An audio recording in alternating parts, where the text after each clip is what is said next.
Simon & Schuster Audio presents The Paradise Problem by Christina Lauren, read by Patty Murin and John Root.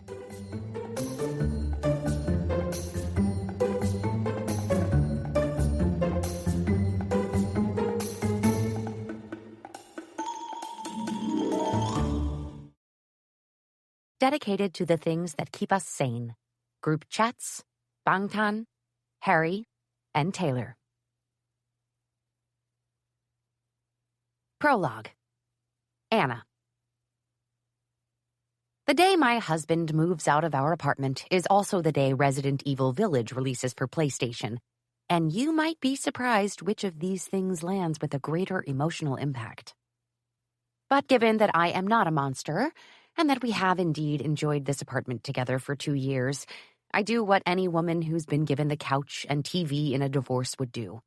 I watch with a supportive smile as West and his 2 well-muscled and newly minted PhD bros carry box after box, dining chair after dining chair, suitcase after suitcase, and the remaining 90% of the furniture and decor out to the moving van parked at the curb. I now have hardly any earthly goods to my name, and I guess that's a little sad.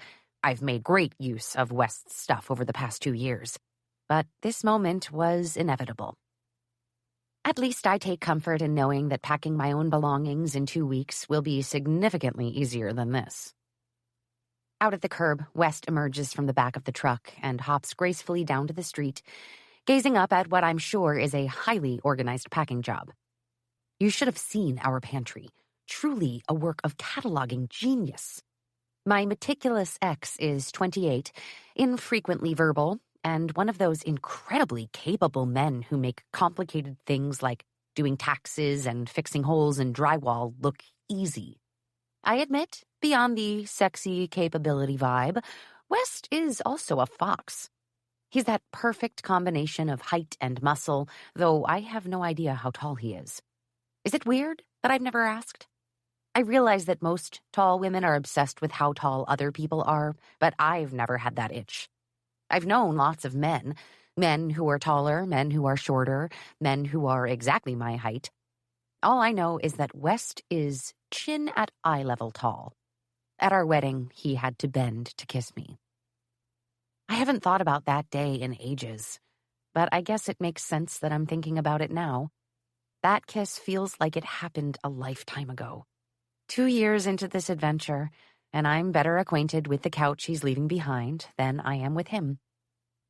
Now, standing on the sidewalk, he turns and looks at me, our eyes meeting and giving me a weird, wavy feeling in my stomach, a touch of lightheadedness. It's not low blood sugar. I ate half a bag of jalapeno chips while I watched him pack. And it's not the heat. May in LA is the very definition of temperate. I think, strangely, it's him.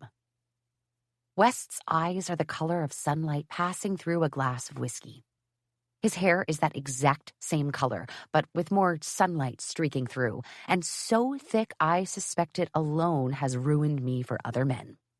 I tried to paint it once, mixing transparent oxide red lake with Old Holland yellow-brown, but it wasn't quite right. And as soon as I realized how much it annoyed me that I couldn't get the correct color of his hair down on canvas, I immediately wondered why I'd become so invested in the first place. With that intense eye contact still happening, West walks over and stops barely a foot away. For a weird, fevered beat, I wonder if he's actually going to kiss me goodbye. "I think I'm all set here," he says, and LOL, of course he isn't going to kiss me. "But if I forgot anything, you can have Jake come pick it up." Jake, younger brother to West, and only slightly less good-looking, and that type of college friend who knows everything about my life at UCLA, but has never met my father, who lives only an hour away. Jake introduced me to West. Now Jake will be my sole remaining connection to West. The thought makes me a little sad, but then I remember I have the couch and T-virus zombies waiting for me inside. "Sounds good," I say. "You've got copies of the papers?" he asks. "My attorney looked over everything, and it should be sorted, but his phone number is there in case there's any issue." He pauses, eyes searching mine in a way I honestly don't think they have before, like he's trying to see me for the first time. My number will be the same, of course. Read through everything and call me if you have any questions. Of course. Thanks for handling that. He smiles, and his face absolutely opens up when it happens. I wonder why he doesn't do it more. Maybe he does, actually. I barely ever see him. He's up before sunrise to go for a run and spends every waking hour at class or the library before hitting the gym around midnight. By contrast, I live at the art studio or on his, now my, couch. I'm not sure what else there is to say, so I try to wrap this up. Congratulations on finishing, West. You must be so happy. Absolutely, he says, digging his hands into the pockets of his jeans. I've mostly seen him in basketball shorts and free marathon t-shirts, so the worn Levi's and cozy gray t-shirt combo is a surprise this late in the game. I feel a little cheated to only be seeing it now. A tiny strip of his boxer's waistband is visible, and I work very hard to keep my eyes on his face. Congratulations to you, too, he adds. On to new, big things. Right, I say, laughing. The world breathlessly awaits my next move. He laughs too, and the sound sends electricity scratching down my spine. An awkward silence blankets us, but he's staring directly at me, and I feel like I can't look away. This is like eye contact. Like staring contest eye contact. Like studying a series of numbers to be memorized in a spy movie eye contact. And I force myself not to fold first. Well, he says finally, I guess that's it then. I hope you have a good life. It sounds trite, but I do mean it. You too. West smiles that eye-crinkling smile again, and damn, I really wish I'd seen it more. Bye, Anna. Bye, West. We shake hands. He turns, walking to the curb to meet his friends, who squeeze beside him into the truck's cab. One of them rolls down the window, waving at me. I happily wave back, even though I have no idea what his name is.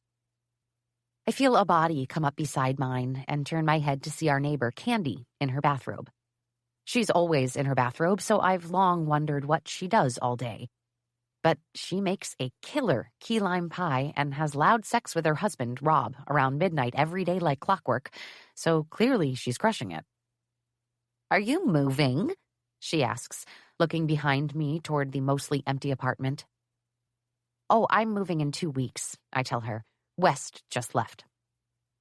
I feel her attention move from the empty apartment to the side of my face, and when I smile over at her, her blue eyes are round with worry. Holy shit, Anna, I had no idea. Are you okay? I'm fine, I tell her, looking down the street as the moving truck makes a turn and disappears from view entirely.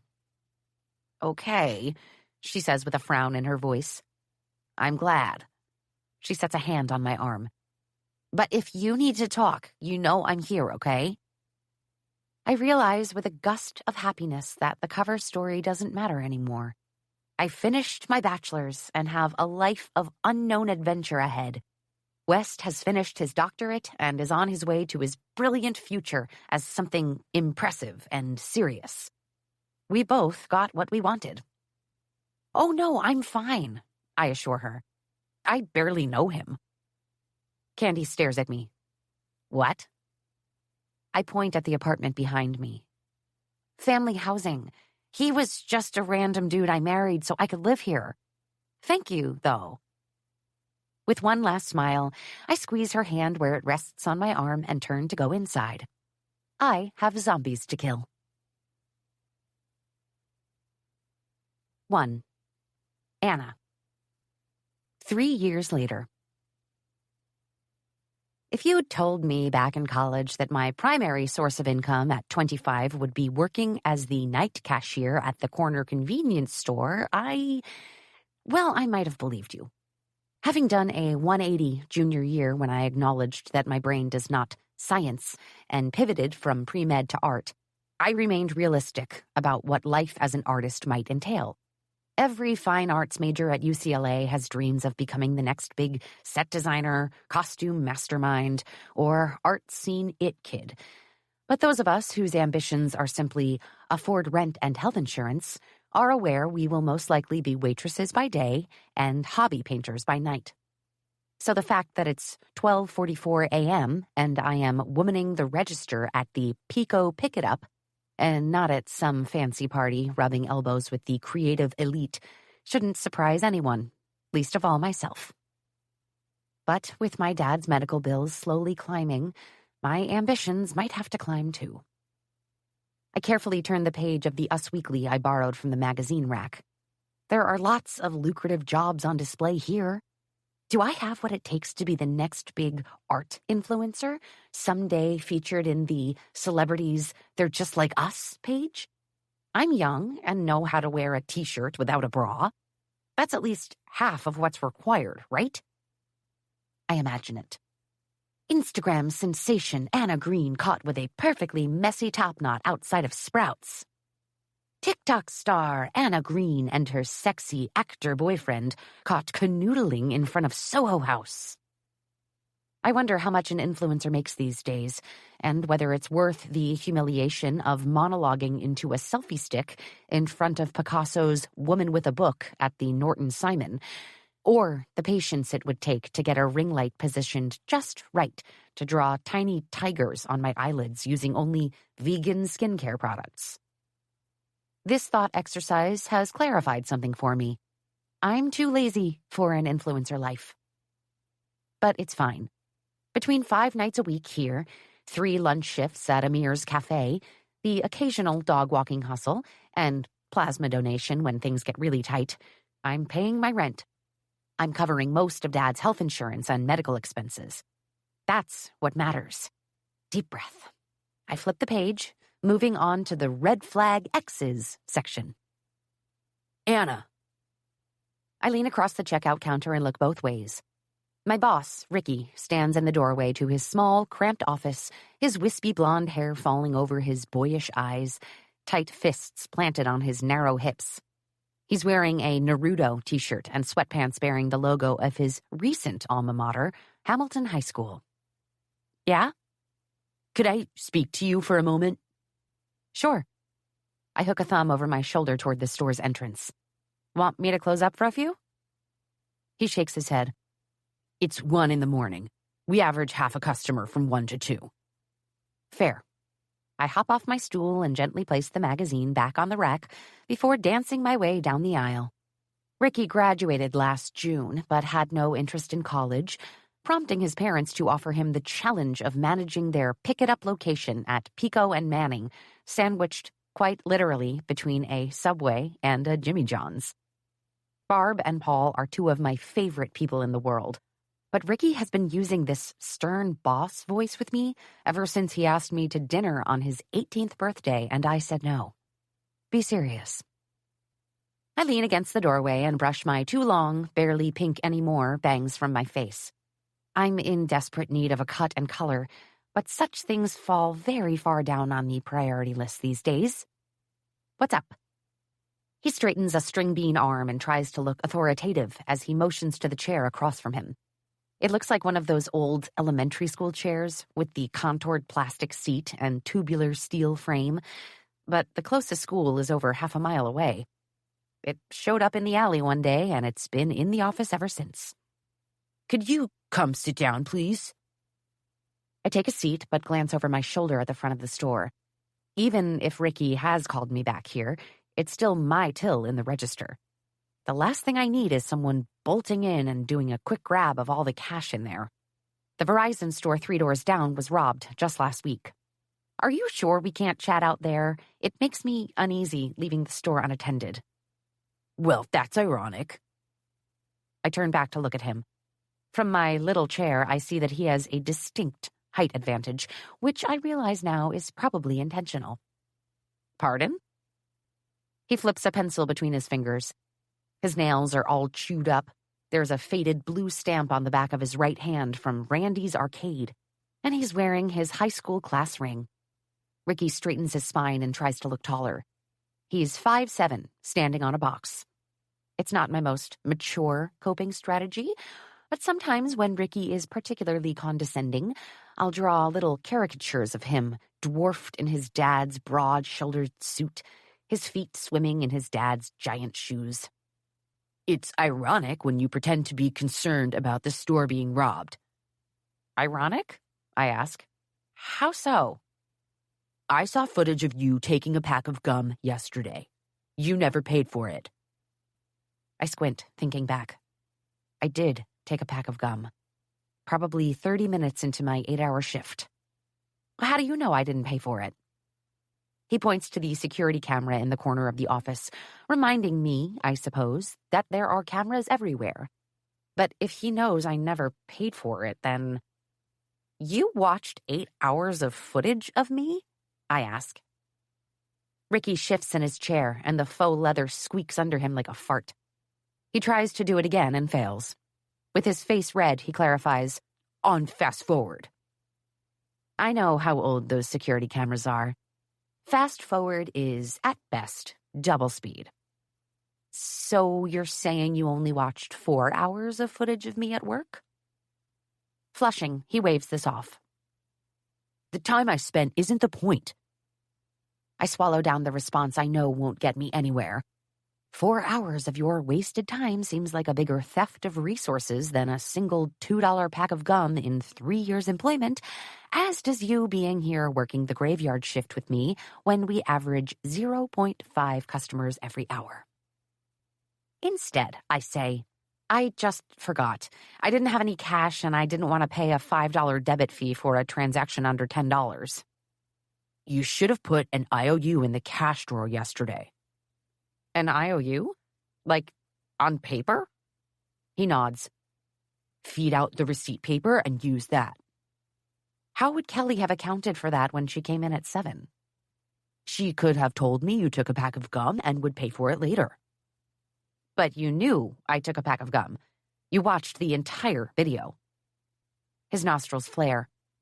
The point is, we can't trust you. Ricky, I'll pay for the gum now. God, I've worked here for 3 years, and this is the first time you've ever had an issue with me. The face he makes tells me that I don't have this quite right. I sit back in my little chair. Oh, I see. This is about the date. Ricky leans forward on his forearms, clasping his hands the way his dad does when he's in Mentor Paul mode. But Paul could give me a 2-hour sermon about how to be successful in business, and I'd eat it all up because he's charismatic and caring and worked his ass off to get a chain of 4 stores in downtown Los Angeles. Ricky got an Audi for his 16th birthday, a store for his 18th, and apparently spends his managerial time watching security footage of me on the days I wear skirts to work. So I don't believe a word he's saying when he says, it isn't about the date. Really? It isn't about that, he insists. This is so dumb, Ricky. It's Derek. This is so dumb, Derek. He flushes. This is a business owner handling an employee issue. I'm sorry, Anna. We have to let you go. My ears ring. A panicky flush blankets my skin. You're firing me today over a pack of gum? Yes. Did Barb and Paul know? My parents are aware, yes. This lands like a punch to the gut. Barb and Paul know that Ricky is firing me over a pack of watermelon Trident? And they're okay with that? Ouch. Ricky leans in to catch my attention. Anna, did you hear what I said? You can turn in your set of keys and I'll mail out your final paycheck. I blink back into focus, pushing to stand. Make sure to deduct the cost of the gum. I already have. The moment I step out onto Manning and don't see my beat-up Jetta where I usually park it, I realize that I'm at the beginning of a domino train of terrible shit. My memory reels back to 6 hours ago when Manning was temporarily closed off to clean up a fender bender. I'd had to park on Pico, where I'd made a mental note to move to Manning when it opened or feed the meter by 8. And I hadn't done either. That stupid $2 pack of gum has turned into a $45 parking ticket.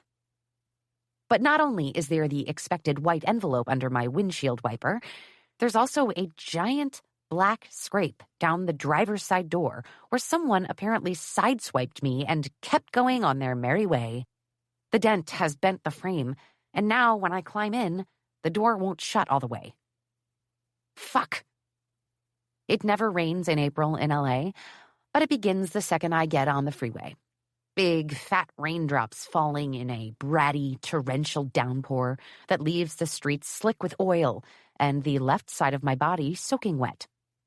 When I pull into my apartment complex, my roommate's boyfriend is parked in my spot, and I can't even be mad since they didn't expect me home for another 3 hours.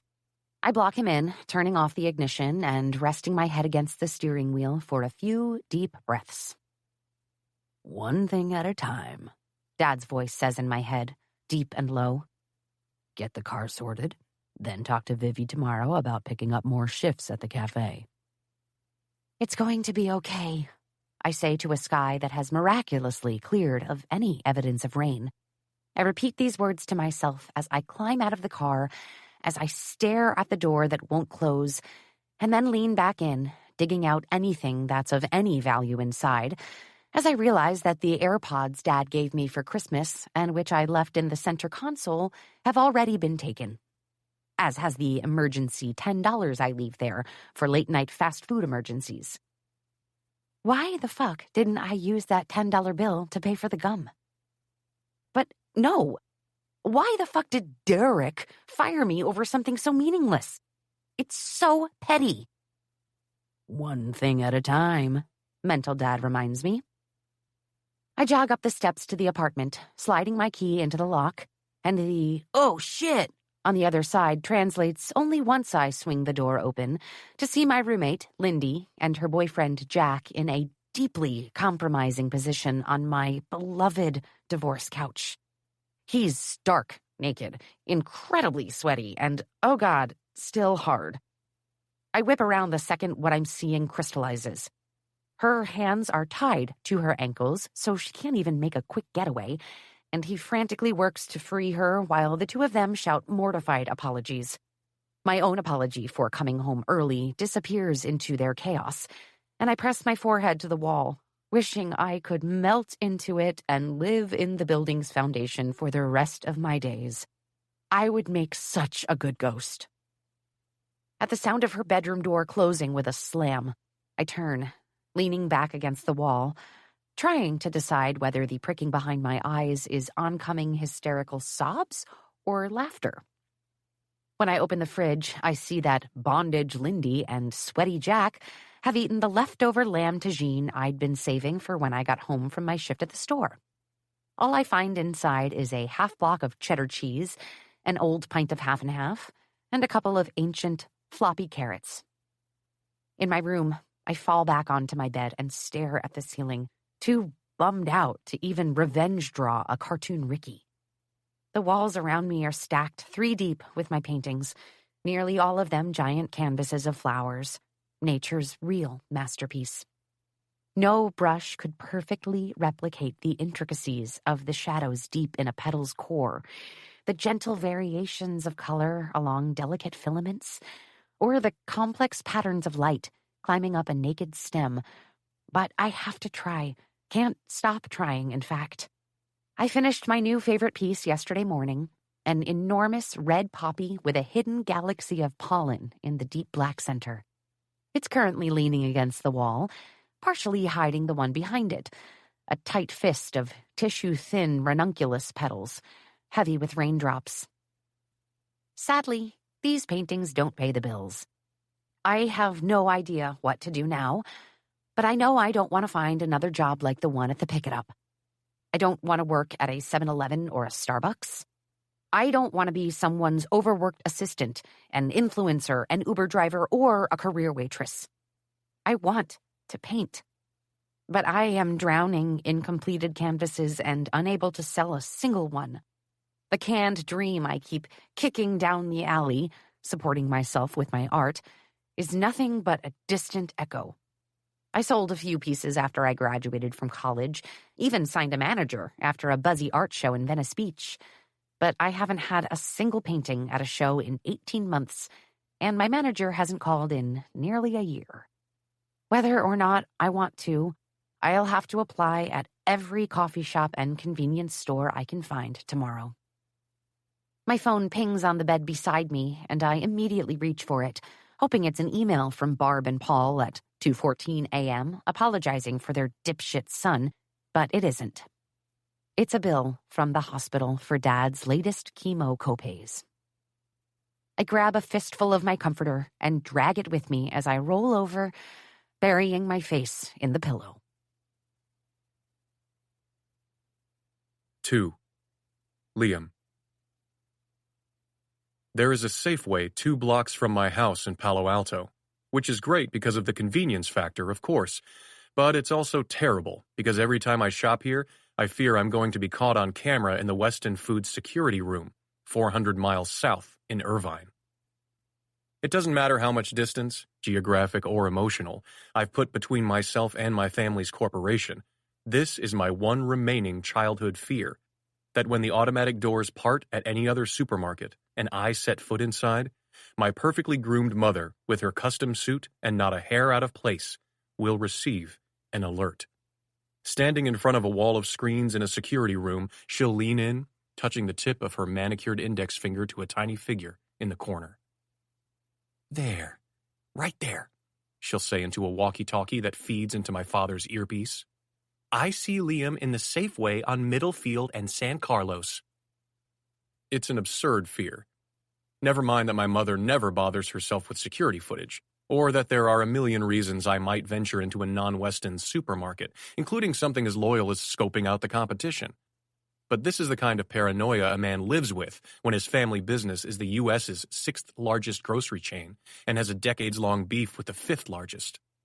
It's also the kind of paranoia a man lives with when he shuts his powerful father out of his personal life for years. Never mind, too, that if my father really wanted to know what I do every day, he could easily find out. Raymond Weston is simply too narcissistic to imagine that the distance between us might not be his idea. But my instincts don't care about logic. So when Mom calls while I'm at the register paying for a post-run coconut water, I abruptly tap my watch, declining the call, and look around me for cameras in view. Calm your shit, Weston. I take a deep breath and smile at the woman at the register, pulling my phone from my armband to pay. It lights up with another call. I press decline once more and hold the phone to the payment screen in front of me. It doesn't register, and I try again.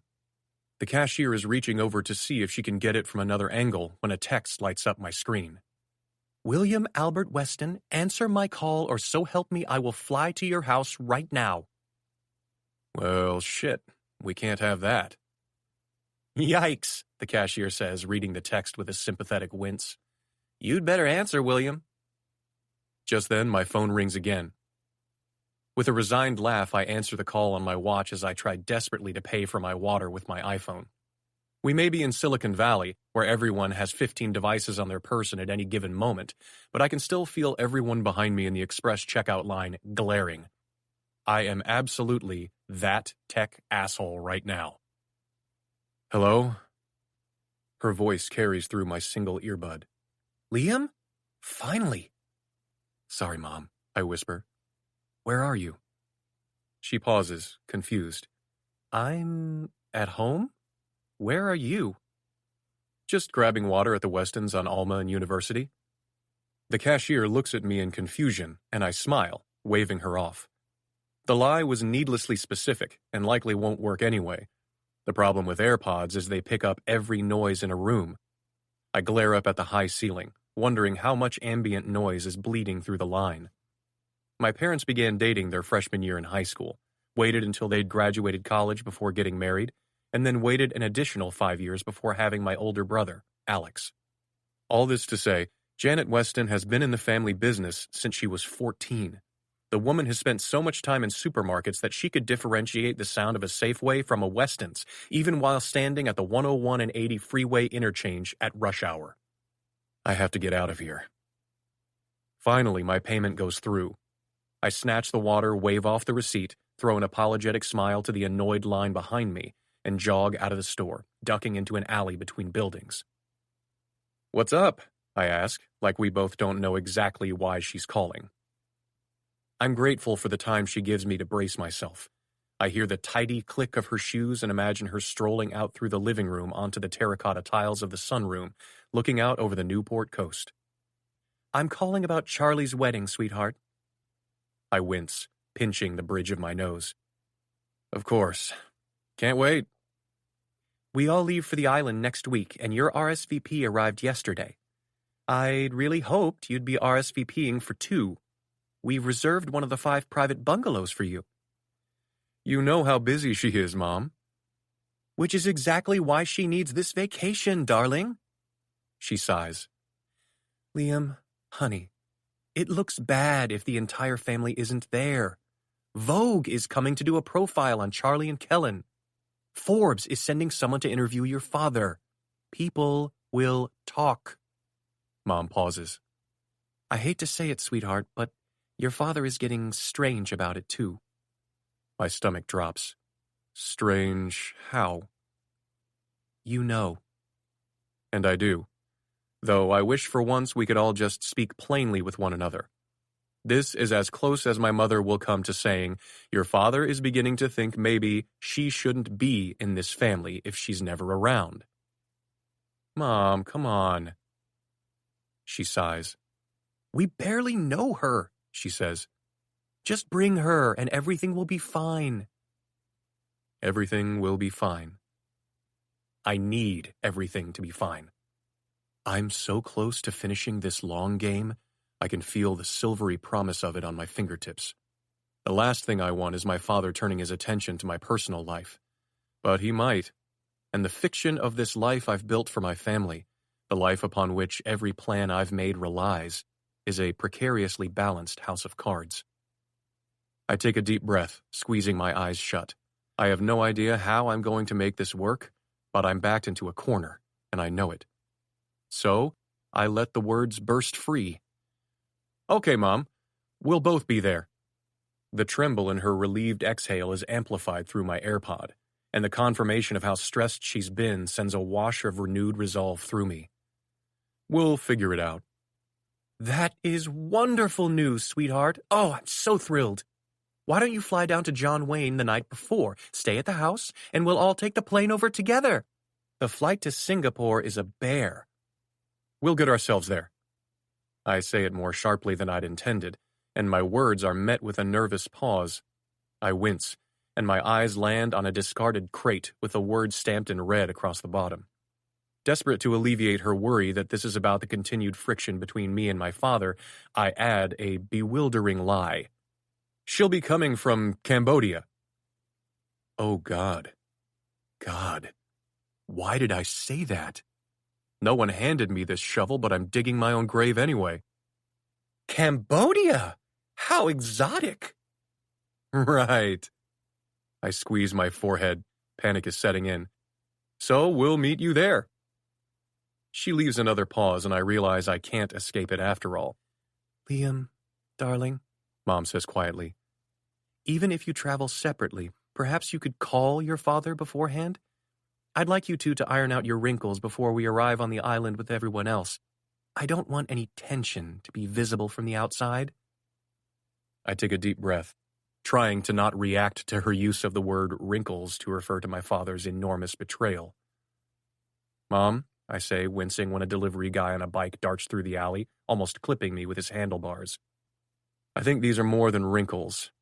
I need an apology." "Well," she sighs again, "I'm sure he regrets what he did." "Has he told you that?" "We haven't discussed it, but I apologize on his behalf. Does that work?" I stare at the wall across from me.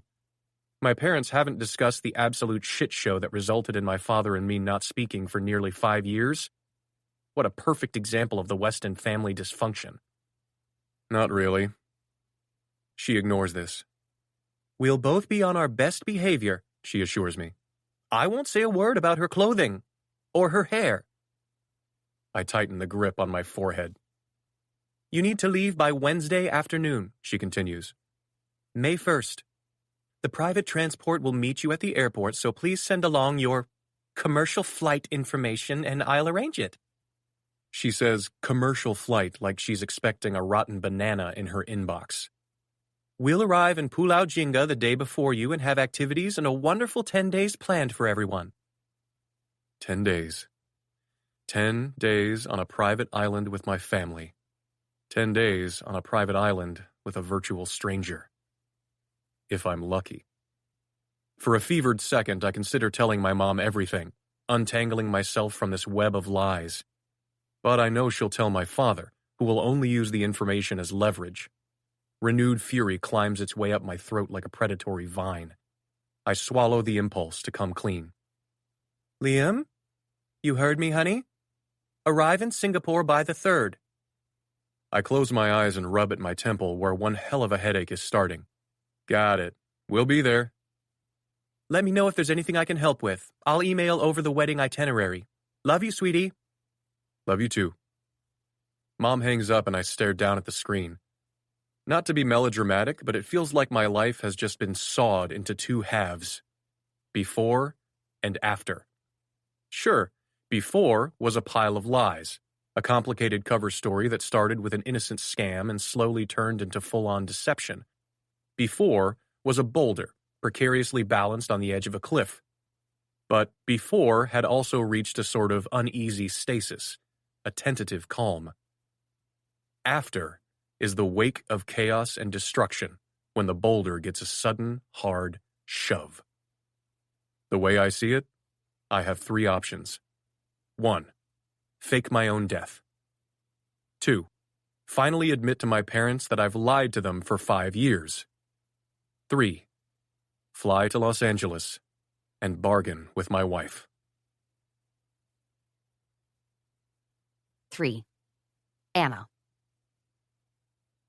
I'm about 2 hours into an edible, watching Conan the Barbarian with a mixing bowl of Fruit Loops on my lap, when the doorbell rings. What time is it? I ask the television. Who's at the door? Conan doesn't answer either question, but he does begin what is one of the best lines in cinematic history. Run from me, and I will tear apart the mountains to find you. I raise a fist into the air and shout along with him, I will follow you to hell. The bell rings again, and I haul myself up from the couch, wrestling one of my feet into a big bird slipper. The doorbell rings a 3rd time, and I give up on locating the 2nd slipper, swing the door open, and come face to face with a beautiful stranger on the other side of the threshold. Thick, golden brown hair and warm, honey eyes lined with absurdly thick lashes. Tall, serious, sober. A sharp contrast to the passing glance of my reflection I got this morning. Faded pink hair, bloodshot eyes, yesterday's smudged eyeliner. Unkempt, unemployed, baked. He gives me a wary smile before his shocked gaze sinks to my legs, which is when I remember I'm not wearing any pants. The thought quickly dissolves, preventing any true embarrassment, because I'm dedicating every molecule of mental energy to figuring out who this man is. I know him. He's hot, but not in the shaggy way of any of the recent guys I've slept with. Though the last one played Legolas in a Lord of the Rings-inspired band, and I must admit he took elvish hair care very seriously. I also don't think this guy is the landlord, but it's only now that I realize I have no idea what our landlord actually looks like. Finally, I give up. Hi, I wave awkwardly. Can I help you? Anna? He says, like he's not entirely sure, and then does a full top-to-bottom sweep of my body, which recalls the lack of pants. When he digs his hand into his luscious head of hair, I forget to be embarrassed again, because it all comes back to me. Hey, I say, pointing. You were my husband, West, right? The expression he makes is like the meme of that one kid who smiles and then immediately bursts into tears. West is staring at me like he's doomed but must pretend to be happy about it. Anna, you look great. That question mark in his voice is entirely justified. I put my hand on my hair. A few strands are still loosely captured in the ponytail from last night. Thanks, I grin. I woke up like this. West huffs out a laugh and lifts his chin, indicating the apartment behind me. Mind if I come in? Stepping aside, I let him pass, and he pulls up short at what's on the television screen. Conan is enthusiastically fucking a witch in a cave. We both clear our throats and look up at the ceiling instead. He cups the back of his neck. Looks like you have the day off. In fact, I have all the days off. Seeing his frown, I add, I got fired yesterday for forgetting to pay for a pack of gum. He looks around the room. I won't deny it could use a little tidying. Did you truly forget? Sort of. But doesn't termination seem like overkill? West's frown deepens, and I shuffle to the couch and settle back into my seat. Did my 18-year-old former boss and sexual harasser Derek send you over to have a conversation with me about this? Because I have a lot to say. No, of course not. He studies me for a beat and then blinks away to the surrounding apartment again. So, I'll admit I'm a little confused. Are you not in school anymore? I graduated right around the time you moved out, remember? Right, but I mean, he begins, tilting his head. Did you not go to medical school? I stare at him for a long beat until understanding lands. Oh, man. I press my fingers to my lips. You didn't finish the book, did you? His expression flattens. What? I switched majors. When? Like 4 months after we moved in together? West pales. To what? Fine art. I grin, pointing at a vibrant dahlia on the wall, its thousands of intricate petals a series of violent orange spikes. I paint now, and work odd jobs to pay for this sweet lily pad you're standing in. I thought painting was just a hobby, he says, voice tight. It was, until I realized I hated biology and loved paint. What's the big deal? I stare up at him expectantly, but get distracted by his hotness. He looks great. I mean, 3 years have passed. 3? I think 3. And he looks like a real man. I realize he was a man then, but this is like a manly man.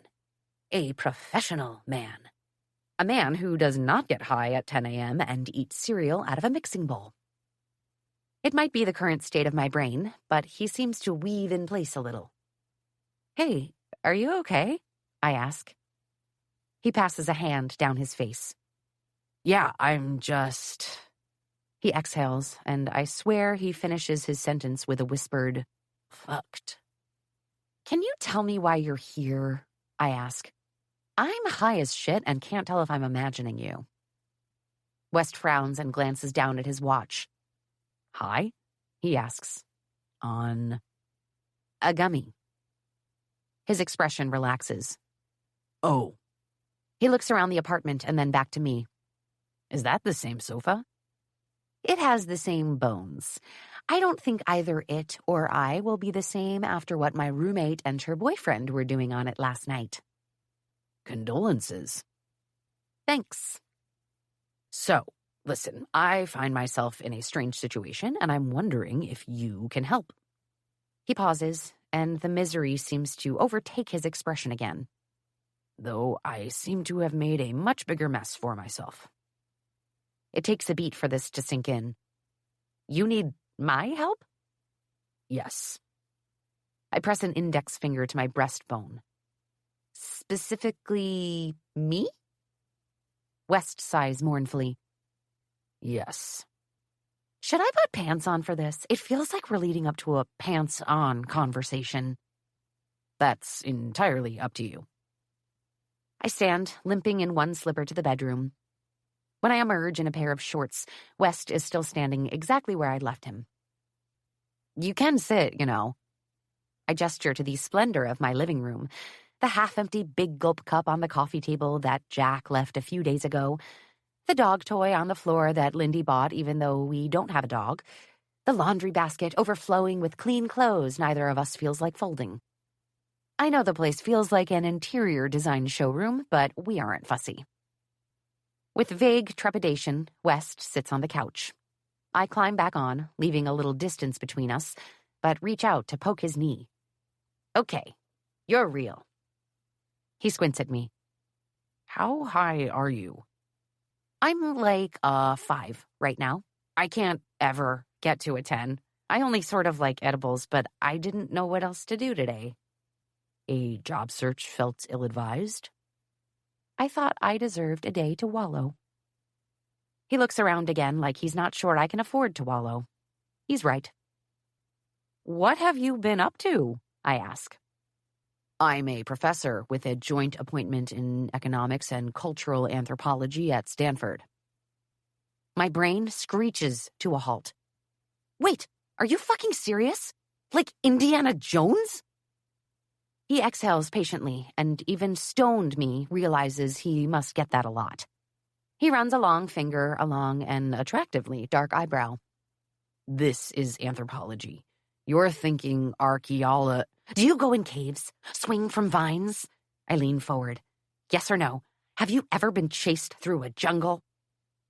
West blinks at me and says flatly, routinely. I reach forward, slapping his arm. Shut the fuck up! He stares at me, trying to hide how distressed he is over everything happening right now. The I'm doomed look is back. I sit up, trying to compose myself. Truthfully, the man before me does not fit my mental image of a modern-day Indiana Jones. I expected more of a Patagonia half-zip, cargo pants, and well-loved hiking boots look than the expensively tailored white dress shirt and navy pants he's wearing. His shoes are so polished I could probably lean forward and see my reflection and realize how grubby I look in contrast. A ratty old Tom Petty concert shirt of my dad's that falls off one shoulder. Terry shorts barely covering my ass. Still, just the one slipper. Didn't your family live in the area? I ask. I haven't seen Jake in like 2 years. They're down in Orange County, yeah. Jake is in Newport Beach working for the family business. Cool. Other than the sound of Conan grunting on the TV, silence falls, and I have lost the thread of why West is here. He adjusts his posture on the sofa, turning slightly to face me. Oh, right. He came here to ask me for help. I sit up, too, tucking a loose strand of hair behind my ear. Focus, Anna. Okay, so here's the situation, he says. You remember, I'm sure, the circumstances of how we came to be roommates? Indeed, I do. At the end of my sophomore year, my 2 roommates graduated, and I couldn't afford the rent for our 1-bedroom apartment near campus alone. In fact, I couldn't afford any rent on any apartment within biking or walking distance. Jake already had a roommate. Vivi lived at home with her parents and commuted a half-hour to school every day from Playa del Rey. Even though the Amirs offered me a room, I didn't have a car, and LA public transportation is so deeply shitty that if Vivi and I didn't carpool, it would take me nearly 2 hours to get to school from their house every day. Giving my penchant for oversleeping, I knew it wouldn't work. But Jake's older brother was working on his doctorate and needed graduate housing. Unfortunately, he'd been offered only family housing, which required him to be married. So Jake had the idea to connect the 2 of us for a little harmless rule-breaking. A legal lockdown on my vagina was well worth the pennies in rent I'd have to pay. I met West for the first time at the courthouse, where we had a brief ceremony. I signed some papers when he moved in and some papers when he moved out, and that was that. Easy. For 2 blissful years, I had cheap housing and an apartment all to myself most daylight hours. West had been one of the best roommates I'd ever had. Certainly, I had never caught him with his ankles tied to his wrists on the couch. I do remember, I say. But then something occurs to me and panic washes me out for a second. Wait, are we in trouble for fraud or something? No, nothing like that. I deflate back into the couch. Adrenaline plus gummy is a heady combination. Thank fucking God. Believe me, that is the last thing I need. No, this situation is entirely of my own making, unfortunately. And you think I can help you? I can barely feed myself a balanced diet. West eyes my soggy bowl of Fruit Loops. I think only you can help me, in fact. Is this my chosen one moment? I flatten a palm to my chest. I thought it would come sooner than my 25th year. Pausing, I add, I also thought there'd be a sword. Maybe dragons. Maybe we should wait to have this conversation. No. I reach for my mixing bowl. This is perfect timing. He seems unconvinced, but continues anyway. As you likely remember, my family owns a large company. Swiping a drip of milk from my chin, I admit through a bite of Fruit Loops, I honestly have no idea what your family does. He looks surprised. Even being friends with Jake? I knew what Jake ordered for lunch and what kinds of stupid movies would make him laugh, and I could predict all his pickup lines at parties, but we didn't ever, sit down and do backstory. He didn't even mention he had a brother until he suggested I marry you. West coughs out a dry laugh. Okay, well, in that case, my grandfather, Albert Weston, founded a grocery stand back in Harrisburg, Pennsylvania in 1952, and we're starting in 1952? Oh my God, I am so high. I take another bite. And that grocery stand eventually became a storefront. And that storefront eventually became a grocery store chain, which... Wait. I set the bowl back on the table. Understanding is setting in. A grocery store chain? Are you talking about Weston's? Like the giant supermarket 2 blocks from here that has the good cheese I can't afford? I am. Are you shitting my dick right now? West squints at me. No. My father is Raymond Weston, son of Albert and current owner and CEO of Weston Foods. West is the grandson of the Weston Foods empire? You guys are like one of the biggest grocery chains in the country. The 6th, in fact. Holy shit. Holy shit! Wait, your first name is West. I press my hand over my mouth and speak behind it. Are you West Weston? Anna. What? West stares at me. Are you being serious right now? Is that a yes? My first name is William. I go by Liam. He stutters out a few sounds. Sorry, did you really not know that? Liam, I say and squint at him. Thick auburn blonde hair, those matching whiskey eyes. It seems like a Scottish name. I can picture him in a kilt, fists planted on his hips as he stares out at the highlands before him. Okay, I can see it. Anna, are you telling me you didn't know what my first name was the entire time you lived with me? Everyone just called you West. His mouth opens and closes again. You never read the legal documents I gave you? The ones I told you to take to an attorney and sign? I was fake marrying you because I couldn't afford rent off campus. What made you think I could afford an attorney? It was a simple divorce, right? Had I known you couldn't afford an attorney, I would have... I cut in, laughing. What college undergraduate who is so desperate for housing that she marries a stranger can afford an attorney?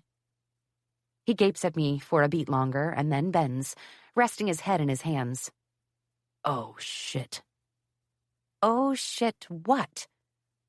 Oh, shit, as in, if you didn't read any of our contracts, this is a mess. I think I need to go back to the beginning with you. I definitely need to go back to the beginning, I say, wiping my eyes. I mime an explosion at my temples. Like, my mind is blown right now.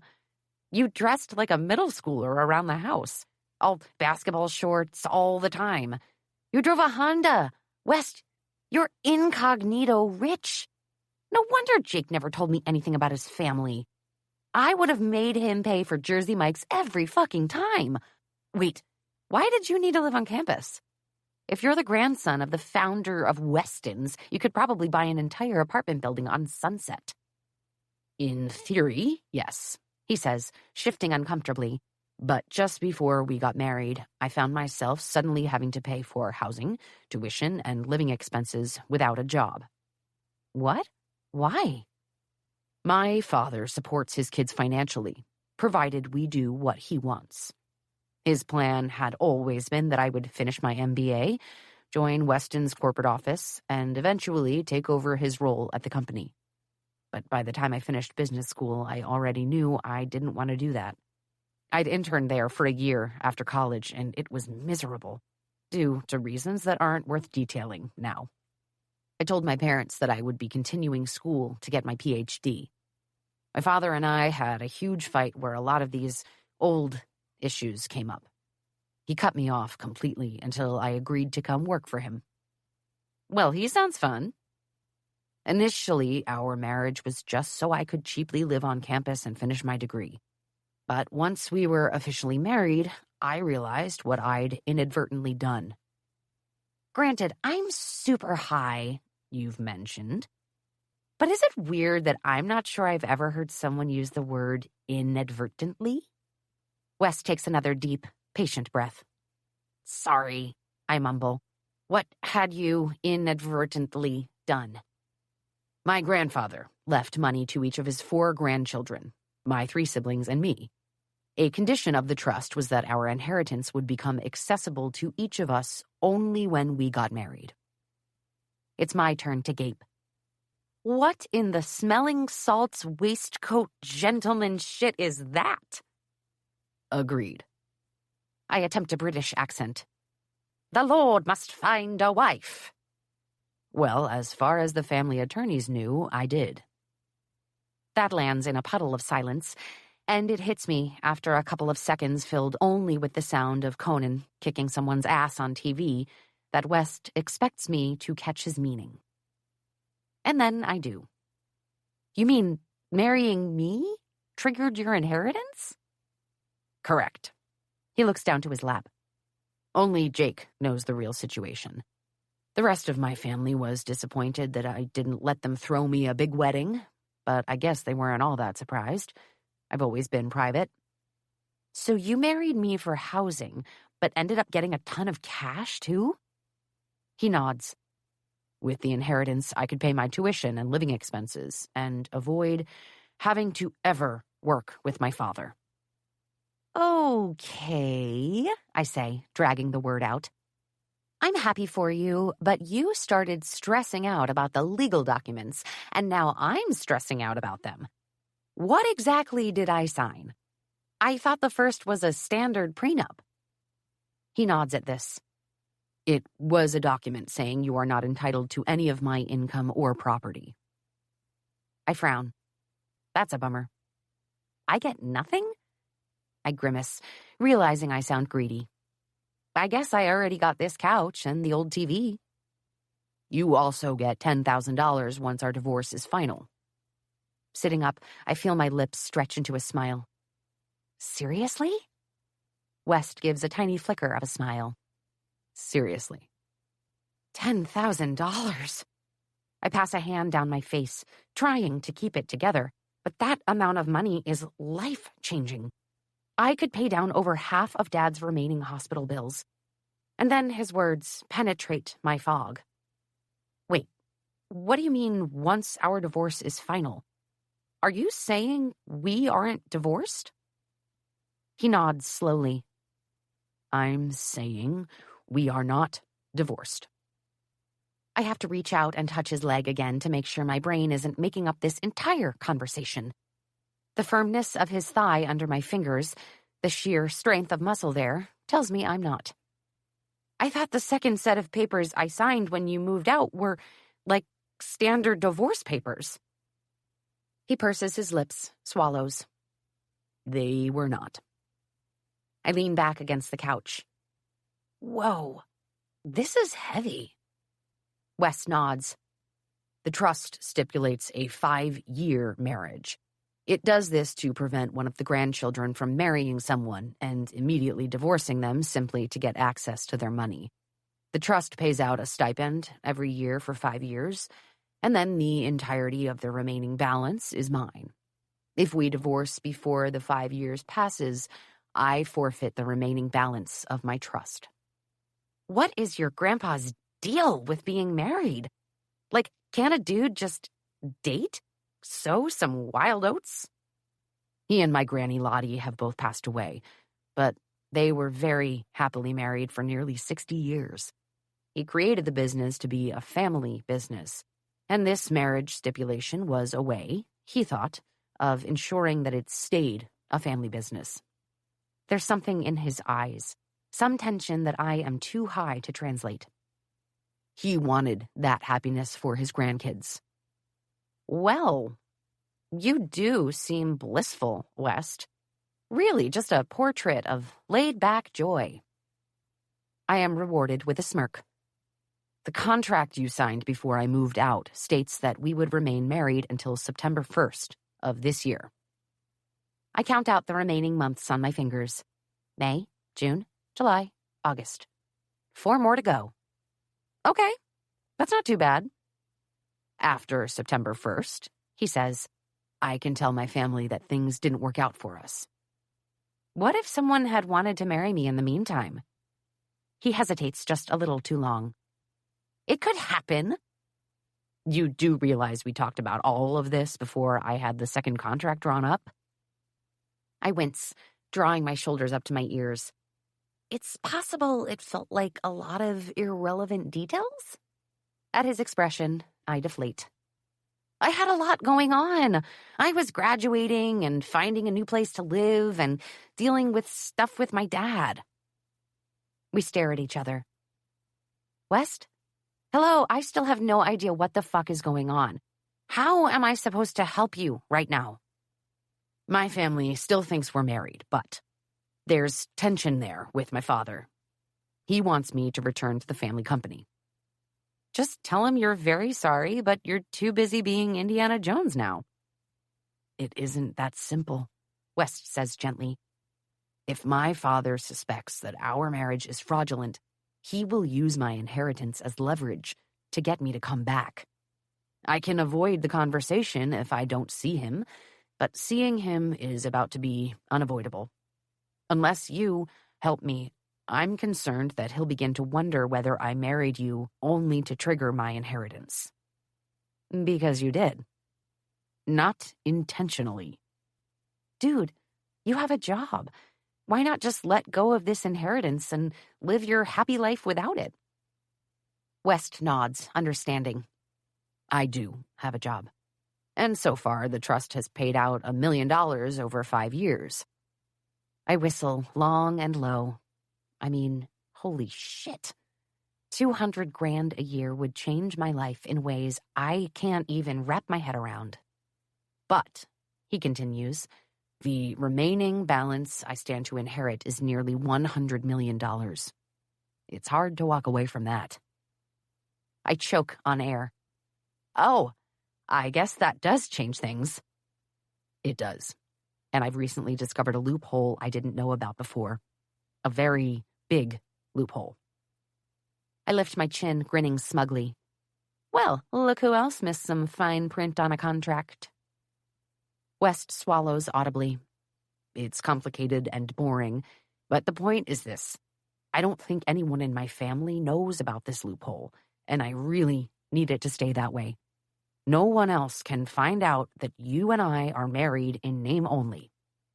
So, do you need me to, write an email? Take a picture where we're kissing? I wince, at a loss. Forge some love letters? He looks me over again, top to bottom, and the defeat in his eyes makes me realize the true extent of my unshowered, feral chaos. Actually, Anna, he says, I need you to come with me to my sister's wedding in Indonesia and convincingly play the part of my very loving wife. 4. Liam. My invitation sends Anna's expression into a frozen mask of consternation, and she blinks past me, eyes trained on the wall. I would have thought the real bombshell here would be the realization that we are not, in fact, divorced, but she appears to have weathered that one with relative calm. It seems to be the suggestion that I need her to act like my wife that sent her into a mental spiral. Of course, that could be the gummy.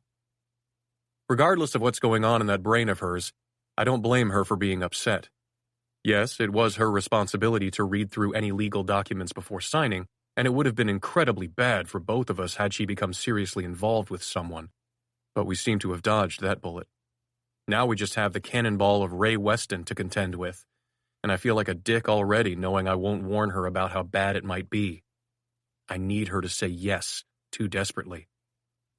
And so I wait, letting her think this through. It's surreal to be here with her after all this time. I was so close to being done with this, so near to the finish line, yet here I am, having to improvise an intricate plan B at the 11th hour with a Muppet in human form as my co-conspirator. Don't get me wrong, beneath the baked, unshowered disarray, Anna is still a beautiful woman, with enormous brown eyes, creamy skin, and long willowy limbs. I'd always been fascinated with the perfect beauty mark just above her lip.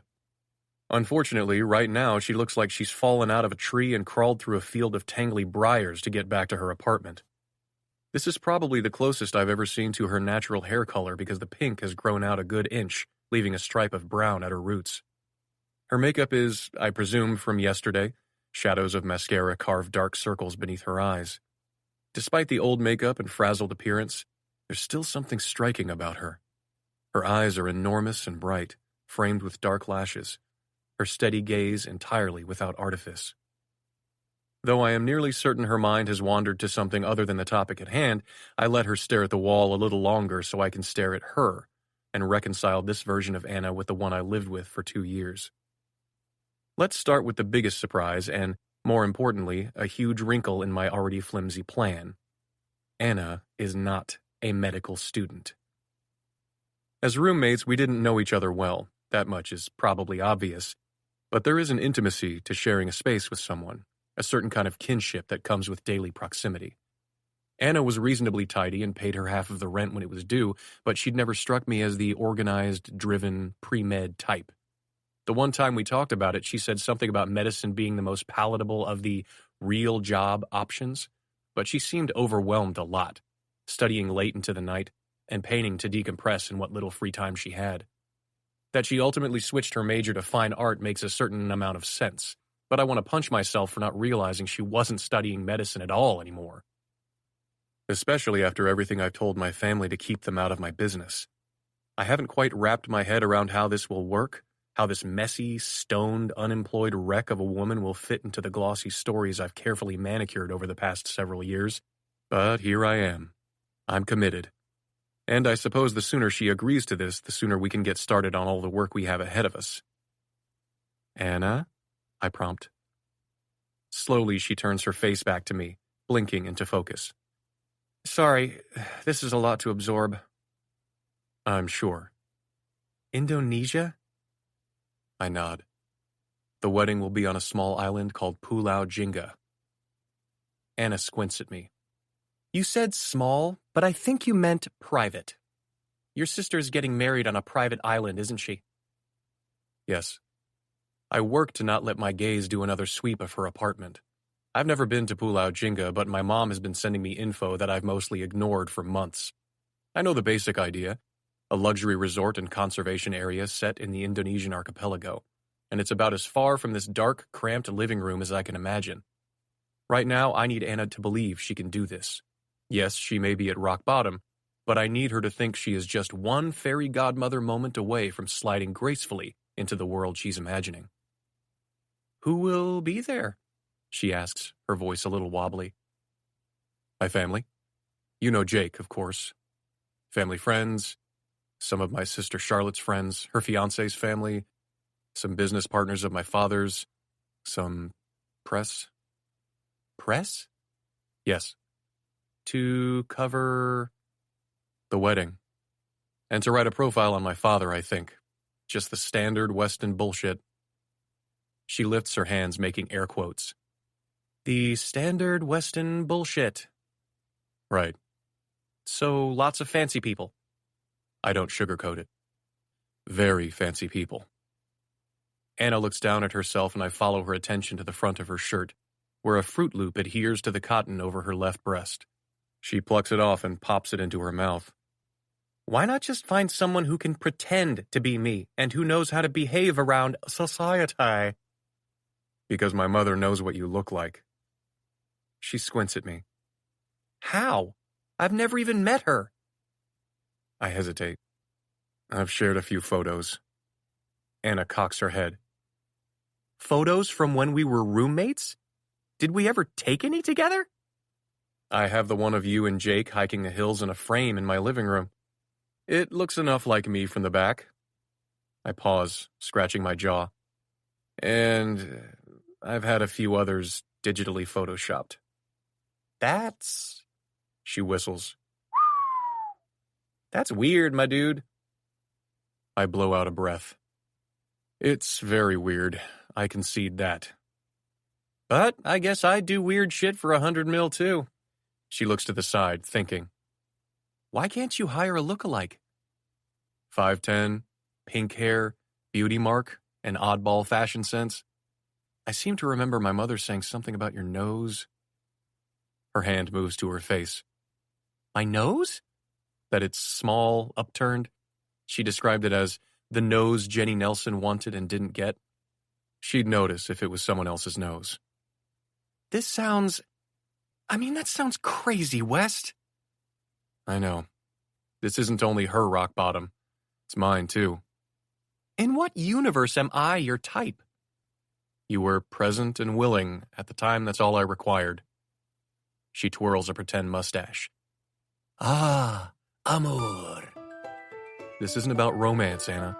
I'm asking for a business arrangement. A business arrangement where we'll also have to canoodle to be convincing?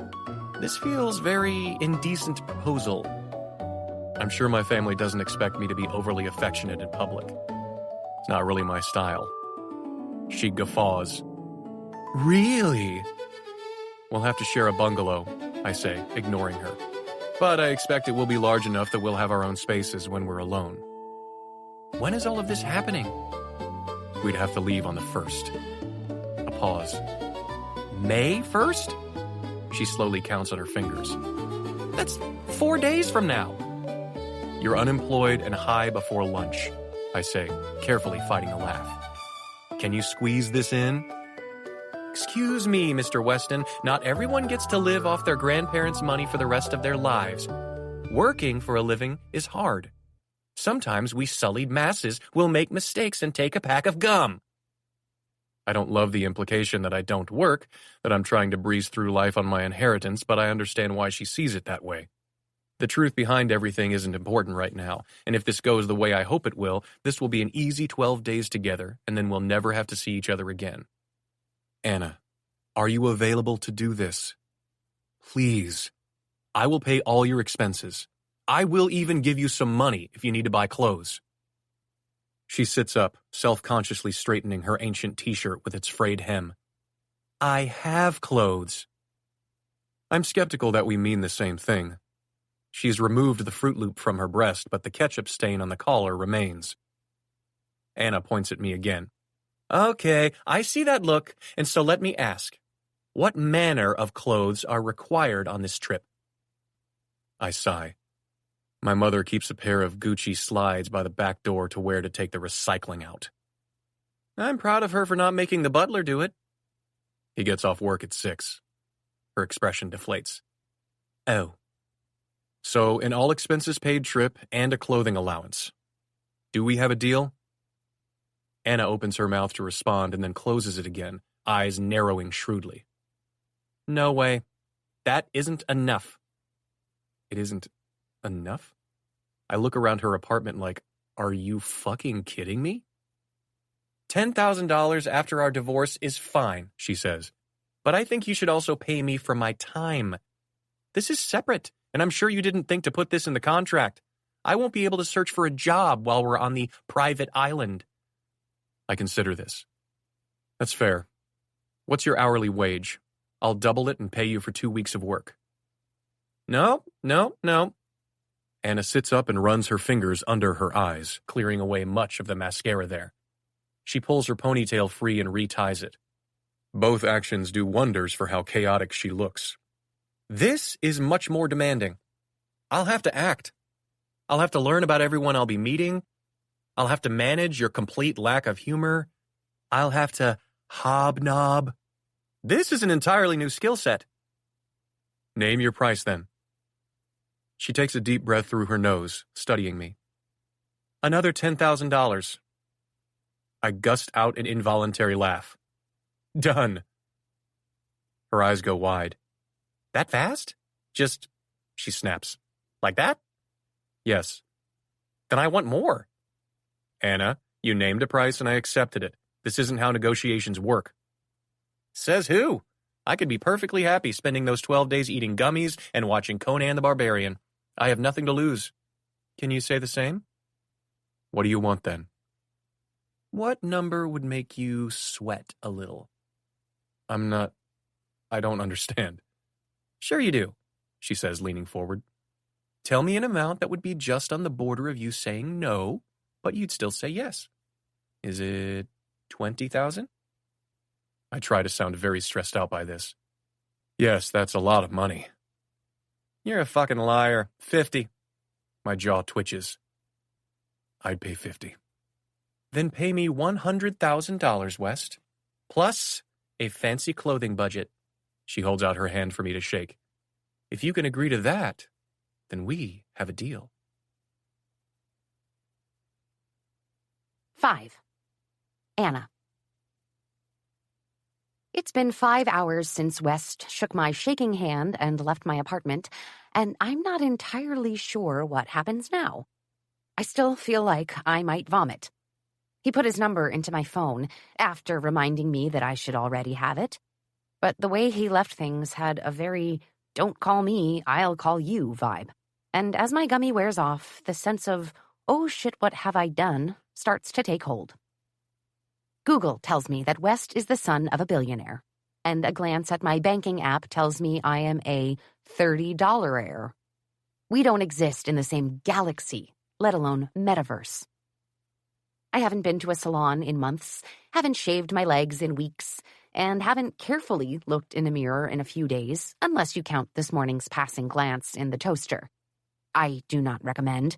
Its curves turned my forehead into a 7-head and stretched my day-old makeup halfway down my face.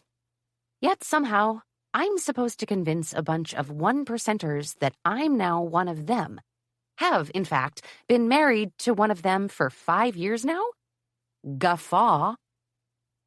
To distract myself from this nebulous waiting game, I take a long shower, put on a hydrating mask I got at the dollar store, and consider painting my toenails before realizing it's going to take a lot more than some Essie polish to clean me up. I'm going to need someone to come at these feet with pliers and sandpaper. Panic is starting to really set in, and I reach for my phone, which is down to 2%. Absolutely something a billionaire's wife would never let happen. Or maybe she would? Maybe the billionaire's wife version of me is so busy and important I never remember to charge my phone? But more likely I have someone whose entire job it is to make sure my devices stay fully charged? With a groan, I hit Vivi's profile photo in my contacts. Sorry, she says as soon as the call connects. I was going to call you in a few. I talked to Mom about getting you some more shifts and... Viv, no, this isn't about that. Oh. I can hear in the resulting silence the way her concern intensifies. Unless something is on fire, or I think I've just spotted Zac Efron at Target, for the record, it's never him, I don't call her. Texts are perfectly fine for civilized people these days. Oh, shit. Is it David? I press a shaking hand to my forehead. Of course, that's where her mind went. It's where mine would go to. My bad. No. Dad is fine. It's not that. I agreed to do something, and it's sort of huge and unhinged, and I think I need you to talk me out of it. Or into it. I'm undecided. Anything. she says immediately. "Can you come over? I need you here." An only child raised by a single father, I am stubbornly independent. Vivi has never heard these words from me before. "I'll be there in 30. Vivi's love language, coming to the rescue. She hangs up without further discussion, and instead of plugging in my phone like a normal person, I toss it to the mattress beside me. Vivi's coming, I tell myself. Just breathe. But I can't. I don't know how to do this. I don't know if I should. And if I do, I absolutely don't know how to prepare. Why the hell did I say yes? And how can I ensure that I don't end up being completely fucked over by a man who has spent his academic life so far learning how money works? It takes all of 15 minutes for me to explain the situation to Vivi, but another 45 for her to stop screaming about how crazy and amazing this all is, long enough for her to register that I'm in a blind panic. Babe, she says, cupping my cheeks. There is no downside here. Are you kidding? This is life-altering good. You don't see a downside because you love chaos. I do not, she protests. This liar. I've read that people who grew up in an unstable environment often seek out that unpredictability. This couldn't be further from the truth with Vivi. Her childhood was idyllic. Her parents are actual angels. Personally, I think she loves chaos because she's a Scorpio. We both scream when the doorbell rings and stare at each other in shock. Is it him? She whispers. I don't know, I whisper back. Do you think he's bringing you a briefcase of money? My eyes go wide. Is that really how they do it? With glee, I fling the door open. It isn't West with a suitcase of money. It's a courier in a blue and yellow uniform. Oh, I say, deflating. Hello. Name? He asks, looking down at a clipboard. Anna Green? Vivi leans over. I thought it was supposed to be Weston. Right, I say. Anna Weston. Wait, I speak to her out of the side of my mouth. Would I go Weston? Wouldn't I firmly stay Green? The guy clears his throat and looks at me, flat boredom in his gaze. Either is fine. I have both here. He passes over an envelope thickly stuffed with papers. This is for you. Liam Weston asked that you review and sign. In fact, he said, tell her to actually review this and then sign. Wow, drag me, West, I whisper. Once you're done, the dude says, come back out. I'll be over by my van and can bring the rest up. I take it with a mumbled thanks and close the door again. Holy shit, does West Weston love a contract. I pull out a chair at the kitchen table and sit. You bet your ass this time I'm going to read every single word of this. I open the envelope and the thick stack of documents slides heavily onto the tabletop. Staring down at it, I amend. I'm going to read some of this. What did he mean, bring the rest up? Vivi asks, parting the curtains at the front window and peeking out at the parking lot. Maybe you sign that first and then get the briefcase of money. I have no idea what the rest of it could possibly be, but there's no time to think about that now. The top sheet is a non-disclosure agreement stating that I'm not to share the terms of this arrangement or the conditions of our marriage with anyone for all of eternity. Otherwise, West can sue my face off. Whatever, easy. I just won't tell him about Vivi, whom I presume is grandfathered in anyway. I haven't signed anything yet. But beneath the NDA is a contract detailing what I've agreed to do. I've agreed to remain married to William Albert Weston until September 1st of this year, or a mutually agreed upon date of our choice, whichever is later.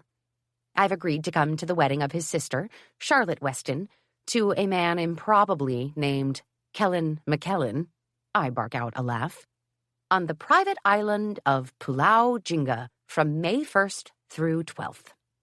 I've agreed to play the role of a happily married woman to engage with all wedding guests appropriately and as needed. The contract states that West will fill me in on the details of what he's told his family about our life together no later than May 1st, which frankly makes me very nervous. If there's so much backstory that he didn't have time to put it all in the contract, is it really possible for me to remember everything I'm supposed to have been doing for the past 5 years? I couldn't even remember to put $2 in the pick it up till. There are a lot of zeros under the payment terms section, which is pretty exciting. But there are even more stipulations about what actions on my part would forfeit said payment. Some are obvious. Of course, West won't pay me if I accidentally or intentionally mention that I recently got canned from my convenience store job, or that I reside in a shithole apartment in Northridge, or if I reveal anything that doesn't align with the details he'll share with me no later than May 1st. But other things are in here, too. Requirements about my hair, my makeup, my clothes, my foul language. Okay, fair. My use of recreational or illegal drugs. Also fair. Each of these clauses is a rubber mallet to my feminist knee-jerk reflex. But, simply put, if he doesn't get his money, neither do I. Scrounging around the kitchen, I find a nearly dry ballpoint pen and sign the contract, reminding myself what $100,000 can do. It can pay off my student loans. It can allow me to support myself for a little while so I can paint. And most importantly, it can pay for my father's medical care.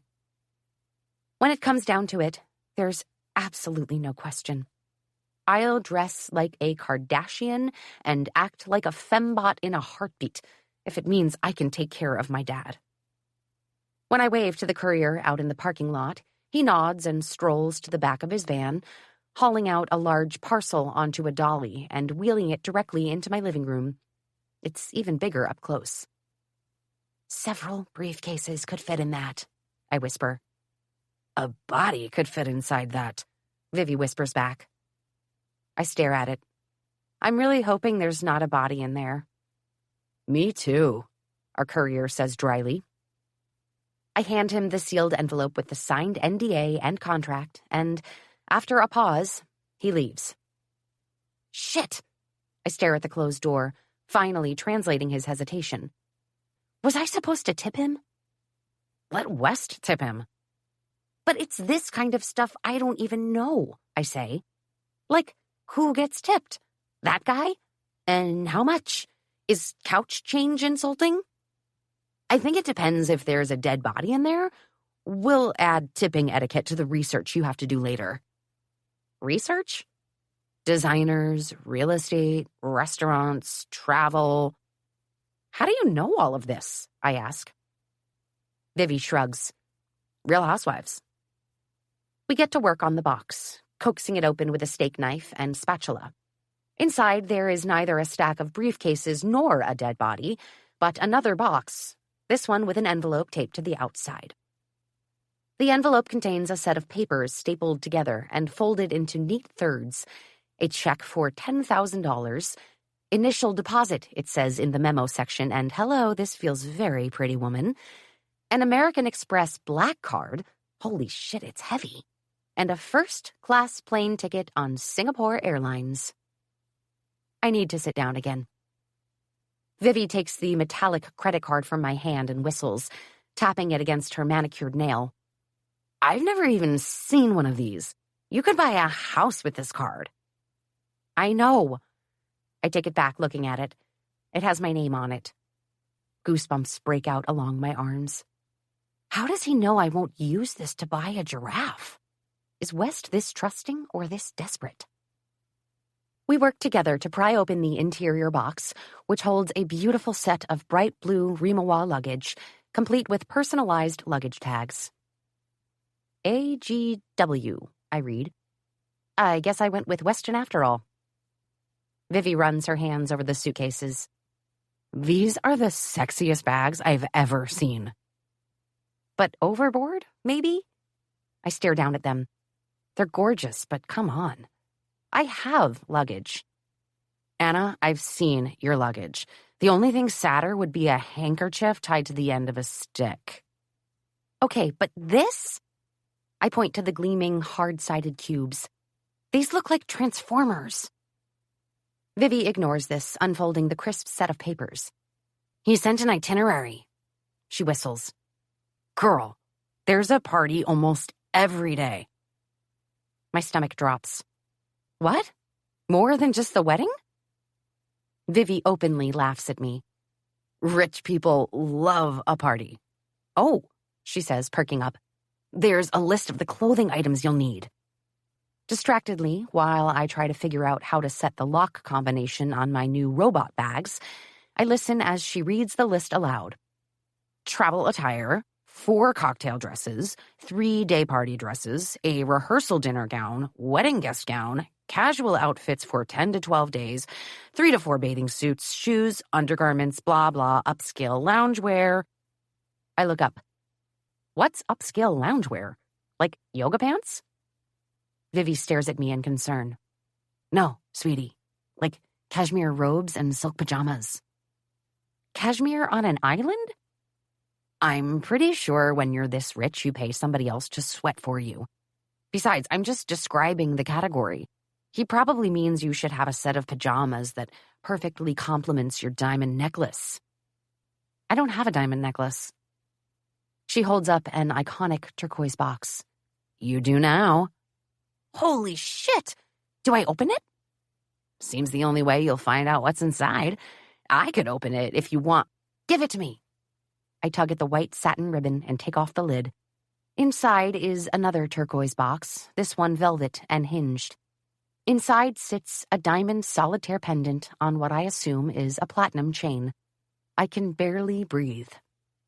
Vivi, this cost him baby driver money. I hate you so much right now, she says. Are you sure you never banged this guy? I can't wear that. What if I lose it? What if I'm robbed or held for ransom? Insurance, she says. These people insure everything. While I continue to stare at the rock, she returns to the list and laughs. Get this. Anna, please feel free to schedule any hair, nails, spa, or grooming appointments and use the card to pay for those. It takes a beat for one very specific word to land. Grooming? Why is that separate from hair, nails, and spa? Vivi whistles and motions to my bikini area. Rich ladies lack wrinkles, self-awareness, and body hair. Oh, God. Vivi already has her phone out. I gotta Google this guy now. 3 seconds later, she's scrolling wide-eyed through a browser full of Dr. William Westons. I hope this is him because he is delicious. She turns the screen to show me a faculty profile. It's him. In the photo, he's wearing a suit and tie and has all that luscious hair combed off his forehead. To my shock and delight, there's something vaguely naughty in his gaze. Is West the hot professor? I ask, taking her phone to look more closely. Imagine his poor, slobbering students. He's got the Theo James down-to-fuck look, but with those wild butterscotch eyes and a better hairline. Vivi blows out a breath. Jesus, Anna. Maybe you should bang him. Make the most of this trip. Despite the vibe of these photos, I'm convinced the man himself only performs perfunctory missionary with his eyes closed. I'm devastated that I can't even banter about banging West. I'm starting to get overwhelmed again. I fall back on the couch. There's not enough time to prepare for this. I have 3.5 days. Vivi sits down beside me and opens her notes app. Let's make a plan. We need to shop for all these clothes. You need to get your hair colored, nails done, a pedicure, waxing above and below the hood, and a facial. In 3 days? 3 days is plenty. It's not like you have a job. I press the heels of my hands to my eyes. I also have to go to Dad's and let him know that I'll be gone, pay the balance on his bills, and find someone to check in with him while I'm gone. Me, Vivi says. I'll do that. I also know that you suck at shopping, so I'll take the list and do that in the next couple days. You just focus on your transformation into a billionaire's wife. She leans forward and hugs me. This is going to be a disaster. I'm so excited. 6. Liam. There are two kinds of airport people.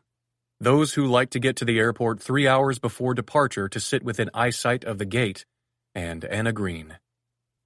Even though I sent a car to pick her up, even though I texted her a QR code to enter the Singapore Airlines lounge to relax before our flight, even though I warned her when I sent her boarding pass that the Bradley terminal at LAX is unpredictably chaotic. With only 20 minutes remaining until we board, I remain alone in the plush leather chair, nursing a strong Manhattan. I'm waffling between anxiety that she's going to accidentally miss our flight and anxiety that she is going to intentionally miss our flight. Fuck. I know she's been preparing for this trip at least. The check I sent her was deposited on Saturday, and she's been steadily using a credit card too, at a salon, a spa, and at a whole range of stores on Rodeo Drive. She signed the contract, I tell myself. She won't miss the flight. Trying to relax, I sip my drink, sending warmth across my tongue and down my throat. A pair of shapely legs enters my line of sight, and I direct my attention to this much preferable fixation, lifting my gaze from pink-tipped toes across the straps of gold high-heeled sandals, up smooth, toned legs to crisp white shorts, a soft, short-sleeved blue shirt, the gentle curve of breasts, a long neck, full red lips, soft pink hair. Pink hair. Oh my fuck. My eyes go wide, meeting Anna's just as she stumbles, ankle twisting awkwardly on the skinny, murder-sharp heel of her shoe.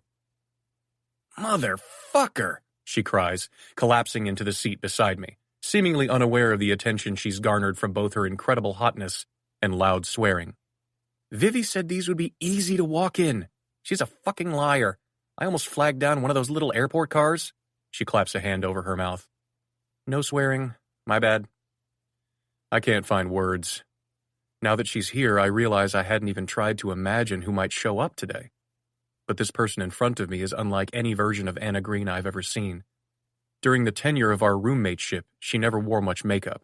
And of course, a few days ago in her apartment, she looked, I'm so sorry to say it, like a demented Care Bear. Today, she looks like she stepped out of a Vogue spread. I half expected she'd change her hair, but now I'm glad that she didn't.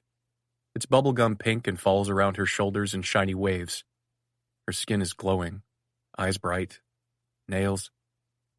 Wow, Green. I stare at her hands and the sharp shell-pink talons tipping each finger. Those are, terrible, she admits glumly. I feel like a cat with tape on its paws. I bite back a laugh. Why'd you get them then? Vivi's always looked so fun and glamorous. Besides, I needed claws. I should be a lioness if I'm heading into the den. I can't entirely refute this idea. I've been out of my parents' circle long enough to understand how disorienting it will be for Anna to step into it. She bends her fingers, turning her hand and looking at them from another angle.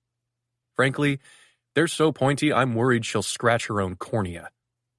But I asked the woman at the spa what the really rich ladies get, and she said it's this fancy hard gel. I think I get the urge to have fake nails. I feel like a badass. Twisting in her seat, she deposits her purse in my lap. Watch this for a sec. Where are you going? We'll need to head to the gate soon. Bathroom. Take your phone at least? I call after her. She turns, opens the bag, and delicately plucks an ancient iPhone from inside. I make a mental note to buy her a new one as soon as we return from the island, and watch until she disappears down a narrow hall, glancing away only after realizing I'd been staring directly at her ass. The designer bag sits open in my lap. It feels lighter than it looks, holding its shape even though, without the phone, it appears to be relatively empty. Curious and unable to resist, I tilt my head to peek inside, and my heart does an unexpected twist behind my breastbone at the sight of the shaggy coin purse she must use as a wallet. The simple Burt's Bees lip balm, her passport, and her scuffed house keys on the same UCLA keychain she's had ever since we lived together years ago. Anna truly has nothing. And she is absolutely right. I'm taking a lamb directly into the lion's den. My phone buzzes on the small table near my knee, and I bend to retrieve it. There's a text from her. I need you for a sec. I stared down at the words. Did I not hear her correctly that she was going to the bathroom? Where are you? In the ladies' room. I don't understand. My phone rings, and I swipe the screen. Before I can say anything, she speaks, her voice a low whisper. Can you please just come in here? For what? For something. Just come here. Oh, God. I press my hands over my eyes and lower my voice, too. This really isn't necessary, Green. What isn't? You don't have to do that. The line goes dead silent before she bursts out, no longer whispering. Oh my God, this is not for sex. Are you kidding me? I just wanted you to know that I'm not Jesus Christ, West. Just please come in here. Okay, I'm on my way. Slinging her purse over my shoulder and collecting our carry-ons, I make my way to the ladies' room, where Anna peeks out into the hallway. As soon as she sees me, she reaches forward, grabbing the front of my shirt and jerking me inside. Apologizing over her shoulder to a woman washing her hands at the sink. I swear we aren't going to have sex in here. Anna pulls me into a stall and flips the lock. I break eye contact to look around us. Nothing seems to be broken. She doesn't appear to be injured. I am just as confused as I was a minute ago. I cannot imagine what you need me for. With a grimace, she moves her hand, revealing to me that her shorts are completely unfastened. The white lace of her underwear is visible, as is a soft stretch of her navel, and a fever climbs up my neck. Tell me what's happening here, I say, averting my eyes. I'm not risking a guess again. Her shoulders slump. I can't button my pants. At this, my gaze jerks back to hers, and she holds up her hands, wiggling her pink-tipped fingers. As if to demonstrate, she reaches for the zipper, but with her long nails can't grasp the pull with her fingertips. A laugh rips out of me. It's not funny, she growls. Are you sure? What am I going to do the entire time? Have you buttoned up my pants for me? How did you get dressed this morning? I ask. I had to use a paperclip and a hanger. It didn't occur to you that you wouldn't be able to use your hands the way you're used to? Vivi uses her nails as tools. Honestly, I thought I'd be able to put IKEA furniture together with these things. She pauses. Not that anyone in your family would ever require help with IKEA furniture. You didn't have to change your entire personality to do this. She looks up at me, eyes narrowing. Say that again. I wasn't watching, and I want to see if you can do it with a straight face. I need you there, I clarify. And I need you to look like you're comfortable with me, comfortable being married to me. But I don't need you to pretend to not be Anna Green, Muppet human hybrid. Her smile breaks across her face like a sunrise. Okay, that was pretty good. But you're paying me a lot of money. I want to look the part. That's fair enough. It sounds sleazy, though, and I don't love this situation for about 1,000,000 reasons. But there are 100,000,000 more reasons why I'll shut up and deal with it. With a short, fortifying breath, I reach for the front of her shorts, surprised by how steady my hands are as I pull the zipper up. My pulse turns to machine gun fire when the knuckle of my index finger accidentally brushes against her stomach. I fasten the button and then step away, clearing my head. She runs her hands over the front of her shorts, exhaling a relieved sigh. Thank you. No problem. We stare at each other in silence. She smells like sugared oranges and my mouth waters. I need to get my shit together. You should know, I tell her, that my family thinks you're meeting me in Singapore. Anna frowns. Why's that? Because I told them you're flying in from Cambodia. She waits for me to say more, and when I don't, she laughs. Why's that? I needed a reason why we couldn't fly with my parents on the family plane. Her eyes go round. Anna shakes her head. You know what? Never mind. Of course you have a plane. Straightening, she asks. So, why was I in Cambodia? Photography? Fabric design? I roll my lips between my teeth, inhaling a deep breath. This probably won't go over well. You were there as part of a medical school course. Her mouth shapes out a few sounds before she manages to speak. This is why you were freaking out about me changing my major. Oh my God, West, they think I'm in medical school? In my defense, it wasn't a lie when we knew each other. I just embellished a little. A little? You have me studying in Cambodia. I hesitate, but know I should just get it over with. They think you've just finished your 3rd year.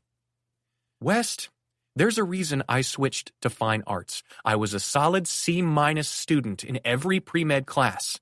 I barely know what temperature is considered a fever. I can only hope she's being dramatic, but either way, this is going to be a shit show, and I can only blame myself. I reach for the handle on the bathroom stall, telling her quietly, Fortunately, you have 30 hours to learn. 7. Liam. Once, when we were roommates, Anna flew to Seattle with a friend. It had been her first time on an airplane, and she struggled so much navigating the travel website that she brought me her laptop at midnight and asked for help. I finished the transaction for her, pre-booked the car to the airport, and then quietly tracked the ride the day she left to make sure she got there okay. When she got home, she made a point of thanking me for the help. Apparently the trip itself was fine, but the highlight for her had been flying on an airplane. Even if it was a spectacular flight to Seattle, I'm betting that experience is nothing like this one, where we each get a small pod with a fully reclining seat and a TV screen that extends on a long automated arm controlled by a remote. I watch her push every button on her seat and giddily open every gift bag to reveal a sleeping mask, slippers, pajamas, and all manner of toiletries. Can we live here now? She asks, tugging the sleeping mask on and letting it sit over her forehead. She pulls out a bottle of hand lotion and squirts a thin line down her forearm, happily rubbing it in. This seat is better stocked than my bedroom and bathroom combined. Trust me, you'll be more than ready to get out of that seat when we land in Singapore. A female flight attendant comes around with a tray of bubbly wine. Would you like some Prosecco before takeoff? How much is it? Anna asks, and the woman laughs sweetly, like Anna is joking. It's free, Green, I murmur, my stomach sinking with the realization that we should have been practicing for this charade for a lot longer than the 30 hours we have until we reach Pulau Jinga. Of course she wouldn't be accustomed to any of this. Anna's face lights up. Free? Oh, hell yes then. She takes the flute and holds the bubbles to the light. West, this is so fancy. She sits back in her seat and looks around. You've flown a lot, right? I decline a glass of Prosecco and look back over at Anna. A fair amount. What's the weirdest thing you've ever seen someone do on the plane? I sat next to someone who was giving themselves a pedicure. That person deserves jail time. She brings the glass to her lips, taking a tiny sip. Anna turns to meet my eyes. And by the way, it's anything over 99. What's that? A fever, she says, taking another sip. Okay, well, the island has a physician in residence, so you should be fine. I'm sure your skills won't be needed. That's good because I don't really have any unless someone breaks a leg and wants me to paint them a new one. It's quiet for a moment, and I close my eyes, leaning my head back against my seat. Her voice comes out echoing, as if she's speaking the words directly into her Prosecco. I've never been a girl for hire before. I sit up again, feeling the need to address this misunderstanding. Okay, I realize that's not what you were asking for help with in the restroom, but you do know that I'm not thinking we're going to, Anna smirks at me. Are you trying to say the word sex aloud, Dr. Weston?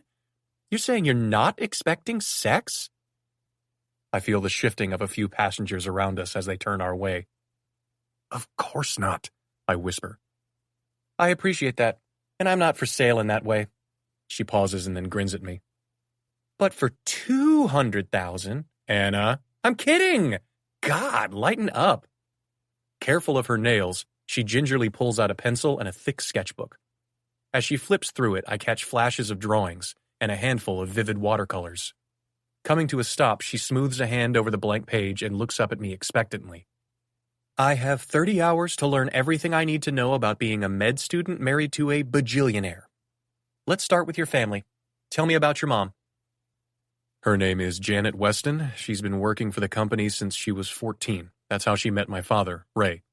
They worked together at the flagship store in Harrisburg, where she started as a cashier. She comes from a middle-class family, but you would never know it now.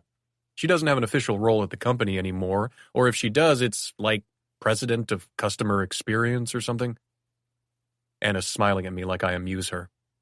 I meant more as in, is she nice? Does she have hobbies or a favorite band? I close my eyes, thinking. I love my mother. I see her vulnerabilities, her strength. I see what she has to put up with every day. But I'm not sure I'd ever describe her as nice. I suppose it depends who you are. She may be nice to you because you have something she wants. I do? What's that? Access to me. Oh, power. I like it. I'm not sure how to wield it, but I like it. And you have 3 siblings, including Jake? That's right. You're the second oldest? Correct. Alex is the oldest. He's married to Blair. They have 4 children. Reagan, Lincoln, Nixon, and GW. Anna smacks my shoulder. Look at you! Did you just make your first joke? I wish. I give her a second to absorb this. How old are these kids? She asks. Reagan is 12, Link is 8, Nix is 5, and GW is 2. They're cool kids. And Alex does what? He's the chief financial officer for Weston Foods, I say. Blair is the former head of HR but quit when she got pregnant. They were married soon after. The CFO was banging the head of HR? Escandaloso! I sigh. Yes. Okay, what are they like? Shrugging, I tell her. Alex is weak and insecure. Wow, straight into the deep end. There's no point sugarcoating it. His only goal in life is pleasing our father. I would never have guessed any of you have daddy issues. I choose to ignore this. In fact, Anna couldn't guess the half of it. Blair had it mostly together until she had 3 kids under the age of 10 and another on the way. Now I think all she wants in life is a girls' trip where she has accidental sex with a waiter. Or several waiters. Don't be surprised if she asks us for a threesome. Anna leans in. Okay, and how should I answer? I ignore this too. You already know Jake. Jake Weston, youngest son, happy drunk, charms everyone. Slept with my friend Isabel in college. Reviews were mixed. He's CMO, head of marketing for Weston Foods now. Jake? C-suite? Man, there's a bell curve for everything. This makes me laugh. Just remember, he's the only one who knows the truth about us. Can I be honest? That feels dangerous. He's got a streak of Satan in him. I know. I made sure to compensate him for his cooperation on this trip. He's as rich as you. What on earth did you give him? My Warriors season tickets. Courtside. Anna whistles. Let's hope that's enough to keep him silent. If it's not, I'll kill him. I feel her looking at me for a quiet beat. I think you're joking. I'm not sure. Anna downs the rest of her Prosecco. A hint of danger. I like it. And Charlotte, I say, thinking. Charlie is the baby of the family and absolutely a daddy's girl. She went through a rebellious phase in high school, but she met Kellen. Is now a good time to discuss how you looked at me like I was lobotomized when I thought your name was Weston, and yet a man named Kellen McKellen actually exists and will soon be your relative? I wouldn't even know where to begin with that. He's a great kid. His parents are unbearable. I would imagine. Kellen and Charlie met at USC. They're great together. He works for his parents' industrial glassware company, and she's a VP in the Weston Foods commercial group. Sorry, how old is she? 23. And a VP? Raymond Weston never met a Nepo baby he didn't like. You're, what, 30? 31? You'd be the head of something too then, right? 31. And yes. I drag a hand down my face. As I said, my father eventually wanted me to take over the CEO role, but had I joined the company, I would have currently been the chief operations officer. What's that? A COO is second in command. The role implements strategies into daily operations. Off her blank look, I say, I would have overseen store logistics and managed all of our tech advances. Tech? But you're an anthropologist. That seems like not the right fit. I take a beat to study my pulse and figure out how to answer this. I grew up obsessed with computers, I say, and even developed some software for the family when I was younger. But you aren't doing that now? I still like tinkering with programming, but my interests moved away from computers after... I pause, amending. In college. Now I have a joint appointment in economics and anthropology. I've told her this before, but at least this time, she's mostly sober.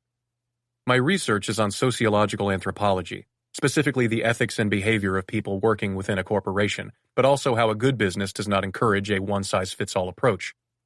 How microcultures within corporations can be a positive thing and contribute to the broader company culture. How they make employees feel more valued and seen. So you're definitely not being chased through the jungle then, you little liar. It's all boring family dynasty shit, I tell her. Nothing boring involves the word dynasty. Here's what my wife would know, I say, redirecting. She would know that I don't like my father's way of doing things. She would know that my grandfather was a little eccentric. Eccentric? Another word only rich people use. For the rest of us, I believe the word is nutty. That fits too. But I adored him, I continue. My wife would know that if he were still alive and running things, I might have stayed with the family business. She would know that I don't like to talk about what happened between my father and me, so much so that I haven't seen my parents since around the time we got married. So something specifically happened that sent you as far away from your family as possible? Yes, but she would also know to leave it alone. And my husband would know that I wouldn't marry someone who keeps enormous secrets, she counters. I turn, meeting her eyes. My parents have never once talked about it, so trust me, they'll have no problem believing that we don't talk about it either. I blink away, fixing my gaze on the back of the seat in front of me. I can feel her staring a beat longer before she turns away to hand her empty flute to the flight attendant. Anna returns her focus to me. Okay, what else? What else what? At this, she laughs. What else do I need to know about you, West? Just make up whatever you want. No way! If you don't get paid, I don't get paid. Tell me something. Some things. Hobbies? Favorite foods? Ticklish spots? Secret kinks? I should know you better than anyone if we're married, right? She jerks away as if she's just remembered something. Oh, shit. What? Wouldn't I have a ring? I didn't even think to buy one. Oh, right. I reach into my pocket and pull a ring box out, setting it onto the console between us. There you go. Anna stares down at it. This is so surreal. What's that? This just, even as a little girl, she says breathily. This is exactly how I dreamed it would happen. Are you ever serious? Her smile straightens, and she gapes at me. You've told me I'm supposed to be a married medical student on the way back from Cambodia. I'm wearing actual Chanel and 2 days ago had my labia waxed by a woman with hands bigger than yours. My fake husband just dropped a ring box onto the console between us and said, there you go. And you want me to be serious? I have no idea what to say to this. My brain is still stuck on the word labia. If you're wishing you chose someone else, she says, picking up the box, I know the feeling. I made the same wish 2 days ago while having my upper lip threaded. It'll be fine, I say. The point is we're getting divorced in a few months anyway, so we don't have to seem very close. The more distant we seem, the better. I look at the velvet box between us. Are you going to put the ring on? She creaks the box open and then immediately snaps it shut, dropping it on the console between us as if it burned her. I can't wear that, she says, voice shaking. Why not? That diamond is like the size of my nipple. I find myself fighting a laugh. Jesus Christ. I thought the necklace was bad, but this is obscene. Like, if we crashed into the ocean, that thing would drag me straight to the bottom. What if I told you it's fake? She looks at me. Is it? Yes. She narrows her eyes, and I hear it too, the way I paused a beat too long, Are you lying? Just put it on, Green. I lift my chin to the box. We're taking off soon, and it could slide into the interior of your seat. They'll have to disassemble the entire thing to get the ring out. Why would they bother if it's a fake diamond? I exhale a laugh, sending a hand down my face. It's going to be a long flight. 8. Anna. I think across my lifetime, I've now spent less time in school than I have on this plane. And yet the flight from LA to Singapore isn't even the longest part of this journey. In fact, when we land in Singapore, we are met with a private escort who drives us from the airport to the ferry port, where we take a boat to Batam, Indonesia. Unbearable is a relative term, but I think it's safe to say that it is unbearably hot and humid in Indonesia. I'm used to living by an ocean, but this is like nothing I've ever felt. And by the time we've boarded yet another flight there, which is on an amphibious plane that takes off from land but descends onto water, both I and my adorable Chanel short set are showing prominent wrinkles of defeat. I'd love to change, but I have no idea where my robot luggage is. I assume it's followed us of its own volition somehow. I was worried that we'd have to scrounge for food during rushed layovers and random bus trips. So for all the dummies like me out there, know this. The rich don't travel like the rest of us do. West and I were fed and liquored up every moment of the flight we weren't sleeping in our fully flat, first-class beds. The car to the ferry was stocked with water, wine, beer, sandwiches, and an enormous platter of fresh fruit, upon which I descended like a vampire on a pulsing, nubile throat. The amphibious plane looks like a rubber duck from the outside, but inside it's all smooth cream leather couches, low polished wood tables, and yet more booze to lock us firmly into vacation mode. However, for as much as I would say he could use a stiff drink, West barely had anything.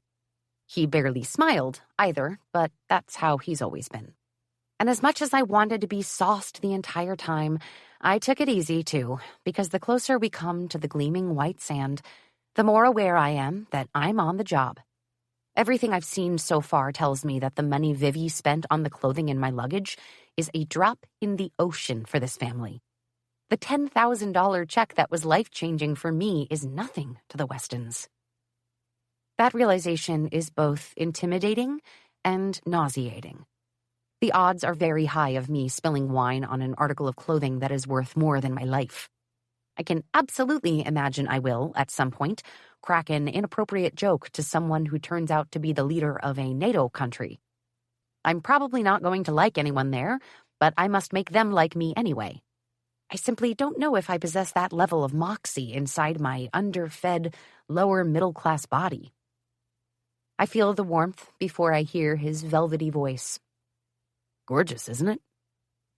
I turn to see West so close, only a few inches away as he's looking out the window beside my shoulder. Up close, his skin is amazing. Smooth and clean, with just the right amount of shadow darkening his jaw after our long day of travel. We both took a few minutes to freshen up in the lounge in Singapore, and he smells like soap and that crisp, astringent bite of dude deodorant. He doesn't look the slightest bit rumpled, and I wonder, for what I'm sure will not be the last time, whether the rich ever get swampy like the rest of us. What? I ask, lost in the realization that he has a perfect nose. Straight and even. His bone structure is unreal. I swear there isn't a pore anywhere. I'd like to paint him. To be clear, I mean paint on him. This water, he says, lifting his chin so that I follow his attention outside. It doesn't look real. He's right. And to an artist, the view is overwhelming. The crystalline azure water undulates below us, so clear that the coral reefs are visible from the air. It's like looking at a mirage. One main island orbited by 5 smaller moons, the surface of each ringed in white sugar and capped in emerald green. As we approach, the island topography rises from a flat canvas. There are rugged bluffs and rocky interiors, a smattering of blue pools nestled inland and sheltered by overhanging foliage. It's beautiful, I agree quietly. It's the kind of view I can't entirely wrap my head around. For some reason, this moment recalls the first time I saw a ranunculus. I didn't think I'd ever come close to recreating their delicate wrinkles on canvas, to accurately capturing the soft, tight bunching of the layered petals, the delicate baby-soft hairs down the stem. But I tried over and over until I got close. Being an artist is sometimes about not being afraid to do it badly first. Is that why, in the end, I chose art? Because it's forgiving? My brain wasn't wired for medicine, fine, but was I drawn to art because the bounds are loose and subjective? Because this trip, it isn't something I can do badly at first. There are no loose boundaries. I don't even know what the boundaries are. I don't know the rules of this game. I distract myself, thinking how I'd paint this view if I could, trying to locate my first brushstroke in the sparkling surface of water. It's overwhelming to imagine trying to paint something so vast, so unending. But the familiarity of the exercise is still better than thinking about everything waiting for me out on that island. I'd mix French ultramarine light extra with cobalt green. I'd add small bits of titanium white and mix until it was exactly the color that remains when I close my eyes. I visualize painting until, with a tiny jolt and the sound of water rushing all around us, we land on the surface of the ocean. I grip West's forearm as turquoise waves crest over the yellow rudders. The island is a green and white gem only half a mile away. Okay, it's really happening. Think like a millionaire, I tell myself. Cristal, Hamptons, Chanel, hedge funds, racehorses. The flight attendant approaches. Are you ready to deplane? The hosts are waiting on the beach to welcome you. Your belongings will be brought directly to your bungalow. West and I stand, stretching in unison, and I do a few uppercuts into the air. Let's do this. The island is wonderful on bare feet, she says, and it takes me a moment to realize she's speaking specifically to me. At some point in the flight, West took off his expensive sneakers and put on flip-flops. Guests are encouraged to enjoy their visit here in sandals or without any shoes at all. Although her expression is only warm, when she glances at my strappy shoes, I get what she's saying. Not even the filthy rich can walk on sand in 4-inch spike heels, dollface. What a relief, I say, laughing as I attempt to unbuckle them. My nails are a real hindrance here, and adding to the comedy is the giant diamond on my finger that slides around, weighing an entire pound. When West sees me struggling with my talons, I feel his firm hands slide down my calves and cup my ankles, his fingers making quick work of the straps. I like it a lot more than I should. My hubby loves me in tall, sexy shoes, but the little wifey in me loves the feeling of being barefoot. She laughs politely at this and turns to lead us to the exit. Tone it down a little, West says, straightening to hand me my shoes. I'm just being playful. Play a little less. I turn to face him, whispering, I know you think it's fine if we don't get along, but didn't you say your dad wants you to come back to the family company to be the chief something officer? Operations. Right. And you think he might suspect our marriage isn't real and use your inheritance as leverage to pressure you? Why not be a little lovey? We can't get him off your back if we're cold and robotic. There's a wide gulf between getting him off my back and you calling yourself a little wifey. I'm just playing the part, dude. I'm just going with the tiny scraps of information I have here. West stops me before I reach the stairs to exit the plane, his big hand wrapped around my forearm. Have I grossly miscalculated this? Undoubtedly. Panic washes him out, makes his eyes a little wild. Can you play the part? Don't call me dude. Don't rave about your favorite bongs and Takis and flavors of White Claw. These people aren't kidding around, Anna. My father spends millions, I mean millions, destroying people who fuck with him. You think he won't do the same to me if he knows I've been lying about our marriage? You think he won't destroy you? I make a little meep sound because that hadn't occurred to me. I also want to yell at both of us for how I ended up here, but his anxiety is already palpable. One of us has to keep our shit together. You told me it was fine to be a Muppet human hybrid, remember? I hiss back at him. And listen, I get it. This is stressful for you. I'll cut you some slack and I won't call you dude anymore, okay? But you're his kid. He's not going to destroy you. At least, I think. The most I know about rich families I learned from Succession, and I concede there's some brutal shit there. Besides, it's not like he's a weapons dealer. He's a grocer. What, is he gonna ban me from every Weston's in the greater Los Angeles area? I've got news for him. I can't afford it anyway. West looks at me with unmasked concern. Please, Anna, he says gently, like I'm very, very naive.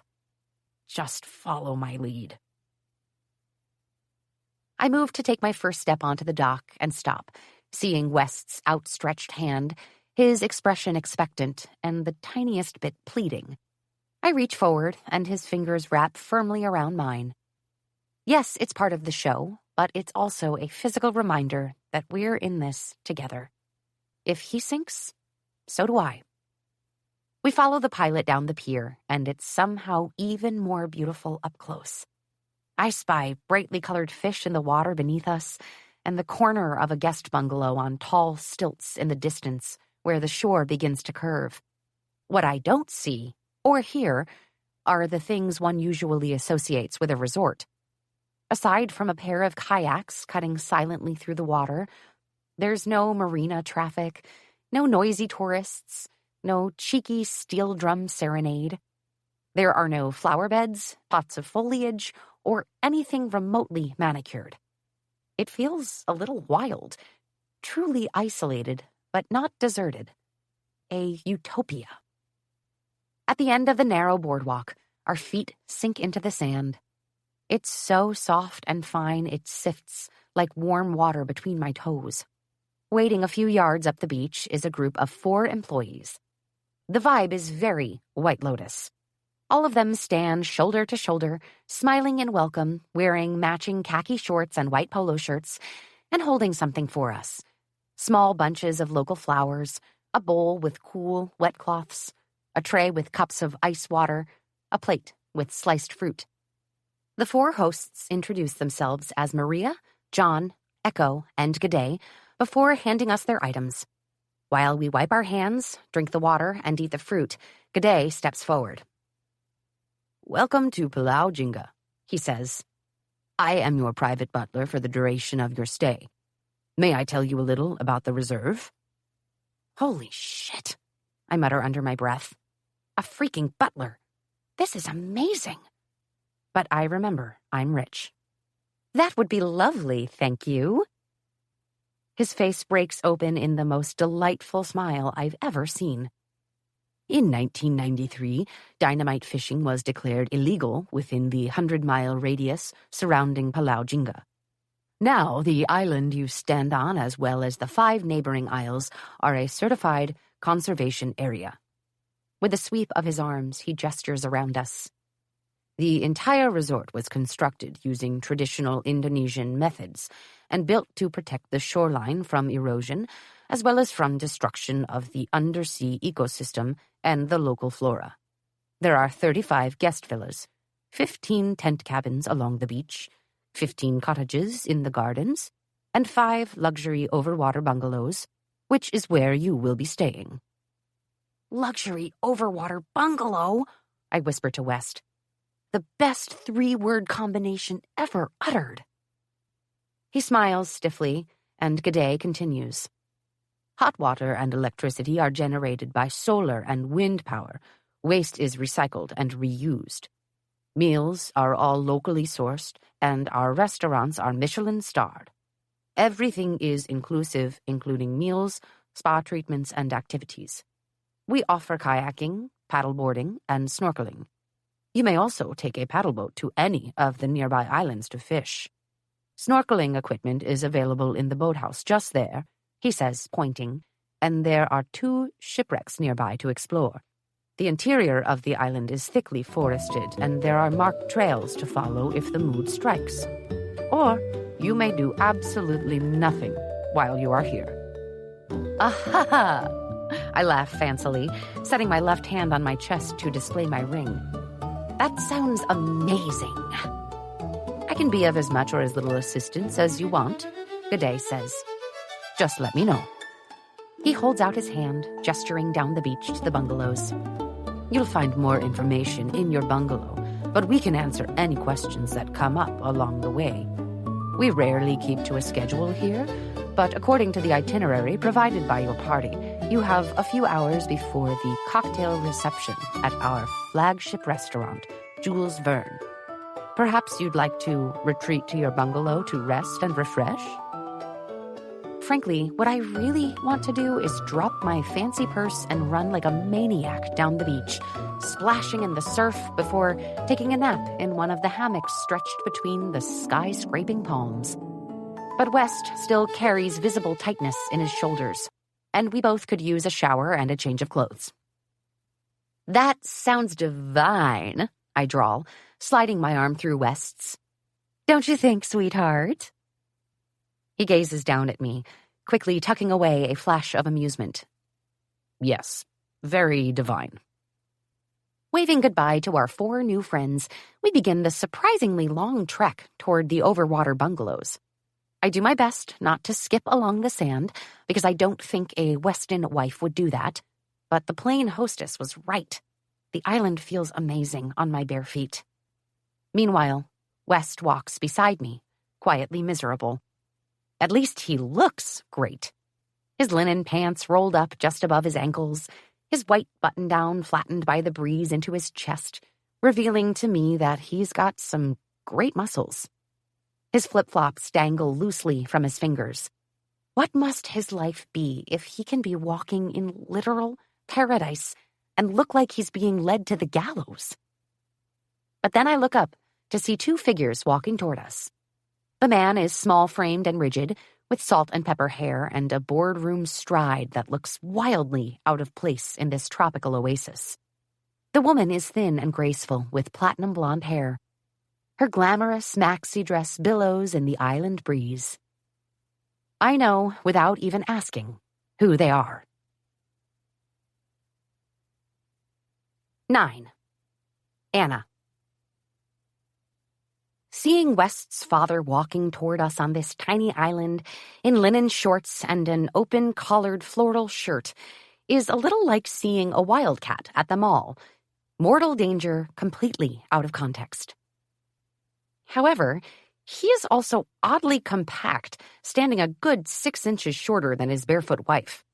Listen, I try not to play into stereotypes, but as Ray Weston crosses the beach, wiry, unsmiling, irritation hovering like a cloud around him, the aforementioned wildcat looks a little less intimidating. "Didn't believe you'd show up," Ray calls from about 20 feet away. Not hello, not welcome to the island. Just snark from the top of the page. Didn't West say he hasn't seen his father in nearly 5 years? "Liam, darling!" the woman cries, opening her arms as she jogs the last 20 feet to us. Liam picks up his pace a little, folding her into his arms as they meet. There's something heart-achingly lovely about it, how real the embrace is, and it catches me off guard. My mind whispers, celebrities, they're just like us. I reach them just in time to see the painfully awkward moment when West looks over at his father, and the 2 men seem to struggle with how to greet each other. They settle on a quick, hard handshake. Now, I read a lot while working at the Pick It Up, whatever I could find near the registers. Lots of magazines, journals, comics, travel brochures, newspapers, almanacs. I'm not picky. It means I've accrued a lot of random knowledge in my many years spent selling Red Bull and Snickers. I know a little about a lot of things, and I've learned about people, too. Ray offered his hand palm down. a classic dominant move. I try to imagine shaking my father's hand in greeting, and honestly, I cannot. I meet Ray Weston's eyes, and they're the same color as West's. But whereas on West, I'd describe them as butterscotch, honey, whiskey, on Ray, the color lacks all warmth. They are brownish, khaki, muddy beige.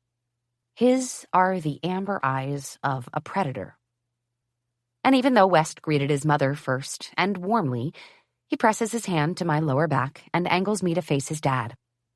"Anna, this is my father, Ray Weston."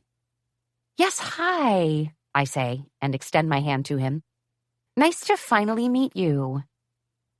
Ostensibly, this is the first time he's meeting his daughter-in-law, but he doesn't even look at me when he briefly shakes my hand with a powerful squeeze that has me fighting a wince. "It's been so long," he says to his son. His smile is a sneer. "I'd forgotten what you look like. This wife of yours keeps you locked up." Houston, we have a problematic man. "Chained, too," I say, and wink. But only when he asks for it. Abruptly, loudly, West rolls past this. "And my mother, Janet." Janet steps close, her hair in a perfect white blonde chignon, her collarbones so defined they're like hangers holding up her delicate yellow sundress. I have to assume she has an extremely deft plastic surgeon because she somehow looks like a 25-year-old, 60-year-old. "Anna, darling." The woman I need to remember is my actual mother-in-law, air kisses both of my cheeks. "My goodness, in person your hair is so pink." As far as first ever greetings go, it's weird, but I don't have time to ruminate on it because she leans into West's other side, speaking in a low voice as if I can't hear her from only a foot away. "Did I tell you a group of employees got together and wrote a letter to headquarters asking us to revise our corporate policy on piercings, hair color, and visible tattoos? It failed, of course. Too trashy for the stores. Unappetizing, you know?" I feel my jaw slowly drop. Imagine my mouth opening wider and wider until I become a pink-haired, travel-grimed version of The Scream. This woman is savage. Straightening, she adds, "But on you, Anna?" Her eyes do a sweep of my head. "Lovely." I smile. "Thank you, I think." I briefly debated going back to a more respectable dark brown before I left, but ultimately decided against it. I barely feel like myself in this costume. The last thing I need is to have that feeling confirmed each time I look in the mirror. She rolls on. "Have you two seen your bungalow yet?" "We were just heading there to freshen up," West says. "We put you in number 3, right in the middle between Alex and Blair's 2 and ours. They're adorable." Her eyes wander to the top of my head again. "Though the sheets are white, I'll ask a day to switch them out for something dark in case the pink bleeds." West presses closer to my side and my throat goes tight when his hand slides down my forearm and wraps around mine. "I'm sure the resort can manage, Mom. Had to book a trip to paradise to lure you out of that dusty office," Ray says, with a derisive lean to the words. West's reply is smooth and calm. "We wouldn't miss Charlie's wedding for anything in the world." "Missed my 60th birthday party, though, didn't you?" Ray says. If there was a camera nearby, I'd be looking straight into it. I am flabbergasted. Janet's nervous laugh cuts the tension like a shard of glass through flesh. "Oh, it's so nice to all be back together." She reaches for West's free hand. "Just wonderful." The two men are doing some sort of eye contact wrestling match, and I realize we need to break this up before it escalates into something physical. I lean into West's arm, pressing my cheek to his shoulder. "It's great to see you both. I think I'm going to take my husband to the bungalow for a bit, if you know what I mean." "She means for showers," he says quickly. "Yes, showers together," I say, grinning. After all these years, I still can't get enough of him. Okay, well, that's nice. Janet pats his hand in hers. Don't forget about the cocktail party at 6. She leans in, kissing her son's cheek again. Can't wait to get some time with you all to myself. She gives me a meaningful glance, and Ray doesn't bother looking at either of us again as the two continue down the beach. Once I'm sure they're out of earshot, I exhale 40 metric tons of held breath. Jesus! That was intense! West drops my hand, and I don't miss the way he wipes his palm on his pants. That was nothing. Awesome. I jog to keep up with his power walk pace. A tall white bird watches us from a nearby tree. It has a slender, reddish beak with a bright yellow top, and its head tilts curiously as we pass, as if it's wondering, what the hell is the hurry? Frankly, I agree. What's up with your mother and pillowcases? She'll look for anything to hold over you. Well, that was a dumb one, I say, given that every woman on this island likely colors their hair. Yep. Any other potential pitfalls to anticipate with her? He glances at me over his shoulder. You'll hate my answer, he says. Let's hear it anyway. When it comes to me, defer to her. She thinks I will always love her the most. She'll drink like a fish, but you should never have more than 2 drinks per evening. Smile a lot. Don't ever finish what's on your plate, even if I do. Exactly how far back in history would you like me to go? Will I still be able to vote? He lets out a weary sigh. Green, I warned you you'd hate my answer. Fine. 50s housewife it is.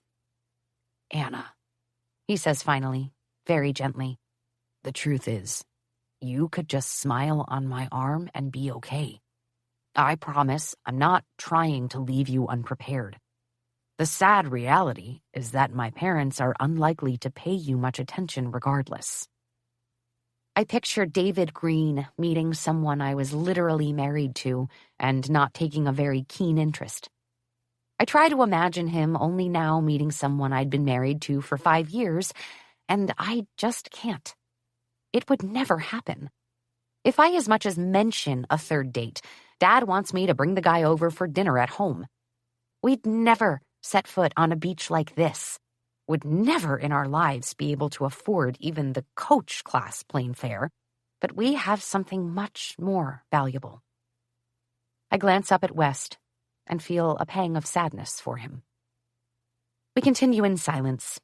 At the edge of the beach, the soft sand gives way to craggy rocks, and a smooth wood slat path has been built into the side of the cliff, making it easy to walk along the wide curve of the island. We come around a bend, and now that we're right in front of it, I gasp at the view. The wooden path branches off into 5 long, narrow bridges over the water, leading to the overwater bungalows. Each is about a city block distance apart, making them incredibly private. It's this moment right here when it sinks in that we won't just be sharing a room for 10 days, we'll be sharing a bed. Oh, I mutter, pulling up short at the bridge that we've been told is ours, the 3rd down the path. I should have anticipated this. Anticipated what? Unless that tiny romantic hut has 2 doubles inside it, we'll be sharing a bed. West shakes his head. I'll sleep on the couch. But when we reach the end of our long curved bridge and step onto the deck of the beautiful bungalow, we see the seating options. 2 round papasan chairs facing the ocean. Inside the long, narrow bungalow is a single enormous bed, and along one wall, a carved wooden bench that's barely wide enough for West's left thigh. I think that's just mean to be decorative, I whisper. I'm not sure you'll fit, unless you sleep in a coffin perched on top. West frowns at the bench. I'll make it work, he mumbles. The bigger problem is that. I point down the length of the bungalow, which is essentially a long rectangle, with the bedroom portion taking up roughly 2/3, a small half wall behind the headboard, and a bathroom occupying the very back third of the space. While the sinks and closet are hidden by the partial wall, the shower is gloriously open and visible even from the entrance.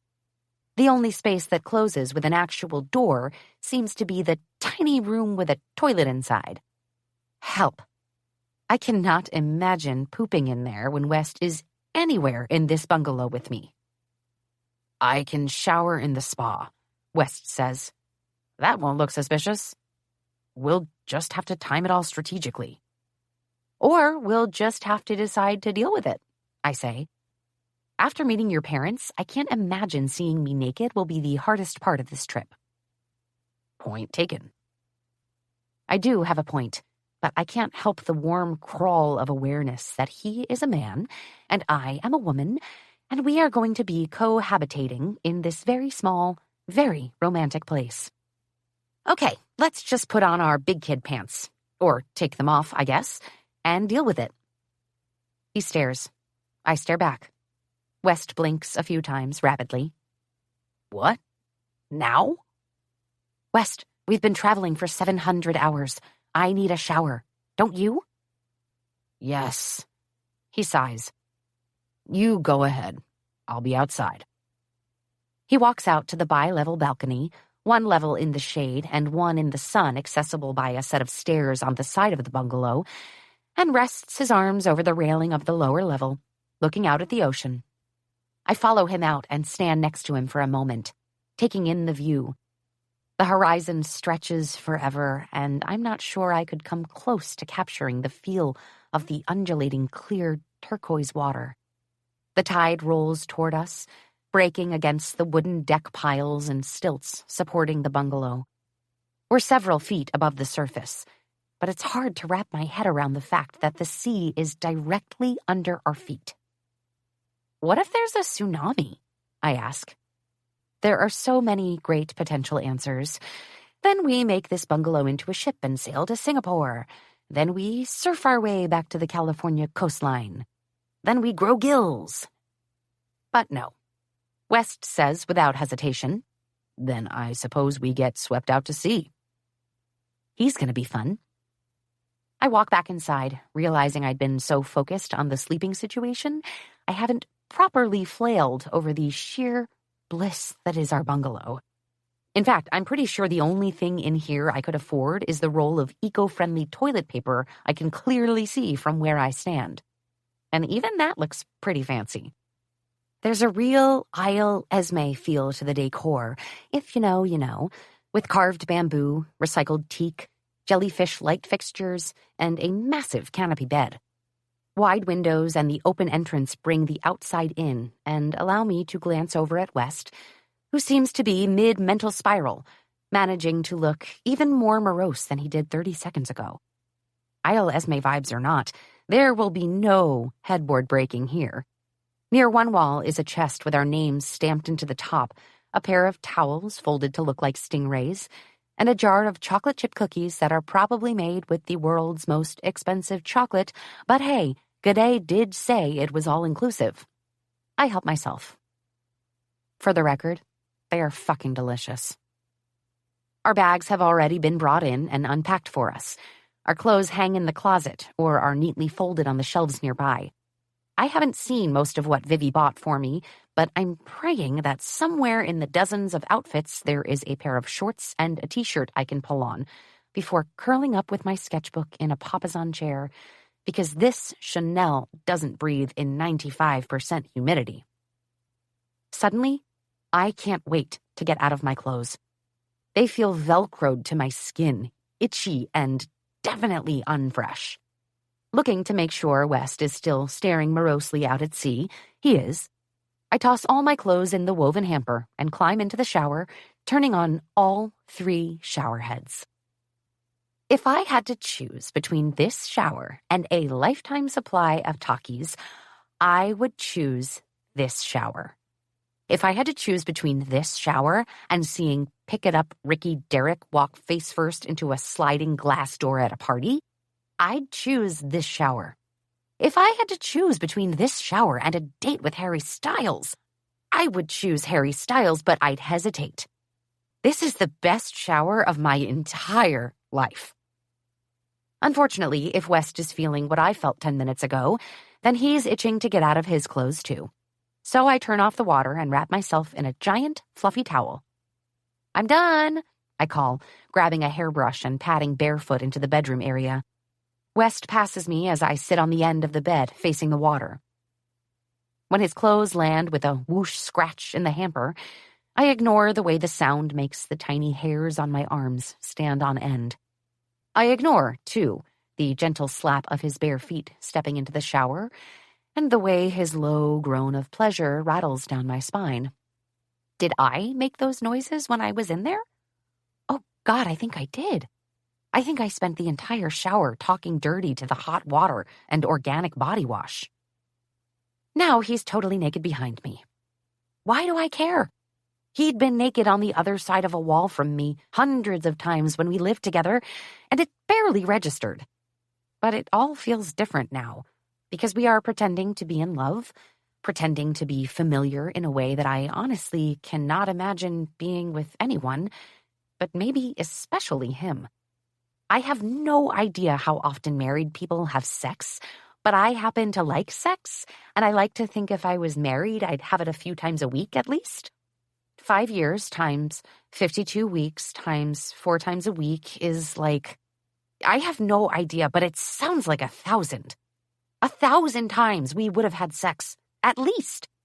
1,000 times his naked body is supposed to have touched mine. I should at least know what that looks like before I try to pretend to know it, right? For realism's sake? Wrong, my conscience whispers. You should be ashamed of yourself, Anna. My awareness of his nakedness is like a mallet tapping at the inside of my forehead. I draw the brush through my hair, trying to think about unappealing things. Bug bites, flat pillows, gas pain, yeast infections. But nothing entirely distracts me from those low groans he lets out every now and then. He peaked. He had to have, right? He definitely peaked. Just a tiny twist of his head, chin tucked to shoulder, eyes lifting for only a beat to catch a glimpse of me in the shower. Under the guise of brushing the hair at the nape of my neck, I turn my head, drawing the pink strands forward. I lift my eyes for the tiniest beat, but it's long enough to completely destroy any illusion I have that West is some stuffed shirt, uptight loser, and I'll be able to share a room with him without peeking again. His head is tilted back into the water spray, eyes closed, hands sluicing suds down his very fit torso. He looks like he's in a body wash commercial. My fingers ache for my sketchbook, wanting to capture every line and ridge so I can gorge myself on it later. His body is like carved stone, his legs thick and muscled. The rest of him? God damn! I have a lot of faults. I drink milk from the carton, I never make my bed, I am slothful, and sometimes I'll just set the new roll of toilet paper on top of the empty roll instead of changing it. A monster. I am also gluttonous. I don't want a few peanut M&Ms. I want the entire bag. Why have 1 margarita when 3 is such a nice, satisfying number? Everyone knows why. And that's why I go back for seconds right now. But karma is Team West. His eyes open just as I glance again. They widen, and he reaches down to cup his goddamn before he turns, facing away. Anna, he says, his voice spluttering in the water's spray. Are you peeking? No, sorry. But frankly, 1, I'm not very sorry, and 2, him facing away isn't any better because I am a sucker for a great ass, and his is probably ranked between the Grand Canyon and the Great Barrier Reef on a list of things everyone should see at least once in their lifetime. I couldn't help it. I roll over on the bed, clutching the towel to my chest so I don't wind up totally naked, and press my face into the soft comforter. The water turns off, the sound of a towel being pulled from the rack reaches me, and then West's feet pad over to the bed. I know he's standing there, staring down at me with that increasingly familiar look of dismay on his face. I brace myself for a lecture about how I must do better than be a trash can horn goblin about his nakedness, about how I have to behave like a grown-up for the next 10 days. "Don't yell at me," I mumble into the pillow. "I'm sleep-deprived and generally incorrigible." The mattress dips and I crack one eye open. West has planted a knee on the bed and stares down at me, one hand clutching the towel wrapped around his narrow, muscular waist. "Calm down," he says, smirking. I peeked too. 10. Liam. From the ages of 6 to 12, I played Little League. I quit once I started middle school and girls or computers took over my every waking thought, and by that point I was also desperate to avoid my father's competitive intensity whenever possible. But for those 7 years, I was one of the best kids on the team. At least when it came to fielding. At bat, I was a distracted mess, unable to follow the golden rule: keep your eye on the ball. No matter how often my dad ordered our nanny to pack a lunch and take me to the batting cages to practice, no matter how much he berated, threatened, or taunted me after games, I was never confident in the batter's box. If I made contact, I'd slug it, sure. But at least half the time, I'd strike out. "You're pulling your head," Dad would yell at me after every game. "Watch the ball hit the bat. For fuck's sake, Liam, focus." He was right. Focus was always a challenge, and apparently it didn't end with baseball. I came here with the knowledge that all I need to do is limp this lie to September, and I can finally exhale. But we're less than an hour into this farce, and I'm already off track. I peaked, and it was a huge mistake. It's not that I didn't know Anna was attractive all those years ago. It's that we barely saw each other, and I was so driven to finish my degree and never have to work for my father again that Anna, attractive or not, was easy to overlook. In reality, this trip should be very simple. Anna and I need to be in attendance, passively social, and not discuss our inane cover story anywhere in earshot of anyone but Jake. I realize she's nervous about how well she'll pull off her role, but what I told her was true. Anna could just smile on my arm and it would be fine. The fact that she's here should be enough to get my self-obsessed father off my trail. So the last thing I need to do is add more fuel to the emotional fire. The last thing I need to do is notice her. But when she steps out onto the deck of our bungalow, dressed for the night's cocktail party, there's no escaping it. The dress is black silk, landing high on her upper thigh, and with only a delicate silver chain holding it up over one shoulder. Another crosses her chest, connecting to the opposite strap, and when she turns around and goes inside to grab her small purse, I see the view from behind is even worse. Low cut, with two of those same tiny sparkling chains draped together diagonally across the width of her back. I hear the creaking, choked sound of my own surprised inhale. The only thing I see is skin. So much skin. And legs. Legs for days. "Okay," she says, returning to the deck and running her hands down her sides, unaware of the way my eyes rake over her. "If this isn't the right vibe, tell me. Vivi put about 20 dresses in that trunk, and this feels, like, weird to wear barefoot, but I think they'd all be weird to wear barefoot. Honestly, I don't know why the dress code for everything wasn't beachy, but here we are. In silk." Finally, she looks up at me, brows raised as she waits for the verdict. I have no idea what my face is doing, but I work to get my voice to come out steady. "That dress is fine." "You sure?" "Yeah," I say, clearing my throat. "It's a cocktail party." I point a finger attached to a very sweaty palm. "That's a cocktail dress." "Okay, She pauses, fussing with the hem, which, no matter how much she tugs at it, is never getting longer. "Do you have a recurring dream? Mine is that I wake up and plan to wear a new cute dress that I like, but which I haven't worn yet. But by the time I leave the house, it feels shorter than I remember. Then I get to school, high school, because nightmares are always about high school, and the dress barely covers my ass and I start to feel really self-conscious. By the time I walk into my classroom, I realize what everyone around me already knew, which is that I'm wearing a shirt and only thought it was a dress, and I'm basically walking around with no pants on." "That's not your nightmare, Anna. That's you just lounging around your apartment." She grins. "Touché." Another hem tug. "Okay, and also, I didn't take the tag off this, so you can return it after the trip." "That's not necessary." She cups a hand to the side of her mouth. "West, This dress is Givenchy. It was like $2,500. I smile at her and cup a hand to the side of my mouth, whispering, "It's okay." Truthfully, I love that she thinks about this. I love that she's horrified by that price. I'm horrified too. It's a good thing Anna isn't my real wife. I would constantly worry that my proximity to this world would destroy her. We head back inside so I can cut the tag off for her. It looked like a flat rectangle on her ass, she wouldn't have fooled anyone, and make our way along the softly lit private bridge to the wooden path, and then to the beach where we can begin to make out sounds of the party in the distance. From my perusal of the map left in our bungalow, there are a handful of large guest structures on the main island.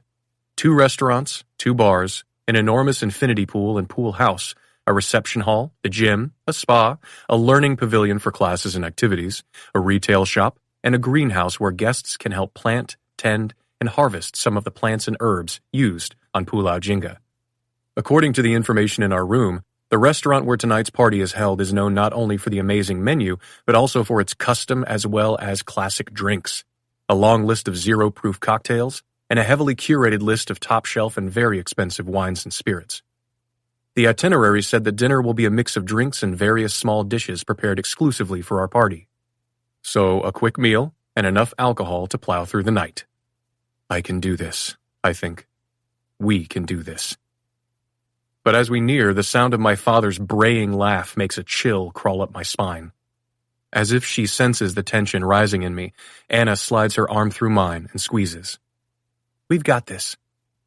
We just have to get through it. Get through?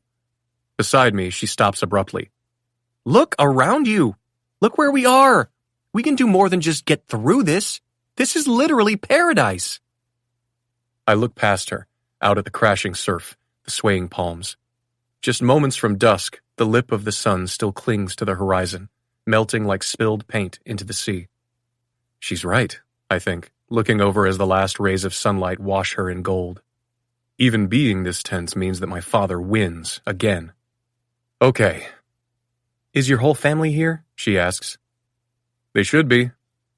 You gave me advice about how to handle your mother, she says, turning to adjust my collar, tucking it under the lapel of my sport coat. I'm going to give you some advice too. Put your hand on my lower back when we're together. It makes you look physically comfortable and a little possessive, which is hot. Kiss my shoulder when you think someone is watching. She runs her hand down my chest and then lifts her gaze to mine. Gaze into my eyes when I'm speaking to you like I'm the only person in the room. Try to remember what it felt like the first time you were truly, madly, insatiably in love. Look at me like that. Unconsciously, my eyes flicker briefly to her lips. They're full and soft, shiny with a tiny bit of gloss. Legs and lips. My weaknesses. Perfect, she says quietly. And what will you do? The hand on my chest slips down to my belt where her fingers rest on top of the buckle. Look at you like I adore you, like I want to consume you, like I want you to take me back to the bungalow to rip this dress off and ruin me. I swallow, my throat dry. Is this William Albert? A voice booms, and I turn to see Jake approaching with 3 small glasses in his hands. And Anna motherfucking Green? Her hand falls away. That's Anna motherfucking Green - Weston to you. She lets out a happy squeal, jogging over to hug him as well as she can without spilling the shots on either of them. You look amazing. Me? He steps back so we can get a good look at her. You look like a goddamn goddess, Anna. Thank you. She seems to resist the urge to tug her hem again. The 2 of them walk back to me, and Jake looks over his shoulder to make sure we're alone. How are my favorite liars doing? I'm nervous, Anna whispers. You're gonna be great. He lifts his chin to the party going on behind him. They're all assholes. My little brother hands me a drink. She looks fucking gorgeous. You should stay married to her. I ignore this. Shots, Jake? Really? Trust me, you'll need it to get started in there. There's a Time reporter inside who thinks Dad used to work for the CIA. Good God, why does he think that? Anna asks, waving off the shot when he offers. Jake shrugs and does hers right after his own. Because Dad told him that he did. Wait, Anna says, lowering her voice. Did Ray work for the CIA? I laugh. Of course not. Lifting the shot glass to my lips, I toss the ice-cold vodka back and stifle a wince. How does one explain Ray Weston to a person like Anna, who lives fully in the real world? Dad just talks shit. It's his favorite entertainment. Having smart people believe his nonsense makes him feel like the smartest person in the room. She looks into the tent over my shoulder. Well, that's weird. Her eyes go wide. Oh, there's a woman who just did a double take when she saw you two. She's walking over here. Describe her, Jake says, leaning in, his hair falling over his forehead in thick waves. There are moments where I see the man he could someday be. Playful but grounded, flirtatious but loyal, clever but humble. I want to know that version of him and worry he will forever be frozen in this caricature of the irresponsible youngest son as long as he works for Weston's. Blonde, Anna says out of the side of her mouth, drawing my attention back to her. Curvy and beautiful, lots of gold jewelry, wearing a very low-cut dress. Lot of boob happening. Jake and I look at each other and grin. Blair, we say in unison. Alex's wife? She asks. I turn and look.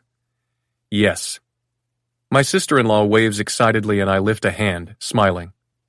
I like Blair, even if she's a little batty, handsy, and boozy. But in a world full of people who wear many masks all the time, Blair is the one woman who says exactly what's on her mind. It's hard not to respect that, even when the kinds of things she says are, well, hello, you little fuckboys, she calls and pulls me into a hug, pressing her boobs hard into my chest, her hands moving uncomfortably close to my ass. The first time she did this in front of Alex, I was so rattled I had to excuse myself to go get some fresh air. I'm not sure she'd actually have sex with me or Jake if given the opportunity, but I'm also not sure she wouldn't. Over her shoulder, I see Anna clocking this odd greeting with a bemused frown, and when I manage to extricate myself, Jake has leaned over and is whispering something in her ear. Anna gives a quiet, oh, and then nods. Right, okay, I remember. Hopefully she remembers, too, that if the question is whether we're down for a threesome with Blair, the answer is unequivocally no.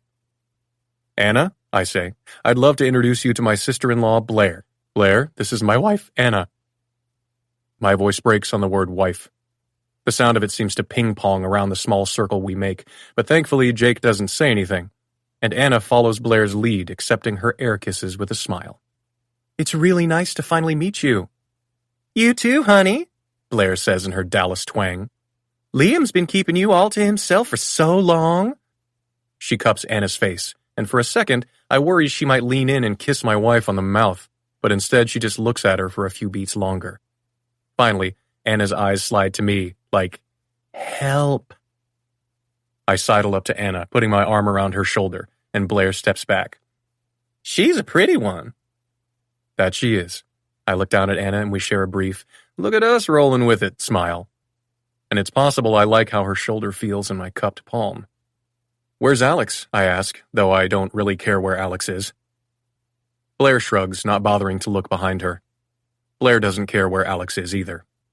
Somewhere in there talking about work, drinking whiskey, or measuring dicks. Anna barks out a bawdy laugh before covering her mouth with her hand. Sorry, she says from behind it. The diamond on her ring flashes in the flickering light. That surprised me. Blair looks at her with new eyes. Oh, I think I like this one. She takes Anna's hand, tugging. You're coming with me. I resist, keeping my grip on Anna's shoulders. Where are you taking her? Inside for a drink. I don't trust you, Blair. My sister-in-law winks at me and does a little shimmy. You shouldn't. Anna smiles at me, and in her eyes I see it. I can handle this kind of crazy, she's saying. You want me to come along? I ask. I'll see you in a few, she tells me, and then disappears with Blair into the tent.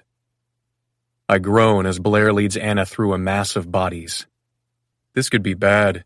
If memory serves, Anna is a very chatty drunk. It'll be fine, Jake says. She's less likely to get cornered by mom or dad if she's with Blair. That much is true. At social events, mom and dad avoid Blair's brand of unpolished bluntness at all costs. The restaurant, Jules Verne, lives up to its name. With installations of fishing nets and vintage sailing paraphernalia, it's a nod to 20,000 Leagues Under the Sea. The floors are sand, the roof is reclaimed lumber and bamboo. There are long uninterrupted stretches of glass windows, but they are all thrown open, letting the outside in. A beautiful canvas tent has been raised just beside the bar to provide more space, and inside, the nautical theme continues. Lanterns made of green sea glass and rope swing overhead, sending ripples of light that look like water pooling across the floor. The bar is lined with highball glasses, and a bartender in a white shirt and vest agitates a cocktail shaker near his ear. A set of long tables are filled with what looks like tiny cups of prawn and papaya salad, alongside platters of brightly colored fruit and roasted vegetables. My eyes snag on trays of fried brown rice on prawn crackers and chili, stir-fried noodles, grilled fish and octopus on sprays of fresh herbs, poke bowls, and a variety of local dishes I can only guess at. Across the room, I see Blair introducing Anna to Reagan, Lincoln, and Nixon. She kneels down to shake Nixon's hand, and a tiny, fond twist behind my ribs makes me hold my breath for just a beat. "Did you prep her for the names?" Jake asks me. I did. "Good. Anna has no poker face." "How's she taking everything?" he asks, and I know what he's referring to. The planes, the island, the money, the family. As well as one can hope, I guess. He makes a sound of agreement as we watch the party around us. "The good ones usually run away." "Luckily, I'm paying her," I say quietly. "She can flee with her money when it's over." "Alex asked earlier how much time I've spent with the two of you." He looks over at me, grinning. "If it comes up, we've been to Santa Barbara and Cabo, where you and Anna bought a house." Off my annoyed look, he adds, "I had to add some details to make it feel believable." You think it made the story more believable that I, a man who has driven the same Honda Accord for 10 years, bought a house in Cabo? If anything, that's going to make him more suspicious. With a laugh, Jake rids himself of our shot glasses and snags 2 tumblers of whiskey off a passing tray. He hands me one before lifting his own. "Well, whatever. To the final few months. If you pull this off, you're free." My stomach dips. If he only knew how critical this farce was, for all of us. We clink glasses and take a sip. "How's work?" My brother shrugs. "Fine. The usual." He looks past me at the party, and I take stock of how he seems from the outside. He's got Dad's dark wavy hair and light brown eyes, but like me, he got his height from our mother, who is almost 6 feet tall without the benefit of heels. Jake is good-looking, charismatic, and always up for some, mostly good-hearted shit-stirring. My stomach sours with guilt for what I'm keeping from him. What I could potentially fuck up. Jake's happiness is my lifelong, constant vigilance, making sure Dad isn't turning any of his brand of tough love parenting on my younger brother. For the most part, Jake has managed to escape it. It's almost like our father gave the largest dose to Alex, the second largest to me, and by the time he got to Jake, he was too bored to pay much attention. He skipped right to Charlie, where the adoration is lavished. Frankly, I'm fine with it. It's better this way. And from a very young age, Jake realized it too. Our father's dream was to have his 3 sons beside him in the C-suite. Alex was trained in accounting from the time he could read, and Jake is social and magnetic, a perfect fit for marketing. I took a natural liking to computers, but I suppose my temperament and the strategic invention of a computer program when I was in my teens that simplified a huge waste and inventory issue had my father's laser sights on me as CEO. But I'm where this plan broke down, and Dad has no one to blame but himself, though it would never occur to him to do so. I was the first to join the family business, if inadvertently. At 15, for a summer programming class, I created an inventory system to be used across all of the stores. It was a game changer at the time, and Dad became obsessed with all the ways new technology could put Weston's above every other chain out there.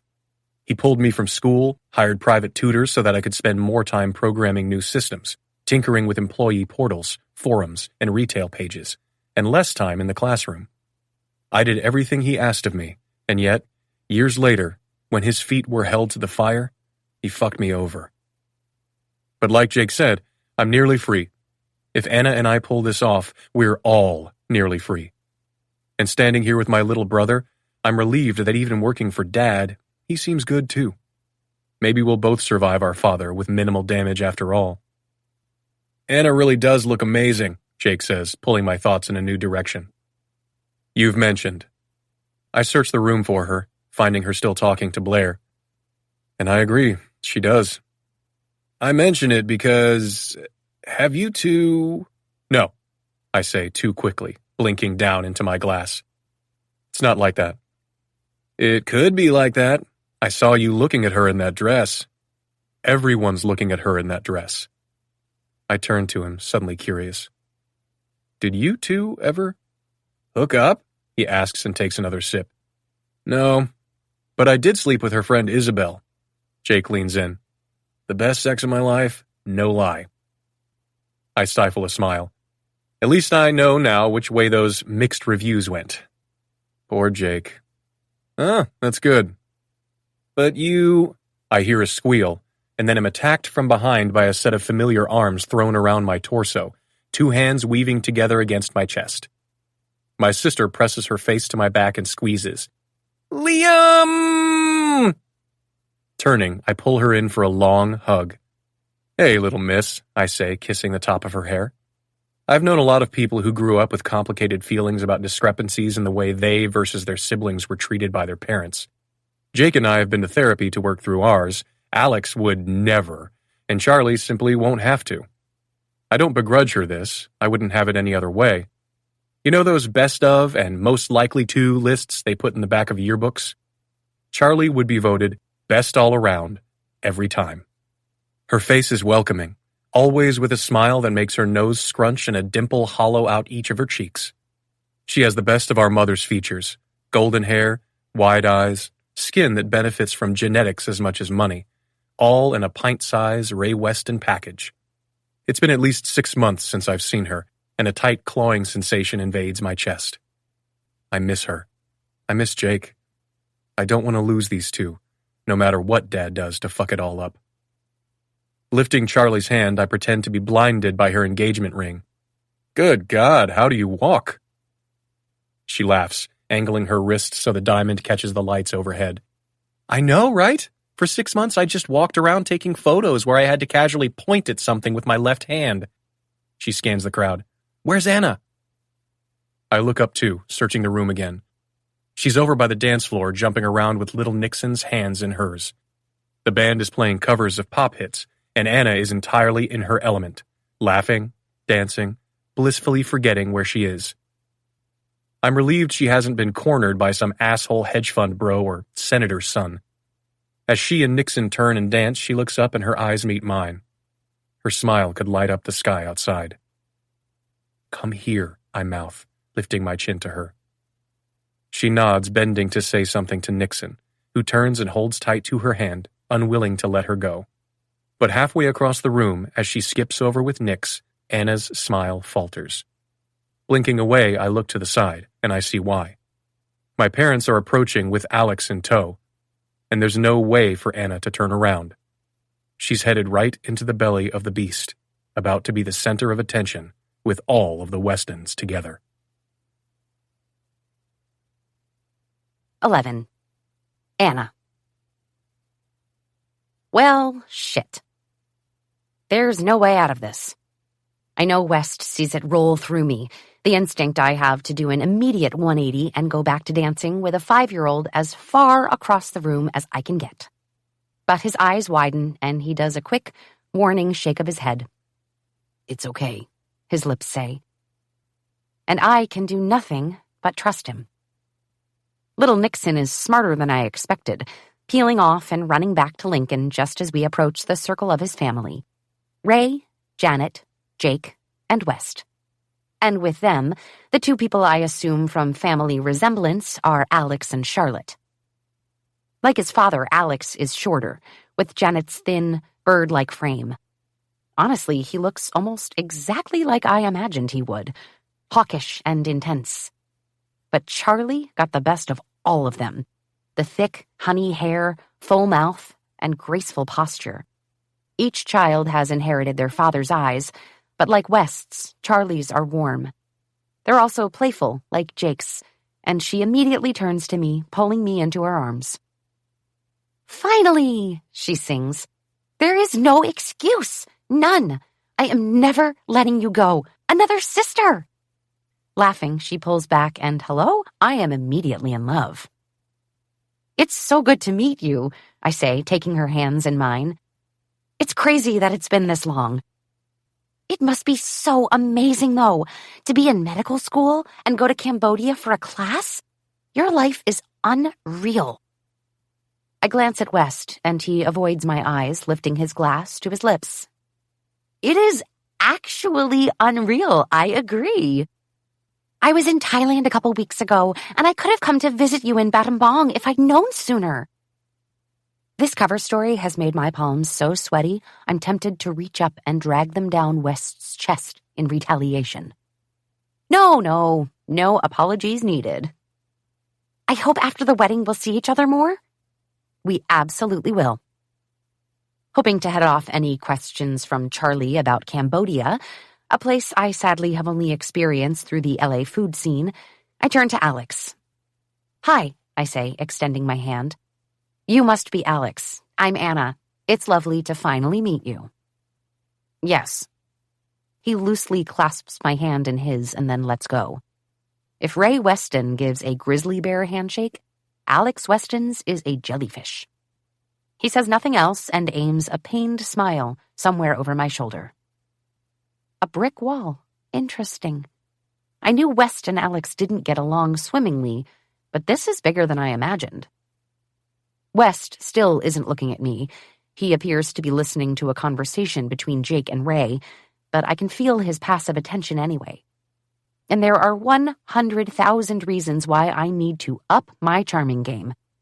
Alex seems like a dead end, so I brave the odds that Charlie might ask me about Cambodian geography and turn back to her. How are you? Ready for everything that's going to happen this week? I am! She launches into a happy spiel, describing the events of the week. The itinerary is amazing, I agree. How excited she is to see everyone, I'm sure. How I must meet her best friend coming in from New York, who just finished her residency in otolaryngology. Fuck me. How she can't wait for the old Hollywood party night, and she hopes I will make it. Of course, are you kidding? I enthuse, because honestly, what else would I be doing that night? Before she does an adorable little overwhelmed gesture and hugs me again. I catch West's eyes over her shoulder and see it on his face, how much he loves her. Your hair is so pretty, Charlie cries when she steps back. My God, this is like conversing with a flower. Janet, who had been talking to Jake and Ray, turns to us. Charlotte wanted to color her hair in high school. I said, absolutely not. Actually, Mom, you said if I got straight A's, I could do it. Janet smiles tightly. Exactly. Well, there it is. She turns her laser focus to me. How do your professors react to your hair? I feel West's hand settle on my lower back. I mean, I say self-consciously, as all other conversation halts and every eye is on me now. I'm sure they like it, but are probably more impressed with my amazing doctor skills. West's fingers flex against my back in response to this, and yes, Mr. Perfect, I realize that sounded idiotic. I want to stomp hard on his big, stupid foot. If he's going to judge how I fake doctor this, then maybe he should have given me a different job. How was Cambodia? Charlie asks in a low, reverent voice. Every member of the Weston family waits for my answer. So humid. I pause, and in the silence realize that this isn't exactly what Charlie meant. Oh, but there were also, a lot of broken bones? Oh, God. Alex frowns, decides to speak. Bones, specifically? West's hand does the flexing thing again. Right, I say. Well, I was helping in a clinic near a bridge, without rails. A lot of people fell off. Janet gasps. Dear God, that's horrible. I shrug, smiling. But good for business, I guess. The circle falls deathly silent. West drowns himself in his whiskey. Medical humor. God, this is a train wreck. Wrong crowd. Hey, did you hear that Liam is training for a triathlon? At least he looks like he is, and his physique is the first thing that popped into my head. That shower really destroyed me. Is that right? Ray asks, turning his focus to his son. We gonna race? Hand flex. Heavy sigh near my ear. Another sigh, and I feel a pang of victory even though I've clearly said something wrong. How does it feel to have to play along, Dr. Weston? Dad, we could just run. It doesn't have to be meet me at sunrise tomorrow, Ray says, eyes like laser beams. We can race to the Black Beach and back. West drops his hand from my back. He's given up. We'll see. Ray laughs. Come on. Play with the big kids this week, Liam. It's vacation, Dad. I'm not setting an alarm. Look at this fucking academic, Ray crows. What kind of man needs to set an alarm? I've never needed an alarm, Alex cuts in. Up with the sun even after a late night at the office. Nothing to be embarrassed about, Liam. You probably just need more sleep than the average man. West doesn't rise to the bait, but a muscle in his jaw clenches repeatedly. I, however, am not here for the recreational dragging. It's unlikely, I say, and every head turns my way. Everyone needs 7 to 9 hours of sleep a night. You can try to convince yourself you don't need more, but over time you'll build up a sleep debt. It probably affects your mental and physical health more than you realize, Alex. Thank you, Psychology Today. On newsstands 6 times a year. Ray laughs, delighted, but Alex's gaze intensifies. Yeah, no, I think I'm good with 4 hours. I smile up at West. Being well-rested is good for your mind and body, isn't that right? I wiggle my eyebrows, and he stares down at me, fighting a smile. Jake snorts into his empty glass, but at least Charlie is with me. I'm going to start going to bed earlier, she says with sweet worship.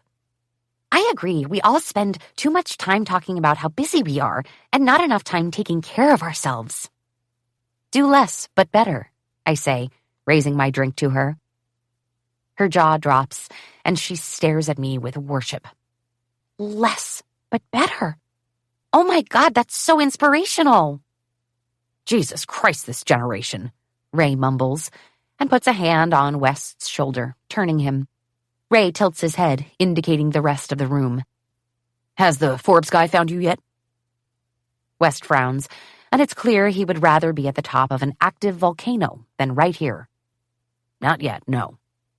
Make some time for him this week, Ray says. His name's Ellis. Good guy. I told him I'd give him a little time every day, but let's be real.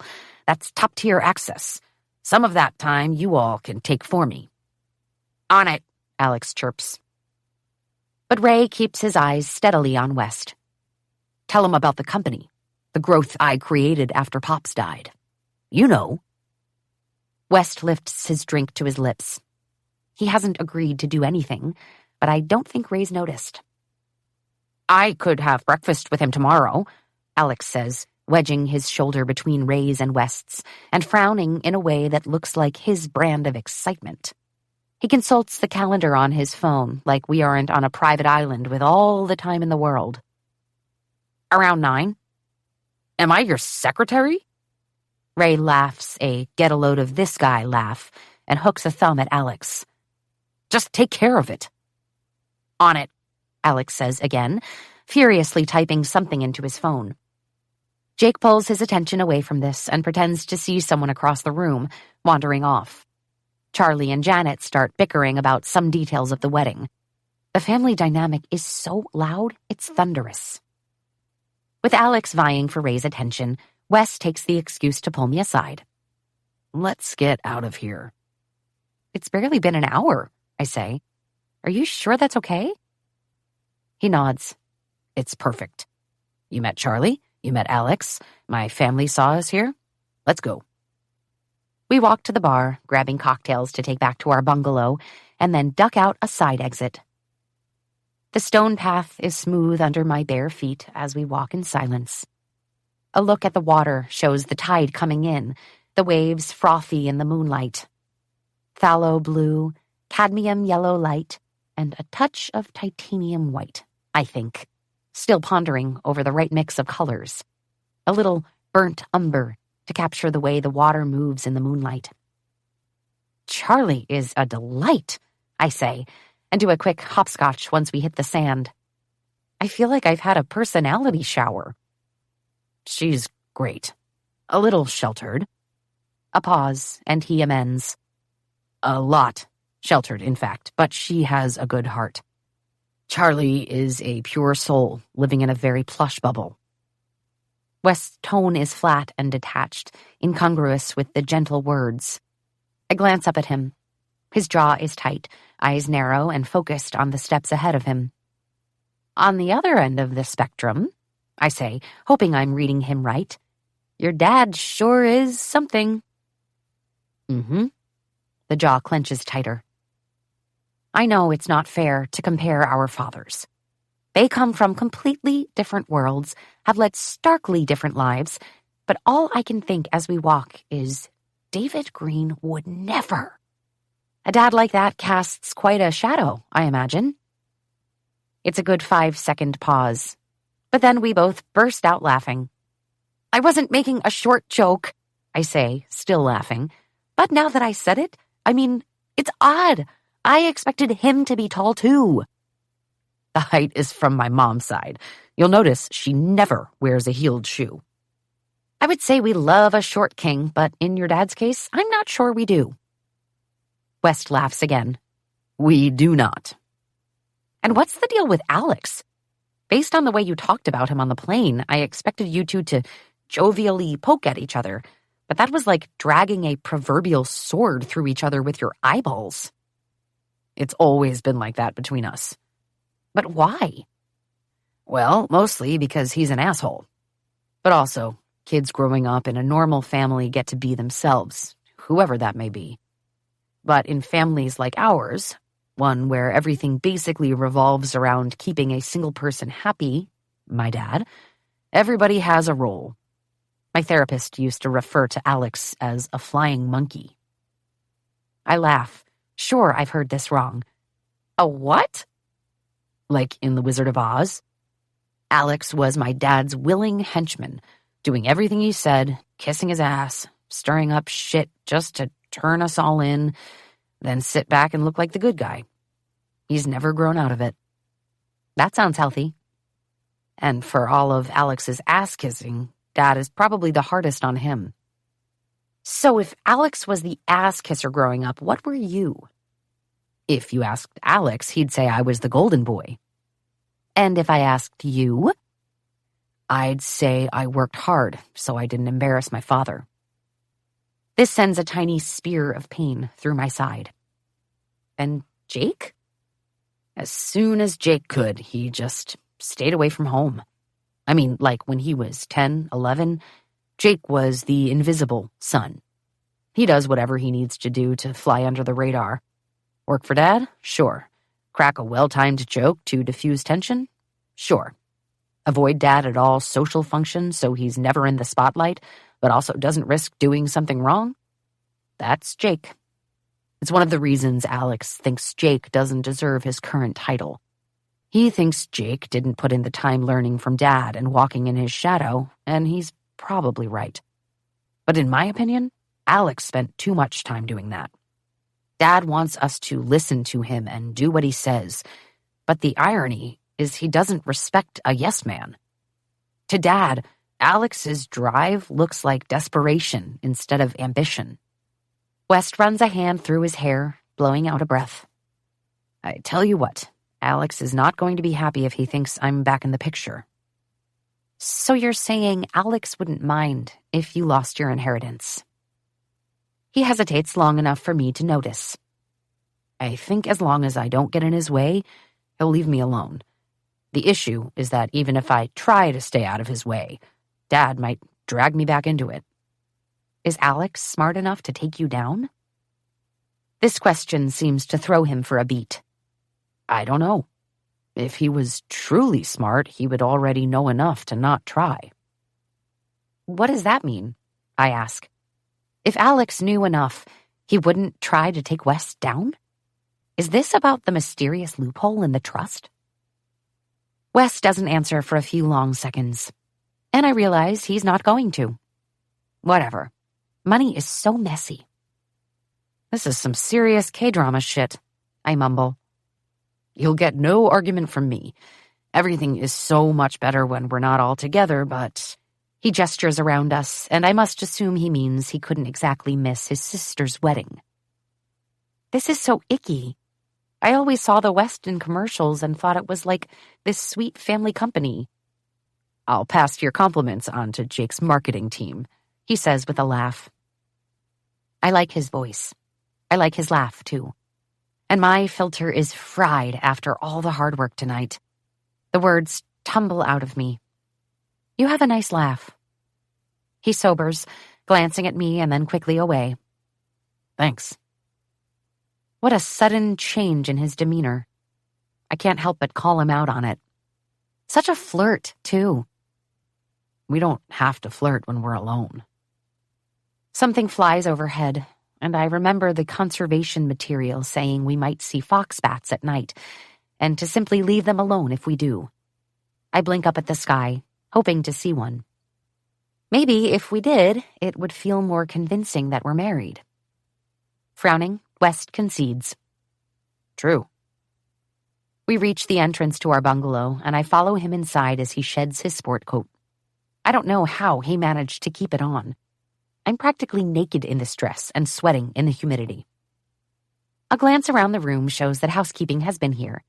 The bed is turned down, the gauzy curtains drawn. More importantly, the cookie jar has been refilled. West sits on the bench and pulls a shoe off. I set my clutch down on a shelf in the open closet. I'm thinking Alex will take a keen interest in exactly how happy we seem. I narrow my eyes, staring into the distance.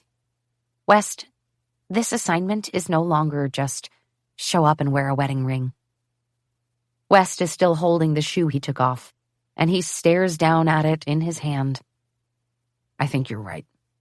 I was hoping it would be enough to show up, but it's going to take more than that.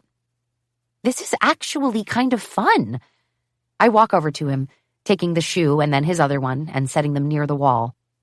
I realize incomprehensible sums of money are at stake here, but for me, it's like a murder mystery party. Finally, he blinks out of his trance, looking up at me in silent question. You know, I say, waving my hand forward. Being suspicious of everyone, wearing costumes, getting progressively drunker as the party goes on. I walk to the bathroom area. Don't peek. I sip my drink. Or do peek. What do I care? I peel off the itchy cocktail dress and reach for one of the fluffy bathrobes, muttering, These robes are the shit. They are really soft, he agrees. Bending to wash my face, I say, You going to be okay sharing a bed? Yeah, are you? I scrub the soap into a lather. Sure. I basically fall asleep and don't move an inch all night, so it doesn't matter to me where you are. Patting my face dry, I walk behind the half wall to where our clothes have so helpfully been put away, pull out a pair of very silky, very skimpy pajamas Vivi packed for me, and hold them up. Fuck me. What? He asks from the other side. I let Vivi shop for this trip, and she got me slutty PJs. You'll be under the covers, he says. With you, I say with false misery, and he laughs that low, seductive sound. You just assured me you'll stay on your side of the bed. True. Will you? His laugh is confident. Yes. I slip out of the robe and pull on the tiny shorts and tiny tank, and then brush my teeth. It's only 10, but I'm wiped. I don't meet his eyes as I walk to the bed and climb in, and I'm not sure whether I love or hate that he doesn't seem to look at me at all as he gets up to go get ready for bed. A handful of minutes later, West shuts off the lights, climbing in beside me. My brain screams, What is he wearing? Clearing my throat, I say, "No hands or feet or boners on my side, sir." Another laugh. I really like that sound. "If my boner could reach that side, I think you'd be intrigued." I ponder this. I would be, you're right. The thing is, half of his family sucks. But this, right here, isn't all bad. I like hanging out with Weston. The ocean stretches outside, the waves falling back before rushing forward again. The calming reflection of water dances along the ceiling. I listen to him breathe along with the waves. A person could get used to this, I think, my eyes growing heavy. "Good night, Anna." "Night, West." He sighs. "Liam." I roll over, laughing. "Night, Liam." 12. Liam. Arms, legs, lips, heat. My feet pound against the sand, each step sounding out the rhythm like a song looping in my mind. I can't get the 4 words out of my head. Arms, legs, lips, heat. And of course, Gary Peterson gets hard the second we start talking about merging, but I string him along because not even my father's voice breaks cleanly through. It's just a vague drone in the background. I woke up around 2 this morning to find Anna wrapped around me. Despite what she'd told me about sleeping in one place all night, at some point she'd migrated across the massive bed to throw a leg over my hip, send an arm over my torso, and press her face to my neck. It took monumental focus to not go hard against her inner thigh, and because of it, I'd slept like absolute shit. Our running route has circled the beaches of the main island before switching to marked trails that cut through the lush forest. At various points, a spotted lizard darted across the path, a nest of baby birds squawked from a nearby tree, a sea turtle sunned itself on a rock in the foamy sea spray, but I barely lingered on the magic of any of it. With every blink, I see the curve of Anna's hip where the sheet fell away, feel her firm breasts pressed against my ribs, hear her warm, sleeping breaths so close to my ear. Arms, legs, lips, heat.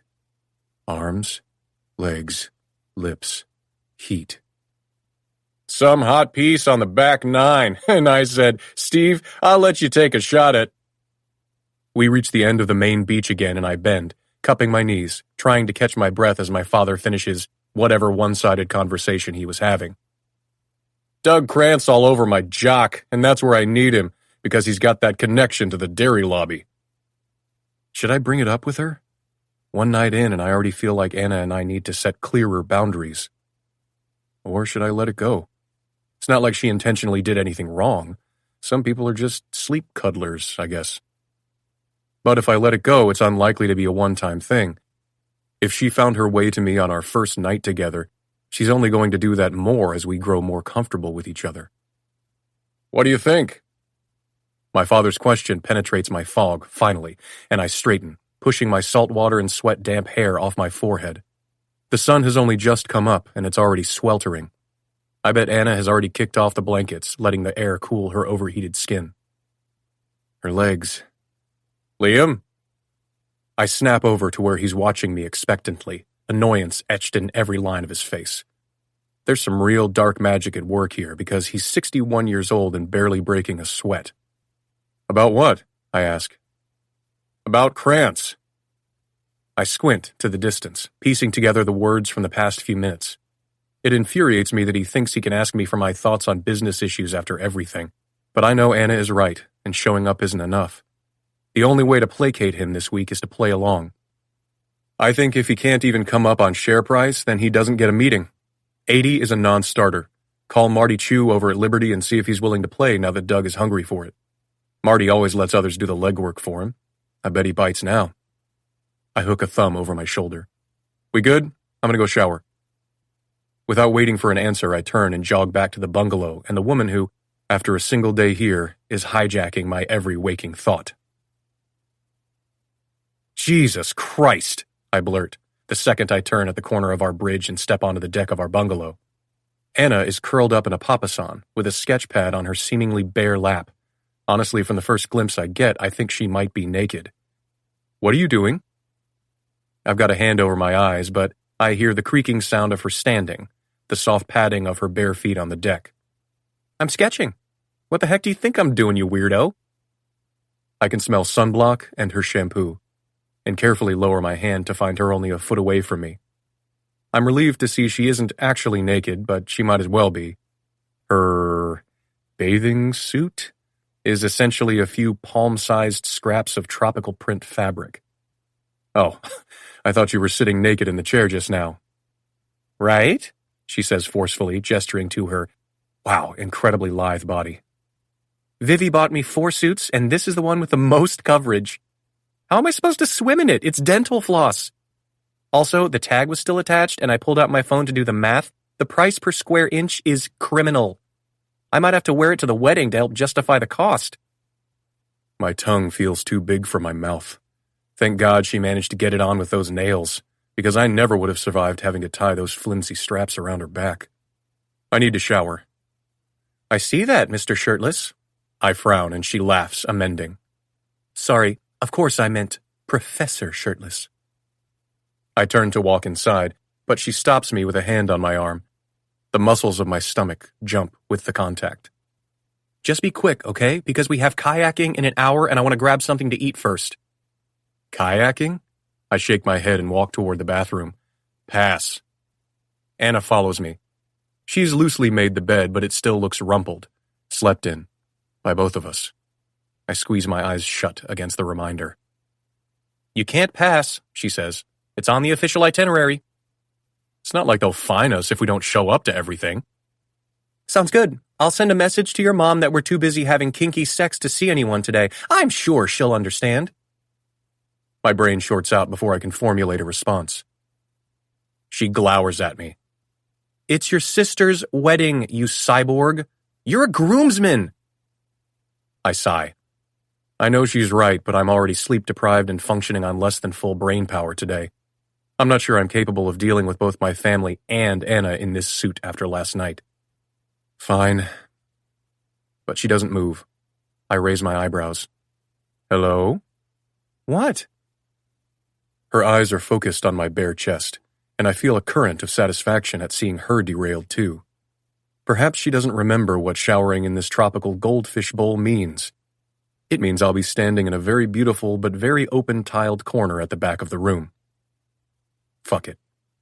I reach up, tucking my thumbs into my waistband and dropping my shorts to the bathroom floor. Oh! Anna jerks a hand over her eyes. You're goddamn right there! She turns away. Sorry, I just spaced out on your... God, and you're not even hard? Fuck me, she coughs. Okay, I'll just meet you down at the restaurant. I see her shadow pass by the window near the bedroom, hear her footsteps grow distant as she jogs down our bridge. I hold my breath, waiting a few seconds longer until I'm sure she's gone before I turn on the water and step beneath the spray. With the memory of the heat of her leg over my hips, the view of her in that tiny bikini, and the echo of her soft breath in my ear, now I am hard. And I take my aching length in my hand, imagining, just one time, only this one time, that it's her bringing me relief. By the time I make it to the beach, the wedding party is gathering around Echo, the activity host, who is passing out double-ended paddles. Anna stands with Blair, Reagan, and Alex, who I note is definitely checking out Anna's ass behind his wife's back. Approaching, I step directly into his view and give him a pointed look as he jerks his eyes away. I send my arm around her waist and realize immediately that it's a mistake. My hand rests on her nearly bare hip. Arms, legs, lips, heat. And she leans into me, pressing the side of her bare arm against my chest. With her free hand, she passes me something warm wrapped in paper. I lift to smell. It's a biscuit with scrambled egg, cheese, and some roasted tomatoes, she says quietly. I asked them to make you a little breakfast sandwich. I was worried you'd be starving after the run. Thank you. She smiles brightly up at me. You're welcome. Breaking eye contact seemed suddenly impossible, and I look away only when Alex speaks up. Heard you went running with Dad this morning. Yep. is all I say, pulling my arm free to tuck into the sandwich. Guess you fold as fast as everyone else when you're with him. Early morning probably left you pretty tired, huh, little bro? Don't worry, I'll take it easy on you. I can feel Anna's eyes on the side of my face. This is how it always starts with Alex, and whatever suspicion he has about my marriage will only make it worse. I know it's irrational and a remnant of how we used to one-up each other for our dad's approval when we were kids, but I want to beat him at everything. It's an instinct that's hard to shake. Anna slams the brakes on this line of thinking by putting an arm around my back, resting the other hand on my stomach and gently scratching, just like she unconsciously did last night. I work to suppress a shiver. Turning, she looks at him over her shoulder. He probably is tired, she tells him with a brazen smile. My bad. Jake catcalls. My mother tells him not to encourage us, but I appreciate this save. I lean a little closer to her, breaking her gaze only when Echo calls her attention so she can go through the plan. We'll be paddling about half a mile out to the reefs just past that small island you can see on the right side of the horizon. She points to a little speck of green in the distance. The only tricky part is getting past the waves right here, and you can see that they're pretty calm now, so it's a great time to get started.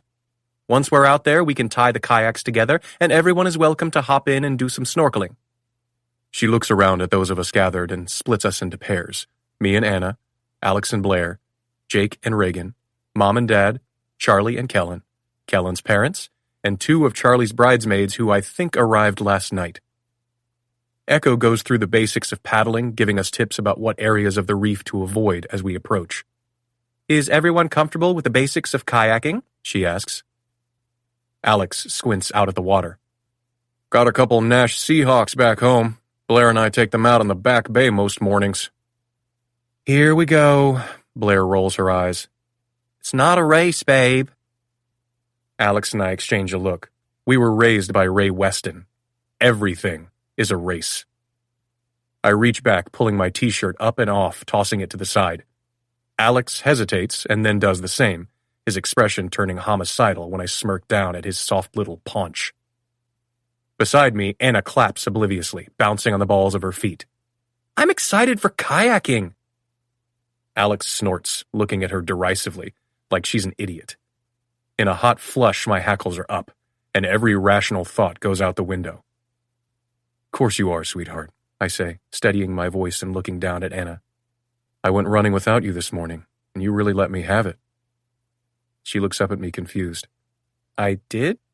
I hum, letting my eyes drop to her lips. Does that mean what I think it means? Blair whispers to Anna. I think so, Anna says vaguely, still frowning up at me. We work out together every morning. I'm speaking to Alex but holding Anna's gaze. Maybe it's the pent-up frustration from last night, or maybe my brother just brings out the worst in me, and the best way to drag him is through his wife's dissatisfaction. But I keep going. Gets the blood flowing, doesn't it? Blair exhales a shaky breath. Jesus Christ. Anna's eyes go wide, and she nods enthusiastically. Sure does. I kiss the top of her head. This'll be fun. Regardless, Blair and I can't be beat on the water, Alex says, more aggressively now. We go out nearly every morning. We exercise together all the time. I nod, smiling in the condescending way he hates. You said. Not sure we're talking about the same thing, though. I'm talking about kicking your ass, he says. My mother steps between us, hostess smile firmly tacked to her face. I hope everyone has a lovely, relaxing time this morning. This vacation is chock full of things to do. Then lower, mom tone activated. Let's enjoy each other. Let them battle it out, Dad says. Alex has got his panties up his ass. Echo has clearly dealt with family bullshit before and rolls on as if she hasn't heard any of this. Everyone ready? Without further permission, I take Anna's hand, leading her immediately to the best-looking kayak in the group. What the hell are you doing? She mumbles when we're out of earshot, stumbling after me. Nothing, I tell her. Alex just gets competitive. Alex does? Really? Just let me do the paddling. I can help once I figure it out, she says, laughing. I've been in a kayak once, when I was, 7. And that much is immediately apparent. She trips as she tries to climb in. I hold the boat steady for her, but she still ends up getting in backward and then having to awkwardly turn around in the tiny space. I pretend to scratch my shoulder with my chin, glancing behind us. Fuck, Alex noticed. I climb into the back, pushing us off the shore with the oar and paddling hard, propelling us forward in a blur. Alex and Blair are still climbing into their boat. I grin, turning to face forward. Hell yes, I hiss with satisfaction. But then Anna digs an oar in, and we veer hard right, our momentum slowing immediately. Just leave it to me, I tell her. I'll get us out there. But I want to paddle, she says, trying again. With the force of my strokes, her inept paddling just sends us into a wide circle. Anna, come on. No, West, it isn't a competition. We're here to have fun. I look behind us again. Alex is working furiously, close to catching up. In the front seat, Blair half-ass paddles, yelling something over her shoulder at her husband. Please, Anna, I know this is dumb, but I'm in it now. She sighs, resting her paddle across her legs. Fine. I get us going, sweating and exhausted from the erotic non-sleep and the run earlier, growing too warm under the sun's insistent heat. My arms burn, my lower back grows tight, and as the distance between us and Alex's boat grows, I wonder what the fuck I'm doing. This isn't who I want to be. Just then, Anna looks over and lets out a high-pitched shriek. West! A sea turtle! She leans to the side, and her oar slides off her lap and into the clear water.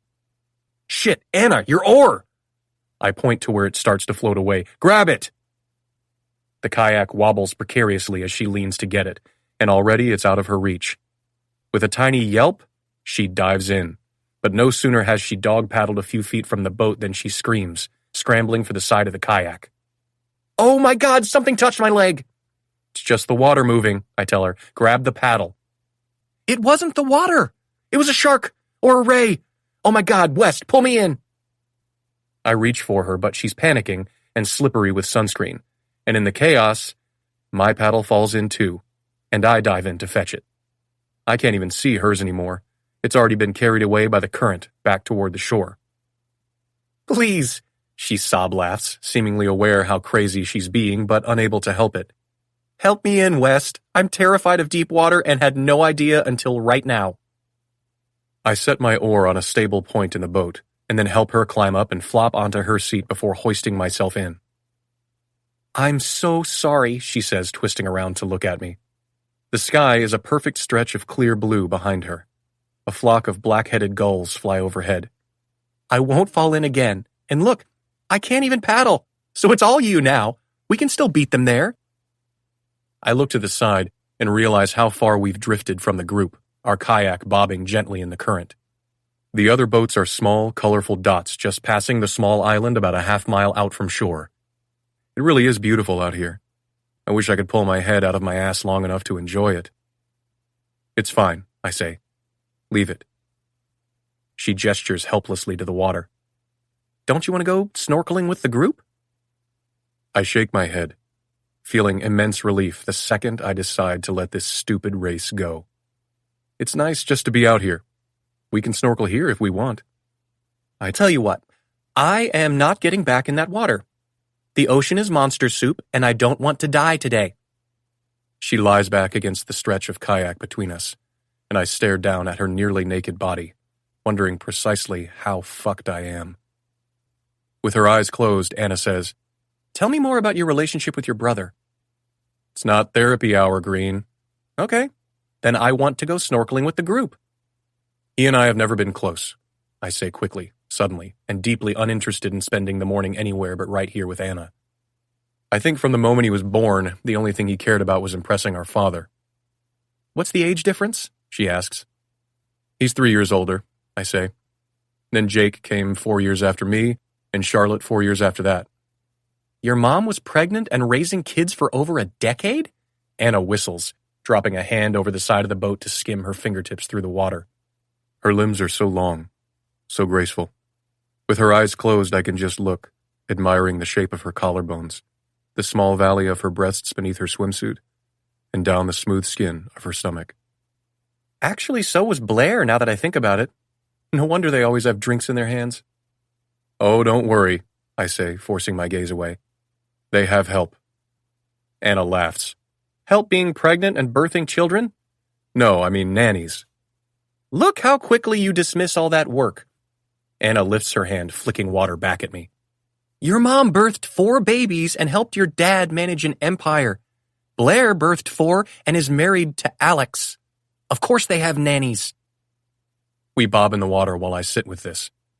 She's right. So why am I diminishing what she's done just like my father does? When I poke at it, resentment builds. I have a complicated relationship with my mother, I admit. I get it, she says easily. Is it like your dad is a dick and your mom enables it? I stare at her, wondering how she so concisely summed up the pathos I spent the better part of my 20s working through. Something like that? But back to Alex, Anna says, her voice somehow soothing even when she's pressing at all of my bruises. Maybe you two are so competitive because it serves your father for you to be at odds with each other. This makes me laugh a little. Nail on the head. You think? You drive Alex crazy because he can't ever beat you even though he's the older brother. He's probably jealous because you're tall and hot and smart and he's short and annoying. You can say it. You two don't seem to bring out the best in each other, she says instead. I laugh wryly. No. Why not try being nice to him? It takes a second for me to know I've heard her right. Nice to Alex? Why? Because it doesn't seem like anyone else is? Because you're his family? Spoken like someone who has no family. The second the words are out of my mouth, we both go silent. Fuck. What a terrible thing to say. Sorry. That wasn't great. Let's strike it from the record. All good. Do you... I reach up, cupping my forehead. Please tell me you have family. Otherwise, I'm going to dive into the monster soup. Anna laughs. My dad, yeah. No siblings? No. You're... Don't say lucky. I wasn't, I say. I was going to say, are you close to your dad? Yes, she smiles. Very. I pause over this next question. And your mom? Well, she says, drawing out the word. You have daddy issues. I have mommy issues. We're evenly matched. She doesn't elaborate, so after a few quiet moments, I change course. I realize I never asked why you switched your major. She smiles up at me, squinting against the sun. You mean telling you I was shitty at all the coursework wasn't a sufficient explanation? I laugh. Fair enough. But now that I've spent some more time with you, I guess I'm surprised you ever chose it to begin with. You lack the typical med student intensity? She finishes for me. I guess so, I say, quickly adding. That's not an insult, or at least I don't mean it as one. Oh, trust me, I know this about myself. Whenever someone asks me what my Enneagram is, I'm like, whichever is the lazy, affectionate, cheese-loving one. She shields her face from the intense sunlight. And, I don't know, in hindsight, I went pre-med for all the wrong reasons, related to the aforementioned mommy issues. She left when I was 5, though she'd pop in and out without pattern or warning, which made it hard to ever move on from her leaving in the first place. My mom was an attorney, my dad is a mechanic, and I think when they first met, she was attracted to the hot blue-collar guy, the kid from the other side of the proverbial tracks. But as an aspiring adult, now I see how those kinds of surface attractions wear off. She didn't hide her feelings about his coworkers or things like how his hands are never fully clean, even after scrubbing. Even as a kid, I absorbed the sense that his was a job, not a career, and that there was a value difference there, in her mind. Her ribcage expands and relaxes with a deep breath. It sucks, honestly, but when I was starting college, I chose what I thought would be a career. We hadn't spoken in a few years by that point, but I was still trying to make myself lovable to her. You were just a kid. You weren't doing it to reject your dad. Anna smiles. I know. Dad knows too. Once I figured out that I chose pre-med for the wrong reasons, it was easy to choose to do what I loved rather than what might make someone love me. The bottom line is that my mom was never really interested in being a mom.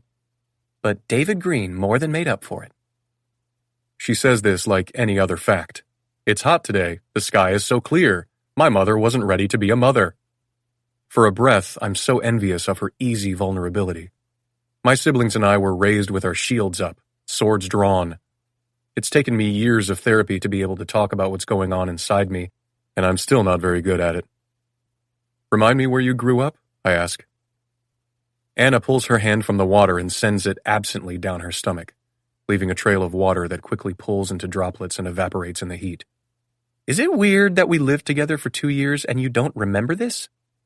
You didn't even know my first name, I remind her, laughing. She grins. Yes, but no one's money is ever on me to be the keeper of details, golden boy. She reaches up, throwing her arm over her eyes, and I look at the long line of her body soaking up the sun. I grew up in Fontana. I can hear that face you're making, you coastal snob. I rearrange my grimace. I wasn't making a face. You were, and before you ask, no one calls it Fontucky anymore. I'm not so sure, but manage an unconvincing. Fontana is nice. See? That's how you do it. Say things like that to Alex. I'll try. Practice with me. I'll be Alex, you be you. No. Why? Because that's stupid, I say, but my smile softens my words. Tell me more about your dad. She takes a deep breath, causing the bikini to press into her breasts, and I might dive into the monster soup just to cool my rapidly heating. God damn. My sanity certainly isn't in this boat with me anymore. He's a Taurus, she says, loves fishing, and always has a baseball game on in the background. He's worked on cars since he was a kid. He specializes in Volvos, but can fix anything. And not just cars, actually. TVs, plumbing, refrigerators. He rebuilt the frame on your old couch when I hired some high schoolers to help me move, and they dropped it. They wanted me to pay them in weed, so I'm not all that surprised they sucked at their job. I don't know what face I'm making, but whatever silent emotion it's communicating is enough to make her bark out a laugh. I said they wanted me to. I didn't say I did it. Who do you think I am, giving weed to America's youth? Anyway, back to my dad. He's amazing. The current is returning us to the island, but I steer the kayak with a gentle dip of the paddle into water. The closer we get, the more I can see beneath us. The jagged reef, schools of brightly colored fish, some kind of crustacean making its way along the sandy bottom. What did he think about you coming here? I didn't tell him the specifics of our arrangement. I told him I was coming here to paint wedding portraits. Good cover story. Even if I told him everything, though, I think he'd understand. It's good that I'll be able to... She cuts off, frowning below her arm. It's just a good thing I'm here, that's all. I really appreciate the opportunity to make some money. My paddle stills in the water. What were you going to say? No, it's really nothing. She moves her arm, cupping her hands over her eyes to block the sun. You may have noticed I have a tendency to overshare. You were digging about my relationship with Alex.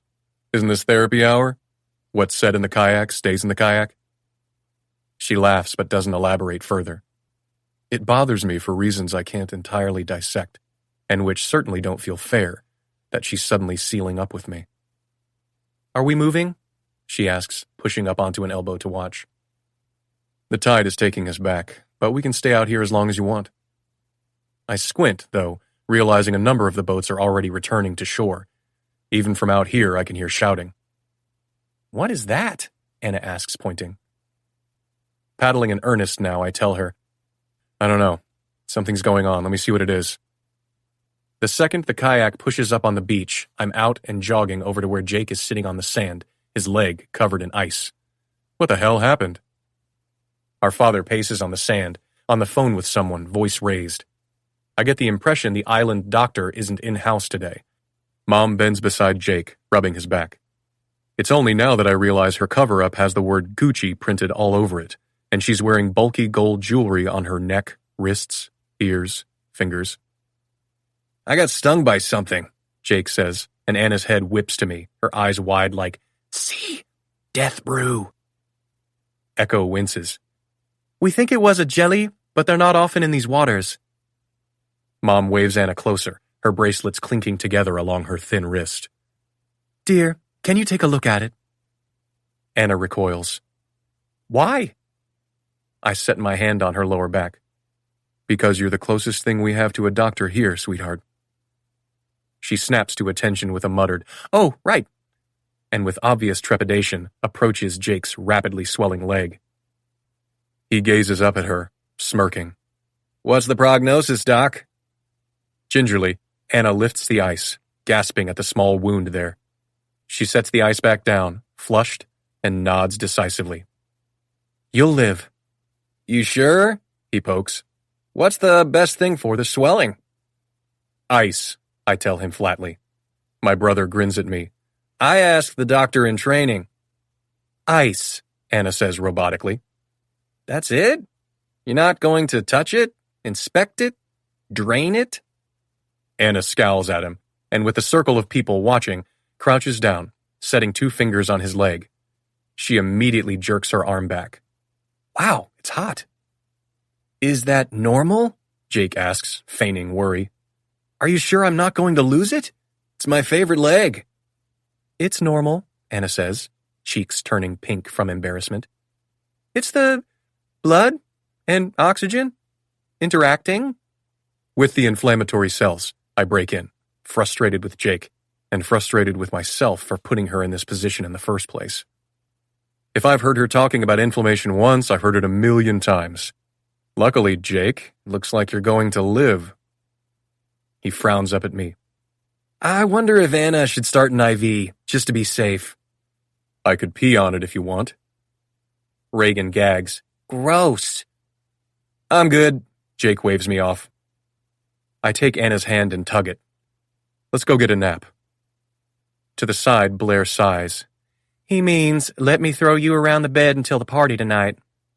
I look over right as she stares meaningfully at Alex. We turn to leave and my older brother calls after me. Hey, remind me, Liam, when's your wedding anniversary? Isn't 5 years coming up? The group goes still. Anna and I look at each other. Fuck. She says, August 5th. Just as I say, August 12th. Anna laughs. Well, technically the 12th, but the 5th was when he wrote me a song and got on his knees to sing it to me. So that's the night I see as our actual marriage. She looks up at me, eyes soft. He cried. I frowned down at her. I didn't cry. You mean you didn't just cry? Sobbed is more like it. She lifts my hand and gently kisses my knuckles. It was beautiful, babe. My dad, having just ended his call, walks over to us. The fuck did she just say? Anna smiles up at me. Sing a little of it for me? No. Oh, please, Blair asks. That's so romantic. My husband's idea of romance is 3 pumps and a high five. I'll sing it to you in the bungalow, Anna. Let's go. 13. Anna. West follows me into the bungalow, and I look at him expectantly. What? He asks. You know what? He scowls. I'm not going to sing. Housekeeping has come and gone, and I fall back onto our fresh and very neatly made bed. You made me a medical student and an avid co-exerciser who punishes you with great sex. What's next? Did I save a bunch of orphans from a fire? Climb Mount Everest? He walks around the small partition to turn on the shower, and I roll to my side, calling to him. I toyed with the idea of saying you dressed up in a Breton shirt and beret and mimed a dramatic proposal, but that seemed a little too far even for me. He emerges while the water warms, scrubbing his face in frustration. I think Alex is definitely suspicious. What gave it away? I ask dryly. Him specifically asking about our 5-year anniversary? I don't want to be back in this family any more than he wants me here. Can't he just mind his business for once in his life? Maybe he would if you didn't antagonize him. I shake my head at him in wonder. It seems even less credible having me here if you're going to act like such a basket case. West sighs miserably. My family brings out the worst in me. I make a fist of solidarity. Keep your eyes on the prize, your inheritance. His face does a weird little wince, like I've made a dig. Have I? I must have, because he pauses before turning back to the shower. It's not just about my money. Rolling off the bed, I walk over to him. West, dearest, I'm not judging you. We all have things that motivate us. I'd sacrifice a virgin to get my art placed in a big show. I pause. Hell, even a small art show. I just want my work out there. $100 million would motivate the hell out of me. I might even kill 2 virgins. West looks like he wants to say more, but doesn't. I'm gonna shower. He stares, and this time I read the translation. Linger at your own risk. I walk out to the deck and curl up in a papasan chair, facing the ocean. The sky has grown dark to the north, and I wonder if we'll get a storm later. I pick up my notebook and pencil, starting to sketch out the horizon when I hear that maddening shower groan. I imagine his perfect goddamn and have to close my eyes, focusing on the sound of the waves and not on what sexy things might also elicit more sexy noises. I look down at my paper and begin sketching, not thinking, just drawing whatever runs through my mind. I'm not particularly good at figure drawing, but as the minutes pass, my hands move on instinct. A rough sketch of a chest, the geometric slash of collarbones. My pencil scratches across the page as I shape out bulky shoulders, long, defined arms, a torso narrowing at the muscular hips, with a dark line of hair leading beneath the waistband. I definitely do not think about running my fingertips there, biting his thighs, or wrapping my hand around his long, thick, goddamn... Anna. I startle, jolting upright and slamming the sketchbook shut. West is standing in front of me in shorts and what looks like an incredibly soft t-shirt. Sorry, were you working on something? He asks with a smirk. It's nothing. I sit up, tucking the book behind me. That was a fast shower, though I guess it was long enough to almost sketch a naked version of the man in front of me. I'm going to take a nap, I say, standing to stretch. I don't think I slept very well. When I look up, West is gaping at me. What? I point. What is that face? Gasping, I ask, Oh my God, did I snore last night? His shock melts into an amused smile. No, you did not snore. You were a little cuddly. Cuddly? I ask, horrified. Meaning what? Don't worry about it. Listen. He sits in the chair beside mine and reaches for my forearm, guiding me back down. I was thinking in the shower and... Oh, yes. I lean forward. Wait, no. I settle back and close my eyes. Start from the beginning. You're in the shower, the water pouring over your rock-hard abs. Stop it, he says, laughing. When I open my eyes, he's gazing at me through long, dark lashes. You were right last night. I really, need to take this more seriously. I shift in my chair, noticing the way West's honeyed eyes track the movement. I look down, and who can blame the man? There's just so much boob visible in this Band-Aid of a bikini. Vivi and I are going to have a long conversation when I get home about what constitutes a swimsuit, so the next time a billionaire asks me to pose as his wife, I'm better equipped for water sports. I'm all ears, I say, but he doesn't seem to believe me. His eyes linger on my chest. He begins, and then rakes his hand through that glorious head of hair, blinking hard and turning his face away. Tonight is the main welcome party. Most of the wedding guests should be arriving throughout the day and will be in attendance. There will be business contacts of my father's everywhere. Reporters, photographers, you know. I do not know, but I believe you. He smiles, but it vanishes quickly. I think we need to be affectionate. I've said as much myself, but hearing it from him now makes my confidence wobble. In what universe can I be closer to this man and not end up slobbering all over his chest? I barely kept it together this morning at his insinuation that he betrayed our routine by going for a run without me, and I punished him with some good old-fashioned anger fucking. I imagine him looking at me tonight with feigned love in his eyes at the party, and my hands gravitating to his crotch like twin magnets. I hold up my fists and give a silent cheer. You know I'm down for whatever the job requires. West's gaze dips to my boobs again, and he squeezes his eyes closed. Great. So, the Operation Inheritance plan for tonight is to be more affectionate, I say. More of a team vibe and less of a throw each other under the bus vibe. Right. How affectionate are we talking? Like we just had crazy sex, or like we'll have crazy sex later? Or both? He rubs his hand through his hair, this time with a groan. Do you really have to keep saying the word sex? I open my mouth to say it again just for kicks, but the sound is drowned out as an amphibious plane comes in for a water landing. I think you better give me a rundown of who'll be there that you want me to charm, I yell above the noise.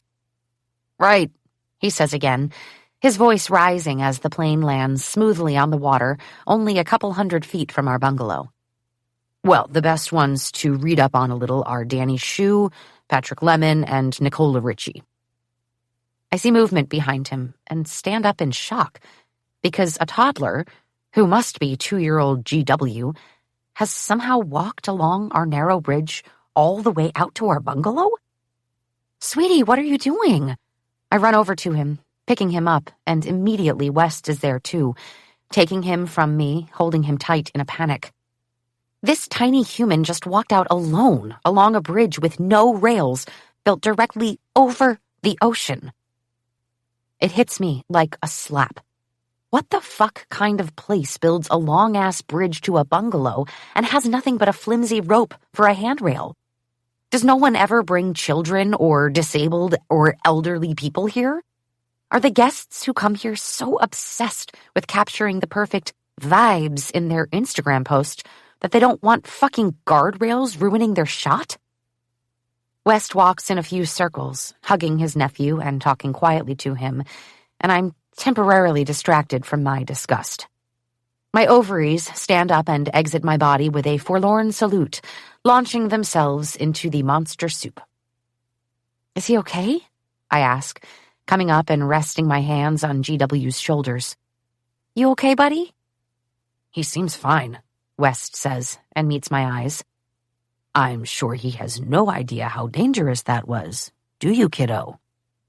This bridge is so treacherous, I whisper to West. What are they thinking, putting the kids in a bungalow? It's fine, West mumbles back, and I'm sure he's seen a million private islands with all kinds of inaccessible features. I'm sure this is nothing. They just have to keep a closer eye on him. GW snuggles into West's neck and says, I went for a walk. Yeah, you did. He looks at me over his nephew's shoulder. I'm going to take him back over to Alex and Blair's. I'm sure they're freaking out, wondering where he is. I expect West to be back and hanging out on the deck when I come out of the shower, but the bungalow is still empty. I do think he's right, though. If the most important thing in our plan is to be convincingly married, so his family has no reason to start digging into our lives, then we need to step it up a bit. I'm not sure, but I think women in rich circles are good about knowing things about the people they'll meet at parties. At least that's the way it goes on Real Housewives. The Wi-Fi on the island is, perhaps not surprisingly, incredibly slow, but it works, and I pull a page from my sketchbook, writing down information on the names I remember West saying. Danny Shue, Patrick Lemon, and Nicola Ritchie. But I don't just go to their LinkedIns or wikis. I dive deeper. If there's one common skill every adult woman possesses, it's how to scope out a friend's prospective or cheating love interest on the internet. This knowledge is half of why I have zero internet presence. The other half is laziness.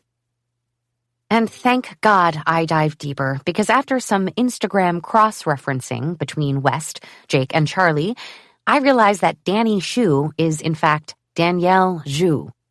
She posted an airport selfie yesterday with the caption, IAD to SIN, along with several airplane and bridal emojis. She is also quite the Barbie aficionado, and I send a silent thank you to the universe that nobody keeps anything private anymore. Just as I wrap up my glacially paced but successful Googling, an email pops up from my manager, Melissa. Dear Anna, amazing news. I have placed 3 of your paintings at a gallery showing in Laguna Beach. They will need to be picked up tomorrow. I'll send a courier. What is a good time to meet at your apartment? The price will be set at $200 each. How does that sound to you? Call me if you have any questions. Best, Mel. I stand up, do a few circles in place, not sure what to do with my hands, my feet, my face. Excitement is helium in my bloodstream. I feel jittery, high, floating outside my own body. Where is West? Did he go and sacrifice a virgin on my behalf? If so, it was not necessary, but so appreciated. This is not the kind of email one wants to receive alone. This requires celebration, shouting, maybe some hot making out. No, Anna, stop that. At the very least, I need a high five. I high five myself and then type out a quick reply. I'm out of town, but will make sure my roommate is there to meet the courier. This is so exciting. The price sounds perfect. Thank you, Mel. XO, Anna. I text Lindy and ask what time she can be home tomorrow and whether she can bring the 3 paintings to the living room. She replies immediately, and I forgive her for eating my tagine. Ladies and gents, things are looking good for Anna Green. With West still MIA, I have nothing to do but venture out to the beach to potentially get accosted by a member of the Weston family or get dressed for the cocktail welcome party tonight. Everyone will be excited for their first day here, so I decide to go all out. By the time West's footsteps sound along the bridge, I'm finishing the final curl in my hair. My initial primping enthusiasm has worn off, and now I fear my vibe is less beachy hot and more desperate D-lister on red carpet. He rounds the corner, already speaking. Sorry, I got caught by Blair. She slapped my ass 3 times when I... West stops abruptly when I step out from behind the half wall behind the bed. Holy fuck. It's overboard, I agree immediately. I went overboard, right? With the curls and the winged liner, and who needs lips this pink? Definitely not me. I turn to go grab some toilet paper to wipe it all off. This is not a beach vibe. Don't you fucking touch the lips, he says, voice hoarse. You look amazing. Oh. Suddenly, I am hot all over. Thank you. You're good at this game. He drags his attention from my toes, up my legs, over my breasts, along my neck, to my eyes. My dress reminds me of something a flapper from the 1920s would wear. Square neckline, thin black straps, falling straight to mid-thigh and covered in long, rectangular silver sequins that shake like fringe when I boogie. Yeah, this is a good look for you. You have horny eyes, I tell him. Yeah? Well... He squeezes them shut. I will need you to zip me up, though. I turn around, pulling my hair forward and looking back at him over my shoulder. Please? He takes a deep breath. Sure. Am I imagining that the air warms when he steps up behind me? I feel the slightest touch at the base of my spine as he reaches for the zipper, and then the slowest, softest graze of his thumb as he pulls it all the way up. There. Another deep breath, and when I face him, he turns toward the closet. He looks winded. I can change really quick. Don't go changing, I sing, to try and please me. Well done. West rifles through his clothing options. You've doused the horny fire by singing my mother's favorite song. I just want you to know that unlike some roommates of this bungalow, I'm here to serenade whenever you feel the need. Noted. Okay, I'll step outside while you change. It's fine, he says, and looks back at me. You were right. At some point, we just have to say, fuck it, I think. Besides, there's no mystery left after that bikini. He's right, but I still want to pretend to be respectful. I spend the next 10 minutes studying my notes on Danny, Patrick, and Nicola. I am ready for these bigwigs. A hand comes over my shoulder, and I turn to see West in a crisp white shirt and heathered gray pants he's rolled at the hem. I didn't think a man could dress up for a beach party without looking like a knob, but West has done it. Also, those pants do amazing things for his... Goddamn. I clear my throat, but it doesn't matter. My voice comes out like the mule of a cat in heat anyway. You look very nice. He laughs, pulling on a sport coat. Thank you. Eyes up here, Green. I drag my gaze away from his crotch. Right. Ready? He holds out his arm for me. Ready. 14. Anna. Let me tell you something about rich people. They can be on a tropical island, smack dab in literal paradise, where nothing more is needed but a few tables and some chairs, and they will still find a way to spend gobs of money. Case in point, according to the itinerary, tonight's party is being held at the island's other restaurant, the Boathouse. On any ordinary night, I imagine it's magnificent exactly how it is. To the naked eye, it looks like a large driftwood structure, with no real walls to detract from the stunning beach just yards away. Intricately carved ceiling fans oscillate from wooden beams stretched overhead, and beautiful iridescent shell-covered chandeliers glow above long tables set in pristine white sand. See? Gorgeous. Perfect. Expensive. But because this is a Weston party, it doesn't end there. Clustered down the center of each table are vases bursting with white orchids and sprays of spiky green palms. The plates are bone china, and they look old, rich, old, vintage, with about 17 matching smaller plates and crystal champagne flutes at each place setting. I wonder idly if Janet had these brought over from her own collection, and then I realized she'd be more likely to just buy an entirely new set of priceless china. Candles flicker in mercury glass votives. Each chair is topped with a creamy linen pillow. More flowers are arranged in boughs over the bar, and fresh tropical greenery encircles every wooden beam and column. It's like being in a terrarium on the beach. The air is warm and smells like sea salt and sugar, and I feel slightly drunk before we've even stepped inside. Why does this still surprise me? I say, looking at the splendor in front of us. There are so many people here, swarming the bar while ignoring the buffet. You won't see me making that mistake.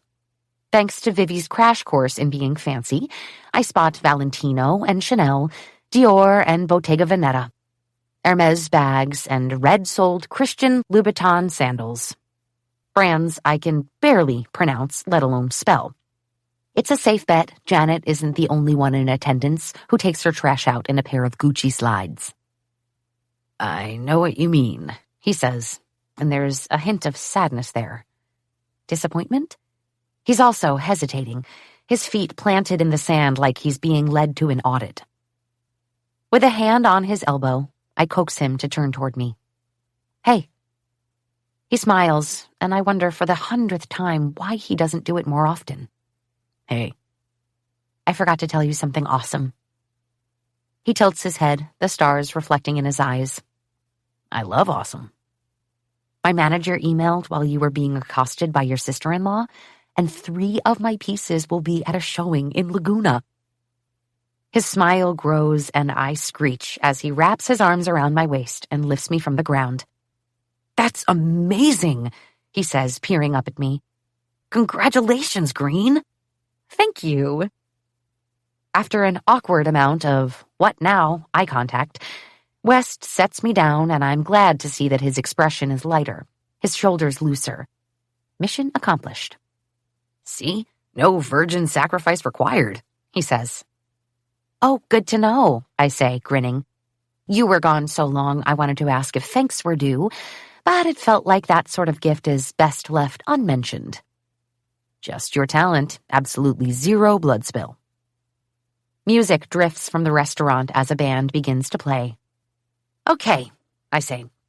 So we are madly in love, are the types to have sex before and after this party, and these suckers can only dream of being this happy. I reach up, smoothing the front of his shirt. You ready, Dr. Weston? No, but let's do it anyway. He winks. Champagne's on me. As we enter, we are greeted by a beautiful young woman wearing a Weston's name tag. Welcome to the Weston McKellen welcome reception. She hands me a heavy white bag. What's this? I say, peeking inside. West leans in. Probably a swag bag. I blink up at him. Like at the Oscars? He laughs. Something like that. Stuff from my parents, but probably things from other guests too. They got sponsors? For a wedding? I push the tissue paper aside. West, I say, and pull out the iconic white box. There's an iPad in here. Next to it is an envelope with a crisply folded sheet of stationery.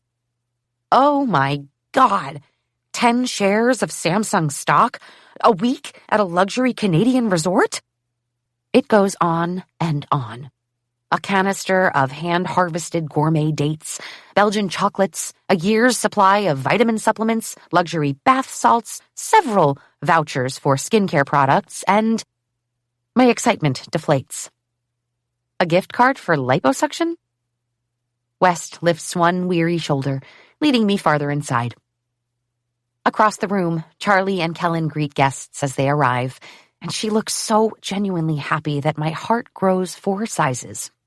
I want that for West so much. I want him to take what he loves in his family and leave the rest, to build a perfect combination of chosen family and given, and finally find some relief from whatever the history is with his father. He leaves me to grab us drinks, and I scan the seating, knowing Janet will not have left something like a seating chart to chance. I set my gift bag next to the place card with Dr. and Mrs. William Weston embossed across it. Married to a doctor, well done, past me. Mother would be so proud. I look around, hoping to find Jake, but he doesn't seem to have arrived yet. Nearby is a banquet table heavy with desserts, each accompanied by a tiny silver label.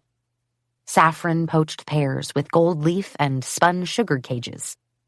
Sheep's milk mousse, pandan curd, and caramelized puff rice.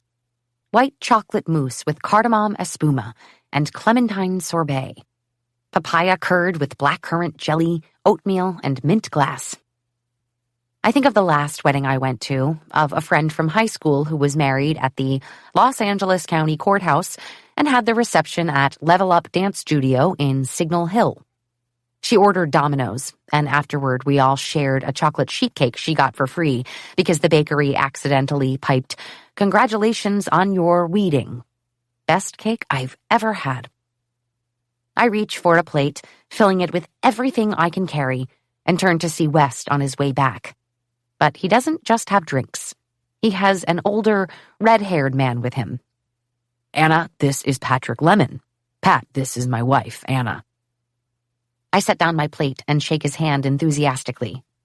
Pat is the chairman of the American Dairy Farmer Coalition, West adds. Mr. Lemon, it's such a thrill to meet you. I am a huge fan of your work. He smiles at me, unsure. Thank you.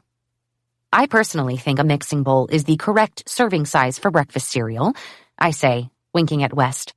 And my best friend, Vivi, is lactose intolerant, but will happily polish off an entire pint of ice cream as if she won't be in my bathroom for the next 3 hours. West looks like I've just pushed him off a cliff, but Mr. Lemon tilts his head back and laughs. There's nobody more fearless than people who can't have dairy, he says. My wife can't tolerate cheese, but she's always the first to suggest pizza. I lean in conspiratorially. Make it good enough that they're willing to pay the price, am I right? That's the idea, Pat says with a nod. The two men chat for a few minutes before Pat wanders off, and Liam turns to me, an amused smirk tugging the corner of his mouth. I wouldn't think a conversation about lactose intolerance could be charming, but I stand corrected.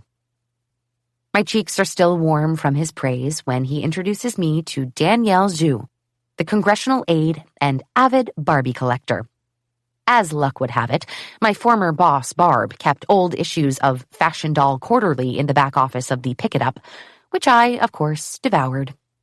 Danny and I talk vintage gown recreations, the brilliance of the Barbie movie, and BarbieCon.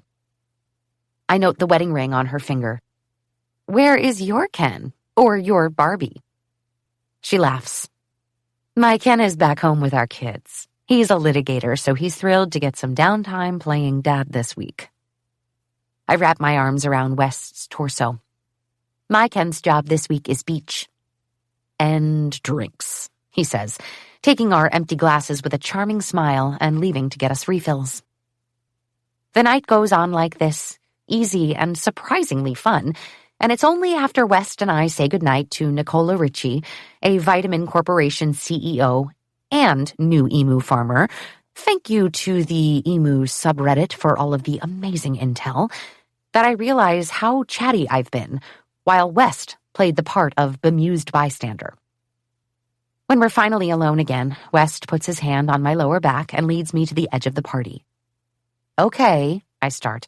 Before you say it, I know I've been talking too much. It doesn't seem fair that I should get the giant, warm, sexy hand on my back when my entire job here was to smile and be polite, not chit-chat and stand out. West frowns. Are you kidding? Everyone was completely charmed. Where did you learn all that anyway? Like emus having double eyelids and all that shit about Barbie legs. I shrug. I read a lot. My old job at the Pick It Up stocked every magazine ever, and Reddit is both a trash fire and an invaluable resource. I'm impressed, Green. You're doing amazing. These words make my ocean-dwelling ovaries incinerate, but then a shadow looms over the sunshine. This is easy for me. Too easy. The realization makes me feel icky inside, because I suddenly can't imagine my dad at all, let alone him laughing easily with these people, some of whom have never personally delivered their vehicle to a mechanic. Maybe I'm more like my mother than I thought. But I don't have more time to spiral, because the sound of clinking glasses rises in the room all around us. Over near the bar, Charlie and Kellen lean in, coming together in a kiss that is so perfect I wonder if she learned it in finishing school. When they pull away, they do an adorable gazing into each other's eyes move before Charlie gasps, clapping. In her tiny micro-mini dress, she attempts to jog shuffle in her spiked heels. So much for no stilettos on the beach. Over to the microphone. Alex reminded me earlier today that our sweet Liam has been married to Anna for 5 years this August. A knowing smile pulls at Alex's lips, and he lifts his glass. Fucking Alex. Bouncing excitedly, Charlie waves to where we stand in the back, and the entire room turns to face us, 75 bleached white grins forming a spotlight. I am sure, even without the benefit of a mirror in front of us, that both West and I look like we have just emerged from a cave to bright sun. We are so happy to have them with us, Charlie cries. Congratulations, you two. The clinking starts up again, but this time I realize we're the ones who are meant to be kissing. What do we do? I say through my clenched teeth smile.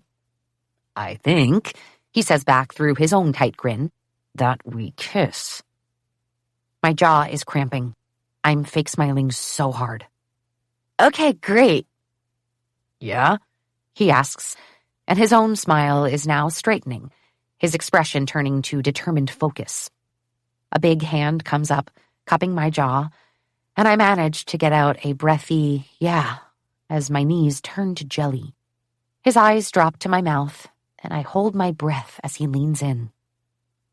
I realize, just before we touch, that he's about to erase everything I know about the act of kissing. The first contact is just a brush of his lips over mine, the briefest sweep. I'm going to be devastated if that's all I get. But then I hear the quietest moan escape his throat as he leans in again, pressing his soft, strong mouth to mine and taking my top lip between his, sucking gently before he turns his attention to my bottom one. With a smile forming against my kiss, West tilts his head and takes me with a heat I could not have predicted, but which makes me feel like I'm falling backward into clouds. Or maybe that's the way he's cupping the back of my head in one hand, holding me around my waist in the other, and dipping me so low I'm nearly on the floor. The room is quiet, and then erupts in cheers as West smoothly brings me back up in what has to be the sexiest move any man has ever pulled off. I feel the ground shake beneath me, but it isn't the noise in the room. It's the realization that whatever I thought kissing was before was a poor, diluted imposter to that. Weston, I say, resting my hands on his chest. Who knew you had it in you? He smiles knowingly down at me. I'm pretty sure you did. 15. Liam. The end of the kiss isn't a passive closing off, an easy pulling away. It's forced. It's purposeful. And with the warmth of her lips on mine, it's nearly impossible. But with all eyes still on us, I lift Anna up, making sure she's steady on her feet, and resist the urge to go back for more. The attendees murmur their approval, quiet calls of adorable and romantic and dazzling floating around us, as well as one shouted, "That was hot as shit." Thank you, Blair. But Anna and I just stare at each other in mute shock. I realize I need to appear to have done this a million times, not just this once. So I try to pull my features together even though the sensation of her full, pillow-soft lips against mine still feels like an earthquake rolling through me. Blinking away, I focus on her shoulder and on the strap that has slipped an inch to the side, revealing a tan line from her bikini today. I reach up, stroking the line with my thumb. I want to suck her there, bite it. I want to leave a mark. She reaches up, touching her lips, speaking behind them. You're good at that. At what? I ask, distracted. Fake kissing. I hum. Nothing about that felt fake. Wonder how you kiss when it's real, she whispers. I'm about to open my mouth and suggest she follow me outside to find out when a man approaches. Anna? She pauses, searching his face. After a couple seconds, recognition lights her features. Holy Jamie? Yes, my God, it's so crazy to see you here. They hug easily and pull away, both smiling. No kidding! She cuts off, looking around, and her startled eyes meet mine. West, this is well, okay, a little awkward. They both laugh, sharing some inside joke I don't follow, until she says, my ex. My body temperature plummets. Ex? Wow. Jamie, please meet my husband, Liam Weston. We shake hands, smiling, but it's tense. With the way she looks tonight, and even if he saw that kiss just now, I'm sure he's thinking about all the times he made love to her. And now I'm thinking of all the times I haven't. I manage an even, nice to meet you. He's tall, but I'm taller. And God, I know it's childish, but I straighten my spine, emphasizing it. He's also extremely good-looking, with the same kind of easygoing smile that makes it possible to imagine them together. You too, Jamie says and turns back to her. Married, and to a Weston, and I swear I never would have called this. I'm not sure I'd have called it either back then, she says, laughing. That and running into you on a private island. To me, she adds, Jamie and I met in a pottery class.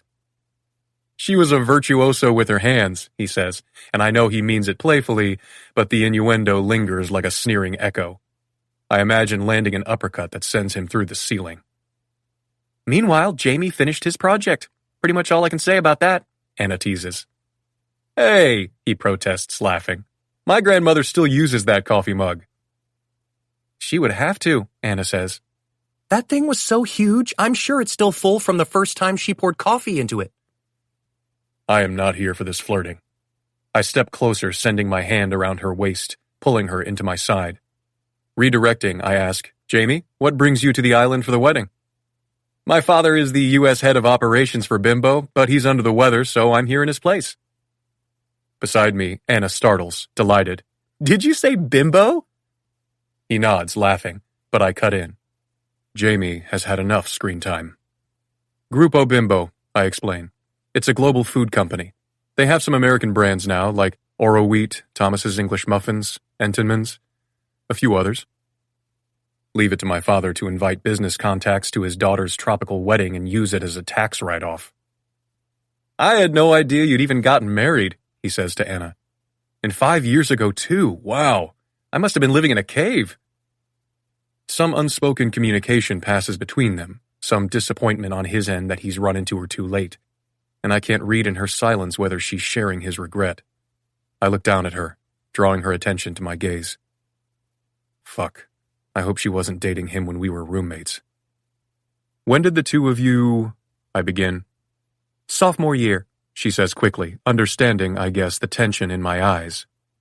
For about 6 months, from, what was it? October to March? Something like that. Anna puts her hand on my stomach in that way I'm starting to like too much, stretching to kiss my cheek. Warmth spreads down my neck. You and I met that summer and had our whirlwind romance. I'm relieved that she wasn't dating this guy at any point since she and I got married, but for the first time the broader idea feels sour. Of course Anna has been with other men while she's been legally mine. I can't look away, even when the wake of this thought leaves me feeling both ashamed and increasingly possessive.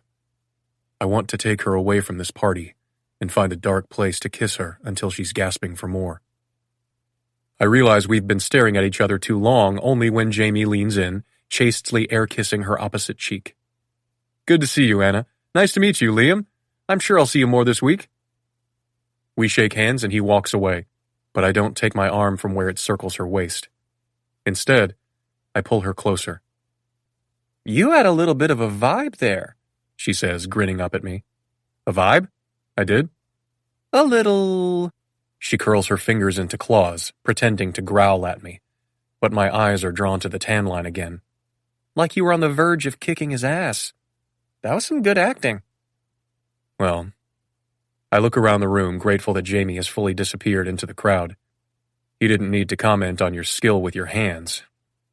Maybe he just meant I made good coffee mugs in pottery class. Do you think that's what he meant? She laughs, lifting her drink to her lips. Her voice echoes a little when she says, No, probably not. I do make a great clay mug, though. Liam, my mother crows, approaching with 2 glasses of champagne. I've been trying to make my way across the room for ages. She hands me a flute, and I expect her to hand the other to Anna, but instead she lifts it to toast only me. To your anniversary. Pointedly, I hand the flute to Anna, who I realize is unfortunately now double-fisting it with her mostly full vodka tonic. With an annoyed glance at me, Mom passes me her flute and snags one off the tray of a passing caterer. I'd forgotten the date, since we never see you together, Mom says. And when Charlie reminded us tonight, I just thought, oh, we must have a party. We have a trip planned, I lie. Anna and I will make a big deal out of it together, but we don't need anything else, truly. It would mean a lot to your father and me. He insisted we add something to the wedding itinerary. I laugh. Mom, it's already packed. We can squeeze in another party. There's no... Anna cuts me off. Janet, that would be amazing. Thank you. There are never enough celebrations in life, isn't that right? My mom turns her eyes on Anna, as if she'd forgotten she was here. Especially on someone else's dime, I suppose. Ice-cold mortification washes me out. Mom. She lightly smacks my arm. I'm just teasing her. I mean, truly, why not fold it into the wedding festivities? It's a great idea, and Charlie wouldn't mind sharing the spotlight. Anna is flushed red, visibly humiliated.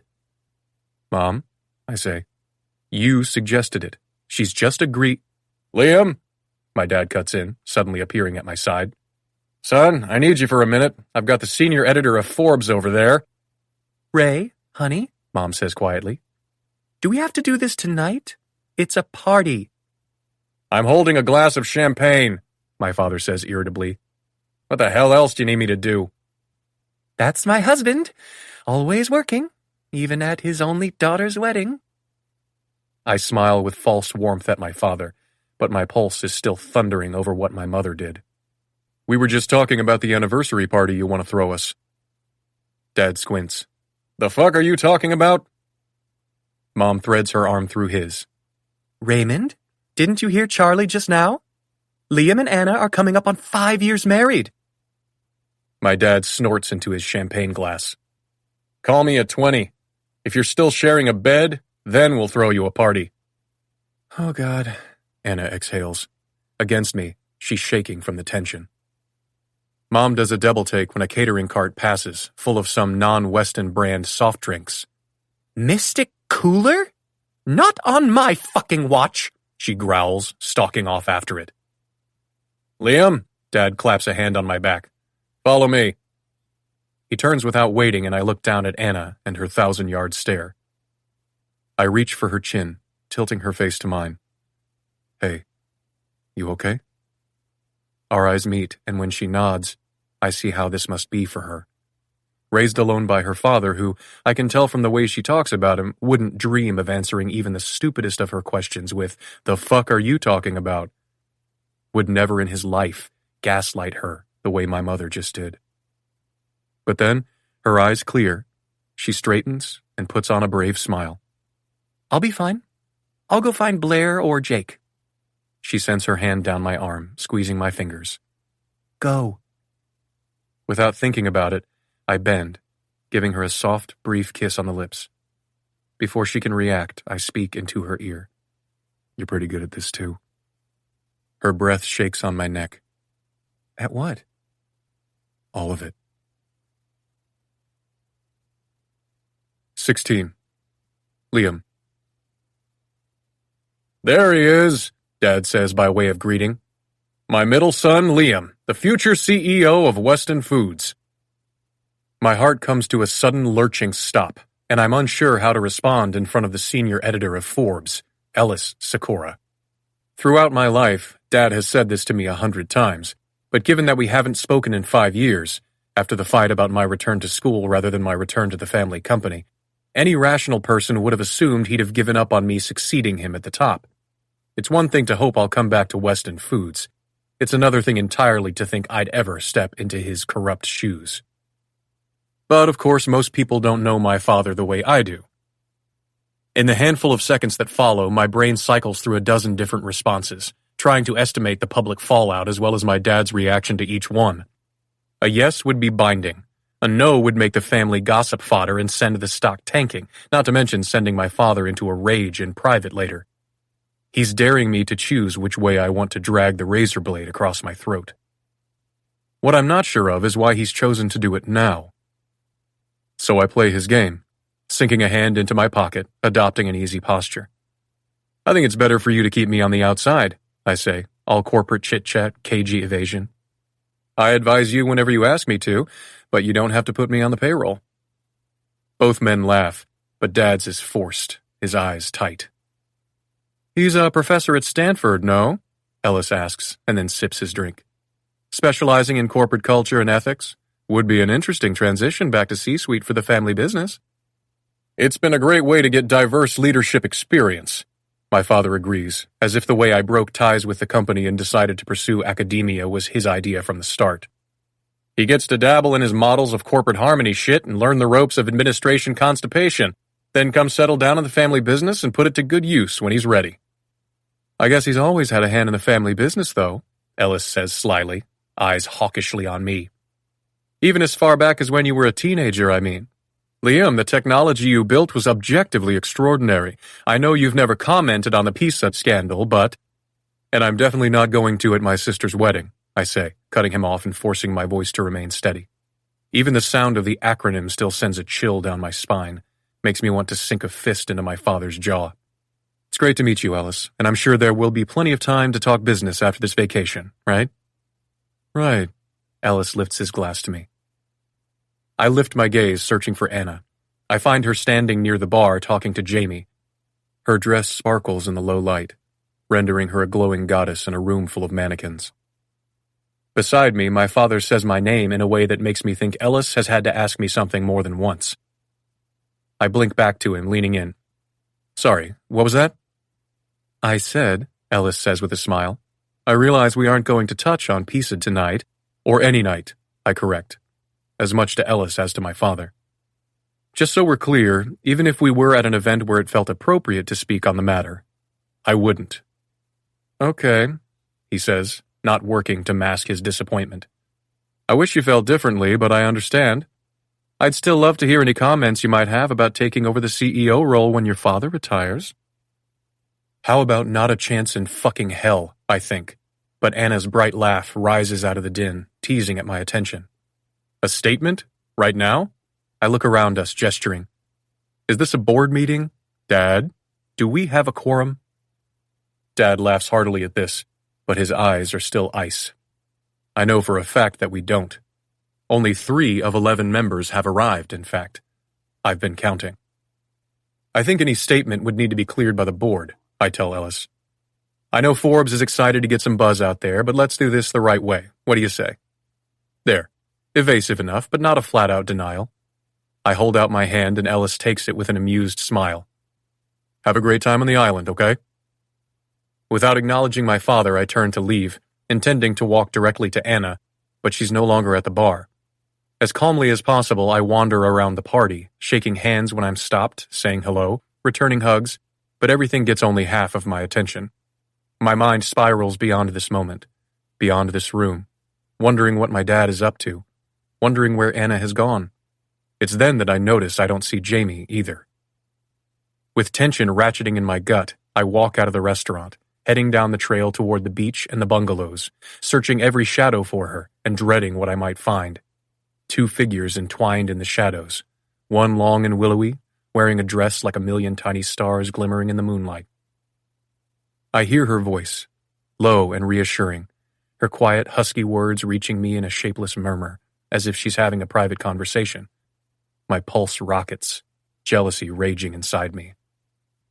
But then I pull up short at the view of her from behind, sitting on a long branch that dives down from the tree and runs parallel to the sand for several feet, forming a perfect natural bench. She's not alone. She has her arm around someone, but it's nothing like I thought. Beside her is Reagan. I approach but stop when I hear the telltale sound of a jagged sob. There's nothing harder than seeing your friends having fun when you're gone, Anna says soothingly. Yes, you're on a private island. Yes, you're in paradise. But our hearts don't care. Parents forget what it's like sometimes. Reagan's voice is thick with tears. I know I'm lucky to be here. He didn't have to yell at me. I swear to God, if my brother repeats our father's habits with his kids, I'll beat his ass myself. Weddings are stressful for families, you know? Anna turns to face Reagan, straddling the big branch, so focused on the girl in front of her that she doesn't care if her tiny dress rides up. A big, expensive event that everyone puts their busy lives on hold for and has to be excited about and engaged in the whole time? I think sometimes parents forget that you had to put your life on hold too. And it always sucks to see your friends out doing things when you can't be there. Julia and I got the outfits together, Reagan says. We were going to go when I got home. Does she think I won't see her posts? I'm on an island, not Mars. I have no idea what the hell all of this is about, but obviously Anna seems to. Maybe Eileen invited Julia, she asks. Reagan sucks in an angry breath. Whatever. They're barely even friends. Julia knows I hate Eileen. She pantsed me in PE last year.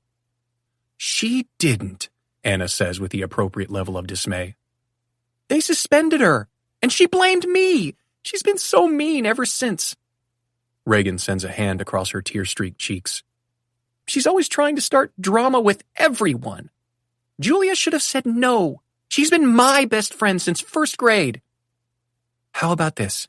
When we get back to California, you and I will go to Disneyland in matching outfits, and Eileen and Julia can suck it. Reagan nods. Okay. Dang it. If I had some paper, I'd show you something I do to make myself feel better. Reagan reaches into her little sparkly evening bag. I have one of the welcome programs. Will that work? Reagan hands it to Anna, who takes it and pulls something out of her own bag. Perfect. We wouldn't normally do this with a Chanel lip pencil, but desperate times and all that. Anna turns the program over and lays it flat on her leg. Before we start, if any adults ask, she says, and I bite back a laugh at the dramatic clearing of her throat. I am not encouraging you to make fun of someone. That's not what this is about. Even if they maybe, possibly deserve it a little. Got it? Got it. Good. How often do you draw? Almost never, Reagan admits with a laugh. That's fine, Anna says, smiling over at her. The nice thing about art is that it can be terrible, and people will still call it art. She bends, beginning a sketch I can't see. But this is also self-care. Reagan giggles. I had this boss, this guy named Ricky, Anna says, turning the page to come at her drawing from a new angle. I'd worked for his parents for a few years, but then he took over the store. He was a lot younger than me, like 7 years. But you're only like 25, right? With an 18-year-old for a boss? Ugh. And one day he asked me out on a date. He what? Anna nods. I said no, of course, and he fired me not long after. In the shadows, I suck in a breath to keep from reacting audibly to this. Is this why she was fired the night before I came to her apartment? That isn't fair, Reagan protests. It isn't fair. You're right. It's terrible. And there isn't much I can do about it because lawyers are expensive. But you know what? Drawing terrible pictures of him made me feel incrementally better. She turns the paper to face Reagan, who bursts out laughing. I don't know what Eileen looks like, but you can make it accurate. She hands Reagan the lip pencil. Reagan works for a bit, before Anna quietly says, Give her a pimple. With another giggle, Reagan bends, drawing on the paper. Oh, a mustache. Love it, Anna says, leaning in. I'll have to give poor Eileen my waxing lady's number. Reagan pulls back, admiring their handiwork, and Anna puts her arms around my niece. I'm sorry, honey. This is hard. But we'll have as much fun here as humanly possible. Reagan's next, okay, is muffled by Anna's shoulder, but I hear it anyway, watching her thin, pale arms come around my wife's waist. Thank you, Auntie Anna. Anna stills for a moment, and I think it hits us both at the same time. She's not just my wife. She's Reagan, Lincoln, Nixon, and GW's aunt, my sibling's sister-in-law, and my parents' daughter-in-law. As an only child, she's never had those things before, and this suddenly feels so much bigger than just the two of us. I knew what I was asking her to give while we were here, but had no idea what I was asking her to give up at the end of this. Just then, over Reagan's shoulder, Anna's eyes go wide as she spots me, watching her give my niece something I'm sure she rarely gets anymore. The pure, undivided attention of an adult. Anna lifts her fingers in a subtle wave. What an asshole I was for thinking she snuck out with Jamie. What an archaic bullshit reaction. I can't help to smile. Can't help the thought as it rises like the dark tide only a handful of yards away. It's complicated, but I'm so grateful that Anna's here. 17. Anna. Well, Weston isn't a liar, I can say that much. A little cuddly. The next 2 mornings I wake up plastered to him, with one leg thrown lustily over his hips and one arm around his ribcage. And today is the worst. If mornings 1 through 3 were cuddling, morning 4 is a full-body dry hump. I'm not just plastered to him, I'm on top of him. My legs are on either side of his hips, my face is in his neck, my fancy tank top has ridden up, and my boob is just right there, pressed to his. Every morning so far we've been super cool and very chill and not awkward at all as we get out of bed, pretending like I haven't migrated over to his side of the bed. But this morning, it takes me exactly 7 seconds of drowsy, cozy bliss to realize why I'm so warm, why the bed is so soft, but somehow also really, really hard. I peel myself away and carefully, oh my God, so carefully, slide from the bed. I'm sure I leave a boob imprint on his chest. But to be fair, his enormous boner probably leaves a matching imprint on my thigh. I'm doing everything I can to not think too much about that, but goddamn. I'm also trying not to think too much about how he gets up 10 minutes after me, pulling on running shorts and leaving to go for a jog on the beach barefoot and gloriously shirtless. Or about the way he doesn't even make a millisecond of eye contact. Odds are good he's aware that I spent most of the night sleep humping him, and now I must live the rest of my life with that humiliation. To distract myself, I reach for the small watercolor palette I packed, my brushes, paper, and a cup of water, and walk out to the balcony to paint the sunrise. The view is just unreal, a horizontal rainbow that touches everything with rose-colored light. Even if I woke up to this every morning for 100 years, I would never get sick of it. The sight of it changes by the second, and, flat brush in hand, I wet the paper and start with a section of cobalt blue near the top, letting the color diffuse at the bottom. I drop in gauzy streaks of raw sienna, rose, and violet. I'm still learning how to paint with these nails, but managed to add my horizon and mirror the sky and the water, laying down a touch of vermilion where the rising sun is most intense. Despite the ever-present toxicity that is the Weston clan, the trip has been amazing. Yesterday, West and I attempted to escape the oppressively rich crowd and take a boat to one of the smaller islands, but Reagan and Lincoln spotted us on the dock and asked to join us. I've never spent much time with kids before, but it ended up being way more fun than I expected. West is a great uncle. He's patient and funny, and Link looks at him with stars in his eyes.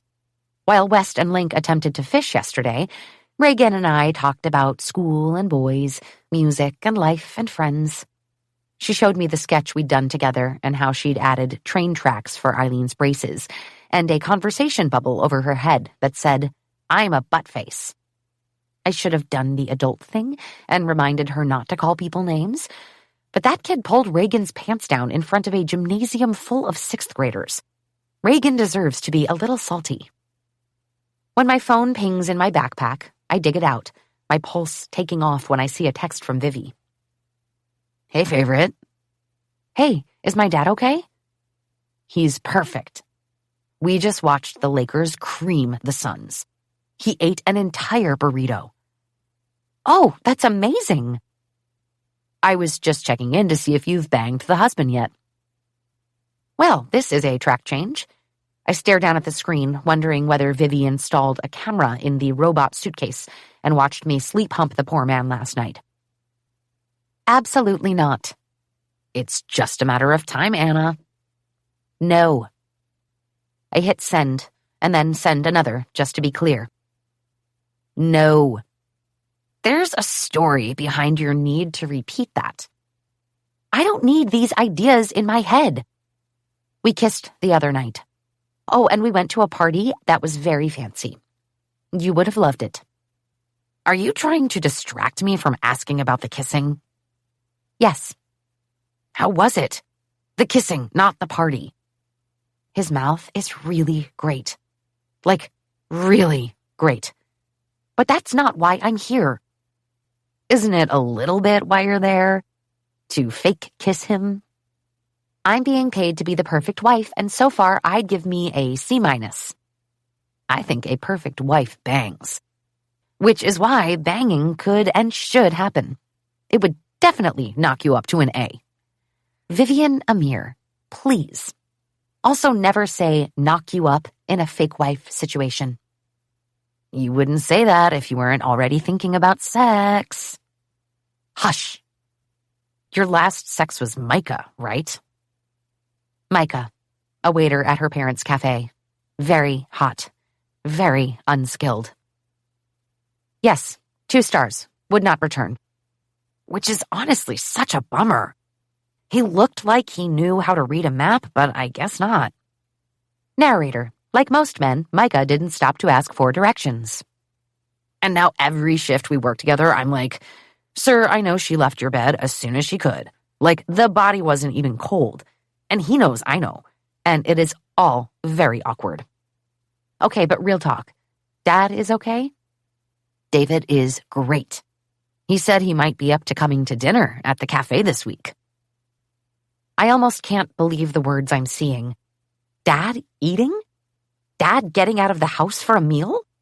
I'm not always good at managing the white-knuckling fear of losing him, and hearing this makes hope expand inside me until it seems to push every other feeling aside. But then I look up and see West jogging back down the beach toward me, and another feeling shoves its way back in. Predatory lady hunger. West is jogging on the beach near me.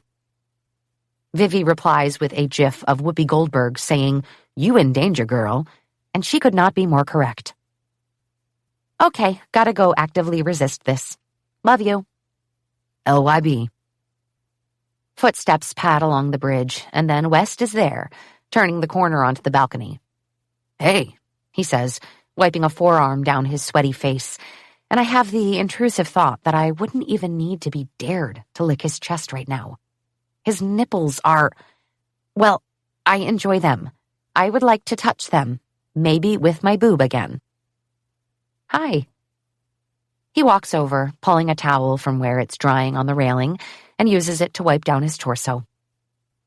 I'm momentarily devastated, but soldier on. How was the run? Pretty good. He motions to my abandoned paints. What's this? I was painting the sunrise, but got distracted. Ah. He rubs the towel over his sweaty hair. By the way, I wanted to thank you for that. For what? I ask. What you've been doing for Regs. I think she often gets lost in the shuffle. I just wanted to tell you I really appreciate you spending that time with her. Are you kidding? She's so much fun. I remember how much it sucks being a preteen. How universal is the experience of life sucking when you can feel like you're missing out even when you're on a private island. Yeah. So how's it going with your dad? I say, standing and stretching. West was pretty shaken up after Ray blindsided him in front of the Forbes editor. I can't imagine what it's like wanting to avoid your own father. West hops up onto the railing, sitting with the ocean behind him. It's a glorious view. He's trying to back me into a corner. What I don't understand is why he has such a boner for you being CEO when you clearly don't want the job. Let him give it to Alex. He clearly wants it. This has been his plan for as long as I can remember. It's all about his legacy and what Ray wants. He doesn't want Alex. He obviously thinks my being here at all means I've had a change of heart. Oh, sure. I grin up at him. I mean, why would you be at your own sister's wedding unless it had something to do with him? The side of his mouth twitches up. Sounds like you're now fluent in Weston. His expression straightens. Speaking of, sorry about what my mom did the other night. I guess we haven't talked about it yet. You mean about the anniversary party I inadvertently asked for? He nods, grimacing. Yeah. I just remind myself I'm here doing a job. I don't ever have to see her again after this. West swallows and then nods. Good. What about you? I ask. If everything goes the way you want this week, will you ever see them again? Occasionally, he says, but not regularly. Not even Jake and Charlie? He shrugs a muscly shoulder. I'll see them, sure. My parents and Alex? No. I study him, trying to piece out what sent West running for the hills after his internship. Trying to read my mind? He asks after a few moments of silence, lifting one side of his mouth in a smile. Just ask. Just ask. The two sexiest words ever spoken by an unreadable man. You said your dad did something shitty about 10 years ago. Wes nods, his expression turning guarded. And then you had an internship that cemented that you did not want to come work for the company. He nods again. Will you tell me more about what happened between you two? His brows flicker down as he turns to look out at the water, and I take the opportunity to memorize his profile again. This damaged, hot man. Maybe Vivi is right, and sex is the answer for everything. But when he turns back, his eyes seem so troubled that all sexy thoughts evaporate. He was a really shitty dad. That much is probably obvious. There are a million stories, of course. Him kicking Lego sets we'd painstakingly built because we did it in the hallway in front of his office. Alex wet the bed until he was maybe 13 or 14, and Dad would make him hang his wet sheets outside in front of the house because he thought the shame would fix it. Jake broke his ankle during a soccer match, and Dad made him walk through the gravel parking lot to the car because he'd let a goal pass and they'd lost the match. Jesus, I whisper, finally adding, and you? He shakes his head. I have plenty of personal grievances, and those alone justify staying far away. But the reason I'm not coming back to work for him isn't one of them. I don't like the way my father runs the business. It isn't one thing. It's a million things every day. But here's an example. One of my responsibilities during my internship was to manage the facilities at headquarters in Irvine. Shift schedules for the hourly workers, maintenance, deliveries, etc. Absently, he reaches forward, toying with the tie of my bikini that hangs over one shoulder. And I'm trying to pay attention, but his hands are so warm, and the fact that he's grounding himself with his fingers on me, that feels incredible. There was a manager at the loading dock. He continues, a guy named Cesar, who'd been with the company for 35 years. He was great, funny, kind, sort of like everyone's grandpa, and he knew the delivery system inside and out. He needed a schedule change in order to take the bus to work. West's thumb strokes down my shoulder, and he watches the movement, lost in thought. His car had broken down, and he had to walk his grandkids to school and asked for a different shift so he could catch the bus. It was one of those simple requests that turned complicated for reasons that aren't interesting. But Dad overheard me discussing the schedule options with my assistant and blew his lid because I was wasting my time on something so menial. His solution was to tell Cesar to get his car fixed and figure it out, or find another job.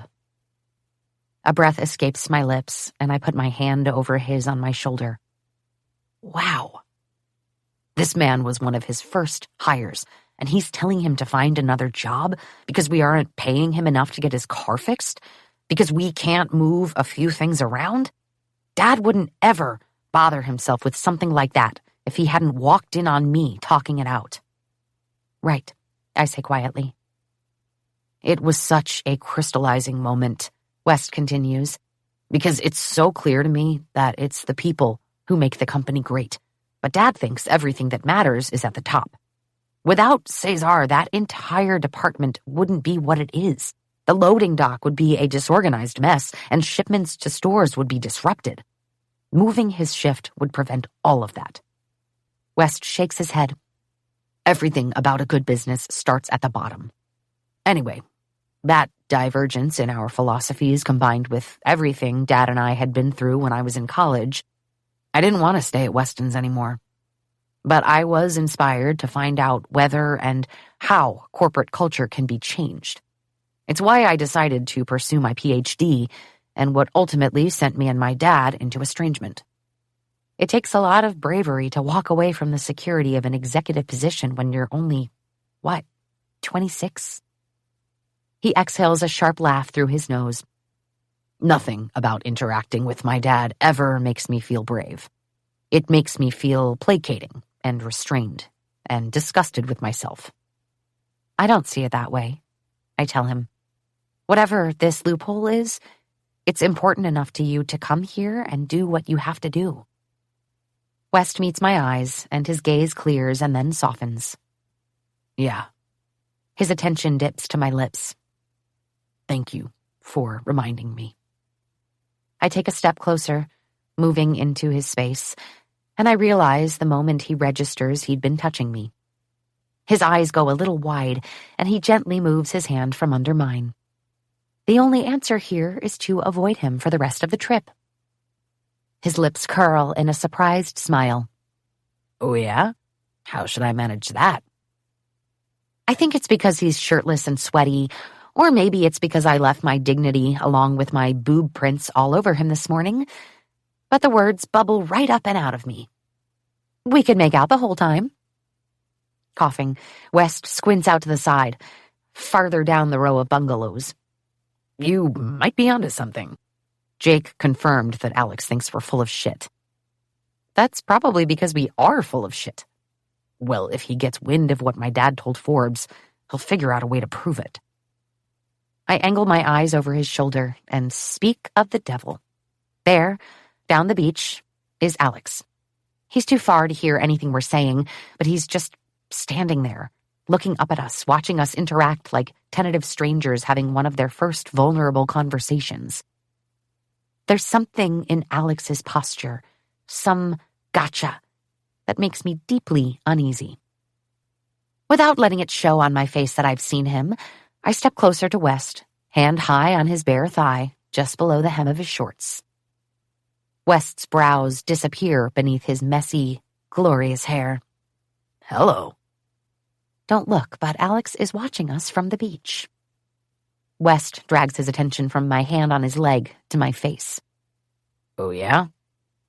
Yeah. So I'm just trying to look wifey and horny for you. I could go inside and shower, he says quietly. He'd just walk away. You could. I lick my lips, stepping between his legs, shamelessly wanting another of his libido-electrifying kisses. For as much as I dislike Alex in theory, I'm not mad about this moment. West looks like he could use a little distraction. And after we kissed the other night, I thought there'd be more opportunities. I was wrong. Or you could just pretend to be horny for me, too. He stares at me, unmoving. Or not, I say, smiling while inside I'm dissolving atom by atom in mortification. When I try to step away, he clamps his thighs around my ribs. Where are you going? To die of shame under a rotting log somewhere. West laughs, low and frankly dangerous. No. See, my only hesitation is... He leans in, running his thumb along my lower lip. Acting was never my strong suit. I was a counselor at drama camp.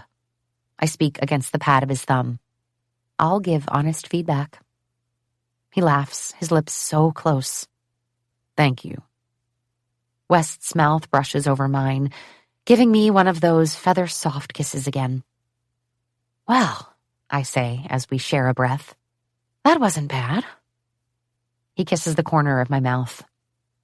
Anything that could make it more convincing? Maybe another? Longer this time? West lifts both hands now, cupping my face and leaning in, pressing a soft kiss to my mouth before he parts his lips and gently nips at my bottom one. Longer, huh? And with just this playful start, he has poured gasoline into my bloodstream.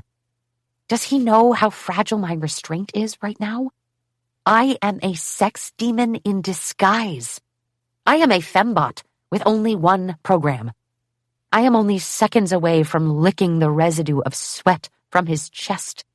I'm discovering things about myself, such as I like sweat. I set both hands on his thighs, stretching onto my toes for more, for longer and deeper, his surprised huffed breath coming out warm against my mouth as he lets me suck that beautiful lower lip, dragging my teeth along it in a way that makes him let go of a tight, helpless sound and which sends one hand into my hair. I fear I'm going to send him toppling backward into the ocean, but he leans in just as steadily, squeezing me close with those powerful thighs. West's mouth is unreal, commanding and firm, but with full, soft lips that beg to be bitten. He likes it when I do, too, releasing rough, rumbling sounds that seem to come from a cave filled with long, unsated need. My hands have a mind of their own, rising up over his hips to come to a stop on the warm solidity of his waist as our kissing ruse turns into an all-out groping session. He keeps one hand firmly fisted in my hair and sends the other down my back to my ass, pulling me close until I feel the hard press of him just beneath my breasts. He lets out a gasping laugh as I drag my teeth along his jaw, down his neck. To the contrary, your acting is pretty good, I say, licking the salt of his throat. He jerks at the contact, tightening his grip in my hair, holding my head close. Yeah? The erection is a great touch. I mean, very convincing. His laugh turns into a groan when I suck his neck, baring my teeth and pressing down. Fuck yes. Well, well, Dr. Weston likes it a little rough. I get high on his soft, dirty noises and suck harder, scratching my nails around his back and up past his shoulders, where I finally get my hands in that ridiculous head of hair. With his own grip on me, he yanks my head away and, eyes wild, comes from my mouth again, deeper now, setting a pace that is both slower and hotter, languid drags of his tongue over my lower lip, kisses that can only be described as claiming. God, your mouth is fucking amazing, he says, dragging his teeth to my jaw, biting, sucking at my pulse point. I have no idea how long we've been at it, but my lips are tingly. There's a very insistent boner pressed to my chest. Hello again. And my legs are starting to shake from standing on my tiptoes. When I lift my gaze over West's shoulder, Alex is gone. The beach is completely empty.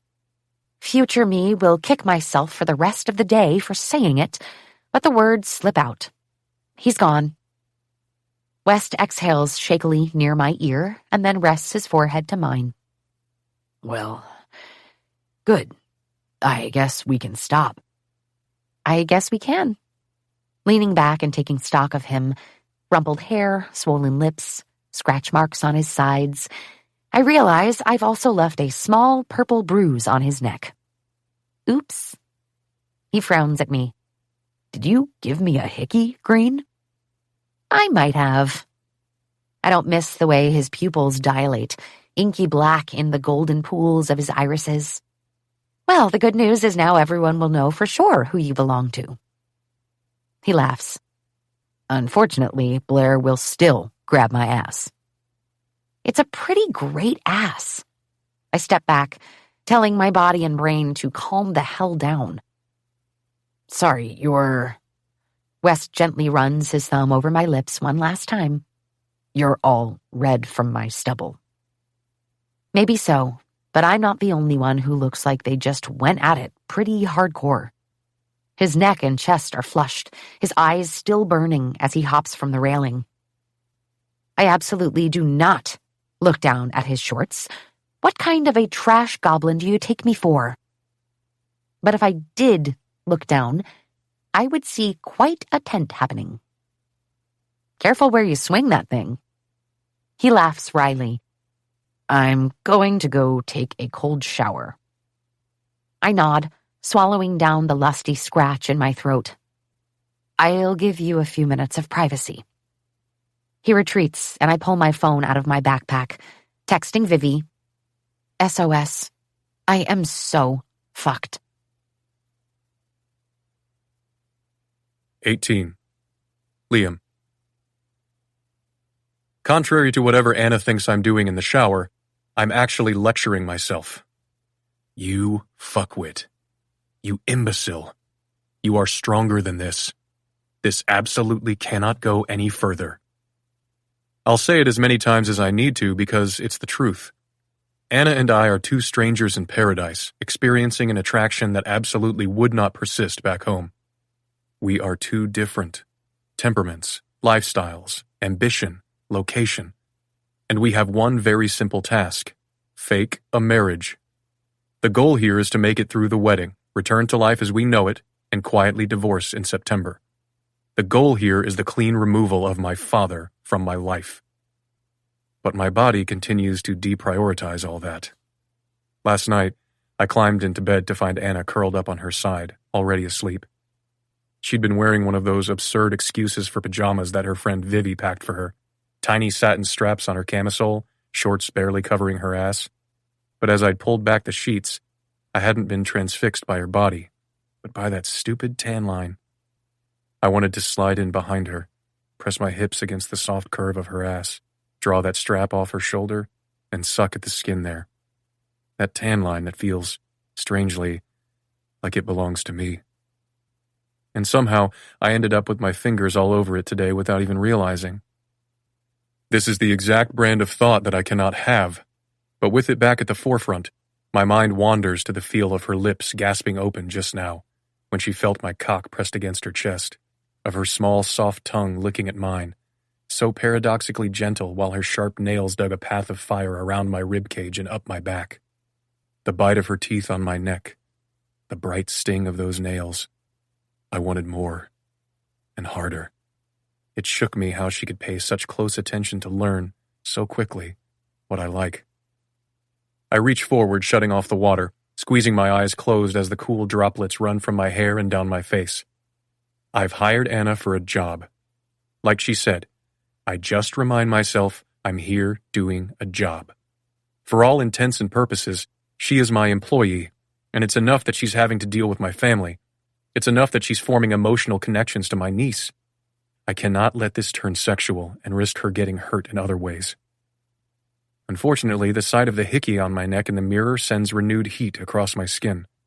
I carefully lather the shaving cream, drawing the razor slowly over my jaw, remembering the shock of her bite, the slow searing burn of her mouth sucking at my throat. I give myself to the count of 10 to imagine the way I would take her, languid and teasing at first, kissing and licking all of her sweet, aching places, and then hard and fast, pinning her beneath me, ruthless, leaving her eagerly, feverishly clawing at my skin. That's it, I tell my reflection as I pat my face dry. That will live only in your imagination. You can kiss when you need to, for show, not like that. Never like that again. I have bigger things to focus on. Out on the balcony, I expect to find Anna back at work on her sketches, but instead there's a note. Going snorkeling with Reagan. See you later.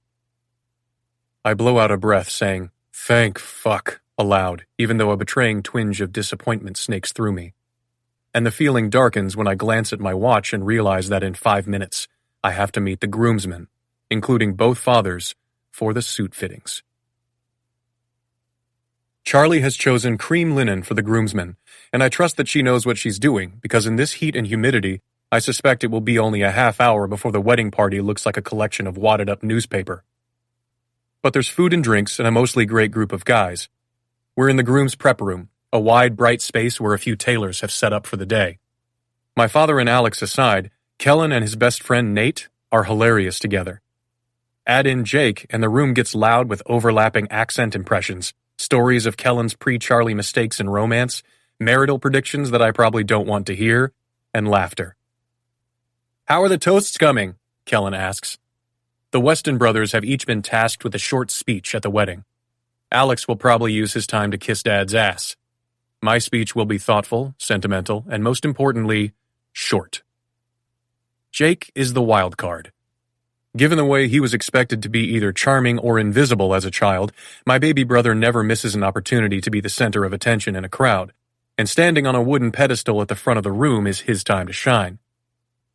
Oh, I have mine ready, he says, grinning at his reflection. The tailor continues to move around him, pinning and measuring, but Jake will not be deterred. I thought I'd start with something like, when I was 4 years old, our mom said we were getting a present. The best, most exciting present ever. When it turned out Mom didn't mean we were getting a dog, I took Charlie to the neighbor's house and offered to trade. Laughter fills the room.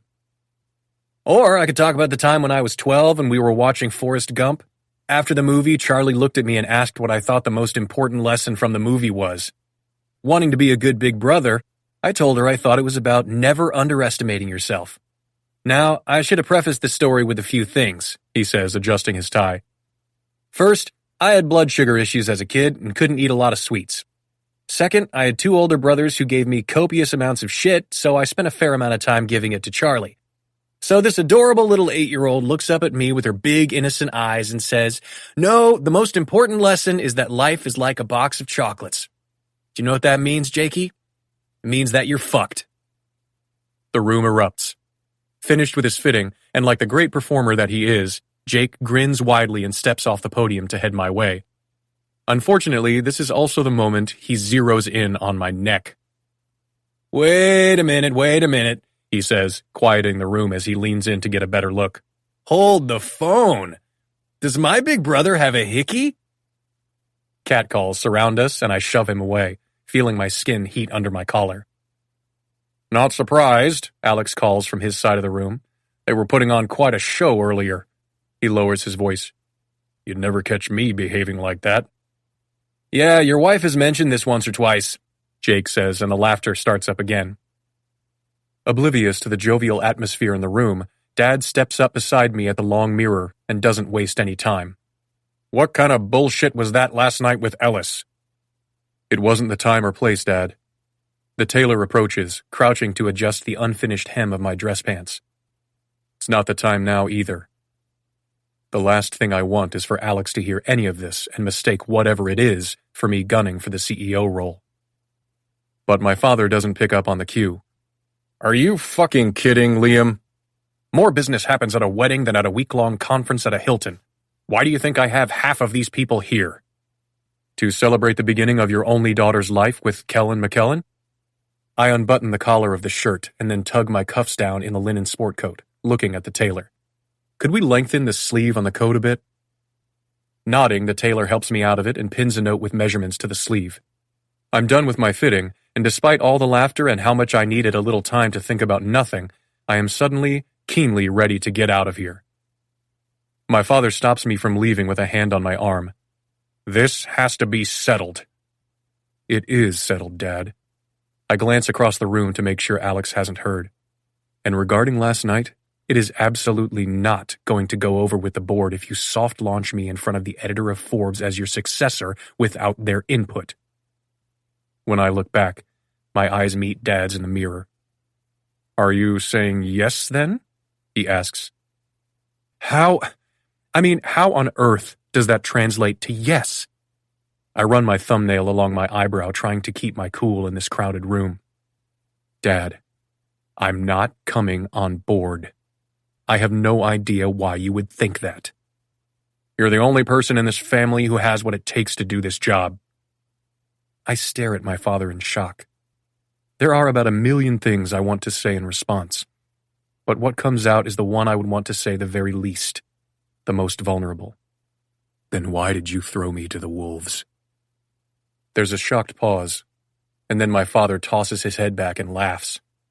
Oh, it's going to be this sob story again. I can't do this. Mute with rage, I change back into my shorts and t-shirt, forfeiting the rest of the time together with the other men for the sake of my sanity. I hug Kellen, shake Mr. McKellen's hand, and pat Jake's shoulder as I pass. He starts to ask why I'm leaving, but one look at my face, and he knows. He glances to Dad, and I see my younger brother in action, the way his mind wildly searches for an anecdote, a joke, some story to divert the path from potential explosion and back to good times, as I make a quiet exit. It's a 10-minute walk back to the bungalows, but I get only 5 of them in peace. When are you going to grow up? My father calls from only a few feet behind me. I keep walking. I'm not going to have expanded my father's business into what it is today only to see it crumble in the hands of my 3 sons. That's the point, Dad, I say over my shoulder. You have 2 other sons already working with you. Alex is a fucking head case, my father booms, and the words echo down the path. He didn't even bother to consider Jake, and I laugh humorlessly. Maybe if you did more than humiliate him once in a while, he wouldn't be. He snorts. Like you're one to talk. I'm not his father. We walk in tense silence, emerging onto the beach, walking toward the wooden footpath leading to the bungalows. If this is about pizza, he starts, But I immediately cut him off with a low, growled, "I'm not fucking talking about pizza with you, Dad." "What do you want from me? A hug and an apology?" He laughs incredulously. "You know why we handled it that way. You were a kid, a fucking child when you made that software. You would rather I shoulder the blame and watch the entire company fall apart because of what happened with the thing you created?" I wheel on him, white-hot with fury. "You and I both know it was never created for that. So, yes, I expected you to shoulder the blame because what ended up happening was your fault." "So that's why you skulked away?" he sneers. "Took the limp dick route through life instead? Went to school to prove to the world what a nice guy you are, that you couldn't possibly have been behind all that ugliness because deep down you're a jacket with elbow patches good guy who teaches a bunch of rich virgins about how to be a nice executive when they get their first 7-figure salary? I had to redeem myself," I yell. "I had to run as far away from that world as possible, just so I could imagine a time when everyone we knew wasn't talking about me and what they thought I'd done. I had to find a way to get myself out of the business section of every newspaper in the world. At 20, Dad. 20. None of the blowback ever touched you, and you never even fucking acknowledged it." Dad's expression morphs. His teeth pull back into a grotesque sneer. "You want a thank you? Fuck you. You want an apology? Fuck you. The only reason you exist is because of what I gave you. The only reason you can live is because of my money." He steps closer, getting in my face, his spit hitting my chin as he huffs out a derisive laugh. "Do you forget? Everything I gave you, I can take away just as fast. I own you. Every single one of you." He shoves past me down the path toward his bungalow, and I feel the planks beneath my feet vibrate with the force of his footsteps. He has no way of knowing how direct a hit that was. That he's got me in the soft underbelly. My biggest fear. That it won't just be my life I'll ruin. It will be all of ours. I haven't felt this close to crying since I was 20 years old, and my entire world shattered around me. I never wanted to go back to this feeling, and yet here we are. I can't avoid it if he's nearby. I just can't. Shaking, I turn down the bridge toward our bungalow. But the sight of Anna staring down from the upper balcony pulls me up short. The look in her eyes, the devastation gleaming there. She heard all of that. Or at least enough to know it was messy and painful. Enough to question what the fuck pizza is, what the fuck I did, what my father did, what on earth could have happened between us 11 years ago that has angry, ashamed tears burning the surface of my eyes. I don't want to talk about it. I don't ever want to go back to that time in my life. But when she comes down the stairs, hurrying, like she's in a rush to get to me, I let go of all the rational hesitations, the reality of our circumstances, and walk faster too, desperate to get to her.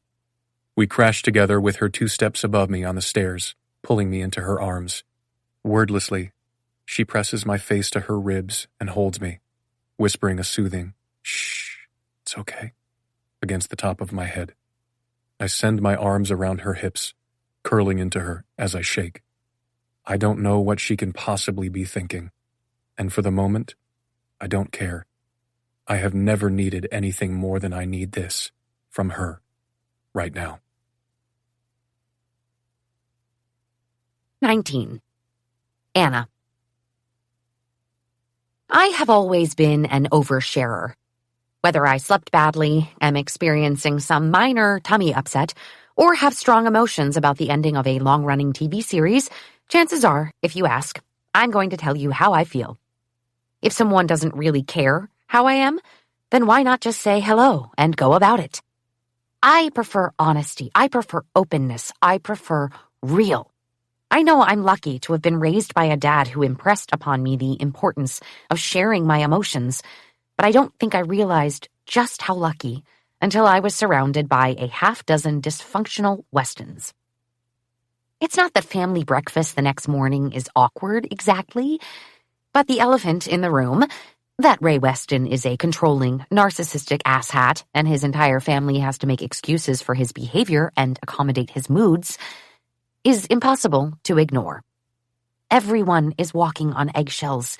People cut their food delicately, with intense focus, asking about the weather, remarking upon the size of the waves down on the beach, laughing loudly at his jokes that aren't particularly funny.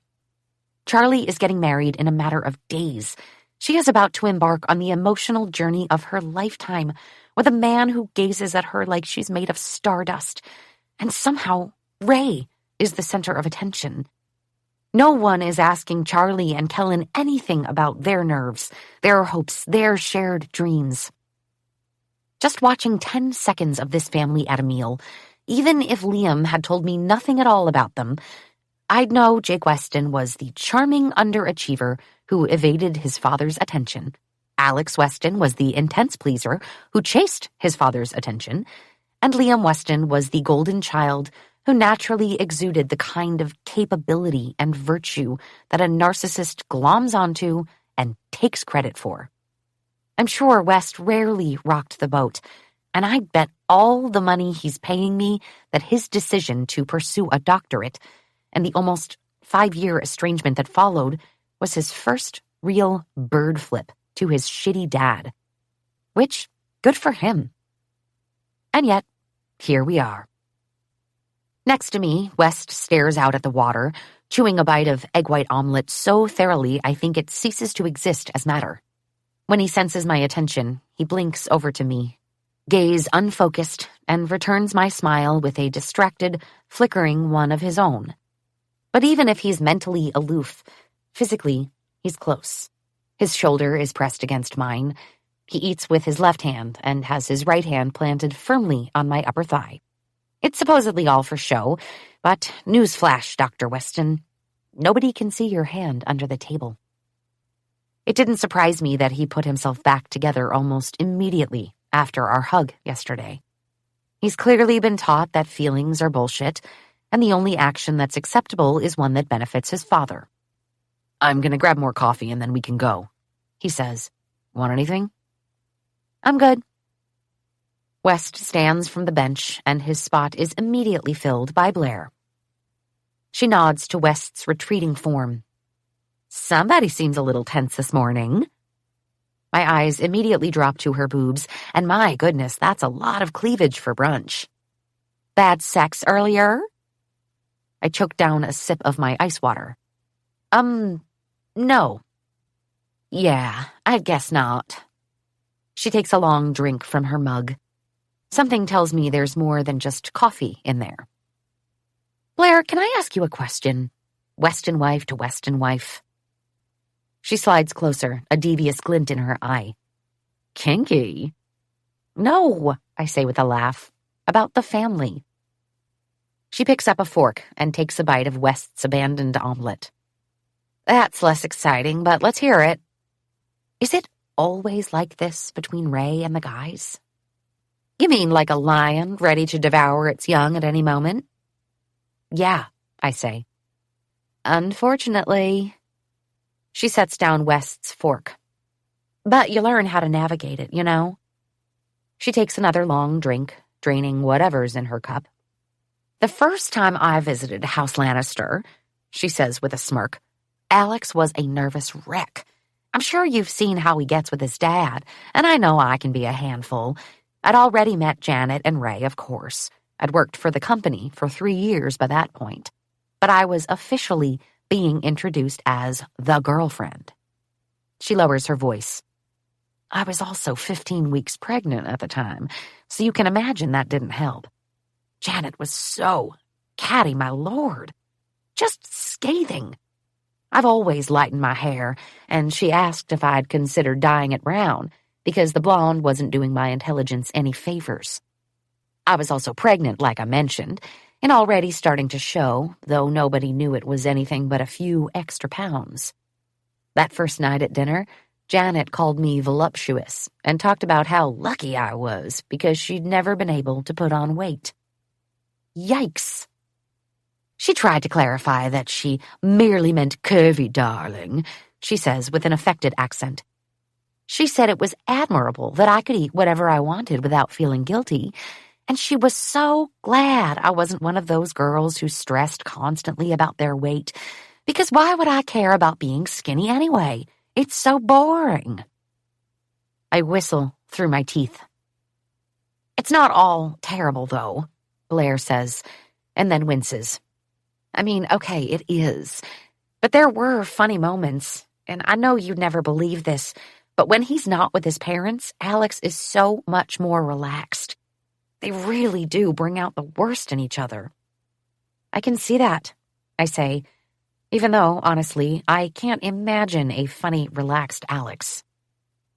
But, the money certainly helps, and the good news with a messy family is that there's never a dull moment. She picks up West's fork again, and then pauses with it hovering in the air as she remembers something. Oh my God, there was this one night Ray was just going on and on at Sunday dinner about some beef with an executive, and everyone was on edge. Charlie was away at school, and Liam hadn't been around for a while, but Jake was there, and he'd brought a girl with him, which never happens. I wonder why. Lincoln was only a few months old, and I couldn't drink because I was breastfeeding. I was about to murder everyone, so I excused myself to the downstairs powder room. I wasn't the only one with that idea, because I opened the door and there's Jake and his date, and he's got his hand completely up her skirt. I'm telling you, he was wearing that girl like a mood ring. I have to cover my mouth to contain the laugh. A waiter materializes at Blair's side and places a mimosa in front of her. She smiles up at him with gratitude and turns her attention back to me. Listen, if I could have disappeared into that bathroom with them, I would have. But, like I said, you get used to the weirdness, and you're doing great. Everyone loves you. But is this healthy? I say quietly.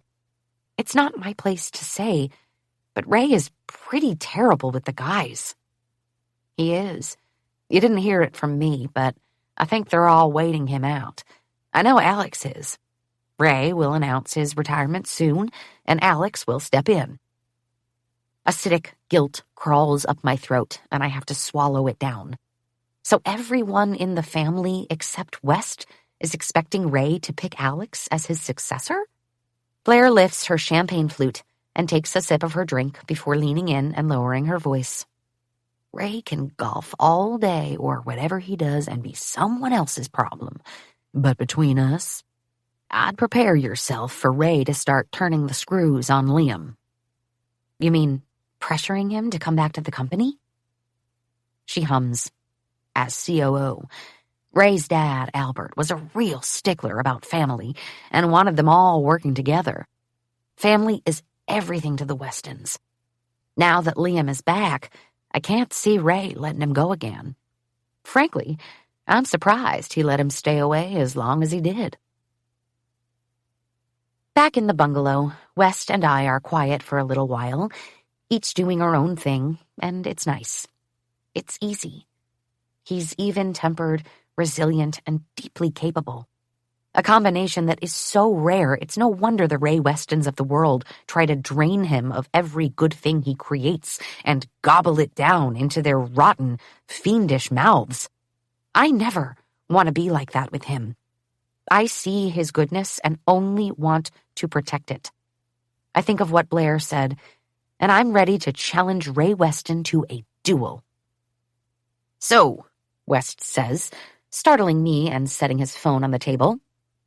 What do we have going on this afternoon? How could you forget? I ask, spreading my arms wide and singing, Spa Day. West groans. No. I'm not saying, but maybe I'm sort of saying, that there is one person in this bungalow who could absolutely use a massage, and his name isn't Anna Green. West scrubs his face with his hands. This island is shrinking down to the size of a shoebox. Well, I have nothing useful to say to that, so I just pat his shoulder amiably as I walk by and climb onto the bed. You should know, I've been going over the treatment menu like I'm studying for a test. What do you mean? I feel like this crowd is very spa-literate. I don't want to stumble over the words when I ask for the color vibration therapy or red pepper lipolysis. West works on untangling a mess of cords he's pulled out of his backpack. They can't possibly be that intense about these things. Kay? Are you joking? Not intense? This spa has a whole menu of things you can put in your nose. Is that normal? I'm sorry, what? Yes, I say, reading from the pamphlet. An ancient Ayurvedic practice called nasya is the nasal administration of medicinal herbs and oils to clear sinus congestion and expel toxins from the head and neck. I read farther down. Oh, this is good. Because the nose is the gateway to the brain, you'll relax knowing you're treating your mind and your body together. This... His frown deepens. I don't know if you should choose to ingest any oils this way, Anna. Hello, I'm pretty sure I'm the medical doctor in the family. I grin at him. I will, of course, be putting nothing in my nose. I look back down at the menu pamphlet. I know I'm probably overthinking this, but I've never been to a fancy spa before. Unless you count the one Vivi took me to before I came here. I cup my hand next to my mouth, adding in a loud whisper, "The waxing one." His brows flicker up as he goes back to untangling the cords. Ah. I swear I blacked out after one particularly delicate part of the Brazilian. At one point, they had me get on my hands and knees and... I'm going to stop you there, he says gruffly. But when I look at him, he's fighting a smile. I bite my lip to force the laughter down, but it fails, and the sound bubbles up and out of me, a rolling belly laugh. West breaks, covering his eyes with a hand. Jesus Christ, Green, the shit you say. I just wanted to hear that sound, I confess. I didn't really have to get on my hands and knees to be waxed, but I did have to hold on to my ankles like... He holds up his other hand, laughing hard. Stop. I want to hug him again. The urge feels like a breath held in, the tension ratcheting up with every passing second. But there's an invisible force field there now. I don't know how I know, but I do. Finally, he gets his smile wrangled and looks over at where I've composed myself. What are you worried about? The rules? The price? It's all inclusive. You can get anything you want. It's just the intimidation factor. That's all. All the fancy ladies. West runs a finger below his lip. You'll be okay, you know. You come across as incredibly sure of yourself. Now this I can't believe, and I make a dorky face. And right now, he adds, you look very fancy. Don't let them intimidate you. I look down at my beautiful blue and white floral sundress. That's just clothes, not me. Stop trying to distract me with your flirting. Are you going? I think all the groomsmen are scheduled for something. Are they splitting up the guys and girls? I assume so. I push out my lower lip in a pout, but stand, checking the time on my phone. Strange that the Westons chose an island that specifically prides itself on its lack of schedules and then created a packed itinerary. I guess I'll see you later? At dinner? We have that old Hollywood party tonight, right? He trains his gaze over my shoulder, staring at the wall, deflating. Yeah. I don't know why I do it. I probably shouldn't. Everything about his posture since yesterday screams, leave it. But I'm terrible at leaving it. So, on my way out the door, I bend down, pressing my lips to his warm, smooth cheek. I know this trip is draining, but I'm here with you. Try to relax and enjoy today. You deserve it. I'll see you tonight. I'm sure I went too far. I am being too intimate, feeling too protective of a man who doesn't need protection. Besides, no matter how good the kissing is, we aren't really married. I mean, we are legally, but not, like, emotionally or, even sadder, biblically. With a smile plastered to my face, I leave before I can make it weirder, walking straight out of the bungalow and onto the beach. 20. Anna. The paradox of a fancy spa on a private island, of course, is that you are meant to immediately feel relaxed and calm, but I'm not sure I've ever been more stressed in my entire life. Not to be dramatic, of course. It's just that on my walk over, I can't stop mentally tabulating all the ways I might completely fuck things up. Blair was delightful and surprisingly down to earth, but she was an outsider. Today, I have to breach the inner circle. I have to be in an intimate and chit-chatty setting with West's mother and sister. They could ask me something as simple as his shoe size, and the only answer I'd be able to muster would be a wink and a way above average. Much like the other buildings on the island, the spa prides itself on being eco-conscious and powered by solar and wind. The interiors are bamboo, reclaimed wood, and polished stone. It's clear that the primary inspiration is water, which is creatively used as a small stream cuts through the floor and meanders down the center of each room. Hydroponic plants cling to the surface of a large water feature that covers most of the main lobby wall, and you can see the roots stretching into the trickling fountains. When I walk in, an employee greets me warmly and escorts me to the plush lounge where a cluster of women already sit in fluffy robes and slippers, sipping champagne. Conversation halts at my entrance, and even though I'm wearing a Tom Ford sundress and Givenchy sunglasses that cost more than my rent, I still feel like I don't belong here. No one in this room has their natural hair color, I'm sure of it, but none of these women would dare go bubblegum pink. Every head looks perfectly coiffed and natural, sun-kissed gold, inky black, warm mahogany. I'm sure, too, that no one in this room has ever had to choose between filling up their gas tank and buying groceries. I'm sure no one in this room has ever been afraid to open their mail or cried under their kitchen table over the stress of unpaid bills. I'm sure no one here has ever walked into a room and wondered whether they belong. I suddenly want West in here with me so acutely that it feels like a fist pressed against my breastbone. But then Charlie sees me, hurrying over to throw an arm around my neck and pull me close. "Anna, you're here!" She pulls back and looks at me, smiling with genuine warmth. "I have been so excited for sister time. Everyone!" She turns, keeping her arm around my shoulders. "This is my sister-in-law, Anna." The word sister presses on something else in my chest. As an adult, I have never, not for a day, wished I had a different childhood. There wasn't much money, sure, but there was always laughter, love, and fun. My dad was the only child of a single mother who passed away too young, so what I didn't have was siblings, grandparents, cousins. Hearing Reagan call me Auntie plucked at that hidden thing, a secret wish I had to expand my own circle, to be connected the way only real family can. And it's not his fault, of course, but it's not lost on me that the very thing West has tried to distance himself from, his family, is the one thing that I always wanted. Just not all of them.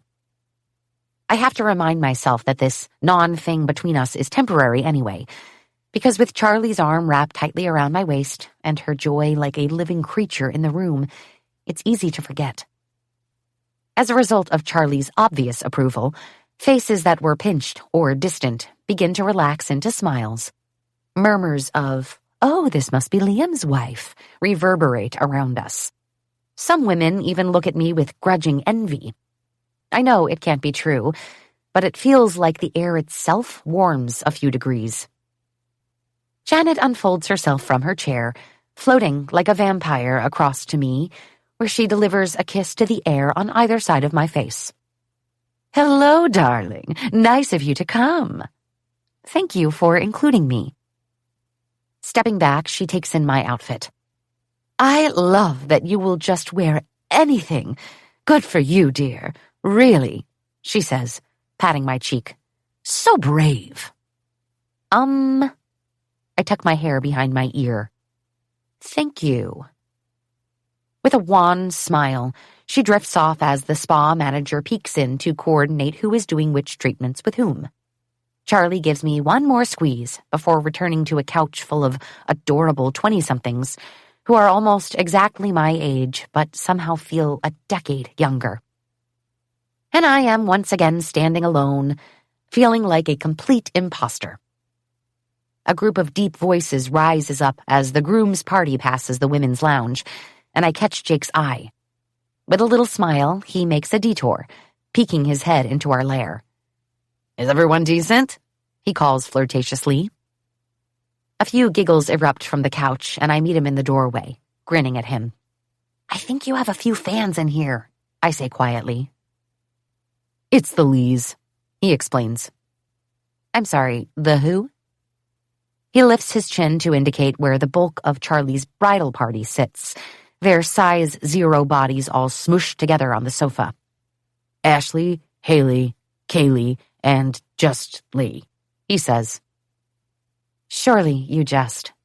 "I jest not." "How many have you bedded?" I ask in a whisper. Jake squints at me, and I gasp. "No." His squint turns into a wince. "Yes." "All 4? "Only 3, he corrects. "Only?" "How are things going with Liam?" "Nice redirection, you slut," I say, laughing. "Who's the slut, you hickey demon?" "Oh, you saw that, did you?" Jake laughs. "We all saw it." "He's surprisingly adorable." Jake's expression flattens. "Adorable? He's a cyborg." "Well, whoever managed the installation of his emotional programming did a great job." "I think that's called therapy." A shadow appears behind Jake, approaching with determination through the spa's small lobby. Jake startles as West appears at his side, breathless, looking down at me. The room behind me quiets. "Hello, Liam," Jake says dryly. "Hi," West says, putting a hand over his brother's face and unceremoniously moving him aside. He gazes down at me, saying more gently now, "Hi." "Hello," I smile. "Did I forget the lunch you packed me for school?" A tiny smile is there and gone. "I wanted to tell you to enjoy yourself at the spa today." "We already did the have a good times," I whisper. But I can't help it. I press my hand to his stomach, wrapping my fist around the soft fabric of his t-shirt. This is all very cute and unexpected. I look briefly at Jake like, see? Adorable. With a smirk, Jake wanders off. But West touches a finger to my chin, redirecting my attention to his face. And before I can say anything, he bends, setting his lips softly on mine. One soft kiss, and then another. My blood turns to smoke, and I lean in, chasing his lips when he slowly straightens. "You left before I could do that," he says. Is this all for show? Or is this real? It's so wild that I can't tell at all. He said it quietly. It can't have been for anyone else to hear, but then again, he's found me in a crowded room. I pull on the reins of my emotions, reminding myself to not sprint ahead. Kisses aren't feelings. But what if they are? I clear my throat. Thank you for fixing my mistake. Those honeyed eyes crinkle at the corners in a tiny smile. You're welcome. The intensity of West's expression is like an aphrodisiac. If he doesn't get out of here soon, I might end up slobbering all over his neck again, but this time in front of his mother and sister. Now go get pampered, I tell him, lifting my chin in the direction Jake wandered off. And relax. Get those hobbit feet scrubbed. Liam looks like he'd rather eat a large rock, but he does, stepping back and finally turning to walk toward the men's lounge. I'm sorry to see him leave, but allow myself the pleasure of watching him go. Phew, that ass.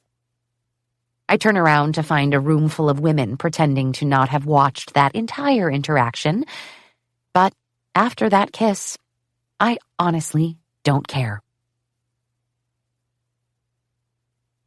21. Anna. I am pleased to say that I don't stumble over my spa menu selections. I have the manicurist shorten my nails just a little, and then enjoy a total body scrub and a divine hot oil Swedish massage from a man named Byrne, whose hands are so strong I think he could crumple me like a piece of paper in his fist. The pampering lasts about 3 hours, and at the end of it, I smell amazing and am slippery enough to fit through a boba straw. The spa hostess leads me to the relaxation area, handing me a glass of ice-cold cucumber water. Please enjoy all of our amenities for the rest of the day. The steam room and sauna are down that hall. The mineral pools are this way. She gestures down a second hall. We recommend starting with warm and working your way to the ice-cold plunge. Plunge, I repeat numbly. We've put your belongings in a locker. Gently, she fits the elastic keyring around my wrist, predicting accurately that I'm unable to coordinate motor functions beyond holding my arm out for her. For a few seconds after she leaves, I'm overwhelmed with options. Mineral pools? Ice plunge? A sauna? In this main room, a hot tub gurgles invitingly. I want to live in this boneless, jelly feeling a little longer, but am worried if I slip into that warm water, I'll pass out and drown. Steam room it is. Inside, I find something unexpected. Janet Weston, completely naked. And on the other side of the long, narrow room is Blair Weston, also completely naked, but perhaps less of a surprise. They're sitting on their towels on the teak benches, eyes closed and heads resting against the wall, but when I enter, their eyes drowsily open. "Hello, Anna," Janet murmurs sleepily. "Hi, okay if I join you?" I ask, because it feels like nakedness requires an invitation, and it's not like I can just turn around and leave without making it weird. But do I get naked too? Wouldn't that also be weird? Or would it be weirder to sit down in this thick, fluffy robe and slowly sweat to death in it? "Come on in, hon," Blair says, patting the bench right beside her, even though there is a long, unoccupied bench between them.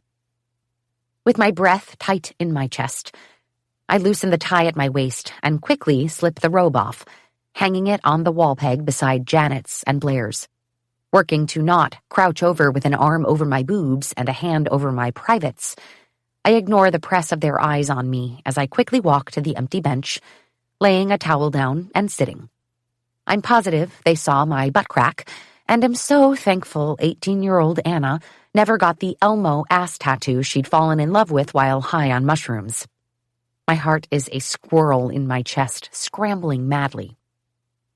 How does one sit naked in a steam room post-massage? Not with their legs crossed, as I very quickly learn. My legs slide apart the moment I try, my left one making an audible slap as I return it to the bench.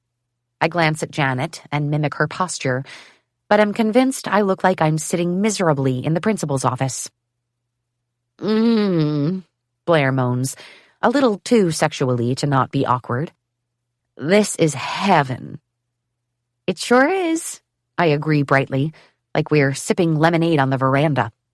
I wipe a drop of sweat when it rolls down my forehead and onto my eyelid. "About your anniversary dinner," Janet cuts in, her voice rising out of the quiet. "Unfortunately, I don't think there will be time for a big to-do. We'd like to keep the focus on Charlie." I stammer out a few sounds before settling on, "Of course you would. It's her wedding." She opens one eye, studies me coolly, and then closes it again. "I hope you're not too disappointed." Blood rushes hot to my cheeks, making me feel lightheaded. Is this gaslighting? I think this is textbook gaslighting. Oh, to be clear, West and I didn't expect you to do anything. "No?" She adjusts her hands on her lap. "I must have misunderstood you the other night." I don't even know what to do with my face right now. I glance at Blair, who was looking right at me. When our eyes meet, she mouths a sympathetic, "Don't worry about it," and I feel better, but still stunned. I did order a case of Liam's favorite wine, she says, and seems to wait for me to provide the name, though the only wine I can think of is Boone's Farm, and I'm pretty sure that's not it. Mount Brave Cab, she supplies, finally. That's the one. I snap, but my fingers just slip across each other soundlessly, and I really fucking hope neither of them watched me do that. That's very nice of you. Any thoughts on grandchildren? She asks, a hard-thrown curveball, and this time I know there's no use schooling my expression.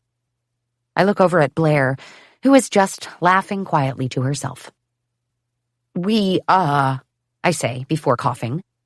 It's been busy with the doctor things I have on my calendar, but we're definitely trying. Very hard. I bet y'all are, Blair says and winks at me. You've got that newlywed glow, even after all this time. She adjusts her posture. The quiet ones are the wildest, aren't they? I've seen Liam's arms. I bet that man hoists you up and... Blair. Janet reaches up, delicately wiping her brow. Honestly. Blair winks at me, and I'm glad we're in a steam room and that I'm already red. The idea of West hoisting me up in his arms during sex is... Whew! It's a lot. What was he like when he was younger? I ask Janet. Liam? She asks. Oh, he was a good boy. She pauses, smiling to herself. The best boy, in fact. Protective, loyal, devoted. Her expression straightens, and after a moment of silence, she stands, sauntering in her impressive nudity to the wall. He would do anything to protect the people he loves. Remember that. Janet slips on her robe and then looks at me levelly, saying, Be good to him, Anna, before ducking out of the room. I don't know why this hits me so hard in such a tender place. I remind myself once again that West isn't my husband in the ways that matter. I shouldn't let myself get wrapped up in this complicated, fucked-up family, especially since I have so much of my own complicated, fucked-up nonsense to figure out the second I land on U.S. soil. But my heart doesn't care that this isn't my business. The odd combination of sadness and brittle love in Janet's voice still makes me want to cry. Blair cheers me up with more anecdotes about what Janet was like when Blair and Alex first went public with their romance. There were holidays that felt like final exams, miscommunicated dates and times meant to make Blair look disorganized and irresponsible, and cutting insults murmured under her breath. I can imagine myself pledging my undying devotion to Blair, but then she loses all credibility when she reassures me that, despite how prickly she can be, Janet is one of her best friends now. Which is a nice enough lie, but frankly does me no good, since I don't plan on being around long enough to get us out of the mother-in-law hazing phase anyway. When I start feeling a little lightheaded from the steam, I slip back into the security of my robe and duck out, finding my way back to the relaxation room. The dim retreat smells like eucalyptus and mint, has candles flickering on every flat surface, and includes a large assortment of inviting couches, chaises, and plush chairs. It also has only one occupant now, one Dr. Weston in the back corner, wearing a fluffy robe and resting with his eyes closed, head settled against the back of the broad chair. I don't want to wake him, but the bamboo wind chime vibe music playing in here doesn't cover much sound, and my fresh glass of cucumber water and ice tinkles in my hand when I lift it for a sip. West opens one eye, and then two, and his face breaks into a smile that looks so genuine it makes my heart hiccup. Hey, he says, all warm honey and sex. Hey. I shuffle over to him and set down my glass. Don't you look cozy? You look like you've been sleeping in the forest for a month. He bites his lip. Your hair is a pink bird's nest. I reach up, touching it. It is, in fact, a newly protected Indonesian wildlife habitat. He laughs, reaching for my hips and angling me down onto the chair with him. "Hello, what are you doing?" I ask, grinning slyly as he coaxes my legs over his thighs so I'm sitting sideways on his lap. West sets a hand on my hip and shrugs. "It'll be easier to talk quietly in here if you're closer," he whispers, nodding to the sign nearest us that reads, "This is a room for relaxation. Please refrain from conversation." That's some good thinking. I reach up, brushing his hair off his forehead. He looks so yummy, especially with the robe spread open down to his sternum. I get a hint of those gropable pectorals and want to dive in there and fall asleep like a cat against his torso. "Did you get the treatment names right?" he teases quietly. I did. But then again, I just had a body scrub and a massage. "Nothing up your nose?" "Correct." I pull in a deep breath as if to demonstrate and feel him shift beneath me to pull me deeper onto his lap. I feel like I've been transferred into new skin. Plus, I say, brandishing my shorter nails, I had the claws trimmed. I can't be sure, but I think he looks a little disappointed. "Ah, what will I do with all the free time I have not helping you get dressed?" "I don't know," I say. "Maybe spend the time in front of the mirror, practicing new ways to be clever." "Good call." "Did you get your feet scrubbed?" I ask. "I think I got everything scrubbed." I quirk an eyebrow at this, and he laughs. "Yup, even my ass." "Your mom's boobs are really great," I say. "No wonder you breastfed until you were 4. West's bursting laugh is definitely too loud for the relaxation room. I'm not sure my mother even fed me a bottle. He runs his hand up my shin. Goosebumps break out on my thighs. "Well, with both her and Blair naked in the steam room with me," I begin in a whisper, "Blair speculated that you often hoist me in your thick, muscled arms during coitus." This time, West laughs deep in his throat. "Wonderful." To be fair, Janet started it. I sent a hand up around the back of his neck. "She asked when you were going to knock me up." "Oh, God, she didn't." "She did." So I basically said we were doing our best and hit it daily. His eyes dropped to my lips. "We would." "Oh, we totally would." I would have expected the pause that follows to be awkward, but it isn't. West slowly strokes his big hand up and down my shin before sliding it around to cup my calf. "My dad showed up," he says then, quietly. My stomach grows twisty and protective again. "Oh, and?" A small shrug. "We had to keep it civil because we had gentlemen's facials and massages scheduled." "Does that mean you had them together?" West nods. "Charlie booked them for us. Charlie is the one person Dad would never say no to. But he mentioned every 2 minutes how weird it was to be in a room with his sons while he was getting massaged." I grimace. Like he's usually getting a different kind of massage? I don't really want to think about it too deeply. I'm not sure I'll ever forget the sound of oil being slathered on my father's chest. I cup his cheek. "Well, your skin is very soft." "It felt good." "It does feel good." Silence stretches again.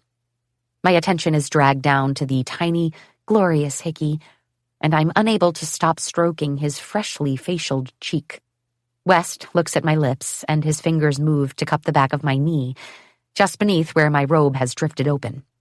Heat engulfs my skin. "I was thinking earlier that we shouldn't do this again," he says, his thumb running in soothing circles just beneath my kneecap. "You mean the way you are casually fondling my knee?" He nods, laughing quietly, his eyes still fixed on my mouth. But I notice he doesn't stop stroking my leg. "I'm finding it hard, however," he says. I grin saucily, and he closes his eyes, his head falling back with a quiet groan. "You know what I mean." I do. Someone could come in, he says, which wouldn't be an entirely bad thing. The ruse and whatnot.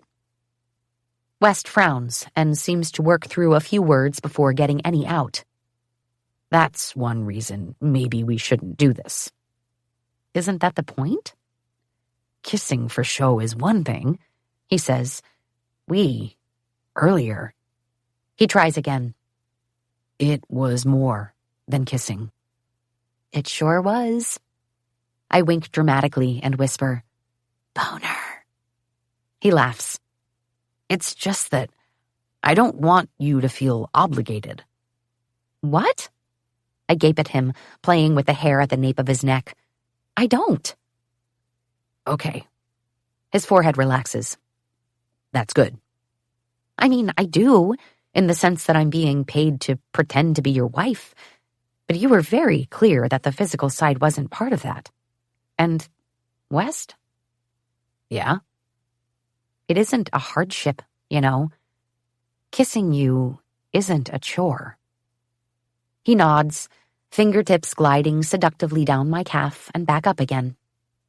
Yeah, but the money makes it complicated.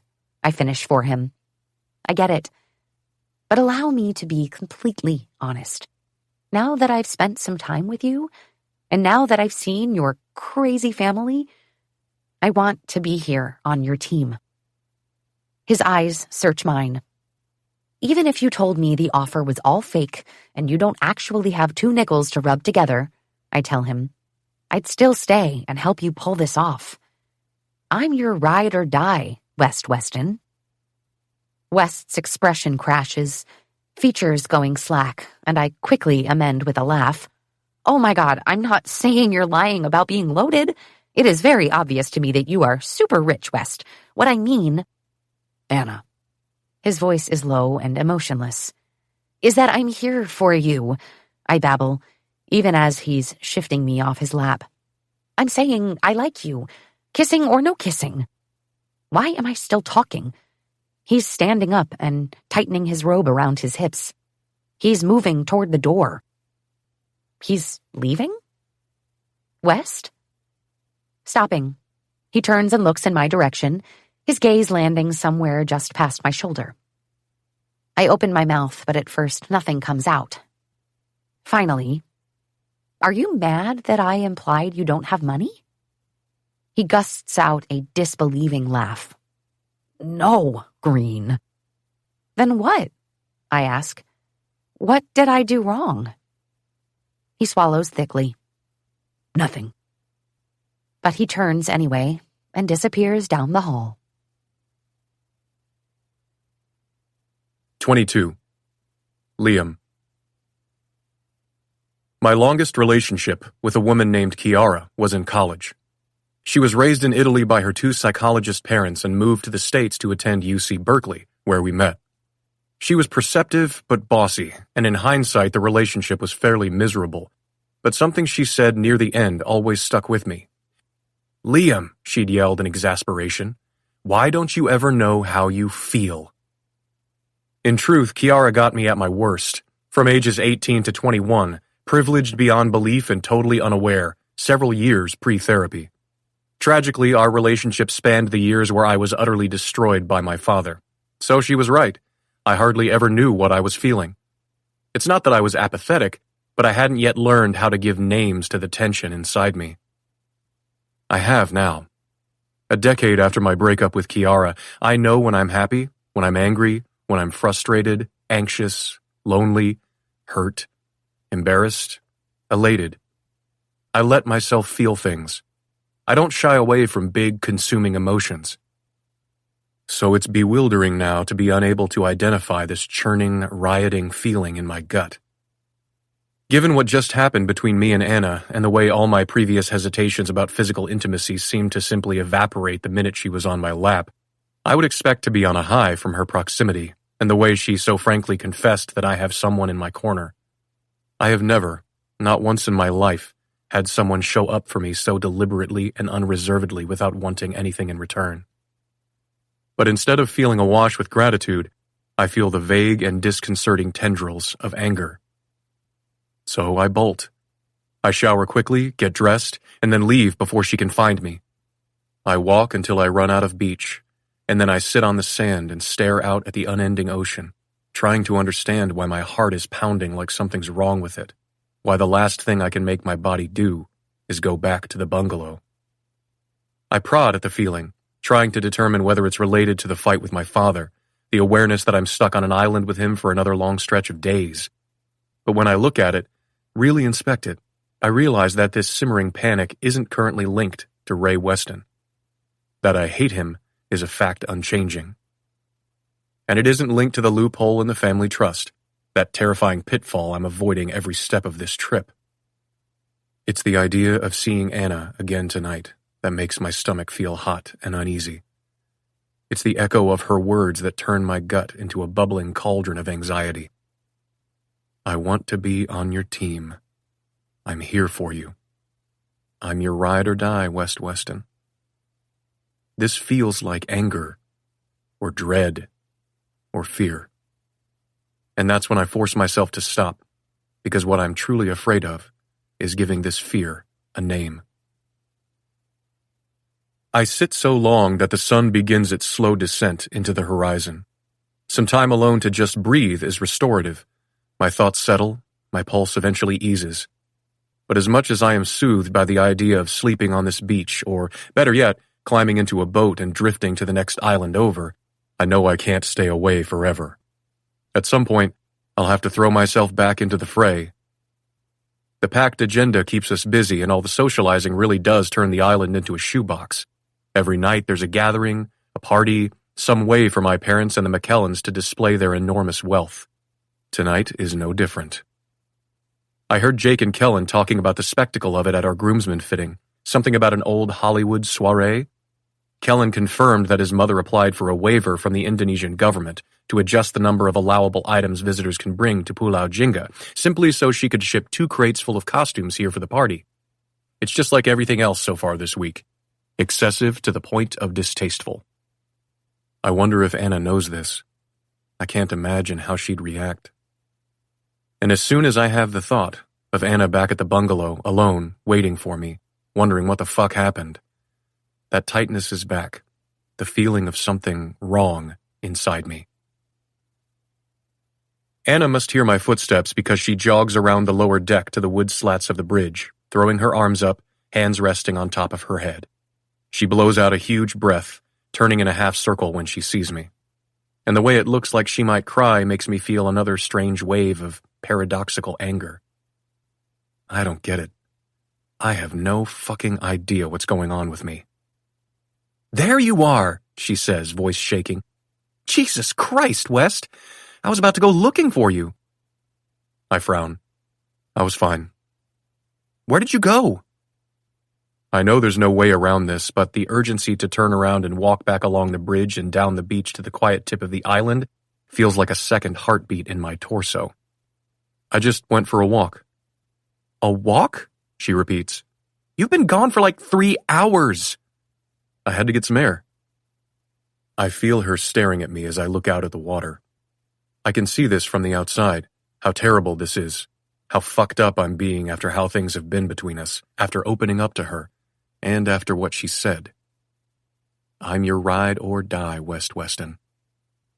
I know it's not fair to sound so clipped, but I simply do not have the mental fortitude to walk it back. I don't know how to explain what's going on inside me.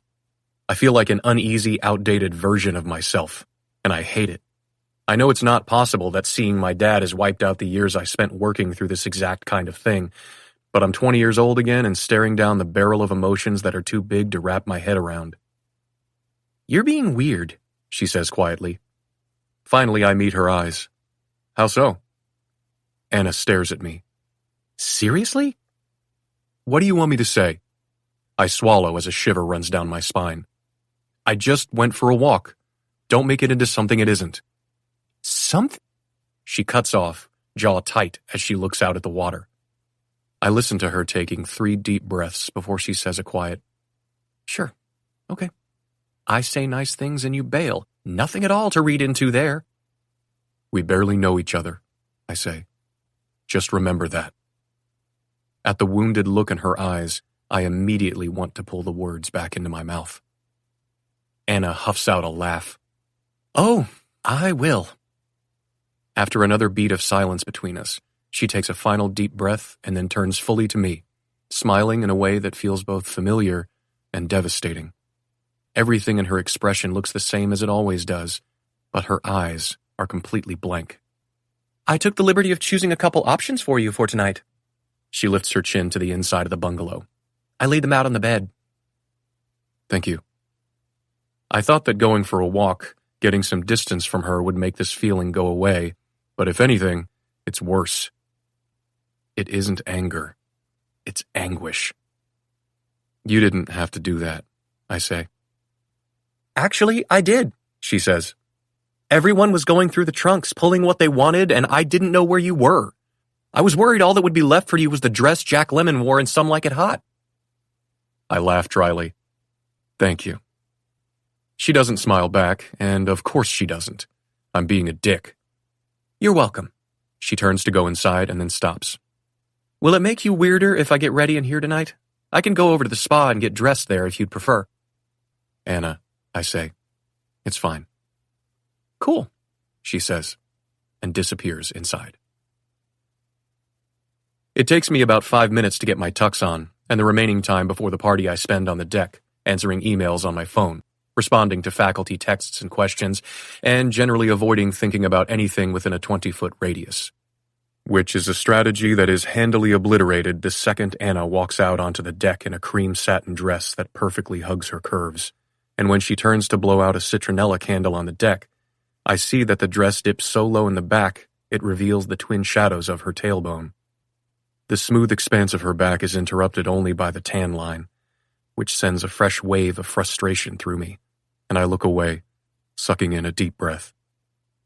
Anna goes quiet, and then I feel her coming closer. We have to be friends again, she says quietly. We have a show to put on. We never stopped being friends. She laughs a little at this, exhaling a puff of air that fans warm and minty across my neck. You look nice. She reaches forward to adjust my lapel, and our eyes meet. Her smile has a tiny bit of the real Anna in it, a tiny bit of knowing. Does she see straight through me? Does she know that every time I look at her, I want to run? My nostrils flare, and the urge to bail on this party and tell her to go ahead without me sends a chill across my skin. But Anna just stares up at me and then laughs. You're such a weirdo.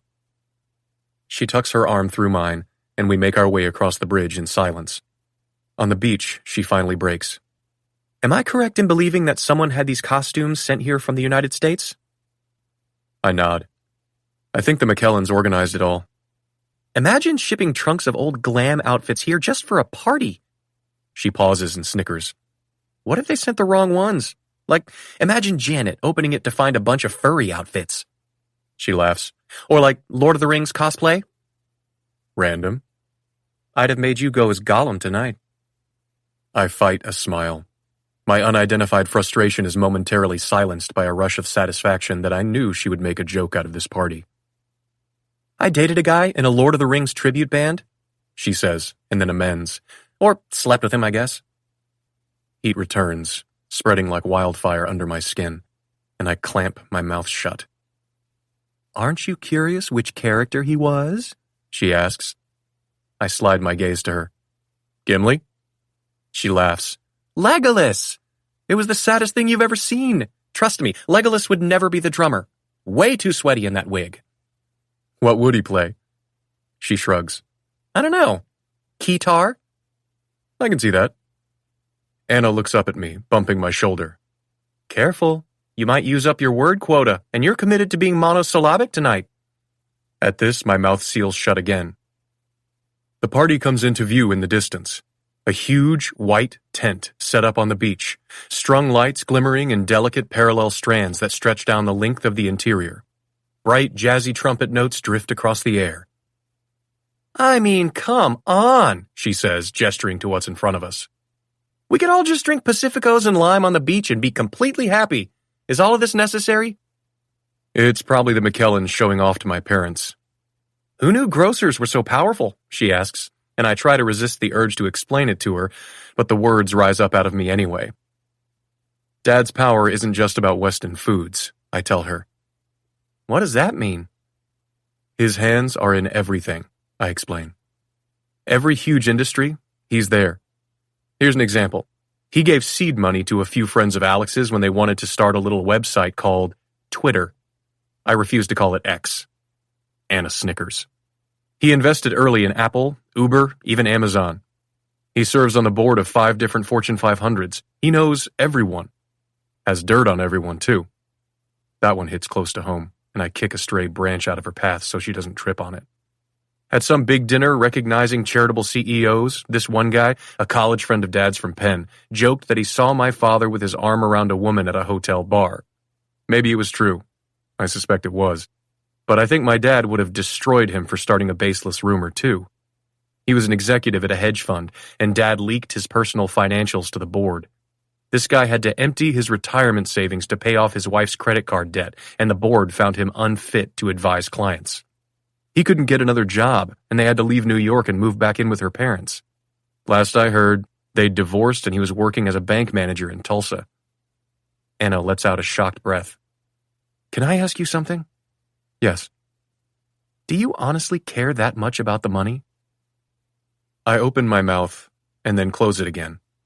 I may not have the words yet for what's going on between the two of us, but talking about the family trust opens up the trap door to feelings I can identify.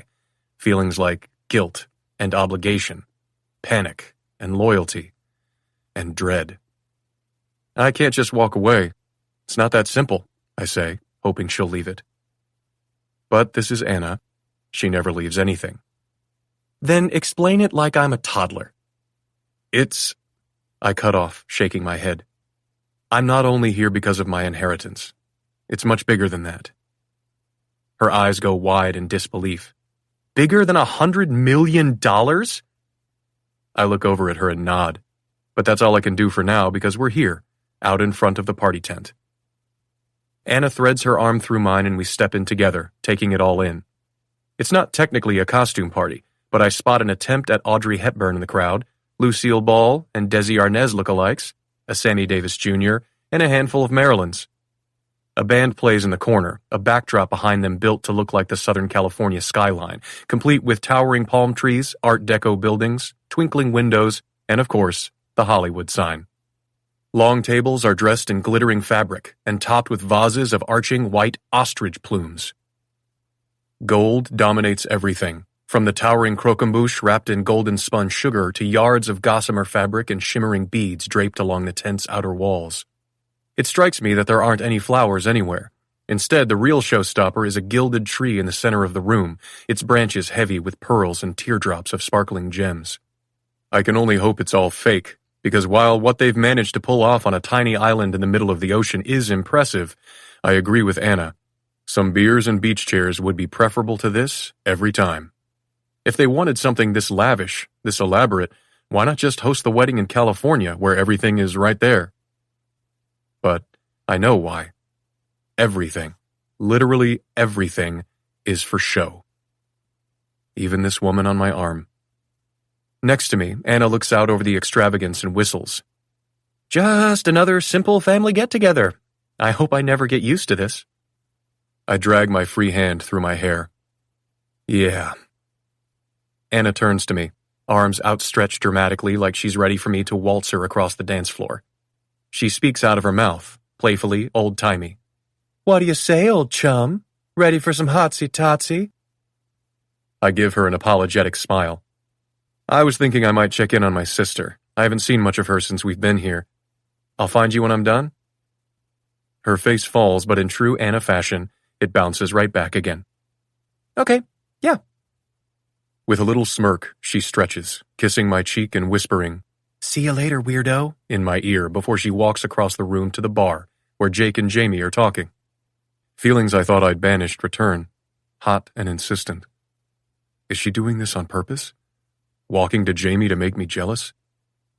With a groan, I take a glass of wine off the tray of a passing waiter and pull in a deep breath. Anna's right. I'm being a basket case. If my urge is to run from her, to disentangle myself from whatever it is we started and which tripped this strange, impatient feeling in my gut, then the best thing for it is to imagine her moving on, to remind myself that, in only a handful of days, we will both move on, and in a matter of months, we will never have to see each other ever again.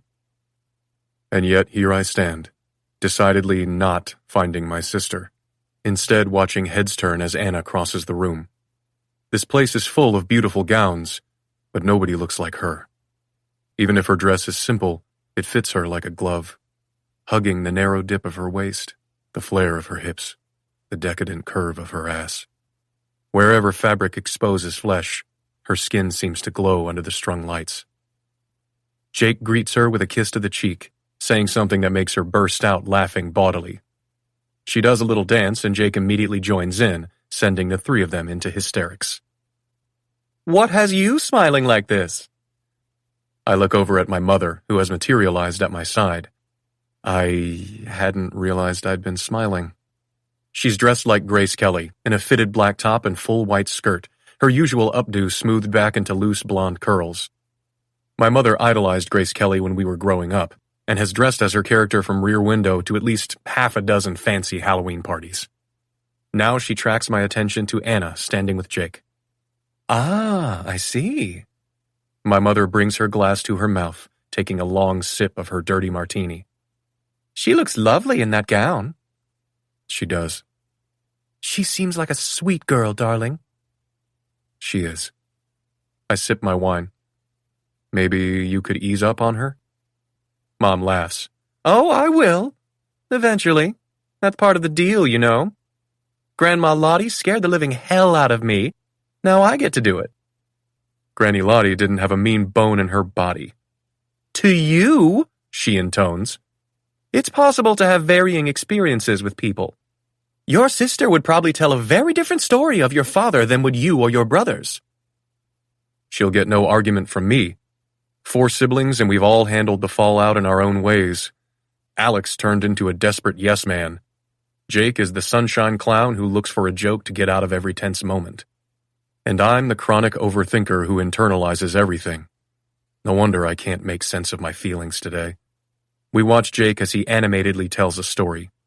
Anna says something that seems to refute whatever he's saying, and the two play argue, pointing at each other. With a smile, Jamie sets his hand on her back, leaning in. I'm moving before I fully register it, shouldering my way through the crowd, passing family and acquaintances and business associates of my father's without engaging before coming up behind Anna so close that Jamie immediately withdraws his hand from her skin. Skin that I hadn't yet touched in that dress. Anna startles when she feels me behind her. She turns, finding me standing barely inches away from her back. "West?" Wrapping a hand around her hip, I nod to my brother, then to Anna's ex. "Jake? Jamie?" I bend, kissing her shoulder. "Wife?" My little brother smirks. "Liam?" But when I look down at her, her brown eyes blaze up at me. And it's only when she excuses herself and walks away, marching straight out of the tent, that I finally register the unnamed cocktail of anguish that's been churning in me all day. It is the comfort of having an ally. It is the powerlessness of infatuation. It is the terrifying beginning of more. 23. Anna. Ugh. What a gross, gross feeling. I have become West's emotional rag doll. Let me be clear. I am incredibly proud of myself. In the past week I've spent with this mess of a man, I've learned that I am capable of more than I ever imagined. I can mostly hide my horror when people around me discuss buying giant swaths of land for tax write-offs. I can make a single vodka soda last 3 hours. I can have my butt massaged without giggling, and I can wear a satin gown like a motherfucking boss. But one thing I cannot do, even if I'm being paid handsomely, is allow myself to be emotionally manipulated. My mom left when I was 5, ostensibly just to take a break and find herself, and the games she played over the next 9 years really fucked us up. She would call every few months and tell Dad she missed him and wanted to come home to us, and then remember that she was above it all and leave again. She would send postcards out of the blue with nothing but the words, "thinking of you," but never remember our birthdays. She refused to sign divorce papers until I was 14, and my father finally filed for abandonment. I saw the way she manipulated him, and as an adult, I can spot a mindfuck a mile away. See, West, you aren't the only one with fucked up family dynamics. But his family, phew, it is fucked up. And if he thinks he's going to find a gently placating and toxically enabling woman in me like he has in his mother, he is mistaken. I will not be the toy to West's anxious cat, even if he is paying me. I will fake kiss him and smile at parties and wear every hideously expensive gown Vivi picked out for me, but I will not let my emotions become part of the game. And seeing the way he freaked out this afternoon, the cool distance he forced between us, fine. I can handle that. I fully support him deciding he needs to focus on the Weston detritus and on cooling whatever lusty, real, or vulnerable thing we have brewing. But what I am unwilling to do is be jerked back to his side the minute I talk to someone else. Outside the tent, the night air is humid and thick. It feels like a storm is rolling in, and man, if I didn't think they'd make the people who work here clean it up, I'd hope for it to settle right over us. This party is gorgeous, but we are on a perfect island in the middle of the ocean, a lush, protected jewel of land, and these fuckers have carted more junk here than I could fit in my entire apartment. I'd love to see how their props hold up in a downpour. You too, huh? A voice says from the shadows, and I squint into the darkness to see Reagan. She's sitting on a low tree branch in a blue and white checked dress and glittering ruby slippers. An adorable Dorothy. Did I just say that out loud? I ask. She looks up at me with the trademark Weston eyes. Say what? About how I hope the storm lands directly over us? She laughs. No, I just meant you ditched the party too? Oh, yeah. What's your reason? She asks, looking back down to where she's drawing with a stick in the sand. I squint at her in the darkness. What's yours? I bounce back. Grown-ups being annoying? Hey, bestie, same. I walk closer, offering a high five and sitting down beside her. Didn't you go snorkeling with Echo today? Blair mentioned Reagan having zero interest in spa day, and frankly, after West's weirdness made an appearance, I wonder if I should have made the same call. Yeah, she took us to the reef off the north side of the island. It was amazing. I asked her to please not bring us back here. I laugh. Bet she didn't pack enough food for the boat trip back to Singapore, eh? Sadly, no. Ugh, planning fail. Reagan laughs down at her sand drawing. 5 more days, she says. I'm having fun, but I miss my dog and my friends. Bet it feels like an eternity. It does. I remember this feeling, the sense that everything was boring when I was home, but that being away for even an hour meant that I was missing something intensely fun and irreplaceable, that everything always was completely out of my control. Being an adolescent fucking sucks. But I know that in all the times Dad sat with me on the swings in the backyard while I cried over friends or boys or school or my mom, never once did he tell me to cheer up, to try to see the bright side, to have a positive attitude. He knew I was an upbeat kid, and when I wanted to feel bad, he let me feel bad. The only thing he ever said was, "It'll get better." And he was never wrong. It'll get better, I say to Reagan now. I hope so. It will, I assure her. In a few years, you'll have more independence, more autonomy. Do you know what that means? She shakes her head. It's like having control over your own decisions, I say. The tide is coming in about 20 yards away, and I wiggle my toes in the cool sand. Soon you'll be old enough to say no to things you don't want to do. Right now is the time in life that teaches you you'll get through it even if you hate it. At least I get a small smile out of her. I'll take your word for it. Boredom never killed anyone. I bump her shoulder with mine. It just made them wish it would. She laughs, and we both turn as a twig snaps behind us. West steps into view, one hand in his pants pocket, the other drawing back a branch so he can see us. Hey. Hey, Reagan says, and it's for both of us because I don't bother. What are you two doing out here? He asks in that low, soothing voice.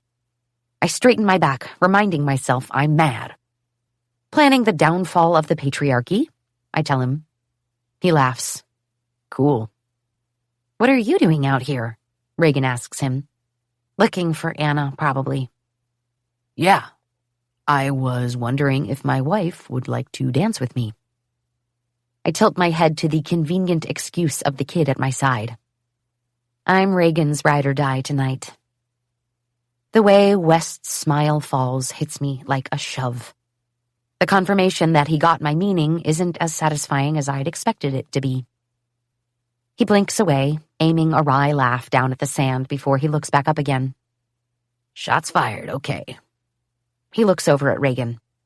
Then would my niece like to dance with me? Reagan recoils. Absolutely not. You sure? He huffs out a surprised breath. You sound a little conflicted. No offense, Uncle Liam, but I wouldn't even know how to dance to this old-timey shit. I pull back, looking at her in feigned surprise. She swears. Sorry, she mumbles. I could teach you, I tell her.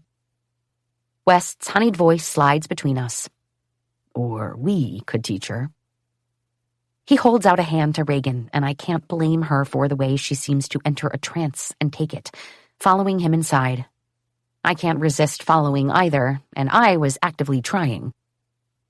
Just as West sets his wine glass down on an empty table, the band breaks into a song I remember from high school band, Benny Goodman's Laid Back in the Mood, and West leads Reagan to the floor, where she absolutely refuses to move her feet.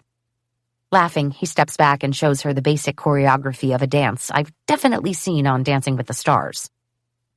The pair practice together a few times, and when Reagan starts to get the hang of it, West picks up the tempo, slowly drawing her into his arms and setting off around the floor, much to the delight of the growing audience.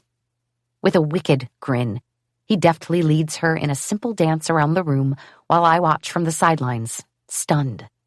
Reagan's expression goes from reluctant and mortified to amused as he turns them to face the same way, kicking up their heels, then pulls her back to him, lifting her up to twirl her in a smooth circle.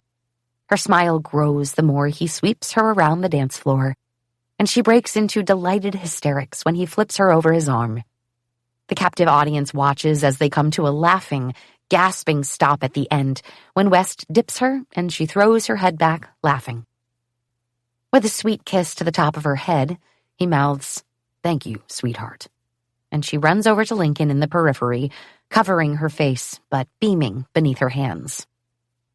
A hefty number of ladies observe West appreciatively as he makes his way over to me, the Viper.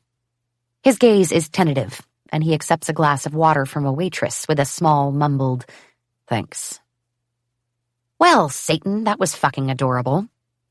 West laughs. She swears. She sure as shit does. I lift my chin to the dance floor. Where'd you learn all that? Granny had us all in dance classes when we were young. Charlie did cotillion. Alex, Jake, and I did young men's. We basically learned how to be gentlemen. To my granny, dancing was a big part of that. I suspect it makes me a bad feminist to think that's hot. I suspect you're right. And of course, a slow song begins to play.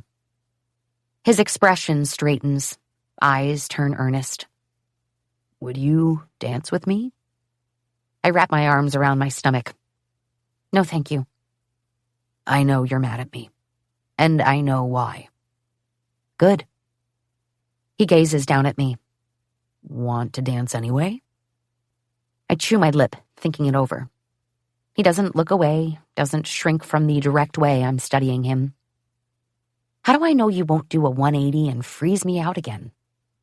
I've been spending the past hour or so thinking about that exact question. And let's talk while we dance. Finally, with a deep breath, I let him lead me to the floor, where I resist his attempt to pull me close to his chest. This song is called Cheek to Cheek, he says, smiling cutely. We can't do the jitterbug to this one. You should come a little closer. This is all in bounds, I think. Dancing in front of his family. Fake kissing at a party. I will build a wall of pillows between us tonight to keep my body firmly on my side of the bed. I let him draw me close. His big palm feels like fire on my lower back, and a rough groan rumbles deep in his throat at the contact. West tucks my hand against his chest and bends, pressing his face to mine as he begins to move us around the floor. Frankly, he's an amazing dancer. I saw it when he was with Reagan, but I feel it now, the way my feet barely touch the floor. Which is good, honestly, because I have no real idea how to dance to this kind of stuff. I was basically going to show Reagan that there is no wrong way to dance, but I suspect in this crowd that isn't true. Anna, he says, his lips brushing my ear. I ignore this subtle call for my attention, and I definitely ignore how much I like it when he calls me Anna. I'm sorry. What do you think you're apologizing for? I say quietly into his neck. For disappearing after what you said at the spa. For coming back and being a weirdo. You know, I don't mind that you disappeared. After the initial sting of it, I didn't mind that you got weird either. I'm sure all of this acting is draining. I'm sure keeping your shit together with your family here is exhausting. This is an objectively weird situation, and I'm weird all the time. But I'm not cold weird. I'm not hurtful weird. You are, in fact, one of the most level-headed people I've ever met, and have more class than me, or anyone here. He spins us a few times, fancy moves, hot moves. I will not be swayed.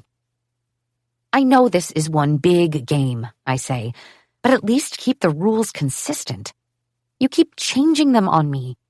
You came to find me at the spa and kissed me so sweetly, and then ran away when I said something nice. Understood. I really am sorry. It's probably easiest if we continue to be fake, happily married in front of everyone and keep it simple. Just for show. He nods against me, turning us, and we dance our way along the long side of the floor. You're right, he says after a few quiet moments. That's probably easiest. But if it's okay with you, I'd like to explain why I went for a walk today. I think I understand. I mean, anyone with a father like yours. It wasn't my father. Well, let me amend that. I'm sure anytime I'm weird, he's part of the why. But I think the real issue was that today, in the spa with you, I've never had someone be firmly on my side before. At least, someone who wasn't asking for more from me. I know I'm paying you, but when you said that you didn't care about the money, when you were touching me and looking like you wanted to kiss me, it felt real. I swallow around a tight ball of emotion in my throat. Well, yeah, that's why it was hurtful for you to shove me away and then act jealous the second I simply spoke to another man. I haven't felt real things with a woman in a long time, though. It's disorienting to get blindsided by that here, especially when it went against everything I had planned. I think the idea of opening myself up to another kind of hurt sent me to a strange place. I pull back, looking into his eyes, impressed with how open he's being. I get that. Are we okay? He asks. I squeeze my eyes closed, feeling the tight, clenching sensation mirrored in my chest. I don't love how attracted I am to him. It feels precarious, like walking a tightrope, and the fall would be so easy and so deadly. But I also know myself. There's no cork inside me to bottle it back up. Besides, this talk was good, His transparency is good. I do feel so much better. Yeah, we're okay. He pulls back, looking at my mouth. My instinct is to kiss you now. That certainly is what a married couple would do. I'm not really sure what the rules are anymore, he admits. I agree we need them, but I don't think I can make them alone. I study his face, wondering if I can give in to this. I think I can, especially if I stop taking it so seriously. I mean, truthfully, a kiss doesn't have to mean everything, I remind him. I read the contract this time, and there's nothing in there about physical intimacy. Kissing doesn't change the terms of our agreement. Correct. And whatever we do, I reason, we can agree it's only for this island. That's true. So we're in agreement? I ask. Collaborators with benefits? Vacation ride or die? No strings attached beyond this? He nods, a small smile curling his lips. Collaborators with benefits. West sends one hand up my side, over my shoulder and higher, where he cups the side of my neck with his big, warm palm. His eyes fall closed, and he leans in, pressing his mouth to mine. I've kissed guys. A lot of guys. Sometimes it's good. Sometimes it's great. But mostly it's fine. Mostly it feels good but doesn't hit me like a spear to the chest and a slap to the lady parts. But this kiss? It's chaste but has me melting. It's soft, no tongue, just the lingering press of his mouth to mine, followed by the easy parting, a pull of my bottom lip between his. Slow, deliberate kisses. Chaste because we're in front of everyone, but still so intentional, so claiming, so thorough. I feel the sweet exploration in my fingertips and my spine. I feel it in my chest and my belly and between my legs. But most of all, I feel it in my brain. A firework flash, a dopamine flood, the sealing of a happy memory firmly into place. We pull apart and stare at each other. That was nice, I say. Nice, he repeats, feigning offense. Looks like I have my work cut out for me. I may invade your side of the bed tonight. He gusts out a laugh. For once? Listen, wise guy, tonight I'm warning you. I'll brace myself. His grin widens, and we stop moving as the song comes to an end. West leads me off the dance floor to an empty cocktail table. Want a drink? Would Janet Weston frown at a dirty martini? Please, he says. Janet Weston drinks dirty martinis for breakfast. He kisses me one more time. Be right back. I watch him go and wish the jacket of his tux didn't cover his ass, because watching Weston walk away from me is my new favorite art installation. Hey, little sis. I turn, startled, to find Alex standing, swirling his cocktail, right next to me. Hey, big bro. Enjoying the party? It's amazing. I struggle to find something more to say, coming in with the brilliant follow-up. It's all been amazing. He shrugs, lifting his highball glass to gesture to the splendor around us. Yeah, but come on. I'm sure you're used to this kind of thing. Yes, totally. Very used to fancy parties. You were the same year as Jake in school, right? He lifts his glass to his lips, eyes fixed somewhere in the distance. That's right. That's how I met West. Funny, I've only heard his guy friends call him West. Girlfriends called him Liam. My smile drips with sugar. I guess the wife gets to call him both. True. So you're what, 25? That's right. And medical school at... I scrape my brain for what West told me in a rush of information on the plane.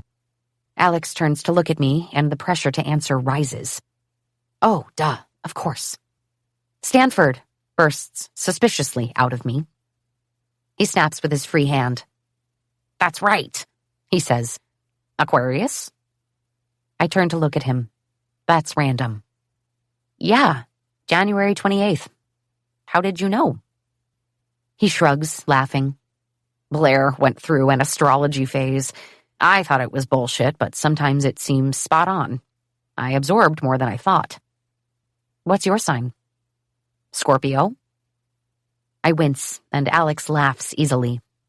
His smile warms his face, and I remember what Blair said about how he can be fun when he's not around his dad. Is that what this is? Is he not the actual worst human?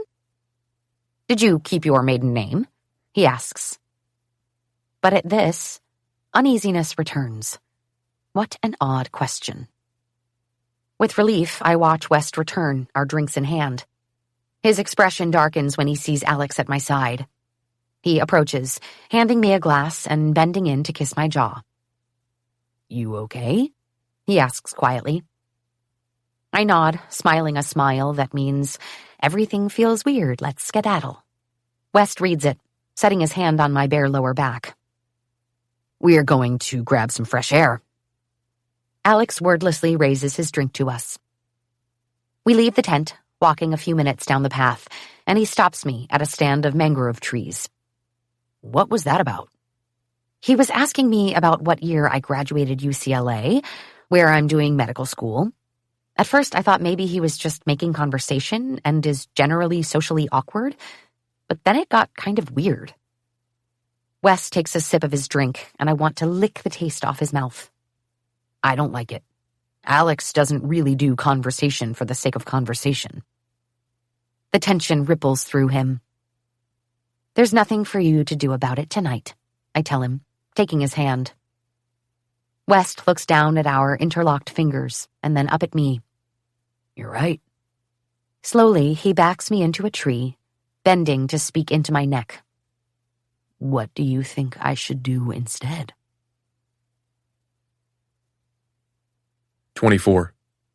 Liam. I've traveled to every continent, but I don't think I've ever been somewhere as beautiful as this tiny island in the middle of the vast ocean. The moon reflects 1,000,000 overlapping crescents across the rippling surface of the water. The ocean projects deep cerulean blue up to a night sky so heavily blanketed with stars, it's hard to believe it's the same sky overhead back home. The beach is sugar soft, silver in the moonlight, and completely empty, with everyone on the island back at the party. The path from the tent led us here, and this stretch of beach leads to the wooden path, and the wooden path leads to our bridge, which leads to the bungalow, the bed, and all the possibilities of what comes next flashing like wildfire in my overheated brain. Finally, I can translate everything aflame in my thoughts, and it's all just the complex sequence of wanting someone in 100 different ways. But this view pulls us both up short, and we stop, hand in hand, to take it all in. Do you ever feel completely insignificant? Anna asks, staring out at the water. All the time. But, she adds, a smile in her voice, in a good way. I knew what you meant. I tug a little on her hand, urging her to sit down right here on the beach. But she resists. West, this isn't a costume from a trunk. Vivi bought this with your card. I don't care. Okay, but I do. If you don't want me to return it, all of this is coming home with me, and I'm selling it on Poshmark or The RealReal. Pain splits my next breath. Of course, you can do whatever you want with it. But that dress specifically? I shake my head. It would be a tragedy if you didn't keep it and put it on every now and then. It's made for your body. Yeah? She sends her hands down her sides and smiles down at me. I've never owned anything like it in my entire life. Then please, don't sell that one. Enjoy it. We can't take any of it with us when we die. I give her a pleading look. But however you want to do it, please sit with me. She considers the sand and then jogs behind me, disappearing for a minute and returning with a wide, flat palm frond. Setting it down, she carefully lowers herself. You don't think the leaf is dirtier than the sand? Isn't sand literally dirt? I shake my head, laughing, and look out at the water. Anna threads her arm through mine, leaning her head on my shoulder. Is there anything you own that you cherish? Or does the ability to buy anything make everything lose its value? Taking a deep breath, I think about the question. I know this might surprise you, but I don't live like this at home. I own a house, but it's not marble floors and chandeliers. It's pretty basic. No helicopter pad? No butler? Sorry to disappoint. I was never that into stuff, I admit, and then catch the sound of it, a dickish superior side of myself I dislike. I traveled with my grandparents more than Alex did. He didn't like the change in his routine, and he was an incredibly difficult child if his schedule was disrupted. So every summer until I was about 15, when my grandfather died, I would go on all these amazing adventures with Granny and Grandpa. On safari in Tanzania, on a boat in the Greek islands, Japan, New Zealand, Tonga, Peru. Wow, she says on an awed exhale. I always assumed I was so grounded, like rooted in reality or had a perspective on the world my siblings didn't have because I'd seen so much of it and didn't ever really want things. Looking back, I was insufferable. I'm sure I made Alex feel like a materialistic idiot, because of course the punchline is that I had more privileges than any of them. I didn't only have money. I had love, I had access, I had our father's esteem. I had the knowledge that I could walk into any room in the world and get exactly what I wanted. I look down at the sand between my feet, realizing I've rambled off topic. The things I own that mean the most to me are my grandfather's watch and my grandmother's wedding ring. But I think the better answer to your question is that the second part is true. When you can afford anything, nothing is interesting anymore, and there's something really depressing about that. She takes a deep breath, and I hear the question she doesn't ask. And yet you want more money? What about you? I ask before she can take us down another road. What's your most cherished possession? Probably my kitchen drawer that's full of packets of red pepper flakes and Parmesan cheese. I laugh. Jesus Christ, okay, never mind. She bumps my shoulder with hers.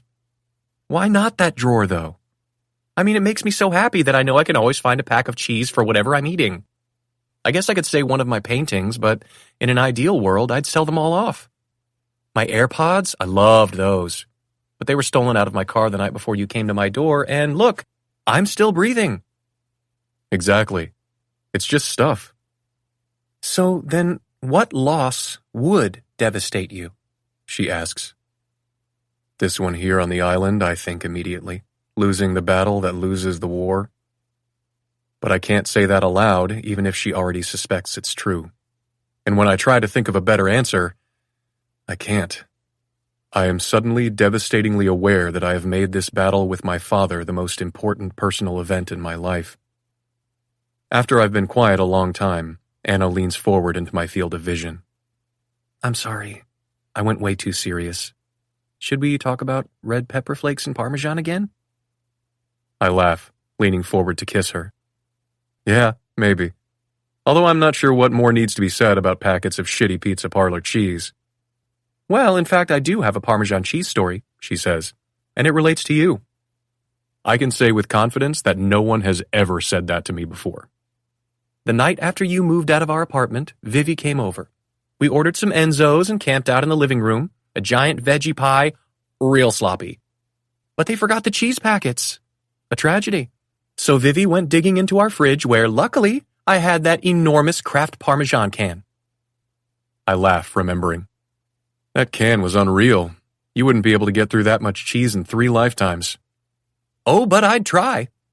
She rests her head on my shoulder again. Anyway, when we cleaned up later... Wait, you cleaned up? Har, she says, lifting her head and smacking my arm. Viv was in the living room and called out to me like, Hey Anna, I'm going to throw the can of Parmesan to you to put away. I feel dread. So she launches it across the living room, and her throw is really great. I mean, professional quarterback great. It sails perfectly over the countertop and into the kitchen. I still feel dread. But she didn't close the can first. So Parmesan cheese is just like spraying in these wide arcs over and over out of this canister and throughout the entire apartment. It was like a traveling pinwheel of cheese dust. She lifts her arm that isn't hooked through mine and gestures all around. Cheap cheese. everywhere. Horrible. This is the worst story I've ever heard. We had to go to her parents' house to get a vacuum because I didn't have one after you left, and it didn't matter how much we went over the rug, it still smelled so bad. I bet it still smells like dirty socks in there even 3 years later. She laughs. I bet you're right. Anna sighs, resting her head on my shoulder once more. We sit in silence for a while, just listening to the gentle lapping of waves on the shore. You know what sounds amazing right now? Anna whispers. Pizza, I say. Pizza, she agrees. Anna and I tiptoe like bandits from the southwest tip of the island near the bungalows, past Jules Verne, and past the pool complex using the flashlight of my phone to see our path. No mammals live on the island, but the trees are full of waning bird calls and the odd flapping of wings. Droplets fall from leaf to leaf before landing with a plink on the damp earth. Branches creak and insects click, chirp, and trill. The siren-like call of cicadas pierces the humid air. The sea greets us as we emerge from the thick foliage of the trail to the northeastern point of the island, where swimming is ill-advised but the most raw, breathtaking views can be found. There's a small black sand beach in a cove, protected by craggy obsidian cliffs. The tide comes in sideways, breaking foamy and violent, and bringing the powerful undertow to a deceptively gentle finish on the shore. Green vines drip from the rock faces, hiding small grottos and waterfalls. Even in dim light, the vegetation is so lush that it seems to glow.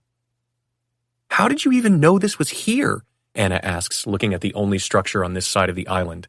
A circular teak pavilion, its pitched roof rising out of the darkness.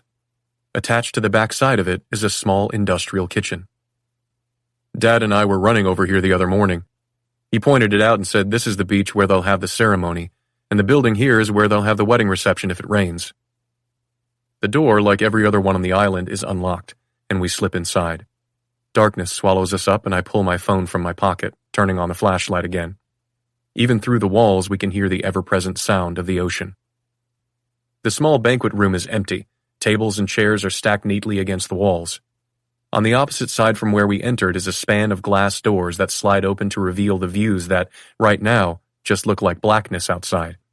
But I know from seeing it in daylight that there's a wide covered patio and, beyond that, the startling black sand beach of the northern tip of Pulau Jinga. I reach back for Anna's hand, guiding her after me. This way. Are we going to get in trouble? She whispers. My mother's been given free reign of this building. It's where all the wedding supplies and decor and gifts are being held. Then shouldn't we turn on the big lights? Where's the fun in that? The kitchen is spotless and stark. Our footsteps echo on the tile floor. To the left, there's a long wall of gas ranges, and in front of us is a stretch of stainless steel prep counters with a sink at the end of each. At the back of the room are 2 large walk-in refrigerators and a walk-in freezer. We could certainly order room service and have anything we wanted delivered to our bungalow, but if I'm starting to feel claustrophobic among all the excess, I'm guessing Anna has to be feeling it too. Imagine we got locked in one of those, Anna says, and they find us days later wearing salami and cheese to stay warm. Someone should study your brain, I say, tugging the freezer door open. A light goes on automatically, illuminating the organized shelves lining 3 walls. We take stock of our options, scanning the shelves before striking gold. A tall stack of frozen pizzas. Carefully, we slide a large pepperoni pie from the pile. Back in the kitchen, Anna hops up on a counter while I crouch to turn an oven on to preheat. How did you know how to do that? She asks. I stand, brushing off my hands. How did I know how to turn on an oven? She laughs. A fancy oven. A big kitchen oven. I was a line cook for a while, I tell her, in a hotel restaurant. Weston, you what? In college, I tell her, nodding. I told you I had no money. My girlfriend at the time got me a job at the Claremont Hotel. I would help make the little canapes for wedding receptions, and she was one of the waitstaff who would walk around and offer them on a tray. Romantique, she says, grinning. She's pulled her silky gown up past her knees and her legs kick forward and back. I walk over to her, stepping between her tanned thighs. We used to take the leftovers home, and to this day I can't look at a stuffed mushroom or bacon-wrapped shrimp without feeling queasy. She laughs, reaching forward to push my tux jacket open, and set her hands on my waist. Tell me more about what you were like in college. I lean forward, kissing her once. You did know me in my youth. Yes, but graduate school. She kisses me. And I mostly saw your backside as you left the apartment. Not a bad view, even then. I kiss her again. Let's see. College Liam was pretty shy, still into computers, I say, and then catch myself. Until he wasn't. He didn't really party. Loved hiking and sailing on the bay. And did you have this girlfriend for all of undergrad? The first 3 years. Wow, that's a long time. It was. Where is she now? I shrug, kissing Anna's jaw, her throat. She smells like sugared oranges. I want to sink my teeth into her neck. Being this close to her, smelling her, feeling her. I'm suddenly so hard I feel lightheaded. Probably back in Italy. Is she... Hey, Green, I murmur, dragging my lips over her collarbone. I don't really feel like talking about Kiara right now. Kiara is a pretty She halts at my glare and covers her mouth with both hands, mumbling, "Sorry," from behind them. I slide my hands under the hem of her dress, coaxing it higher up her thighs. The satin is heavy and lush and moves over her skin like water. Her legs are strong, skin warm as if she was just in the sun. But when I reach her hips, there's nothing else there. Straightening, I look up at her face. Fire licks down my spine. You're not wearing underwear. Everything gave me a panty line, and I hate thongs. There's a quiet beep behind me, the oven alerting us that it's preheated, and I pull my hands from her dress and turn to quickly slide the pizza onto the rack. When I return to her, I immediately get back to where I was, spreading her legs to step between them. She sends her arms around my neck, pulling me close. Hug me, she says, pressing her mouth to my neck. I didn't like being mad at you earlier. I wrap my arms around her waist, holding her close. I didn't like it either. When she shifts, she presses herself against my cock. With a quiet moan, Anna drags her teeth up my neck to my earlobe, and I slide my hands over her back, bare in the plunging dress. This dress makes me crazy, I say, kissing along her shoulder. It's what sent me across the room earlier. Seeing Jamie touch your back set me off. I know. She tilts her head, giving me better access to her neck as I kiss my way up to her jaw, to her mouth, where I suck at that full, perfect bottom lip. When I release her, she whispers, I'm not saying I didn't sort of like it. Yeah? I trail my fingers up her spine, reaching the strap of the dress and drawing it off one shoulder, kissing the skin there. What did you like about it? Well, Dr. Weston, I think that version of you would fuck me into the floor. At these words, heat flashes beneath my skin. My hand curls into a fist around the strap of her dress, and I sink my teeth into the sweetness where her shoulder meets her neck. Is that what you want? Sometimes. Sometimes. I flick my tongue over her collarbone, and she moans quietly. What about now? Right now, I really want to get to know your body, she says, running her hands up my sides, over my chest, up my neck, where she cups my face, bringing it to hers. She kisses me, slow and lush and sweet. I want you to learn mine, too. I pull back to look at her. What she said is so simple, so obvious, really, for two people who are careening headlong into being intimate, but it feels so rare to hear it. I bend, half groaning, half laughing, into her shoulder. But I'm distracted by the warm, bare curve, her sharp inhale when I kiss her skin, and the way she pulls me closer, pressing her chest to mine. A rogue thought takes hold. What kind of bra could she possibly have on? Are you wearing any undergarments at all? Yeah, she says, and my soul leaves my body when she pulls the dress down over one breast. It's covered in a skin-toned silicone cup. These. She reaches up, carefully peeling it off, and, with a delighted laugh, slaps it to my tuxedo jacket, cackling when it adheres. And this, right here, is where I don't know what to do. I don't know whether I'm supposed to laugh at Anna Green, ravage her, or marry her all over again. But this time, for real. 25.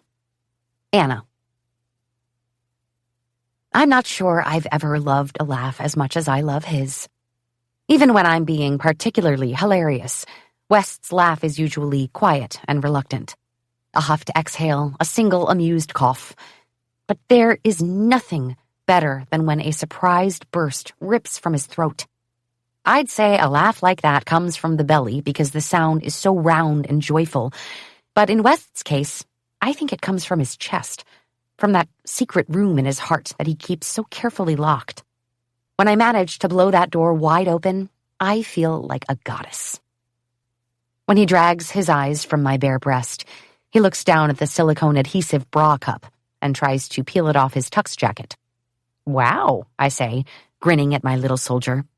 She's really on there. How did you take this off without removing skin? He asks, flummoxed. I guess now is when I tell you the truth, I say with quiet solemnity. You may have noticed that I sparkle in the sunlight, that my skin is like marble. I pause. This is the skin of a killer. He laughs. Sadly, we're back to just a little gust of air before giving up and taking off the jacket. This is preferable anyway, because the shirt for this old Hollywood tux is a smidge too tight on his shoulders and biceps. Yum. I send my hands up his arms, around his back, pulling him into my arms. Come here. West hums in my favorite way, the sound like a hungry purr, kissing my neck, moving to my other shoulder to pull that strap down too. I shrug my arm out of it, and the satin falls heavily to my waist. He stops, staring at the other silicone cup, still holding my boob in place. I watch the battle unfold behind his eyes. You do it, he says, lifting his chin. I'm suddenly afraid of them. With a laugh, I carefully peel it away, and the playful trepidation in his eyes turns to fascination. My skin heats from his focus, and West reaches forward, tracing a line from my throat and down, and then slides his hand to my hip and higher, cupping a breast in his palm as he bends to kiss my lips, soft and hungry, the pad of his thumb circling my nipple with perfect, tormenting focus. Digging my hands between us, I work on his shirt from the bottom up. He angles his torso helpfully away when I reach his neck, laughing into a kiss at my struggle, because too late, I realize I should have started with his tie. Together, we work to loosen the knot, to get that tiny button at his neck free. Tie finally undone, and with his shirt open, his chest bare and perfect, he comes against me, pulling me tight to him. His kiss is different after skin hits skin, urgent and impatient. His hands bunch my dress up my thighs, and he jerks my hips closer, right to the edge of the counter. Tell me what you want, he says, grazing his teeth on my jaw. Yes, I say mindlessly, and we laugh. But I guide his hand between my legs, my fingers shadowing his exploring touch, and wow, I'm wet. My body is obsessed with him. He's wild, one hand in my hair, the other between my legs, fingers all over me, easing inside me and then moving, rough in a way that makes me feel like frantic is okay, but messy is better. I undo his belt, and it clangs against the metal counter, echoing around the kitchen. His zipper is the loudest thing in the room when I draw it down, and then I'm sliding my hand beneath the elastic band, finally getting my hand on him, squeezing him as he groans helplessly, feeling the weight, that generous length I've been thinking about for days. Impatient, I shove his pants down his hips and guide him forward, replacing his fingers, stroking myself with him. West presses his forehead to mine, rocking his hips, teasing, barely easing the head into me and back out. Just like this, okay? He whispers. That's all, until we get back to the bungalow. I just need to feel you. What if I want all of it now? His quiet laugh is a warm puff of air against my lips. You're trouble. I nod against him, watching between us as he reaches down, angling himself up against the most sensitive part of me, sliding over my clit as he rocks. Pleasure sends waves licking along my skin, makes me want to claw at his back, jerk him closer, gobble this moment down in one all-consuming bite. His hands grip my ass, pulling me slightly off the edge of the counter, and he chokes off a groan at the way he's just given me a nice slice of my wish and pushed partway into me. I can hear my own rhythmic panting as I breathe through accommodating the size of him. He grits out the words, "We should stop." No. I don't have... You don't have condoms hidden somewhere in this kitchen? I joke, my voice tight and broken at the feel of him jerking inside me. His answering laugh is distracted and soundless, a gasp in reverse as he pulls all the way out. No. I'm not feeling responsible, I admit. Me either, but we can... I pull his mouth to mine, kissing him messily, hungrily, whispering the truth against his lips, that I'm on birth control and also I wouldn't fuck a single person in LA without a condom now or ever. I want you. I suck his lip into my mouth, roughly dragging my teeth over it. I want this. He closes his eyes, kissing me before speaking the next words against my mouth. If you tell me to stop. I know. He sends a big hand down my leg, cupping my calf, gripping an ankle, and with his free hand holds himself to ease in again and back, an inch at a time, his jaw tight, eyes trained on the progress. West holds his breath, transfixed as he works himself slowly into me, but I'm gasping. I've never felt anything like this, never been so excessively full. I reach back, flattening my palms on the counter so I can lift my hips and help him get there, working my body around him. With a bursting exhale, he groans, pulling me back to his chest, and he's all the way in, finally. I wrap my arms around his neck, silently asking for a minute to figure out how to fit these deep, gasping breaths and him inside me at the same time. But then the tension leaves my body, and all I know is the blinding need to feel him moving. You okay? He asks, his lips to my jaw. I just need... He covers my mouth with his when my voice breaks off, pulling out in a slow drag, pushing carefully back in and out, again and again, deeper on each pass until he's thrusting in earnest, and I'm positive I've never felt anything so consuming in my life. My skin is fire, brain haywire as he bends, licking a long streak of heat up my neck, stopping at my ear. Wrap those long fucking legs around me.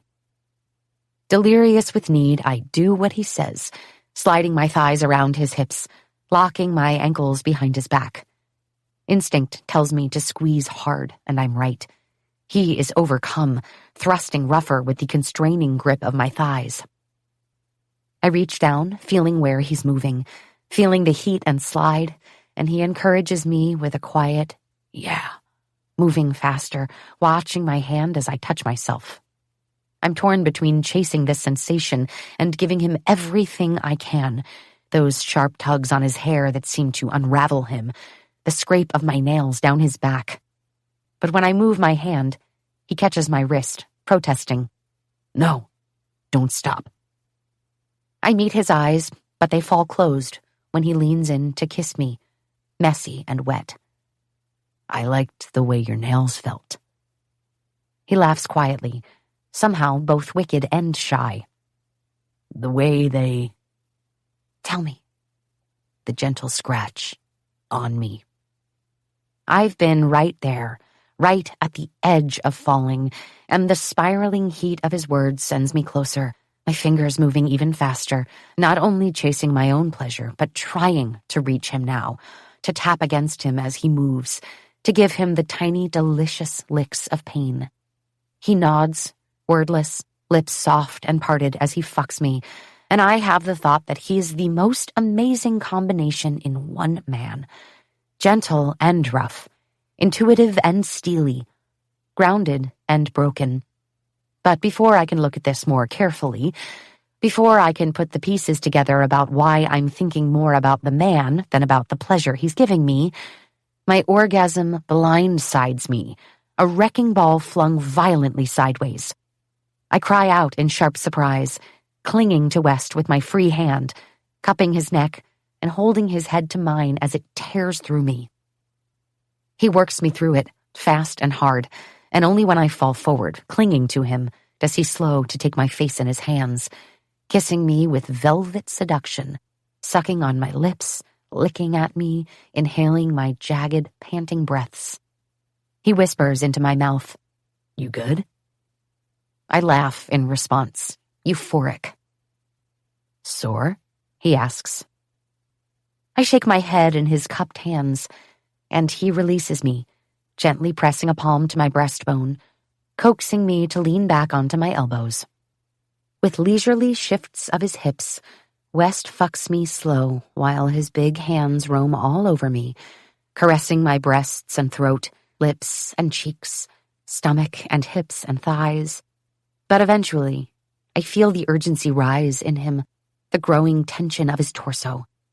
Setting one hand gently at the base of my throat and using the other to grip my dress around my waist, he begins in earnest again, eyes fixed on the most perfect coordinate in the world, the place where he disappears inside me. It's the kind of raw, honest sex I've never had before and will want desperately again, but I'm too distracted to commit to the mental focus I'd need to come a second time. Instead, I watch, rapt, as his pleasure plays across his features, watching the way concentration pinches his brow, watching the sheer power of his lovemaking. I am a starving dragon, deprived and obsessed, inhaling every one of his tells, his grip growing tighter, forming a fist around the fabric of my dress, his jerking, rough breaths, those rare seconds he squeezes his eyes closed, wincing in pleasure. And when he makes a sound, a new one this time, deep and warning, a desperate, aching awareness rises in me. I gasp out a pleading yes, and West's eyes turn up to my face, his focus on my lip trapped tightly between my teeth, his pace turning furious for a blurred, euphoric handful of seconds. With a groan, he drops his gaze again, sending his hand between us as he jerks out of me and sends his pleasure pulsing across my skin. Wild victory tears through me as he stares down at my stomach, gasping, and then bends over me, resting his sweaty forehead to my chest. Holy shit. I dig one hand in his hair, dizzy with relief and lust and infatuation, scratching lightly at his scalp while he heaves in sharp, jagged breaths. Finally, he tilts his face up, stretching to kiss me, slow and adoring. You okay? He asks. I can only tell him the truth. That was the best sex I've ever had. He smiles, kissing me again. Yeah? I nod, and for a few perfect seconds, we share the same breath, kissing like we've done it for centuries. Pulling back, I reach up, pushing his sweaty hair off his forehead. Definitely worth burning the shit out of the pizza. I'm still a little shaky and jelly-limbed, so even though he just did the bulk of the work, West handles the task of tossing the first pizza and getting a second one started. I tiptoe into the banquet room and feel around the dark walls for an entrance to a ladies' room where I can clean up a little. The entire thing feels like a sexy Scooby-Doo episode, and I continually expect to be busted by the mysterious owner of the island walking in with a group of goons brought to arrest us for the crime of countertop fornication. But in reality, it's all fine. I find a bathroom. I use it. I make my way back to the kitchen where West is still in there, alone, and his smile is more relaxed than I've ever seen it. I laugh down at our now clean sex counter. You're the best guest. I swear that didn't occur to me. Apparently, while I was gone, he graciously went digging for cleaning supplies and found a clean rag and a bottle of Lysol. Stealing a couple pizzas is one thing, he says, turning with an oven mitt and pulling the pizza out. Leaving your gorgeous ass print on the counter is another. We slip out to the covered patio, where we find a rolled-up rattan mat, set ourselves down, and eat pizza off paper plates, staring out into the darkness at the wild surf crashing on black sand in the distance. I have no idea what time it is. West's phone is dead, and mine is back at the bungalow, but we guess it's a little after 1 a.m. It's warm and humid, the perfect temperature for a walk across a quiet island, but I'm tired enough that the trek all the way back to our bed feels impossible. It's maybe 20 minutes, West says, pushing our plates away and lying on his side facing me, propped on an elbow. He reaches with his free hand, walking 2 fingers up my back as I hug my knees. I want to stay here a little longer. Think of how comfortable the bed will be. Think of all the snakes in the grass between here and there. I'll protect you. But who will protect you? I ask, looking at him over my shoulder. That's what I worry about. I can see that, West says softly, with a meaning that's not so hidden anymore. He reaches up, brushing my hair off my shoulder. Come here, he says, coaxing me down beside him, pulling me into his arms. With a shift of our bodies, he rolls me to my back. He hovers over me, sending a hand over my hip and up to my breast, kissing me with the kind of command and tenderness that had me digging into his pants the first time. But when I reach for him, he shifts his hips away. Don't tempt me again, Green. I barely pulled out in time back there. I laugh, cupping the back of his head. You know that doesn't work anyway. It felt like an important compromise. He pulls me into his chest, letting me have one firm arm for a pillow, the other as a blanket. Liam? He goes still. Yeah? I had the best night of my life tonight. He's silent in response for a few seconds, and then I feel the lingering press of his lips to the crown of my head. Me too. The chorus of nighttime rises around us, waves and insects, wind rustling through trees. Anna? Goosebumps spread down my arm at the quiet intimacy in his voice. Yeah? You called me Liam. I did. I liked it. Good. I tilt my face to his, silently asking for one more kiss. He delivers it, and then some, before tucking my head beneath his chin. And outside, in the warm circle of Liam Weston's arms, I fall asleep. 26. Liam. I'm not sure whether I ever fully fall asleep, but I'm not suffering. For a few hours I'm in that syrupy, hazy place, with waves crashing nearby, cool, humid air pressing on my overheated skin, and Anna warm and asleep in my arms. Dreams flirt with the edges of my mind, mouths coming together, her soft cries, the wet sounds of our sex, the feel of her beneath me. Even when I slowly rise to full consciousness, I stay motionless, listening to her quiet sleep noises, squeezing her when she murmurs, wondering whether I could carry her the entire way back to the bungalow. Lying for hours on a rattan mat on a wood plank patio isn't awful, but this very same position would be so much better in a bed. Anna sleeps facing me, both her arms tucked against her chest and by default against my chest too. She barely moves once her face is firmly pressed to my neck, almost like a button has been pressed in her brain that lets her fully power down. Has she slept like this with someone else? She must have, of course. The thought lands with a slice, a quick, sharp paper cut, and I have to shove it away. To me, everything with her is so raw, so candid. That transparency in both conversation and sex is new to me, almost embarrassingly so. I want to lie to myself and think it's the same for her. I can hear you thinking, she mumbles sleepily into my throat. But if you're going to freak out, can you do it later? You're so comfortable. I laugh, kissing the top of her head. I'm not freaking out, just listening to the wilderness wake up. Insects and birds are coming to life, whirring, chirping, calling to each other from every measure of distance, and at the suggestion of creatures out in the darkness, Anna goes rigid in my arms. And then she presses forward, curling inward, like she's trying to climb into my clothes. Oh God, please don't mention wilderness. I lift my head, scouting the immediate vicinity. Doesn't seem like anything out there is very close to us.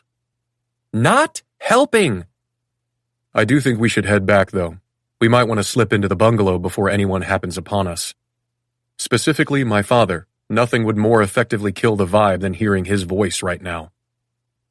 Anna wiggles some more, but this time it seems to be less about escaping from bugs and more about finding ways to create friction between our bodies. I don't want to get up. Her wiggling turns into grinding, and she sneaks a hand between us, palming my erection. Warmth bleeds into my limbs, and I press forward, dizzy with a rush of desire. She kisses up my neck. I like your morning boners. I groan, but not out of pleasure. Green, I think I need to tell you, the word boners is... She pulls back to look at me. You don't like boners? I enjoy my boners. I like the word less. What's better? Hard-on? Woody? Stiffy? These are all terrible. A frown line forms on her forehead. Devastating. Then I may as well get it out there that horny can also go in the bin. You've just ensured that these words will now be staples in our marital relationship. I think I can handle hearing them for another 4 days. As soon as I've said it, we both go silent. Me, because an image has suddenly invaded my thoughts. Dropping Anna off at her apartment in Los Angeles. Seeing her figure shrink in the rearview mirror. And I don't like the brief shadow it sends through me. I'm not sure what brand of quiet she's experiencing, but Anna tucks her face back into my neck, mumbling a good after what feels like an eternity. Her hand slides up to rest on my waistband, and I hate that I've just cooled the moment, when all I want is her touching me. The horizon has a telling glow to it, the lazy prequel to a sunrise, and I suspect it's probably sometime just after 5. Dad will be up and out soon, and what I want to do to Anna will take much, much longer than we have.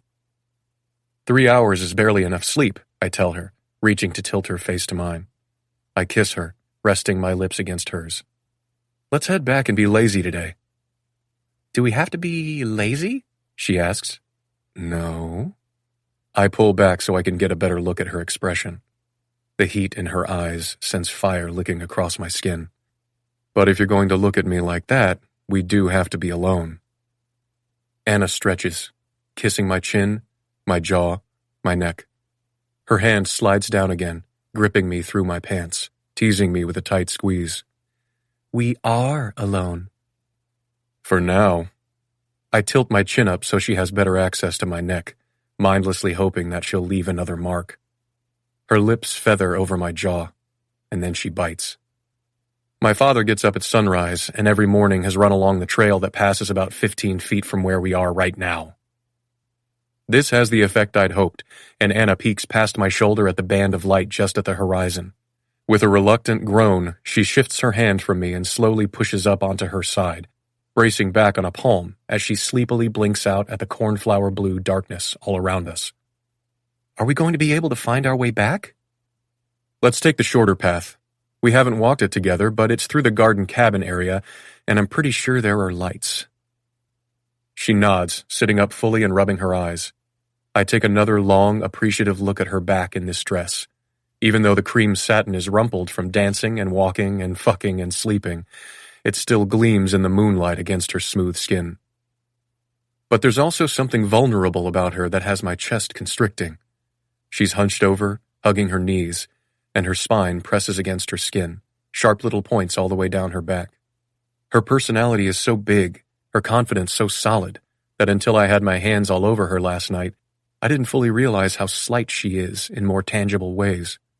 The view of her from behind in the blue-black darkness sends something inside me emerging, protectively.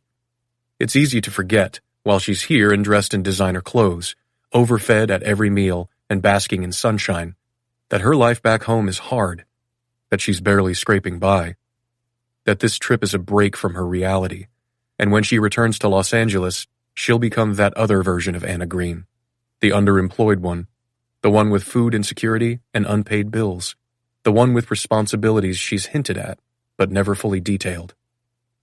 She has money now, I remind myself. You're paying her more than many people make in years. You can give her more. You can ensure she never has to worry about money again. Leaning forward, I press my lips to her shoulder blade and kiss halfway down her spine, feeling my desire for her rise like the tide, mixing with this unexpected vigilance wrapping steel around my veins. I send an arm around her middle, hand sliding up over her breast, pressing my palm flat over her heart. The words slip free in my thoughts. Please be okay after this. And I squeeze my eyes closed, pressing a final kiss to her back, not sure whether I'm making the wish for her or myself. Should we go? She asks, setting her hand over mine on her chest. This feels like the start of something we don't want Ray to see. Laughing, I push myself to standing, extending a hand to her. Anna stretches, wrapping her arms around my neck. I'm sad to leave the spot of the best night ever. You still feel that way after sleeping on the ground? I had a comfy pillow. She steps back, taking my hand, and we start the trek back to our bungalow. 27. Liam. I suspect the only thing that would tip my family off to our scheme more than Anna and me appearing to know nothing about each other is how we suddenly seem like newlyweds, blocking out everything else on the island. But there's nothing to be done. For the next 2 days, we rarely leave the bungalow, and when we do, I can't keep my hands off her. We get back that first morning, drop our clothes, and finally get in the shower together. Messy, wet kisses, soapy, roaming hands work us both into a fever. It's not fully light out yet. We have all day. But we must forget all of that because we don't take the time to dry off. I set my hands on her hips, walking her backward to the bed, where I coax her down and beg my way between her legs, promising to make it good, nipping at her stomach, across her hips, until I tease her with a finger and then my tongue, watching up the length of her body as she arches and presses into my touch. It's only the first time I've done this to her, but the shape of her is familiar.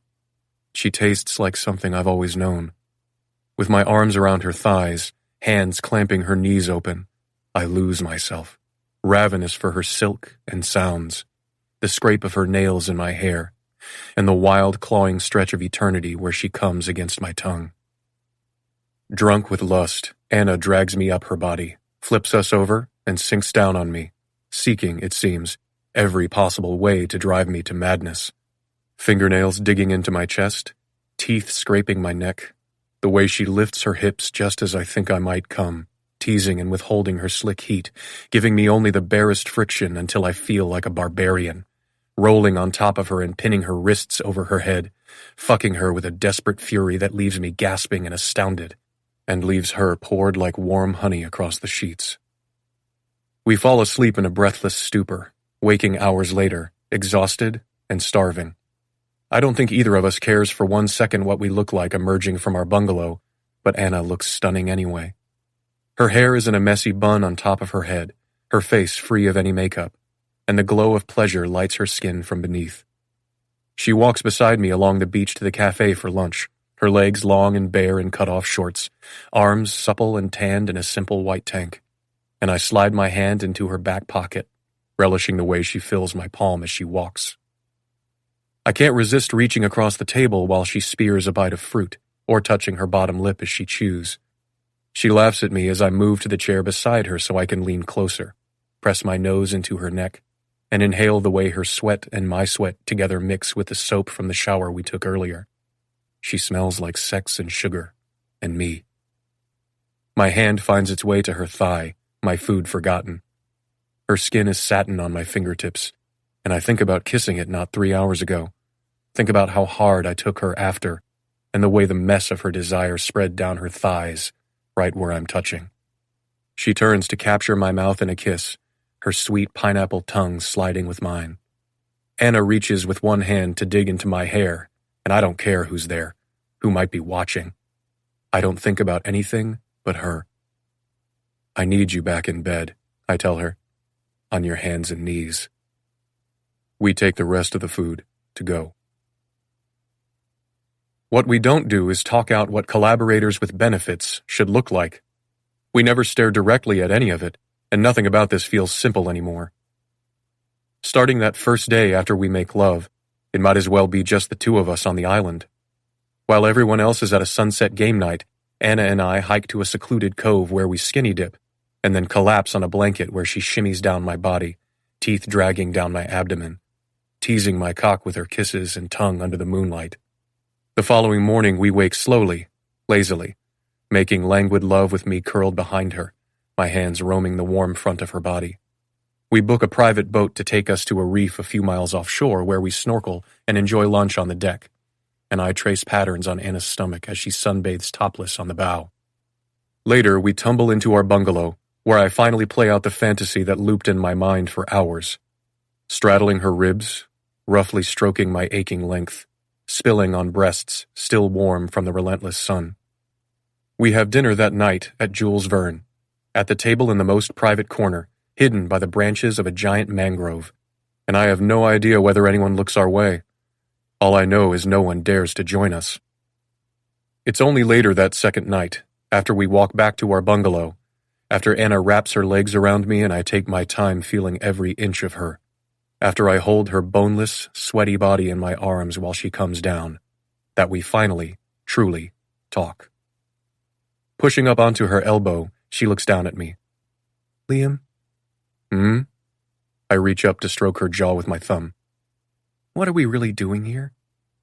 What do you mean? My voice comes out gravelly, my throat accustomed for the past several hours only to the hoarse, unfiltered noises she drags out of me. What's the loophole in the trust? I smile, pushing the mess of hair out of her face. I was wondering when you'd ask. She curls up on her side facing me and reaches beneath her head, adjusting her pillow under her cheek. I figure we're past the point of pretending to be surface-level bros. This makes me laugh. Yeah? Yeah. She stares at me, brown eyes luminous in the moonlight streaming across the bed. Anna traces a finger down my throat, bringing her hand to rest over my heart. I lift it, kissing her palm, before putting it back where it was. We leave soon. I know. And if it's okay, I'd like to keep seeing you. She laughs.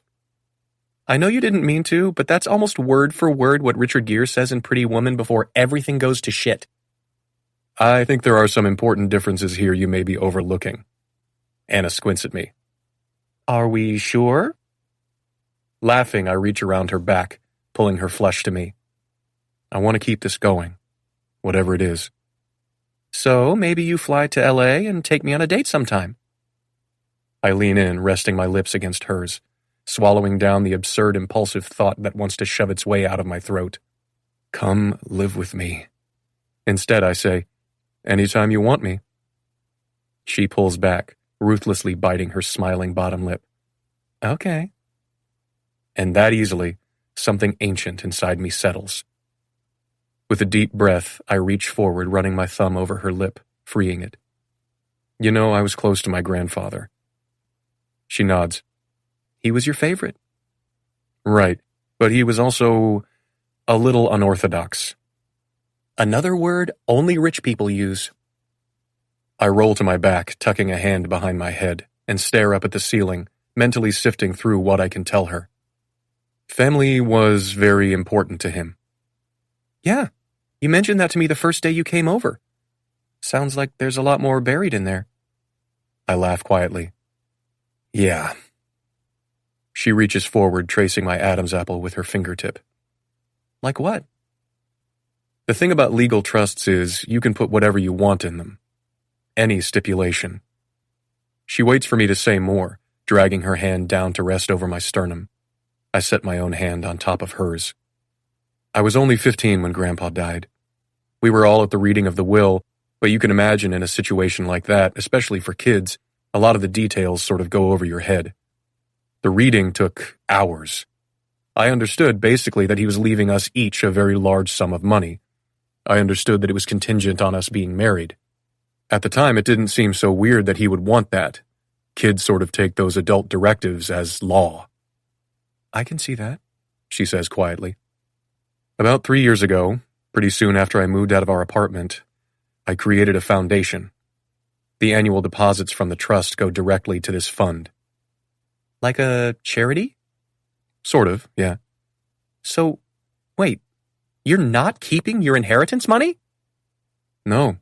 Like you said, I have a job. I grin at her, continuing. With the approach of our 5-year anniversary and in anticipation of the full balance of the trust coming into my name, I asked my attorney to clarify a few details about the inheritance. Whether there were any limits on its application, stuff like that. You mean, she cuts in, like rules about how you can spend it? Exactly. I shift, rolling to my side to face her. You know most of the important details, like how the trust stipulates a marriage to trigger the inheritance, and if there's a divorce before the 5th anniversary, we forfeit the remaining balance. Anna huffs out a laugh. It's so wild. Well, what I didn't know, and what I'm guessing none of my siblings know, is that if the estate attorney, in this case the firm that represents the money held in my grandfather's trust, finds evidence of artifice or fraud, her eyes widen. Like marrying someone to get student housing? I nod. Yes. If they find evidence of fraud in the 5-year window, the clause makes the fulfillment of the trust null and void. Even though we're legally married? You'd lose everything? I'd lose everything, yes. But there's more. I trace the line of her collarbones from one shoulder to the other. I can't say whether it was my grandfather's intention, because, of course, he's gone, and the attorney who drew up the documents has also passed away. But it appears that my grandfather wanted to find a way to bind the siblings together, to inspire us to support and confide in each other. He was always encouraging me to be kinder to Alex, to come from a place of understanding and empathy. In hindsight, I realized that he knew how much of a wedge our father drove between us, but he could never have anticipated how little any of us, as adults, actually disclosed to each other at all. What are you saying?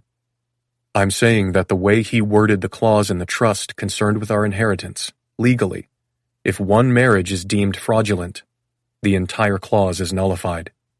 The legal interpretation seems to be that it wouldn't be one sibling's inheritance, but the entire balance of the account, nearly $500 million, going to charity. Anna stares at me. If one falls, I say, we all fall. I see the moment it fully lands. Dread washes her out, and she pushes to sit, the sheets falling to her waist. You're telling me that if we get busted, Jake could lose the possibility of an inheritance? Charlie? It appears so. What about Blair and Alex? They've been married for over a decade. It doesn't seem to matter. The money was put into an account for each of us. It is my and my attorney's understanding that access would be cut off. At the very least, it would be restricted until the wording could be clarified in court. But this is the leverage I mean. My father wants me to come on as CEO. He's looking for leverage. Don't you think if he knew he could hold my siblings' inheritances over my head, he would? So if he finds out, it's your life or their money? I nod. And you don't think your siblings know? I can't imagine they do. Otherwise, Alex would be doing everything he could to not sabotage this. 2 furrowed lines appear between her brows. I don't understand. Why didn't you just tell them? I only got clarity a couple weeks ago, I say, shrugging. I thought I would be able to come here alone. I didn't think I would have to involve you in it. I didn't think it would turn into a circus. But then my mom implied that my father was getting suspicious about us. I don't know if he's aware of the loophole, but I'm sure his lawyers are. Or will be. Now if you tried to tell your siblings while we're here, you'd have to admit to Alex that we're lying, she says, nodding in understanding. And he'd either want his lawyers to confirm or, more likely, since his lawyers would take weeks to do that, immediately go to Dad and ask if I'm telling the truth. Anna exhales a quiet, "Fuck." Yeah. Why didn't you tell me? I blow out a breath, closing my eyes. I didn't want you to feel the enormity of it. The pressure is intense. You didn't have to handle this alone. We barely knew each other. I was just trying to get through every event without catastrophe. Anna settles back down beside me. We just have to get through the next few days. We can do this. I pull in a deep breath. We can. This was a lot to carry, Liam. It was. After a beat, I look over at her and smile. You called me Liam again. I did. Our gazes lock for several quiet beats, and then she leans forward, pressing her lips to mine. When she pulls back, I ask, do you look more like your mom or your dad? My dad, definitely. My mom is short, has blue eyes and blonde hair. My hair is naturally brown. Eyes, brown. She laughs. I used to want her eyes, but now I'm glad that I got everything from him. He's the shit. I'd like to meet him. She nods. Yeah, I'd like that. I think you two would get along. I smile, opening my mouth to say something about not being sure about meeting Vivi again, though, but Anna speaks first, grinding my thoughts to a halt. He was diagnosed with lung cancer a few weeks after you moved out. I roll to my side again to face her. Oh, shit. Is he okay? Well, the lung cancer is gone. For good, I hope. She smiles weakly at me. But one of the possible side effects of the type of chemo he had is what's called secondary acute myeloid leukemia. I go still, heart dropping. So his cancer is cured, but he got leukemia as a result? Anna nods. Before you worry too much, his prognosis is good. I wouldn't be here if it wasn't. But at first we didn't know. The prognosis for this type of AML usually isn't great. So the past 6 months have been... yeah. She reaches up, tucking a strand of hair behind her ear. His oncologist and hematologist both think he's going to get through it. I really do think we're on the other side, but it's been hell. I can't even imagine. I wish all of my research had been more useful to Jake's jellyfish sting, she says, laughing. I know more about topoisomerase II inhibitors and myelodysplastic syndrome and doxorubicin than I ever imagined I'd have to learn. And there's not a lot approved for secondary AML. But what there is, of course, also chemotherapy, which is just... fuck, she says, exhaling sharply. Just a type of drug that kills the cancer a little faster than it kills you. Anna. He has insurance, but because our healthcare system is a nightmare, he's underinsured. And he's a mechanic, you know, so even though he owns his own shop, it's not like he has a pension or paid medical leave. It hits me so hard. Of course. This is why she needed money. She's been scraping her bowl just to cover her expenses and his. And she's 25. Anna, you could have asked me for money any time. She laughs at this, the true round sound filling the room. I assumed you were as poor as I am. Anna tucks her hands beneath her chin. Besides, I have enough now. It feels weird to take the money from you after everything, but... No, you're taking it. Unless they figure out we're lying. Even if they all figure it out, you're taking it. She gazes steadily at me and then nods against her hand. Okay. I can be selfish when it comes to my dad. It isn't selfish. It's a business arrangement, revised verbally just now. Still, she says, and our gazes snag and hold. It's different now. It's my turn to laugh. I can't believe it's only been a week. Reaching forward, I stroke my thumb over her cheek. And whatever happens between us after, who knows? But I'll make sure you're taken care of. Her eyes widen and she shakes her head. No way! You're not responsible for me. I know. I nod even if it's not entirely true. Let's just take it one day at a time. Anna leans in, kissing me. One day at a time. That's all I've ever really been able to afford anyway. She grins, but then her smile turns mischievous as she rolls me over onto her, saying, Let's see how it all feels in a few months.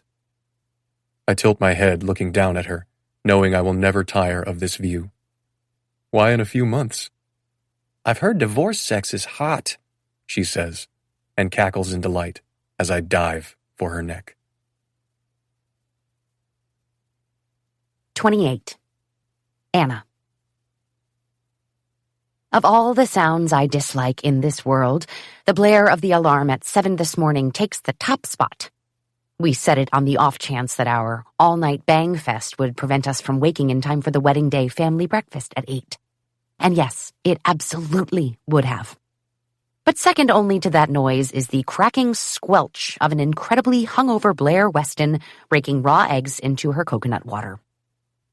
"Blair," Janet says without looking away from where she's primly cutting a slice of mango into tiny, Barbie-sized bites. "You really shouldn't eat raw eggs." She's in her standard Janet Weston finery, a soft pink linen lounge set with the word Dior stitched into the breast pocket, and matching Dior sandals.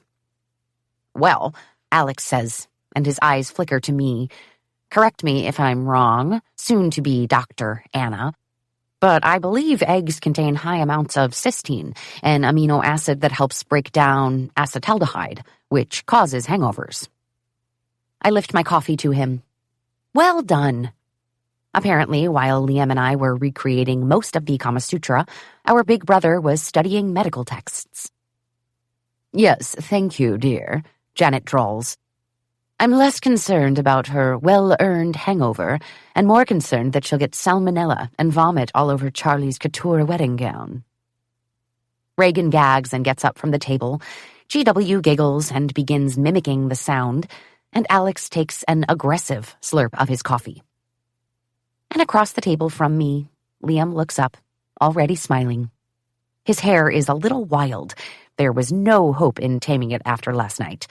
And I'm not sure if he's noticed there's another small bruise under his ear. Our eyes lock, and I hope he's thinking the same thing I am, which is that the thing I did with my mouth very, very early this morning was born from pure, divine inspiration, and given the sound he made when he came, he really owes me that perfect bite of pineapple on his plate. With a laugh, he spears the fruit with his fork and drops it on my plate. "How did you know?" I ask, amazed.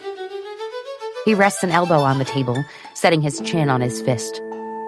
"Because you've been staring at it for about 5 minutes and only just looked up with pleading in your eyes." I pop it into my mouth and smile as I chew. "Thank you." "No, thank you." I was right. He's definitely thinking about the blowjob. Blair groans. "The pheromones are so strong at this table, it's like living in a Teen Wolf fanfic." She turns a head that looks like it weighs 20 pounds to glare at Alex, who in turn is watching Liam with narrowed, beady eyes. "Liam, darling, no elbows on the table," Janet murmurs. Unfazed, Liam straightens, pulling his elbow away and going back to smiling at his breakfast.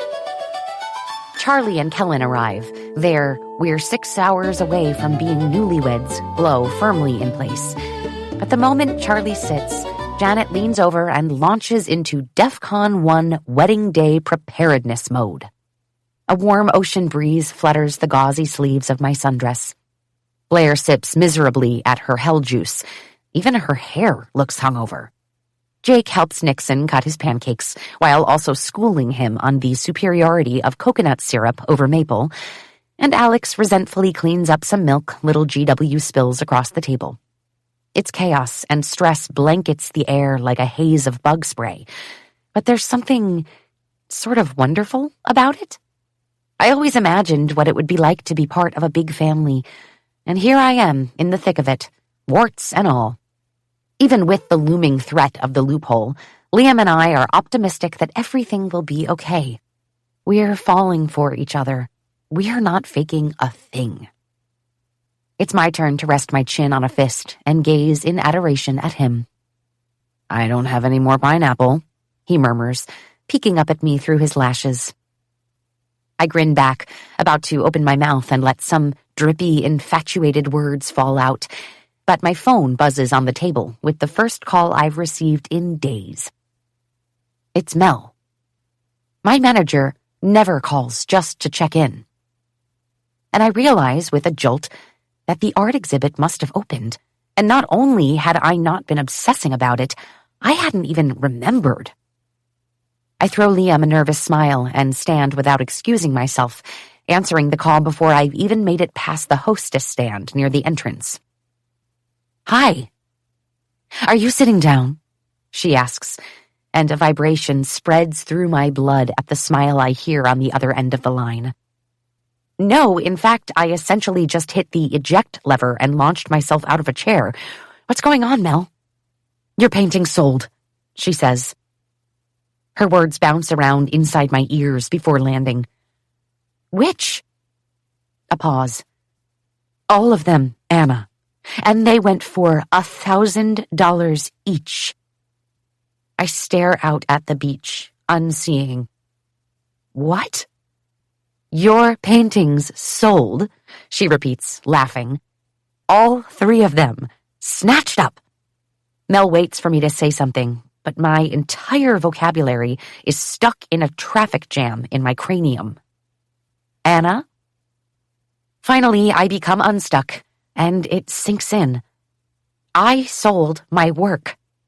I, Anna Green, sold 3 paintings. This might be the start for me.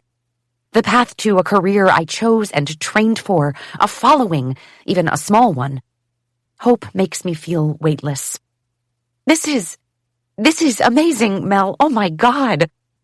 I walk in a small circle in front of the restaurant, my free hand in my hair, and when I look over, I see Liam at the table on the patio, craning his neck to watch me.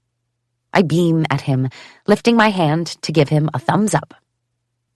And only a man worthy of these enormous feelings ballooning in my chest would smile in sun-bright relief back at me like that. Holy shit, I am so gone for him. "Is there anything you need from me?" I ask.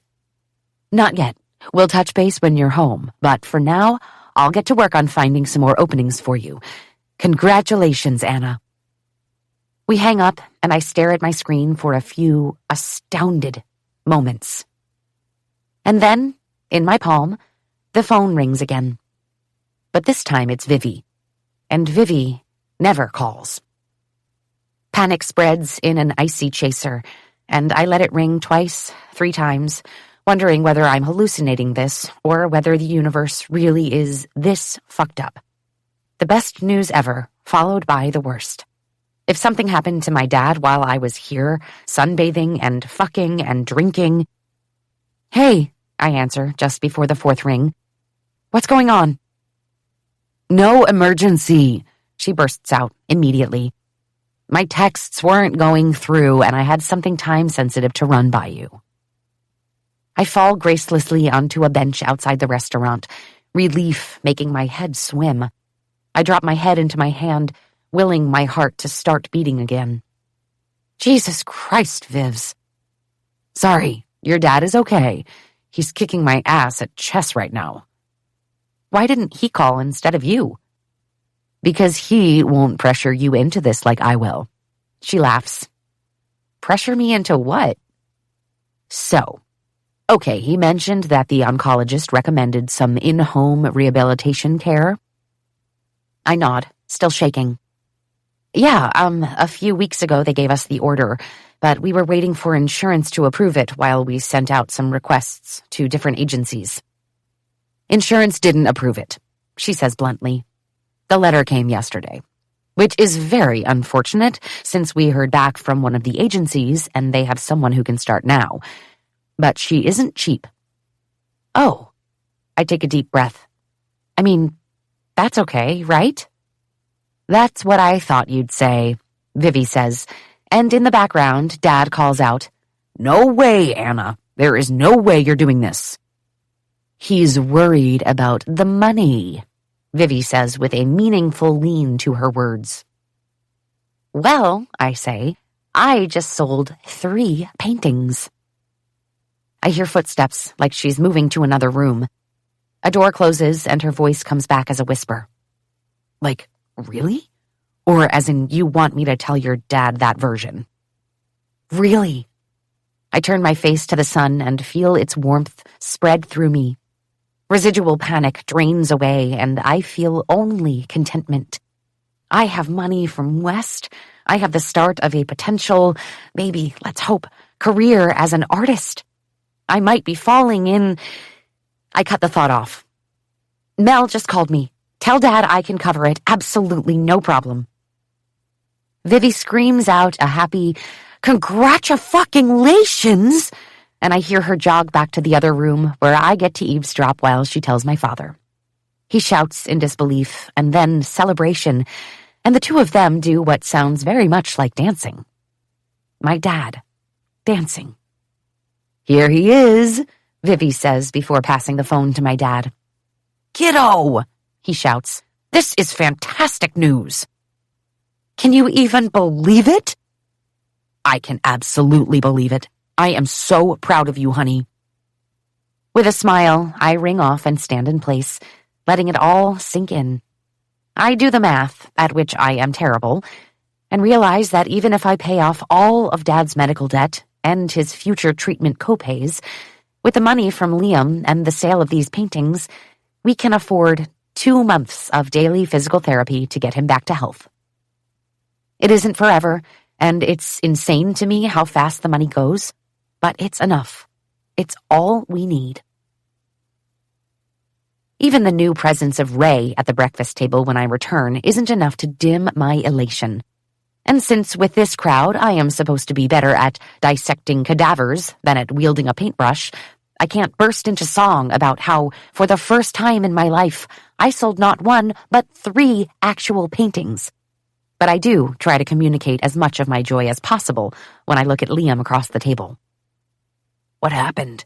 he mouths. "I'll tell you later."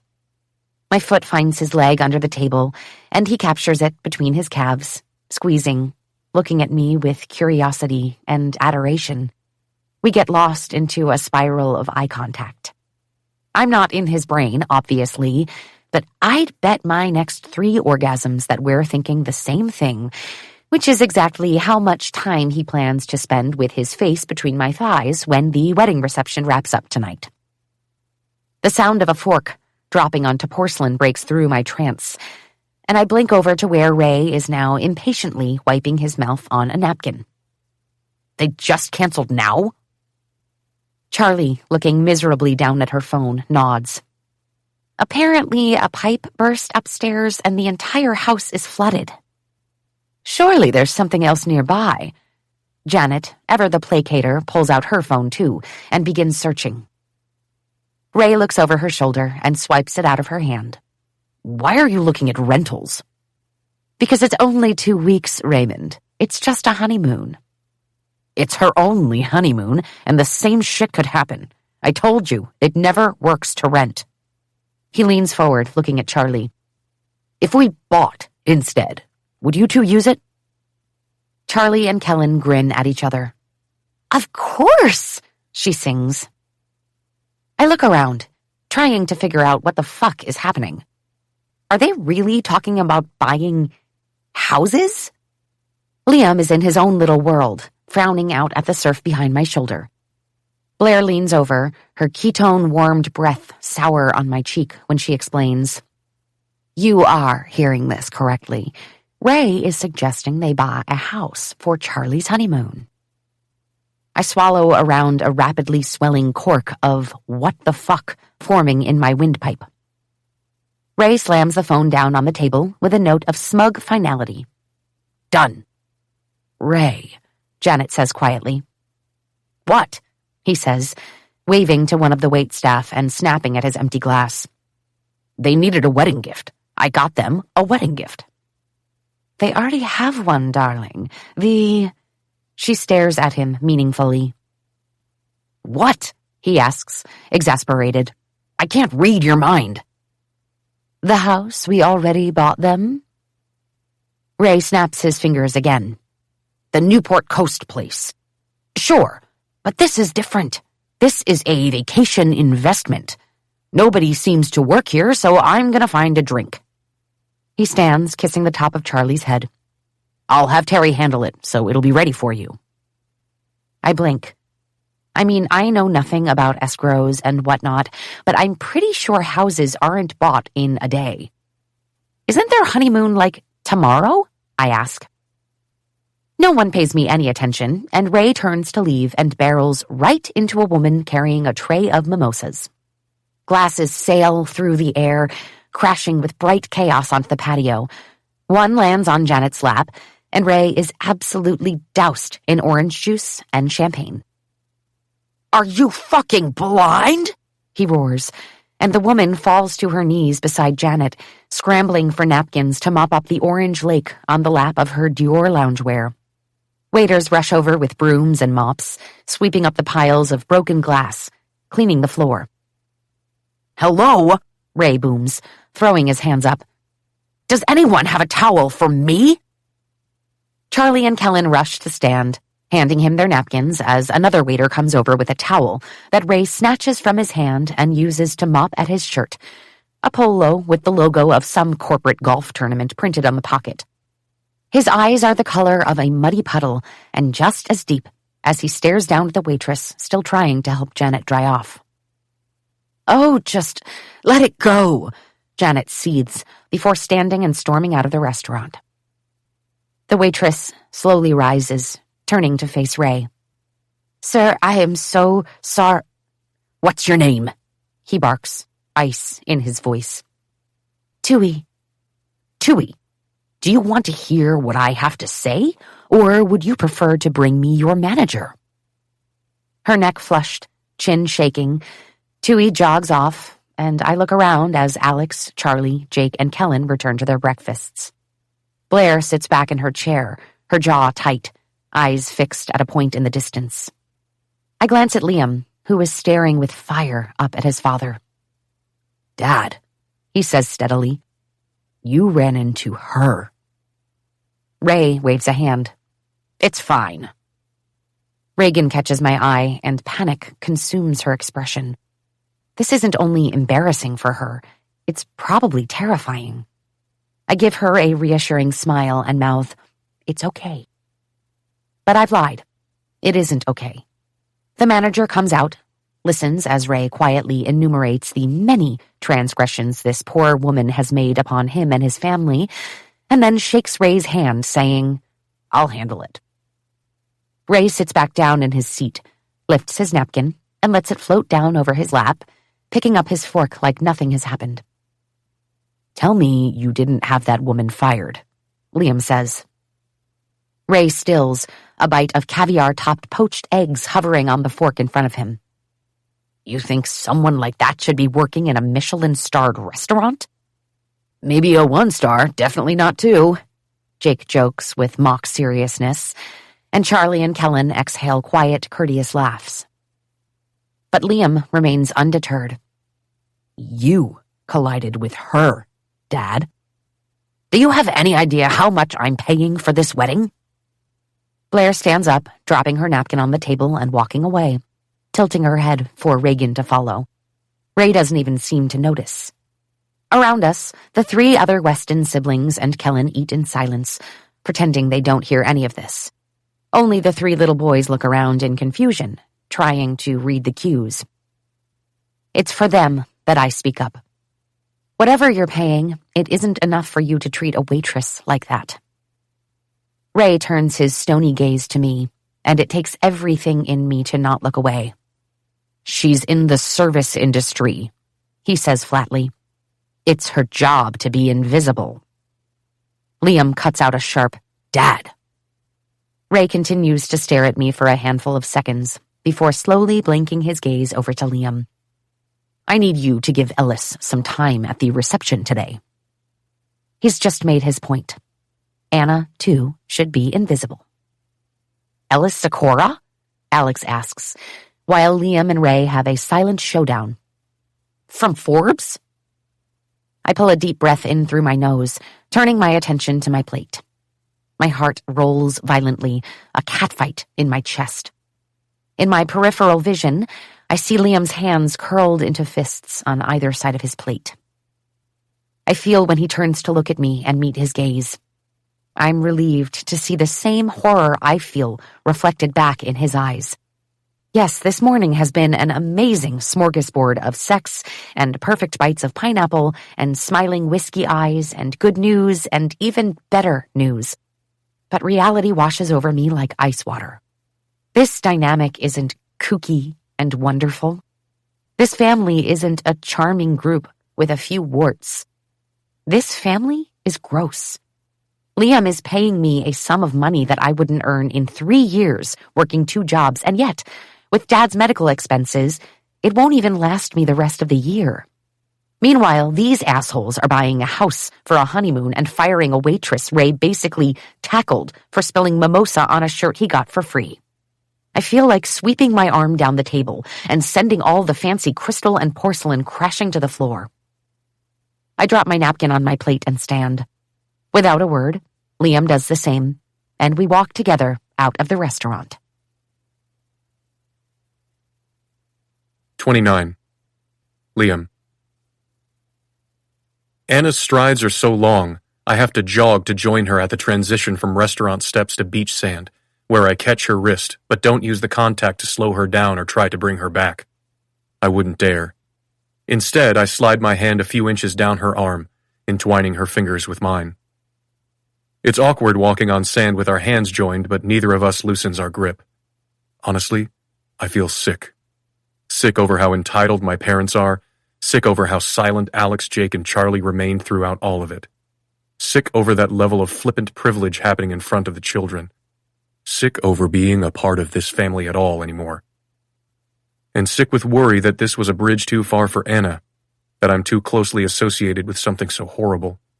When I glance over at her, her nostrils are flared, jaw tight, and I see the way she swallows, like she's fighting tears.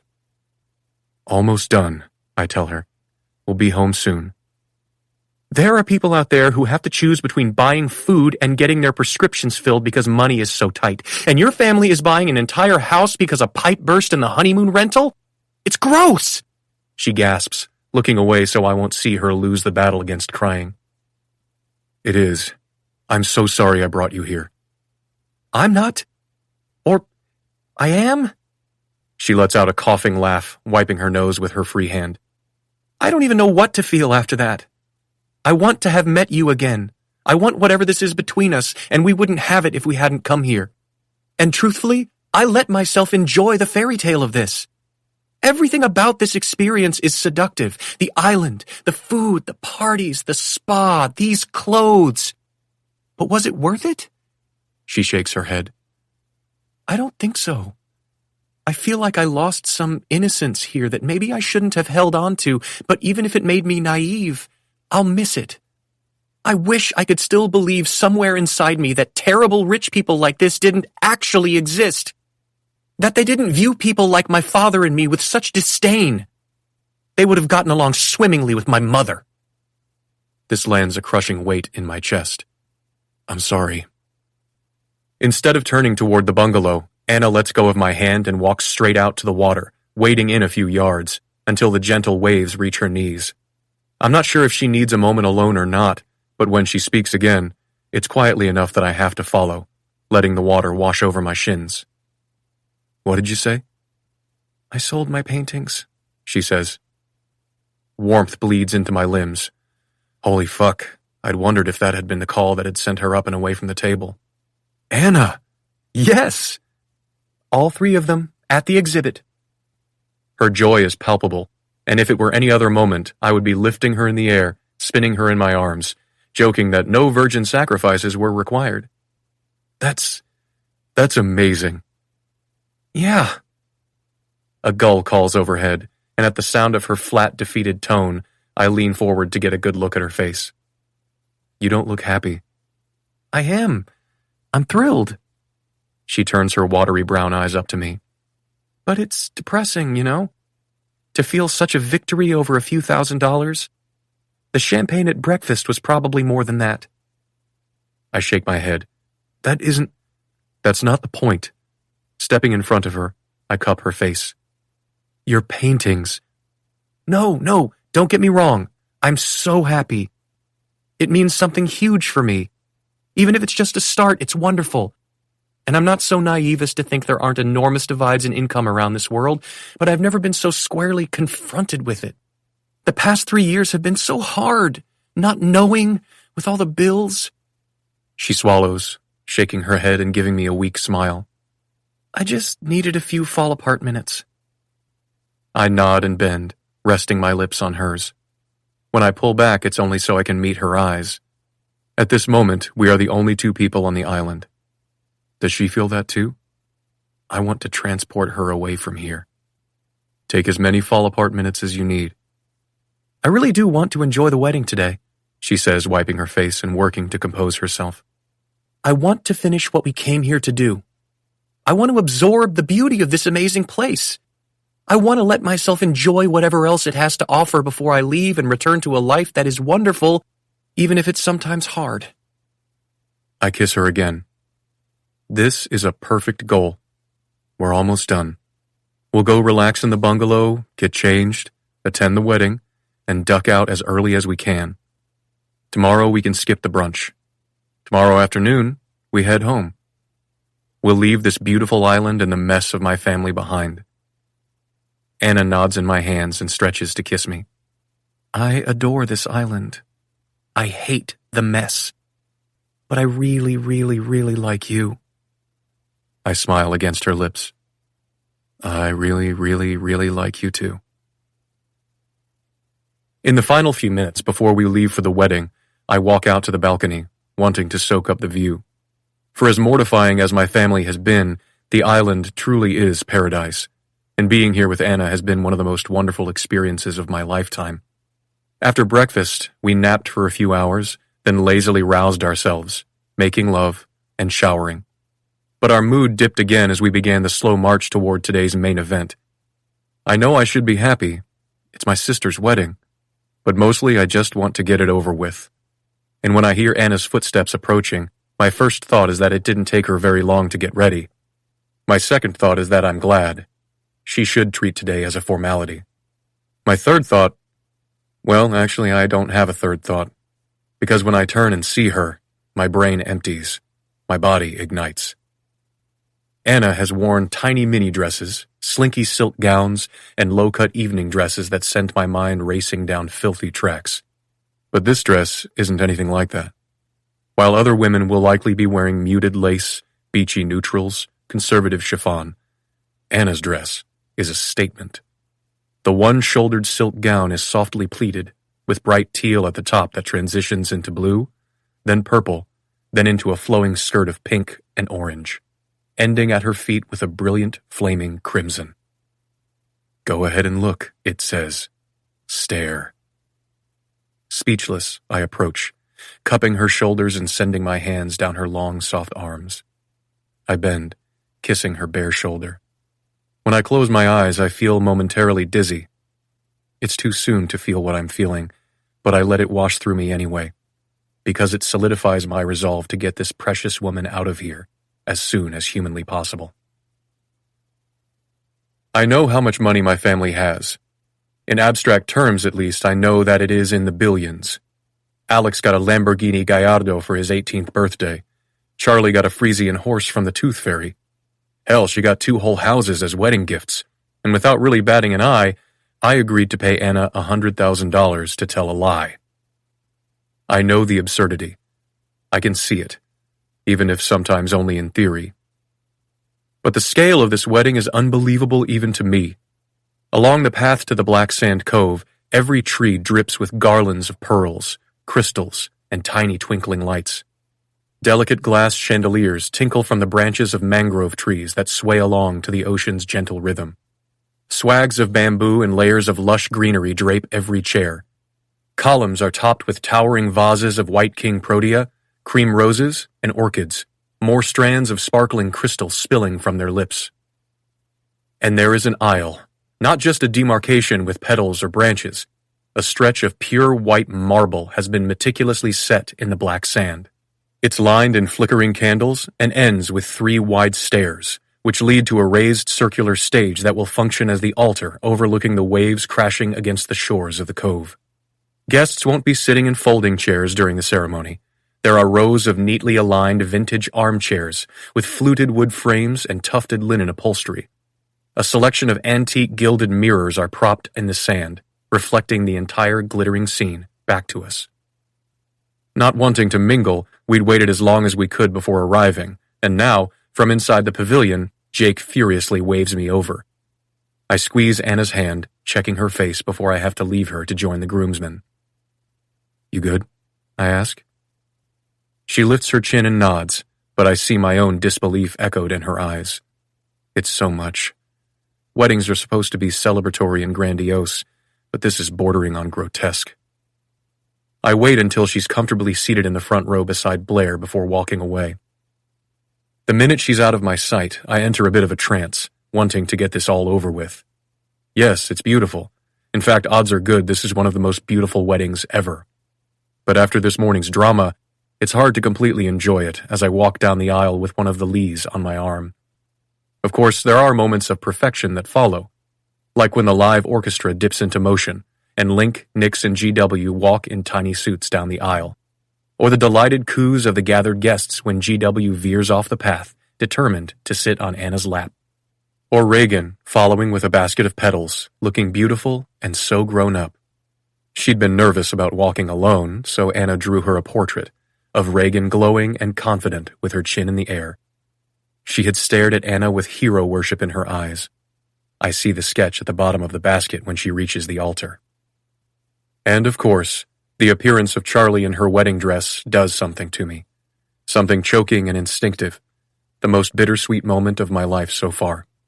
At her side, Dad looks smug and dickish, but my baby sister is a vision. More beautiful than I've ever seen her. As Charlie nears, though, my eyes turn to Anna in the front row next to Blair. The two women clutch hands as they watch Charlie walk down the aisle toward Kellen. The pink of Anna's hair has faded from so much time in the ocean, leaving it the same blush as the blossoms strewn down the aisle. I'm between my brothers at the altar, with my sister taking her careful steps up to the stage, and I can't stop staring at Anna. I feel the longing solidify into realization. I want our marriage to be real. Marrying her for student housing was the most impulsive thing I've ever done, and it turns out it might have been the best thing that's ever happened to me. The sunset washes her skin in gold, and our eyes meet. She smiles, laughing through her tears, and just like that, I know I'm going to ask her to move in with me. I'll move her father close, too, if that's what it takes. She can paint all day, every day, for the rest of our lives. I'm so swept up with this version of forever that I'm startled when the audience breaks into applause, and Kellen steps forward, lifting Charlie's wind-blown veil and kissing her with sweet reverence. The standard wedding mayhem follows, photos with the blazing sky as a backdrop, flutes of champagne passing from hand to hand, greeting everyone as if we haven't all been together on an island for 9 days.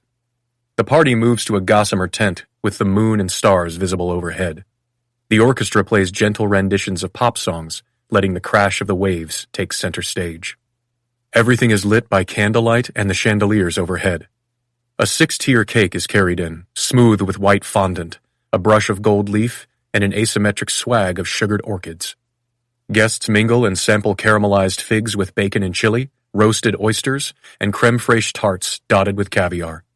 They drink champagne by the gallon and talk about the splendor of the event, but I'm not interested in any of it. I have Anna Green in my arms.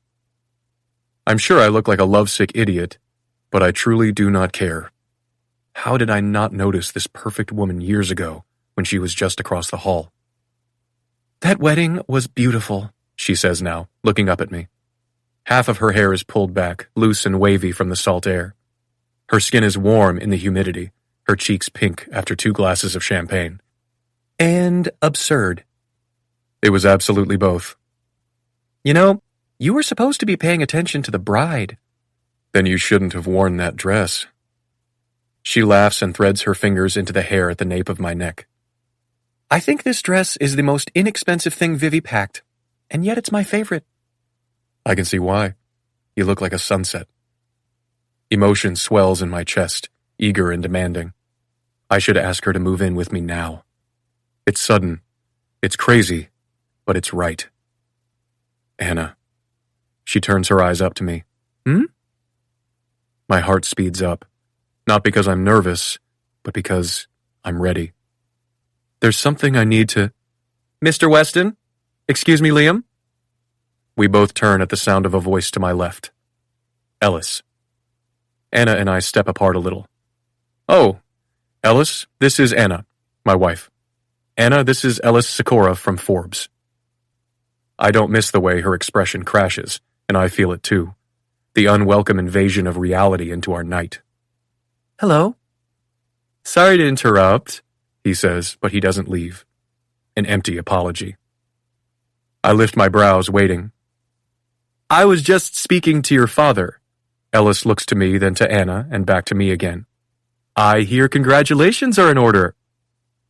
My first thought, an insane one, is that he somehow knows I'm going to ask Anna to move in with me. Congratulations, I ask. Your father mentioned that he'll begin the 3-year transition process to retirement, and that you'll be coming on board, eventually taking over as CEO. Anna's attention presses like a red-hot iron rod to the side of my face. He said this? I ask. Ellis nods. It's unconventional, but I think your education, and in particular your focus on corporate microcultures, is exactly what Weston's needs. A positive step toward a modern workforce. I'd love to dig into that, how you plan on amplifying employee engagement and shaping the corporate culture under your leadership. Do you have plans to transition back over the next few months? I scan the room for my father. He's standing on the far side of the tent, surrounded by his sycophants. But the moment I spot him, our eyes lock. He'd been watching, waiting for this. With a small smile, he raises his glass to me. We haven't discussed a plan, I say, and then clear my throat. There are a lot of steps we've skipped here. Your father is confident the board won't present a problem, he says. And I understand why you had to play coy. Can't let this kind of thing out early, can we? I glance to Anna. She looks as annoyed as I feel. I knew your grandfather, Ellis adds, jerking my attention back. He would be proud to see you at the helm, Liam. This feels like a dagger. I swallow, and then have to swallow again to get past the clog of anger and sadness. Right. I'd love to have some time to talk to you, to perhaps plan the exclusive interview for once we return. The exclusive? Yes! Your father and I have set an agreement that Forbes will have the exclusive. Does tomorrow morning work? He asks, smiling warmly. I am numb. Tomorrow. Congratulations again, Liam. With a pat to my shoulder, Ellis nods to Anna and leaves us to return to our dancing. But instead, Anna pulls me off the dance floor, resting a hand on the side of my neck. Hey, sweetheart?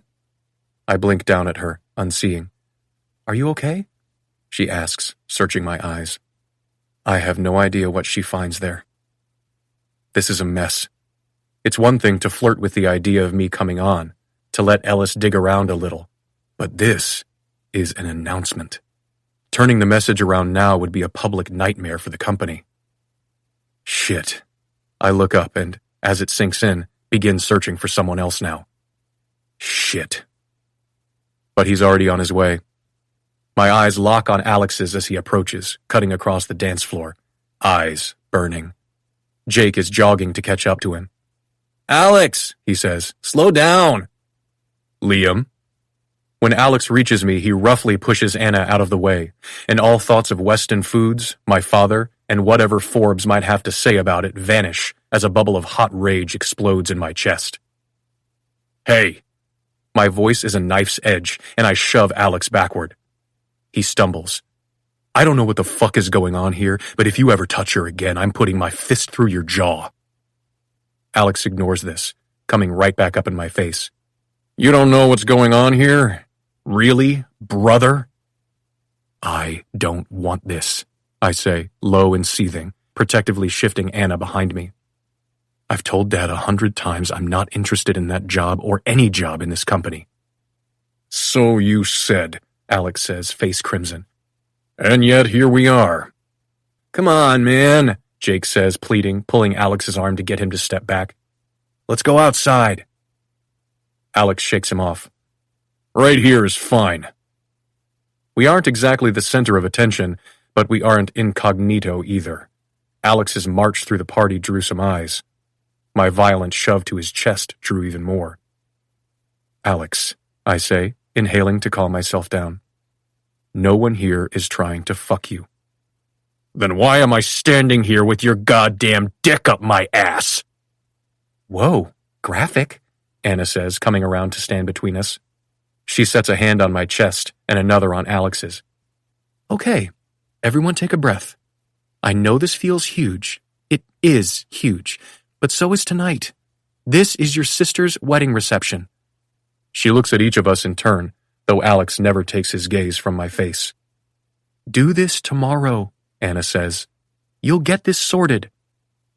It takes a beat, but Alex's face relaxes, and then he nods. You're right. See, she says, exhaling a shaky breath. Later, okay? Sort it later. The problem is, Alex is still nodding, still staring at me. You're right, he says again. We'll get this sorted. And then he turns, stumbling away. It's fine. Jake gives my shoulder a squeeze and tosses back the rest of his drink.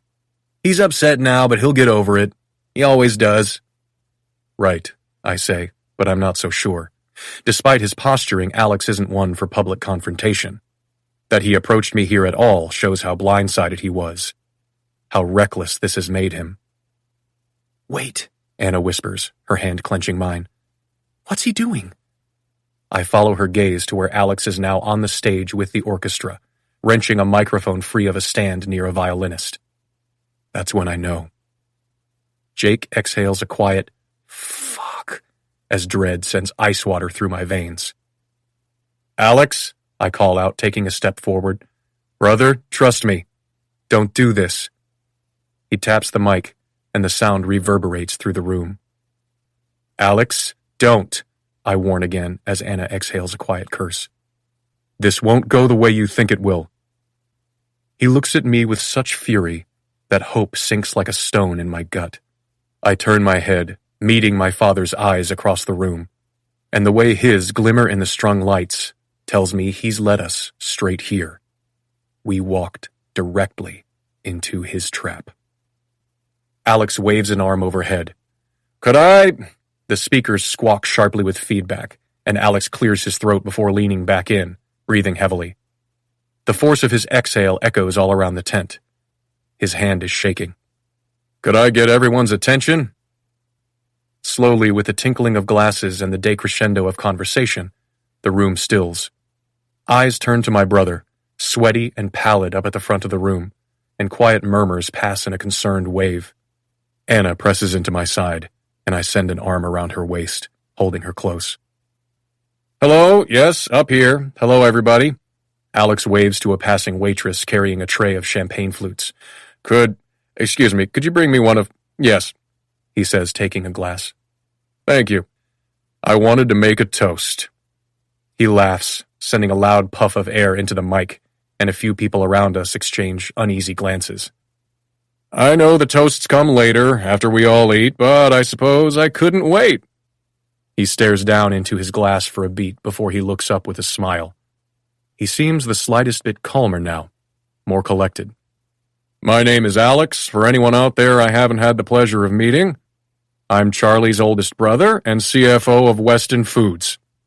Another sharp laugh, and he shakes his head. Near the edge of the stage, Charlie and Kellen look on, trusting, curious, and a little confused. Well, anyway, it's my baby sister's big day, and it was absolutely gorgeous, wasn't it? He nods encouragingly at a smattering of unsure applause, and the clapping intensifies before Alex cuts it off abruptly. Nice to have a family wedding, isn't it? I told my brother Liam... Where are you? Ah, right there. He points to me. I told my brother Liam that he deprived us of all this. Alex sweeps his arm, gesturing around the room. A similar day of gathering, a day to celebrate his wedding to his lovely wife, Anna, 5 years ago. Beside me, Anna goes still. I blink down at her and she looks up at me, bleak with understanding. Tears fill her eyes. I'm so sorry, she mouths, soundless. I bend, kissing her forehead. None of this is your fault. Jake leaves my side and approaches Alex on the stage, reaching for the mic. Come on, man. Alex jerks it away, pushing him. I got this, he says, too loudly, and a few people near him wince. A feeling works its way through the room, like the calm before a storm, the sea pulling away from the shore before a tsunami builds. Liam and Anna. See, their wedding was fast. So fast, he continues, laughing, as he begins to pace. 1 minute, Anna Green is just a friend of Jake's from UCLA. The next, she's married to my private, somber, golden boy brother who never did an impulsive thing in his lifetime. In the distance, my mother's voice rises up. Alex, stop. No, Mom, this is okay. I'll bring it all back, I promise. He reaches up with the hand holding the mic and uses the back of his wrist to push his sweaty hair off his forehead. My brother has spent the past 5 years telling us about his wife. A med student, excelling in her studies, wowing every professor she meets. A medical doctor in the family. Can you believe it? Every parent's dream. But you see, the only Anna Green I could find at UCLA switched to a fine art major her junior year. There's no Anna Green attending Stanford Medical School. He frowns in feigned confusion. Alex, stop it, I call out, my voice deep with warning. There is an Anna Green who attended UCLA around the right time, but she recently worked as a convenience store clerk and rents an apartment in Los Angeles. That seems like it'd be a pretty nasty commute to Northern California where Liam lives, but what do I know? He taps his chin thoughtfully. Though I guess, if I've got the right Anna Green, she'll be able to move back in with him now that she's lost her job at the Picket Up on Pico Boulevard. He cups a hand to the side of his mouth and fake whispers into the mic. You never want to congratulate someone for getting fired, but in this case, I can't help but think it will be good for the marriage. He stops and turns to walk the other way. Eyes follow his path, but many also flicker back to Anna, who's gone as white as a sheet against me. With the guise of her pedigree slipping, their gazes turn harsh, judgmental, and they look at her with the disdain she'd expected all along. Oh, come on, friends. Who are we to get in the way of love? Who cares if she doesn't really go to medical school? Who cares that she doesn't even know what fork to use? Alex huffs a laugh into the mic, and a soft smattering of laughter drifts through the tent. As long as my brother is happy, right? He looks squarely at me. At least you look happy, Liam. It's hard to know because we never see you.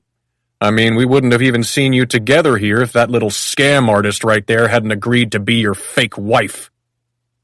I stare at him, with thunder in my eyes. I want to destroy him. Voices break out all around us. Surprise, protest, speculation. But Alex quells it with a hand. Sorry, I guess technically you're married, right? Until... Alex glances at his watch. August 5th? Or was it the 12th? He turns his eyes back to me at last.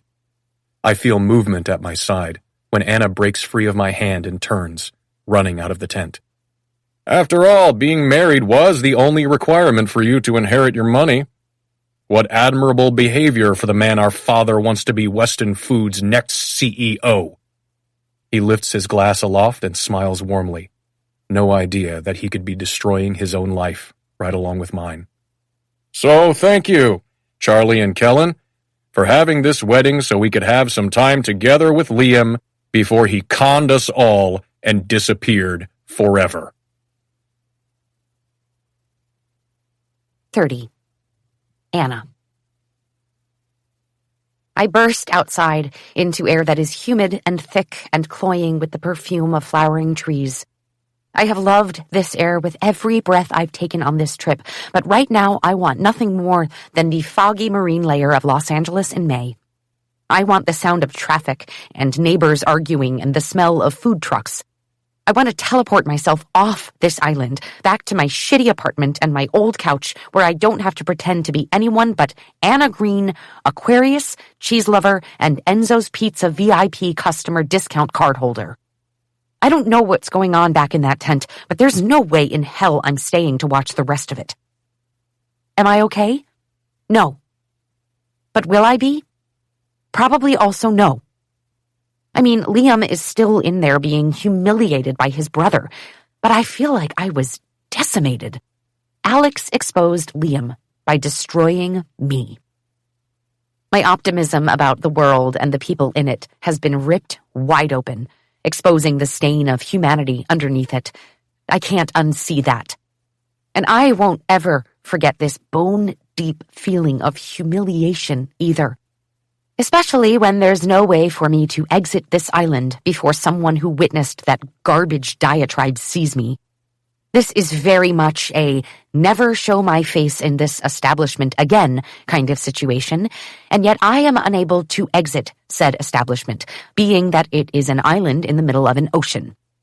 Maybe I should raid the old Hollywood costume stash and be Elvis until I can get on a fucking plane out of here. I press my hands to my ribs, trying to pull in a full breath as I pace. The tide rolls toward the shore, water lapping at my feet and darkening the hem of my dress. I barely notice. I don't know if this feeling is anger or sadness or humiliation, but I do know that when a hand comes around my arm, all I can see is Alex's pinched, vengeful face, and for the first time in my life, my instinct is to react with violence. My hands come up to a chest before I've taken the time to look at a face, and I shove hard. Liam stumbles back, his hands up. It's me. With a sob, I dive into his arms, and he holds me, his lips pressed to the top of my head. Several long seconds pass where he just rocks slightly, cradling me to him. Down the beach, in the tent, noise rises again. Music, voices, the clinking of glasses and silver on porcelain. The show must go on. Liam's voice rumbles against the crown of my head. Are you okay? He asks. No. Are you? He steps back, taking my chin between his finger and thumb. I'm more worried about you. I thought he was going after me. He didn't. You took a real beating in there. My yeah comes out a little soggy. I don't want to care what Alex said or what anyone else in that tent thinks of me. Would I care what they thought of my clothes or my hair or my job if I saw them on the street? No. They're just like the people I serve at Amir's Cafe. Some of them are good, some of them are awful. None of them are better than me or Vivi or her parents or even Ricky in any of the ways that count. Well, maybe better than Ricky. The thing is, I don't want to care, but I do. This is all my fault, he says. It's 95% your fault, I tell him, sniffing. I take 5% responsibility for agreeing to come. But this is what you're paying me for, I suppose, for the odds that something like tonight happened. He stares miserably down at me. I'm so sorry, Anna. I know. And I do. Regret is written all over his face, but so is the adoration he's been wearing for days. We may have started with a crazy lie, but this much I know is real. I don't belong in this world, Liam, and everyone has always known it. Humiliated tears surface again, and I irritably swipe them off my cheeks. I never fooled anyone. He shakes his head, swallowing thickly. Anna, I want you to know that it was never my intention to set you up like that. I know. Liam searches my eyes. When I was dreaming up our story, I chose the path I genuinely thought you were taking. And at the time, it didn't matter what the fake you did or who the fake you was. Not really. He swallows again, his eyes growing pained. I want you to know. I need you to know that I am not ashamed of your path as an artist. Not for 1 second. I think the real you is wonderful, exactly the way she is. You are funny, courageous, creative, and silly. You are honest and vulnerable. You are forthcoming, and self-reliant. You are sexy as hell and amazing in bed. I laugh, and he smiles. I am well on my way to falling for you, and fuck anyone who makes you feel small. Fuck them. I let him pull me into his arms again, resting my cheek on his shoulder. A part of me really needed to hear him say that. I just want to get home, he whispers. But this is such a mess. Fuck. Alex doesn't even know what he's done. I lean back, looking into his eyes, searching. What happens now? I'm not sure yet, he admits, shaking his head.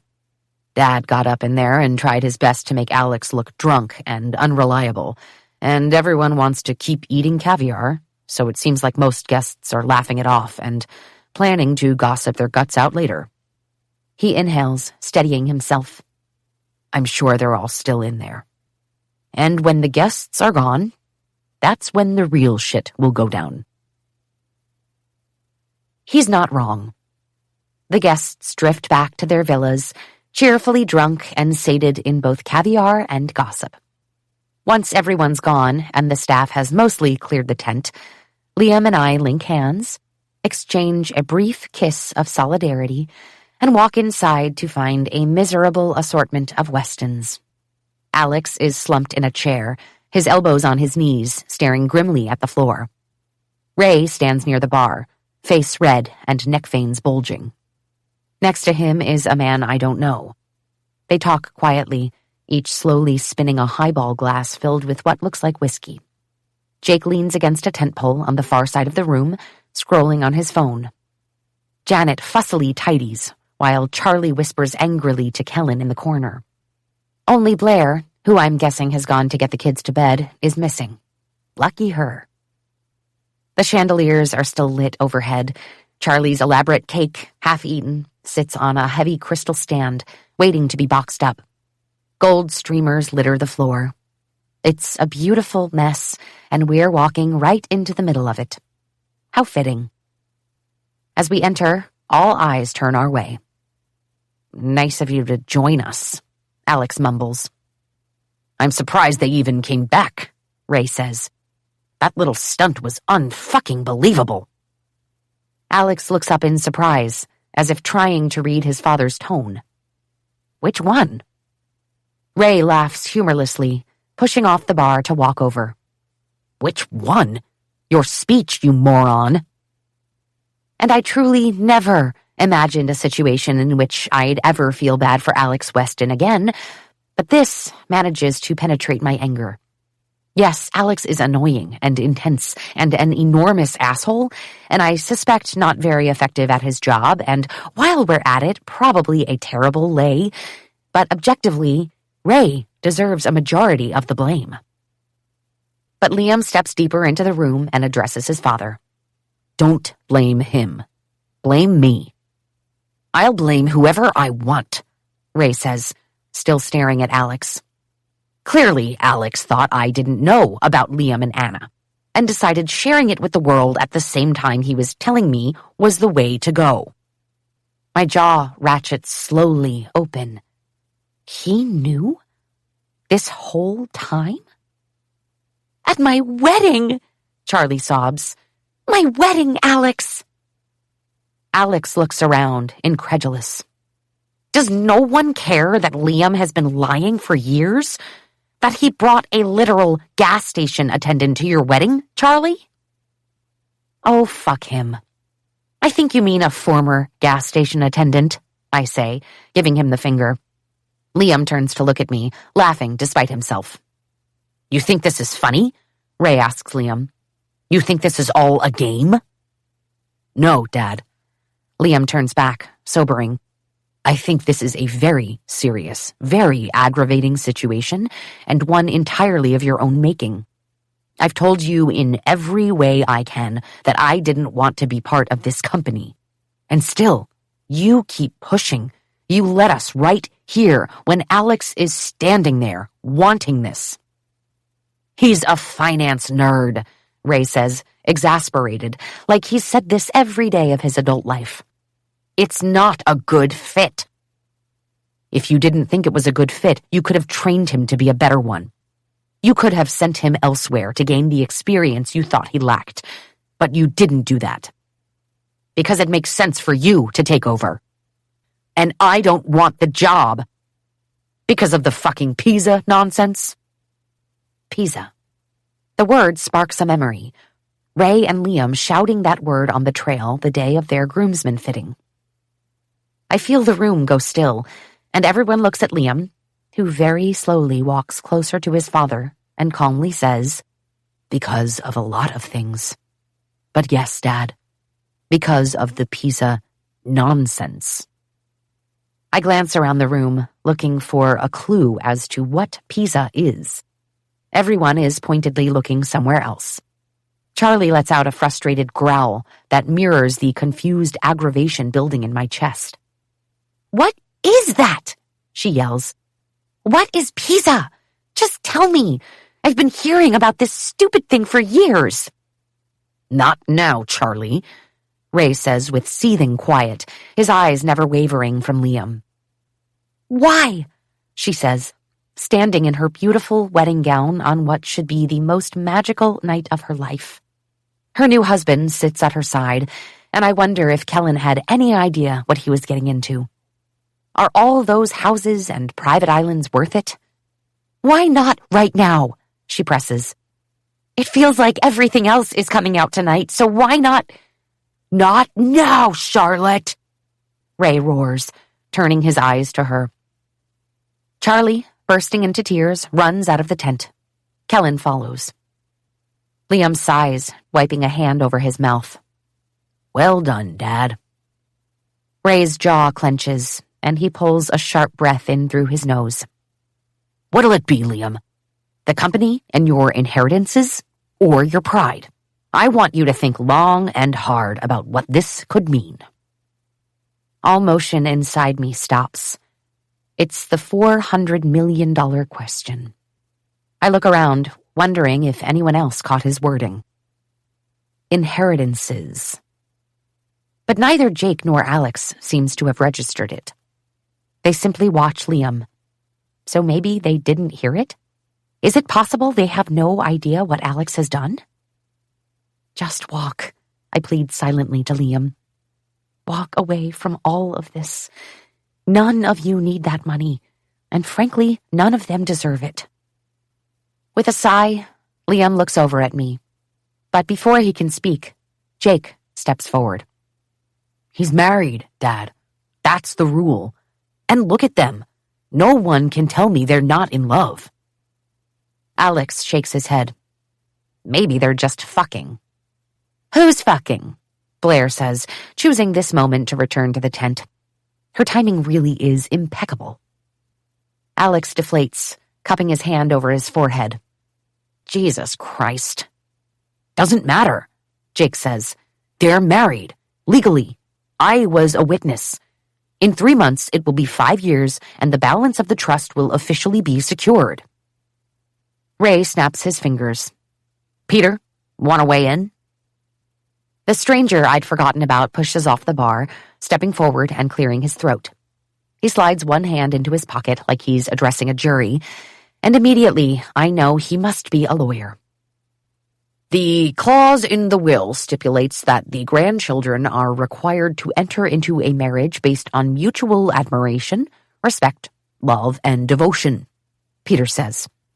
"Your grandfather put that stipulation in because he wanted to encourage happy, secure marriages, which in turn would ensure a happy, secure company. A marriage in name only goes against the very core of what he wanted, and in my legal opinion would void the fulfillment of your trust." He looks over at Liam. "Your current affections could be argued in court, of course, but it would be very easy to prove that you and Ms. Green have not been cohabitating, or, indeed, very familiar at all until recently." Liam's looks over at me, and I try to tell him with my eyes, "Walk away. This isn't only up to you. Your father has a choice here, too. He doesn't have to screw his children out of money his father left them." "So, I'll ask you again, son," Ray says, lifting his chin to the side, toward Jake and Alex. What'll it be? You or them? At this, Jake frowns, something landing wrong to his ear, and I know for certain that he doesn't understand the full scope of what's at stake here. I hate everything about this moment so much that not even Liam's giant hands over my mouth could have kept me from losing it. Are you fucking kidding me? I seethe at Ray and try to not cower as the room turns to gape at me. Seriously, is this a joke? Am I part of a documentary about how the proletariat reacts in the presence of insanely rich assholes? I look over at Alex, who gapes at me. Yes, and fuck you specifically, Alex, you enormous shit stain. I know what proletariat means, and I know what fork to use. I googled it before I got here, you dick. Jake barks out a laugh. Damn, Alex, she's... Not now, Jakey, Janet murmurs, and then looks at me, brows raised expectantly. Expectantly, like she'd love to see me try to fix this. Me, a veritable stranger. Janet could end this in an instant, but she never would. What a coward. Rage makes my blood sublimate into smoke, and I take a deep breath, turning to face the toxic patriarch. Ray, you are without question the biggest asshole I have ever met in my life, and I used to work the overnight shift at the lost baggage counter at LAX.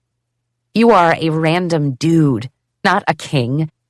You treat people in your life like they are bargaining chips, trophies, or minions.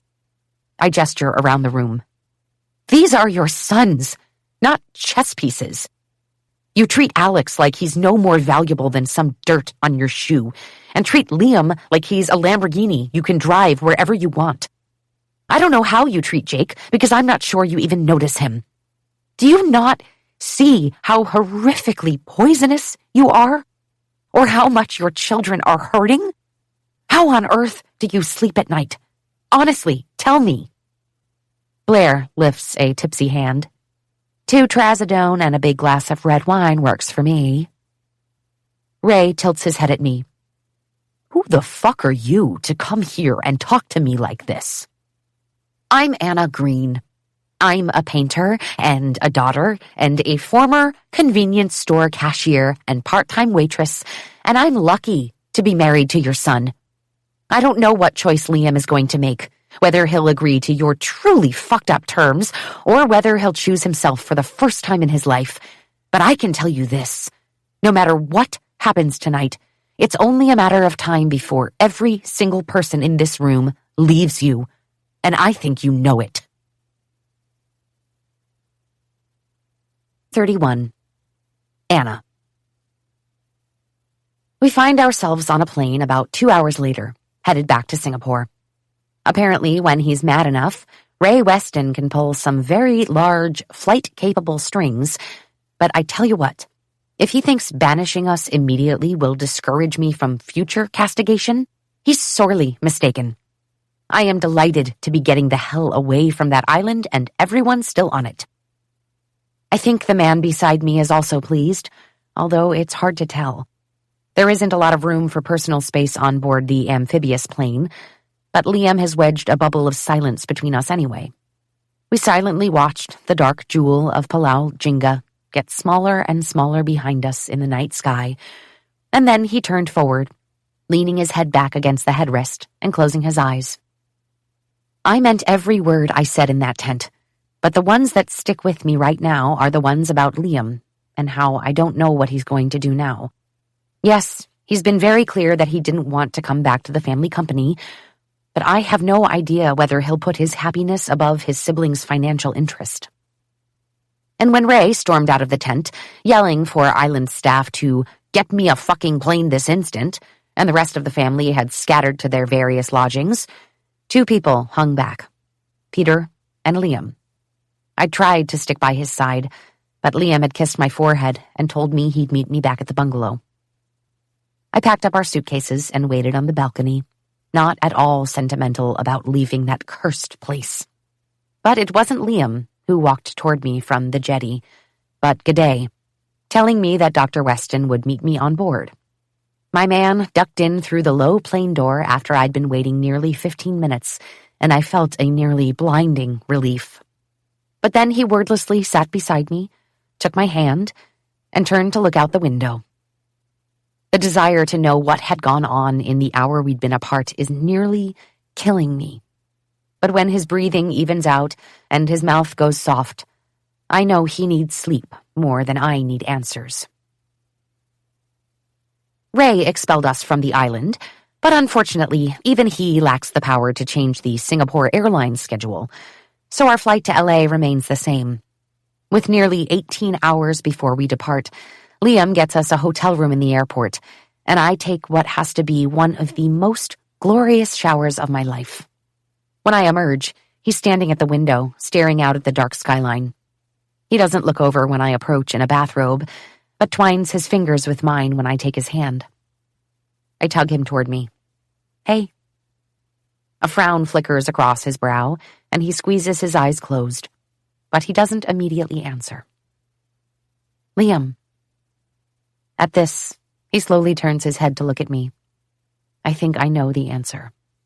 The second our eyes meet, I think I get it. You're taking the job, aren't you? This time, when he blinks, his lashes are wet with tears. He shrugs, and something inside my chest cracks. I move to stand between him and the window, facing him, cupping his jaw in my hands. Isn't there another way? Do you have to go work for him? Liam doesn't answer, but takes a long, defeated breath. No one needs that much money, I tell him. Your siblings definitely don't. He nods in agreement. He swallows thickly, pursing his lips to get his emotions under control. He'll retire soon. I'll only have to deal with him for a few years. What did he do to you, Liam? Is that this mysterious Pisa thing? I admit I Googled it and found nothing. At least, nothing that sounds like a scandal. Pages and pages of information on the Leaning Tower of Pisa or an international student assessment exam, and nothing about an American family scandal. Whatever it is, it's been buried online. I know your dad screwed you over somehow. I know you took the blame for something and that it was bad enough for you to want out, but I have no idea what it was. Why won't you just tell me? He shakes his head, bringing his hands up to my wrists to gently guide my arms down. It's just a stupid, fucked up thing in the past. It's what caused the rift with us, but it's only one of many reasons I don't want to work with him. He inhales deeply and then blows his breath out. I have to talk to my lawyers. I have to figure it out. When we get back to California, I'll bring you to my place. We'll sit down and I'll tell you everything. But right now, I just need to figure out what happens next. Can you trust me? Words bubble up in my throat. I can't go back to your place. I have to find a job. I don't want to sit with this until we get back. I want to know now. I swallow them down, wanting to do and be whatever he needs right now. But inside, I am a mess. I hate this. And as much as I hate to admit it to myself, I'm deeply uneasy. Uneasy with the thought of remaining connected to the Westons via Liam. Uneasy with him making such a terrible decision all in the name of money. Uneasy with the intrusive feeling that maybe I don't know him at all. I can, I say carefully, but I don't like this. He nods, never once looking away. I know. Across the room, my phone vibrates with an incoming call. I'm going to get that. I'll be right back. It's Mel. Hello? Hey, lady, I have some amazing news. I close my eyes, turning to sit at the edge of the bed. I look down at my pink-tipped toes on the cream carpet, trying to anchor myself. Emotional whiplash is the name of the game these days. Yeah? What's up? 2 things. 1, the gallery wants another 5 paintings from you. I straighten. Oh my God, what? And 2, there's a gallery here in Los Angeles that also wants to feature 2 of your pieces. I cup a hand over my mouth, squeezing my eyes closed.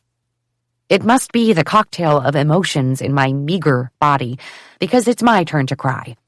I feel tears rise up and spill down my cheeks. "Anna?" she asks. "I'm here," I choke, and at the sound, Liam whips around, coming to kneel at my feet. "What happened?" he mouths, his light brown eyes round and worried. I shake my head, mouthing back, "It's okay, it's good," and then say to Mel, "I'm just a little in shock." "I bet you are," she says, laughing. "This is how it all starts." "So 7 in total?" I ask, and Liam leans in, mouthing more insistently, "What is it?" His fingers absently skim up and down my legs. After Mel answers yes, I cup a hand over the phone and whisper to Liam, "The gallery wants more paintings, and there's another gallery in LA that wants some too." He beams up at me, squeezing my calves in his hands, and it feels so good to see that smile on his face. I reach forward, tracing his lower lip. "When do you get home?" she asks. "Like in an hour?" I say, laughing, because the math involved in traveling to and from Asia is make-believe. Mel laughs at this.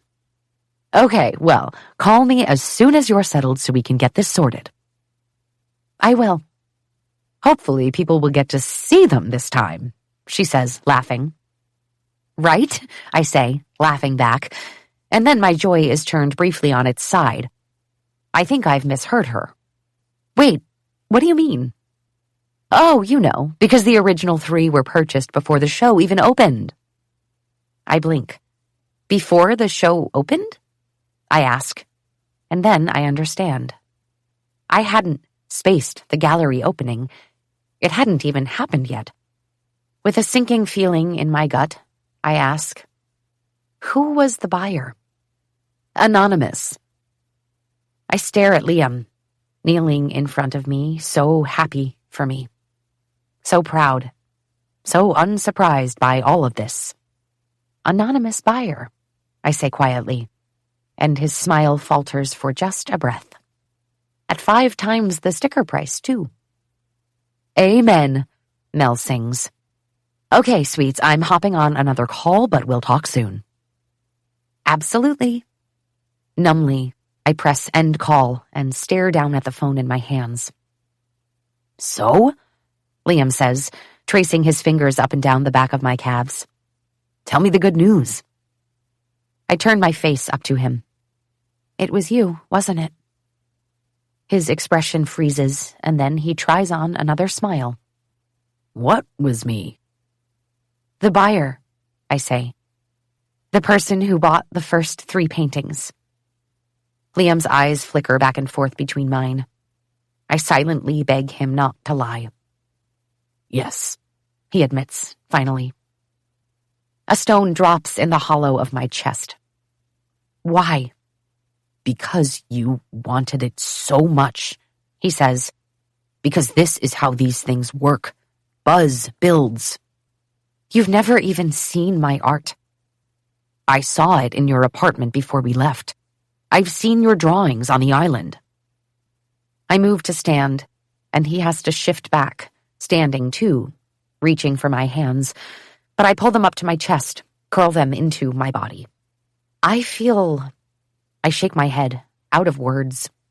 Honestly, I'm gutted.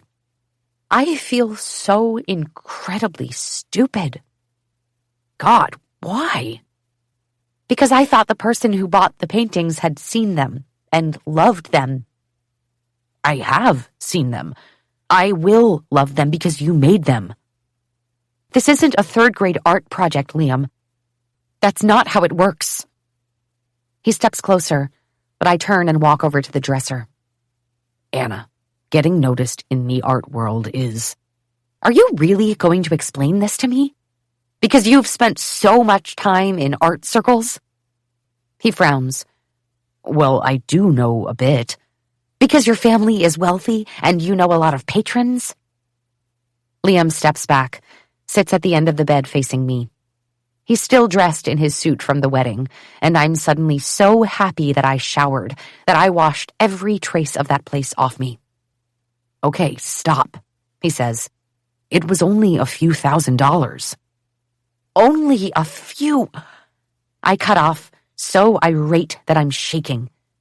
"Do you realize that for someone like me, a few thousand can feel as impossible as a few million?"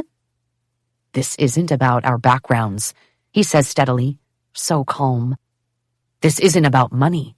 This is about helping you build a name for yourself." "This is only about money," I tell him, feeling the tight strangle of tears in my throat, the weight of his necklace against my skin, the ring on my finger. "You lied to me." "I didn't."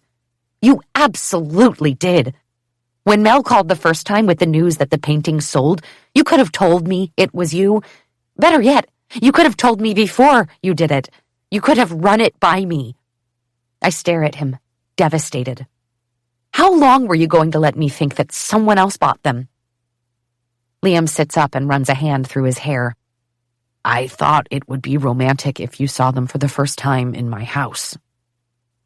I'm so exhausted, I just want to get off this roller coaster ride. "Liam, that's what happens in movies." He nods, his posture deflating. "Yeah." "But in reality, what it feels like is you just using your money and influence to direct the path of my career, because you think you know what's best for me, and I'm not sure, but I think that exact same situation is why you've been frowning out windows for the past 6 hours. "Anna, that's not—" "It is the same." "I'm not doing what my father did," he says, jaw tight. We stare at each other, suffering through the fucking brutality of this moment. Nothing feels lonelier than fighting with him right now. "You're right. You bought my paintings out of love, or something that looks like it. Your father's actions aren't motivated by that. Intent matters." I take a steadying breath, nostrils flared. "But you can't buy my love. That part of me wasn't ever for sale. I gave you my body and my heart because of what you make me feel, not because you're rich. Your money is the thing I like the least about you." "I know." I search his eyes, trying to understand him. And if the distinction is so important, if what your dad is doing is so abhorrent, tell me why you're going along with it. Jake, Charlie, even Alex, they'll be fine. Who needs that much money anyway? It's clearly made you all miserable. Do you see that? You're all rich and completely miserable, and yet you want more? He exhales in frustration. "I don't care about the money, but it isn't just about me." Inside, I am restless. I know I won't like where this is going, but I can't stop. "You're sacrificing your happiness to protect the rest of your family? Admirable, yes. But come on, Liam." "Let it go, Anna." "Charlie will be fine," I say. "The McKellans are loaded." He pinches the bridge of his nose, frustrated. "Alex and Jake have enormous salaries. They're never leaving the company. Even if Jake never marries or never has access to his inheritance, he's still richer than almost every other person on this planet. And your mom, should she ever wise up and leave her sludge goblin of a husband, will be fine. There's no way California law would leave her with no alimony. So she goes on one cruise a year instead of owning the yacht. People live with much, much less." He lets out a humorless laugh. "You don't know my father." "You're right, and I mean, what I do know is horrifying, but I also think your worldview is totally broken if you think any of you with your very legitimate careers are better off sacrificing your happiness to that man just to make sure you can still wear Gucci to take the trash out." "Anna, I can't unilaterally decide to alter this huge aspect of their lives," he says, his voice hoarse with frustration. "But it's not you," I cry. "It's Ray. Ray has made you think the responsibility lies with you. Ray is the one who's threatening to challenge the trust so you'll do what he wants. Ray doesn't have to take this to the courts." What he's doing is emotional manipulation, Liam. You don't have to fall for it. Whether they need the money or not, whether it's fair or not, whether or not I'm being manipulated, at the end of the day, our marriage is a fraud. We did lie. I'm the reason my siblings are in this situation. Choosing to protect myself in all of this, despite all of that, is exactly what my father would do. I have to make the other choice. Oh, Liam. But would your siblings choose you? I ask, feeling disgusted by all of them.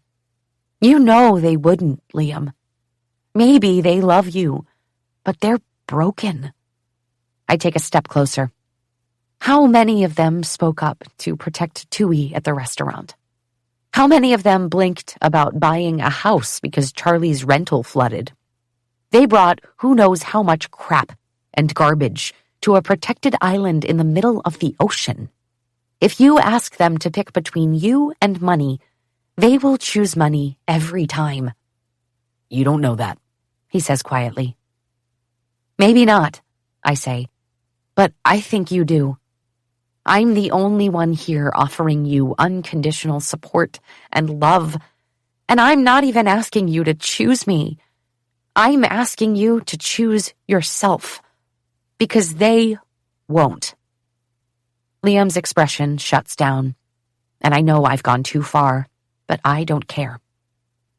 He walks back to the window, looking out over the Singapore skyline. Well, luckily, he says, voice barely audible. I'm not forcing them to choose. 32. Liam. Anna and I break up about 16 hours before a 15-hour flight, which I'm sure I don't need to say is pretty fucking awful. I've been seated beside strangers on a plane dozens of times, but never has that stranger been someone I shared a bed with.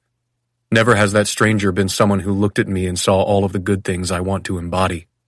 Never has that stranger been someone I thought was on the way to being the most important person in my life. We land in Los Angeles, and once we're off the plane, I can tell Anna is dead set on getting the hell away from me, but we still do have some business to wrap up. Anna, wait, I say, catching her wrist just before she manages to get on the escalator down to baggage claim. We step out of the stream of traffic, walking to the side of the no-man's land area of LAX Customs, where she stares up at me with red, blank eyes. Had she been crying the entire flight? We have the issue of the wire transfer to settle. She blinks away, and for a beat I fear she'll tell me she doesn't want my dirty money after all, that she can't stomach taking it. But then she inhales a steadying breath and nods. What information do you need?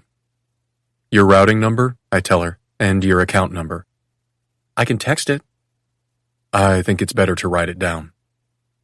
Of all of the painful moments in the past 24 hours, this is the worst, I think. Both of us awkwardly searching for a pen, for a scrap of paper to write on. Anna shifts her purse onto her knee, digging around.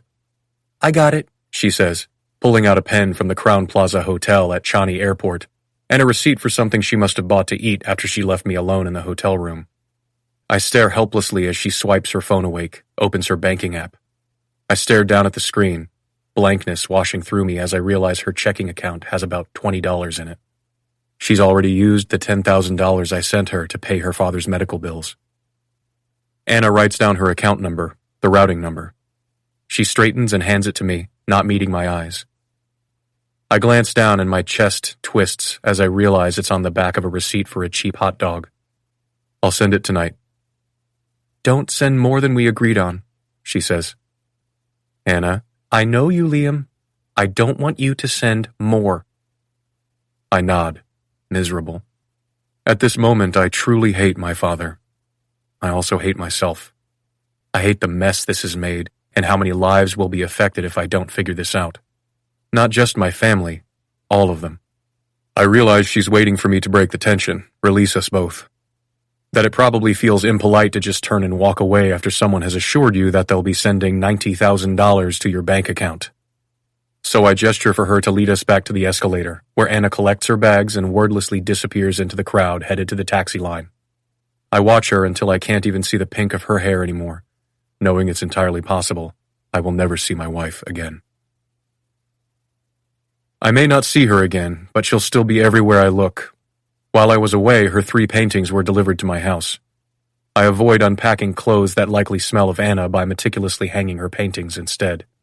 Frisia 2 goes on a wall in my living room, a blast of cardinal, coral, and a yellow so electric it seems to vibrate. Dahlia 4 goes on the wall in my study, concentric rings of soothing puffs of pinkish-white petals, with a shock of pink in the center set against a delicate green backdrop. Individual petals look nearly conical, their tender centers hiding 1,000 shadows that reveal the true magic of the painting. And 3 zinnias goes in my bedroom, on the wall opposite my bed. When I first see it, it takes my breath away. A meticulous close-up of 3 overlapping flowers I assume are zinnias, one a brilliant green, one a shocking tangerine, and one a scarlet so vivid it seems 3-dimensional. The energy, the colors, and the sequence of them reminds me so acutely of the dress Anna wore to the wedding that for a few minutes I can only stare at the painting, barely able to breathe. The paintings I'd assumed were her hobby in college were good, but now I see those were simple tunes, chopsticks, played on the piano with novice fingers.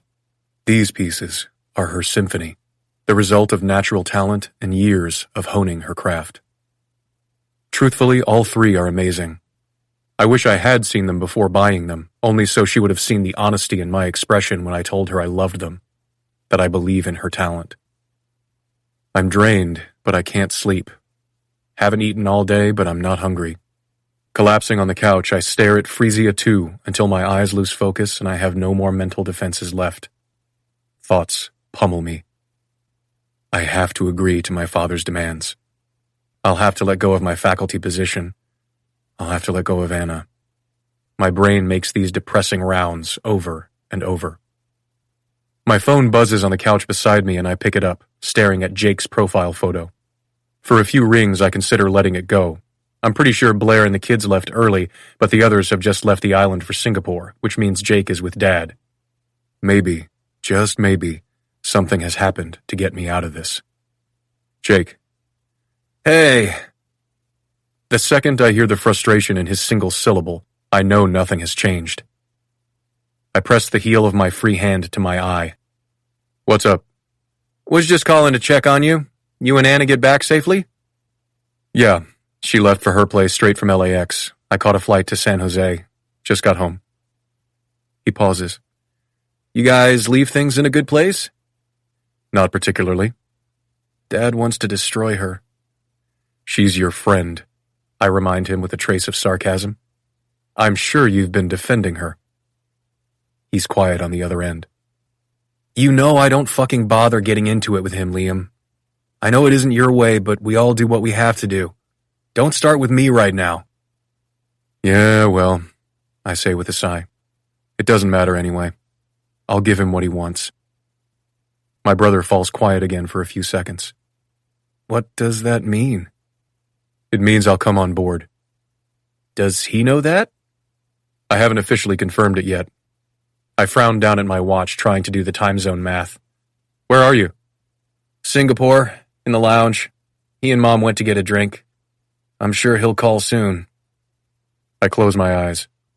Talk to Dad, make him a deal, my freedom for theirs. Okay, I'll be here. Jake blows out a breath. Liam, I really don't want you to have to do this. I know. Jake swears quietly. So, just say no. I can't. You can, though. You've said no to him 100 times. What's he gonna do? Yell? I send a hand into my hair. If I say no, it fucks us all, Jake. The line goes quiet, and then he carefully asks, What does that mean? I take a deep breath, resigned to doing this now. It means that in Grandpa's trust, we're all linked. If one marriage is fraudulent, we all lose our inheritance. Are you fucking kidding me? My brother seethes, voice strained. I wish.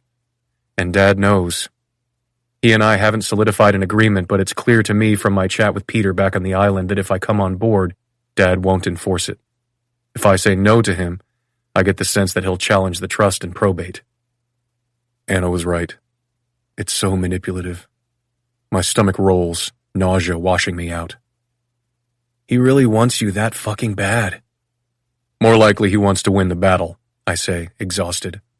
Wants to prove to me that no matter what he put me through with Pisa, I can't just walk away from him without screwing my family out of money.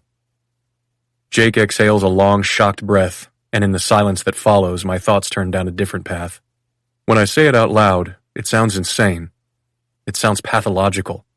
Maybe I should have told my siblings earlier. Maybe I should have looped them into the conversation. Because maybe Anna was wrong. Maybe this is where Jake puts his foot down and comes to my defense. Instead of panicking, maybe this is where my little brother tells me to tell Dad to go to hell. Maybe this is where Jake finally stands for something.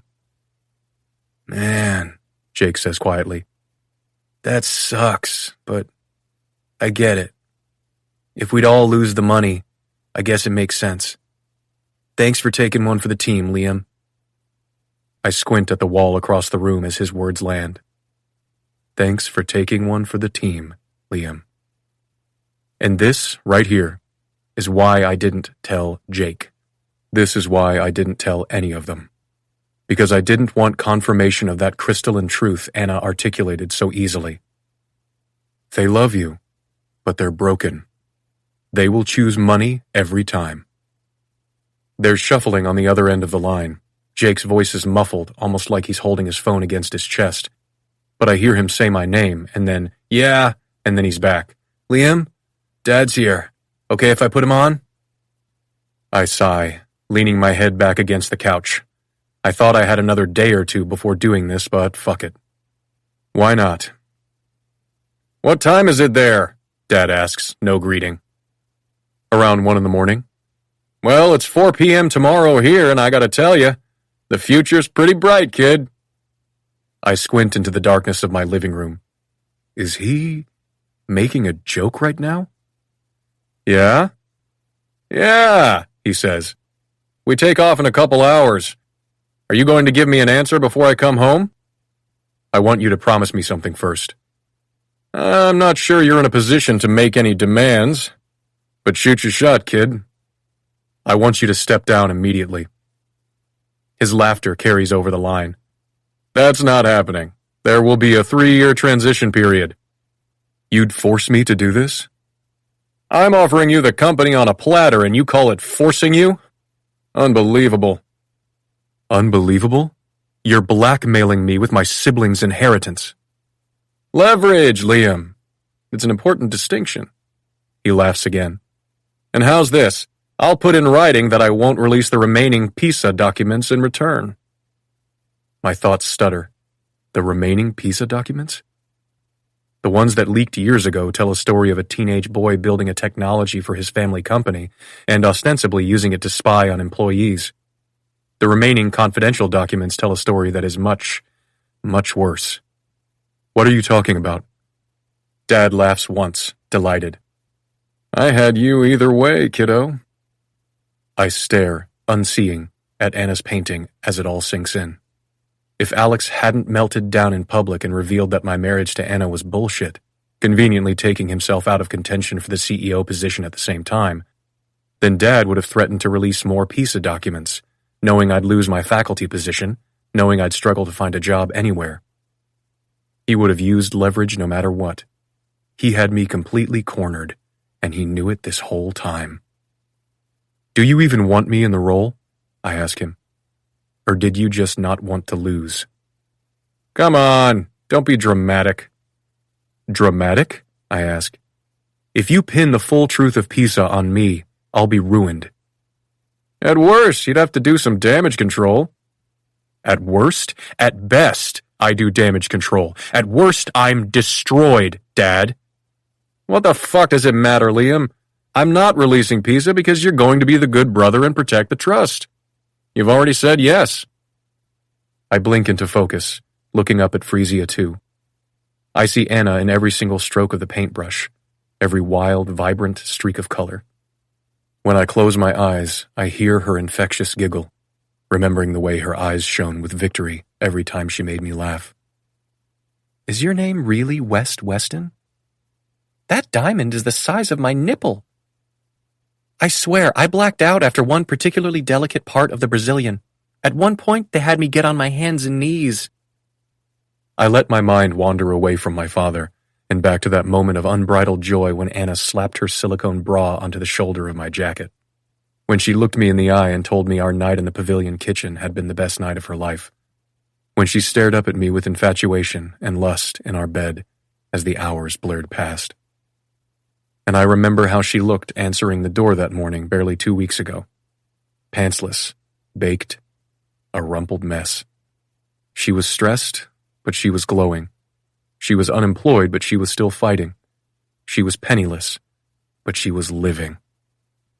She wasn't ever afraid to start over, again and again. I'm your ride or die, Weston. I am the only one here offering you unconditional support and love, and I'm not even asking you to choose me. She wanted me to choose myself. Because we both knew, and I did know, deep down, no matter how hard I'd deny it, that no one else in my family would put me first. I open my eyes. Electricity shivers through me, and I find myself saying aloud, my answer is no. There's a shocked pause. What did you say? I said no. Unless you resign immediately, I'm not coming on. You're choosing this path? You're choosing to be obliterated? If you genuinely wanted me as CEO for your father's company and not for some power porn bullshit, then you wouldn't obliterate me. He laughs once, knife sharp. This is the biggest mistake of your life. For a reverberating second, terror washes me out, makes me feel lightheaded. But whatever instinct kicked the words out of me takes over again. Do your worst, Dad. It won't change my mind. 33. Anna. Dad has gained a few pounds. Even though I couldn't tell just by looking at him, I can feel it when I lean on his shoulder. Something I haven't done in what feels like an eternity. But by the time I reach the part of the story where we're at LAX and Liam pulls me aside, making our last interaction also a transaction, Dad gusts out a breath and urges me to rest my head there while I finish the whole saga. It feels amazing to physically lean on my dad again. This was quite a trip, kiddo, he says. No kidding. I wish you had told me the truth, but I understand. I know. It just sounded so sleazy. Well, did you fall for him? I shrug, but my heart wails out a soggy yes. He doesn't sound evil, Dad says quietly. Just broken. Very broken. I keep thinking about how he didn't grow up with a David Green, and how incredibly lucky I am that I did. Dad's hand comes to my knee, squeezing, and I look down at the scars there. So many IVs have gone into the back of his big, strong hand that it looks like a battlefield, even though it's been forever since anything went in that way. His central port now lives on his chest, and I learned about an hour ago that we have a tentative date for its removal. 6 months from now. It's a hard-fought victory. Vivi even put up a countdown calendar on the wall. You think he's too broken? Dad asks. I run my fingers over the back of his hand. Too broken for what? Too broken for you to love him, dummy. I tilt my face to look up at him. You want me to stick with Liam? After he secretly bought my paintings? Dad shrugs like he doesn't agree with my level of offense over this. When we care about someone, they deserve the benefit of the doubt. We have to consider not only what they did, but also why they did it. Intent matters, he says, and the wisdom he's shared with me my entire life yanks me right back to Singapore and that cursed hotel room, and the anguish in Liam's eyes when he insisted that he and his father were not the same. And only now does it occur to me that my suggestion that they were probably pushed him even further toward his shitty decision. I growl out a frustrated breath. He took a job with Mephistopheles, I say. Literally the worst possible choice. He's backed into a corner, Annie. I narrow my eyes. David Green, are you Team West? Dad shakes his head, laughing. I just want what's best for you. And when you were talking about your time on the island, you had that Anna glow. You never talk about guys this way with me. It's awkward, huh? He laughs again. It's not awkward. I like it. He kisses my forehead. It's possible that he has some family stuff that is more complicated than you realize. It sounds like he grew up with money, but not much else. It doesn't have to stay romantic between you, but you are legally married to him and will have to deal with that eventually. He smiles at my groan. I just think, give it a few days and then reach out to him. See if he's okay. Okay. It's where we leave it for the night. Mind if I crash here? I ask. Course not. I took a cab directly from the airport to see him and unload to my safest of safe spaces. It's restorative, being back in my childhood home, but it's after 1. I'm exhausted and Dad is up later than he probably has been in 2 years. Standing, I help him up, get him sorted through his nighttime routine and tucked in like a kid instead of a grumpy 50-year-old swatting me away. I kiss the top of his bald head through his ever-present beanie and linger at the door. I'm glad to be home with you, I tell him. Vivi's a better cook, he answers, and smiles at me just before I turn off the light and do everything I can to not worry about Liam going home to an empty house, Liam not having a David Green, Liam facing all of this alone.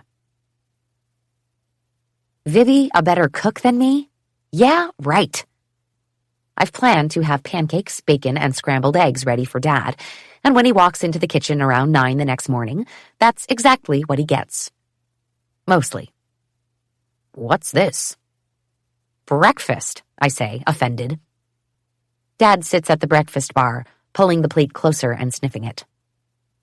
I used up all the eggs for the scramble that I overcooked and had to toss, and then forgot baking powder entirely in the batter, so without both ingredients, the pancakes are a little thin, but obviously recognizable as pancakes. I huff out a breath. Dad points at the bacon, looking up at me. What happened? I thought you liked crispy bacon. He grins. This is bacon? I pull the plate away, saying, Okay, Mr. Picky, and pull out Plan B. The donuts I door-dashed from Winchell's right after I burned the first batch of bacon. Now we're talking. Dad digs into the box and takes an enormous bite of a maple bar. I'm so happy to see him with an appetite that I can't even pretend to be offended anymore. He glances down at the counter and then nods to me. Viv's calling, he says through a mouthful. Probably to tell you that burned food will give me cancer. Oh my God! I bark, horrified, snatching the plate and dumping everything into the trash. That's not funny. Dad laughs anyway, and I give him the finger, my ring finger, it's my dad, and pick up the phone, swiping to answer. Vivs, hey! Turn on the news, she says. Humor drains out of me at her flat tone. What? Turn it on. Turn on CNN. I jog into the living room, digging through the throw pillows on the couch to find Dad's remote. Dad, how do I turn on the news? I ask, flailing. What? He calls. The news. I don't watch news. I just watch clips like 5 days later on Twitter. Help me. Just turn on the TV. I hit a few buttons, finally ending up on an Apple TV menu that has nothing that looks at all newsy. I let out a garbled roar. He walks in, taking the remote from me and laughing. A few seconds later, CNN is up, and I'm staring in shock at the headline on the chyron. Breaking news. Weston Foods heir apparent Liam Weston stalked and harassed female employees. I don't realize I'm sitting until the coffee table is beneath me. Vivs, I gotta go, I say, and drop my phone somewhere beside me. What's this? Dad asks, as Liam's photo from the Stanford faculty website appears. Your son-in-law, I say, and turn up the volume. And I don't know. Just 11 years ago, Victor Blackwell is saying, Liam Weston was embroiled in a scandal centered around the technology he developed for the company, called PISA, or Product Inventory Surveillance and Alignment. And now, the anchor says dramatically, it appears the scandal went deeper than anyone knew. We'll get into it after the break. I lean in, shouting at the TV. What? No! This is no time for commercials. Wait, I remember this, Dad says quietly, and I look over at him while sports heroes enthusiastically crunch Doritos on the television. There was some genius kid who created a program that was meant to keep track of inventory within the grocery network, but he programmed it to track employee activity too. What? I ask. That Liam programmed? Yeah. If I remember correctly, the program started combing emails or something. I think there was some big employment lawsuit, but I don't remember the details. I wave him to shush as the anchor returns on screen, and the panel splits to show a woman standing outside a giant Weston Foods gate. We're going to CNN's Stephanie Elam now, who's covering the story for us in Irvine, California. Stephanie, what can you tell us about the situation? Well, Victor, she says, the details are still emerging, but here's what we know. Back in 2013, a lawsuit was brought against Weston Foods by a regional manager named Casey Bellingham, who alleged she had been unlawfully passed over for promotion. Bellingham, a model employee by every internal metric, claimed she was up for promotion and denied at a performance review where her pregnancy was mentioned by her manager. According to Bellingham, she had never told anyone at the company that she was pregnant, but had sent an email to a personal friend using her private email account on a work computer. The matter was settled out of court, and a legal spokesperson for the family explained at the time that the PISA software, designed by the son of CEO Raymond Weston, had been improperly used to track employee communications. This son, a minor at the time of the software launch in 2010, has been identified as William Weston, currently a professor of economics and cultural anthropology at Stanford. What we've learned today from an anonymous series of documents leaked to CNN is that the surveillance went much deeper than emails and was, in several cases, used to stalk and sexually harass female employees at the company. I press my hand to my mouth, shaking my head. Everything about this feels wrong. No way. No way. I look up at my dad, my heart sprinting out of my chest. That can't be right. Dad, this isn't Liam. There's no way this is right. Dad lifts his chin for me to keep watching, but I'm already dialing Liam's number.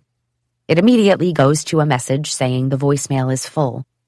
Hanging up, I start scrolling, stopping on the only other Weston I have. But it's not Reagan who answers. It's Blair. Hello? I launch myself from the table, pacing the room while this local correspondent continues to discuss the terrible, impossible, devastating things Liam is accused of doing. Oh my God, Blair, what the hell is happening? Well, hello, pretty little liar. There's a smile in her voice. No heat, but I can picture the sharp, teasing glint in her eye. Okay, listen, I wanted to tell you everything. I really did, but for reasons that I think are now incredibly obvious, I couldn't. Oh, honey, I think you mispronounced. I was paid to lie my ass off. She laughs. Which, honestly, I can respect. But God damn it, Anna. I was excited to have a friend in this mess of crazy. You do have a friend, I promise her. I'll take you out for a full margarita bar, Taco Tuesday, whatever, as soon as humanly possible, but you have to tell me what's going on. She pauses. I take it you're watching the news? Yes. What is this? This, sugar, is Raymond Weston going for blood, But why Liam's blood? Didn't he take the job? Alex isn't home yet, so I'm not sure, but I presume this means he did not, she says. I stare at the television, digesting this while my heart crawls into my windpipe. Another photo of Liam is shown on screen, this one from when he's younger. He looks barely out of his teens, but the chyron reads, "Female Weston employees pressured into sharing personal photos." What? I ask, reeling. He didn't take the CEO position? Based on your question, am I to understand that you aren't with him right now? No, we had an argument and I think we ended things. I feel the lump in my throat expand. And now his phone is going straight to voicemail and he won't reply to my texts.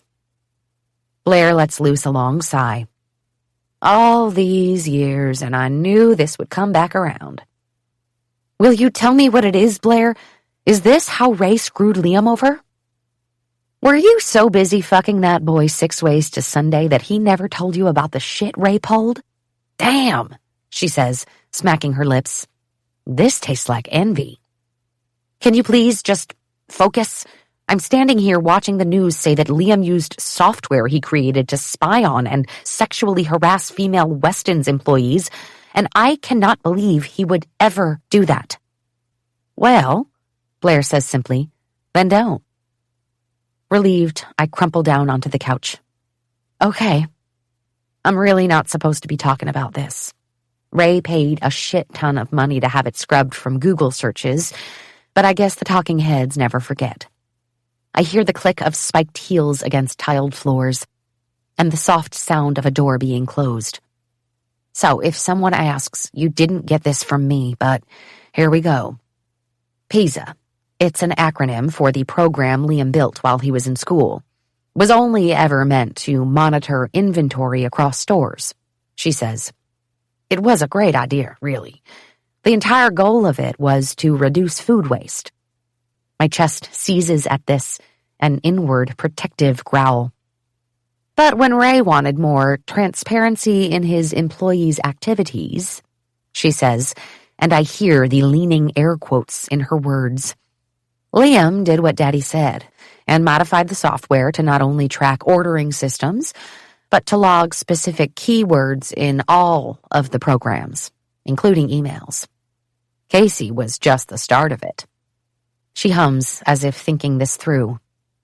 Really, Casey was the most minor of all the cases. But she was the first and went public before they figured out how to keep it under wraps. At the time, it was easier for the stockholders to forgive a reckless teenage boy for being naughty than a CEO for being a lech. So it was never Liam doing this, right? Oh, God, no. Liam just handed the program over to IT and went away to college. Ray was the one spying.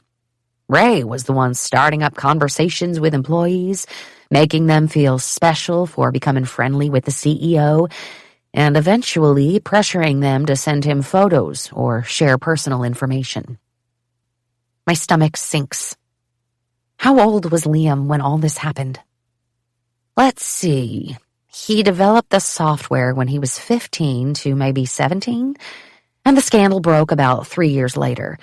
I think he was 20, 21, thereabouts. God, he was gorgeous. All that pent-up Blair. Sorry, she says and laughs. He was a minor when he created it, so it's why his name generally wasn't used in any of the stories. After Casey came forward, all hell broke loose behind the scenes. God, the number of lawsuits they must have settled out of court. I can't even imagine. If they're settled, why did Ray even do this? Because he's pissed as hell and a lunatic, she says, like I'm very stupid. I bet that fucker dumped a ton of stock so he won't feel the pain of this in his portfolio either. And I guess I am very stupid, because I cannot fathom a human this petty and terrible. I feel my jaw slowly drop. I'm sorry. You mean he really did this because he's mad Liam won't do what he says? Ray is a first-class narcissist, Anna. Are you just now figuring that out? But Liam is his son. Blair barks out a laugh. It's honestly sweet the way you think that matters at all. In most families, it matters a lot, I reply. Janet always says Liam was her thinker. Imagine a boy who, at 15, conceives of a system that could be successfully implemented for a NASDAQ-traded company. If I'm honest, I think it intimidated Ray a little. God knows Liam intimidated me. She lowers her voice. You've seen the way Ray is with the guys. He's always been like that. Thinks he's toughening them up. It works with Alex, but Liam never fell into line. If you ask me, that's what Ray hates and respects the most in Liam. He doesn't bend. And if Liam turned him down for this job, she whistles. I look back at the television. The chyron has been updated again. Stanford University releases statement. Liam Weston is a promising young professor. We are launching a full probe into these allegations. What a mess. I start pacing again. Why doesn't Liam just come out and tell the truth? That it was Ray behind all the messages? Because all of the communication was sent from an admin account. Ray can easily shrug and say he's an old grocery man who doesn't even know which button turns on the monitor. And Liam did create the software. He did enable the surveillance. Fuck, I whisper. Between you and me, Blair says, I wasn't one bit surprised when he started that foundation. Oh, right, he mentioned that. What is it exactly? He set up an endowment for Weston employees. My gaze locks, unseeing on the television as I process this. An endowment? Yeah, so anyone at the company can apply for a grant to take a class, go to college, travel, or purchase a home. Basically, he's trying to rebuild the culture in his own way, on the outside. While my mind blanks of everything but overwhelming adoration for Liam, Blair cups her hand over the phone and hollers out to the kids in the background. When she comes back, she says, his entire inheritance is going into it. It's all anonymous as far as I know, but he's had IT put the link to the application right on the website. Drives Ray fucking crazy. But of course, Ray takes credit for it anyway. We all know it's Liam. And at her mention of the trust and what Liam's doing with his, I realize what this means.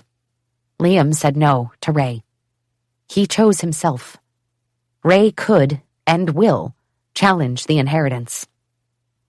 An idea sparks, sending hope spreading warm and electric through my veins. I think I know what to do. It's going to be a gamble, but I know I wasn't wrong about Liam's siblings. They will always choose the money. I reach for my purse and mouth to my dad that I have to go, but I'll fill him in as soon as I can. Blair, I say, opening my Uber app. I need to tell you something, and you're not going to like it. But first, do you know where Liam lives? Turns out Blair only vaguely knows where Liam lives, and after I fill her in on the situation with the loophole and the trust, and how she and Alex and all the Weston children could possibly lose all their money, she's screaming too much to be very useful anyway. Jake is more helpful. He replies to my text saying he has no idea what Liam's address is, because every time he's visited, Liam has picked him up at the airport. Do you just float through life completely oblivious? I mean, yeah, sort of. Wait, okay, there's a park near his place in Palo Alto. I think it's called Hoover Park. And his house is on a cul-de-sac. Is that helpful? Actually, yes. I will stop drawing this portrait of you with bad skin and a bald spot. I'm assuming some shit went down, because when Dad got off the phone with him, he flipped. Yeah. You're on a plane? If so, I'm sure it's being broadcast on whatever news you can get in your first-class airplane apartment. Do you know if he turned down the CEO job? I think he did. Fuck. No, you know what? Good. Fuck Dad. I don't know if this means Jake knows about the condition in the trust, but I don't have time to worry about it. because my driver is pulling up in front of Terminal 2 at LAX. I am insane, I know this, but I convince myself the information I have is enough to go on and buy a ticket at the Delta counter for a flight to San Jose leaving in 2 hours.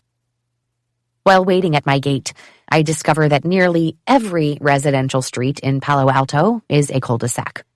But once I land, and once I get out of the taxi at Hoover Park, I realize with devastation how easy it will be to find Liam's house. I only have to follow the news vans. 34. Anna.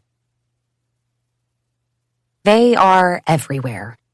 Bumper to bumper all around the park and a few side streets, but they are especially packed down Byron, where I can only assume Liam lives. Follow the chaos seems to be the rule, and I weave between bodies, ignoring the urge to photobomb the people standing with microphones in front of cameras and yell that this is all made up, that there is no way on earth William Albert Weston would do any of this. But I resist, because the last thing I want is for someone to ask whether I know Liam personally and have a horde of reporters shoving microphones in my face. A large cluster of journalists crowd around a dove-gray house with neat white trim. And there it is. Liam's beat-up old Honda parked in the driveway. My heart does a painful kung fu move inside my chest. He's home. I move with renewed determination through the crowd. Where does she think she's going? Someone behind me asks with a snotty laugh. You can't approach the door, someone yells to me. It's considered private property. Another voice shouts, We all have to wait for him to come out. But as I continue to walk, the tenor changes. I feel the wave of awareness move across the mass of bodies, hear a few people murmur my name, and I register my enormous mistake. I haven't put my hood up. I didn't hide my hair. I haven't been on Instagram in days, but everyone else at the island was posting constantly.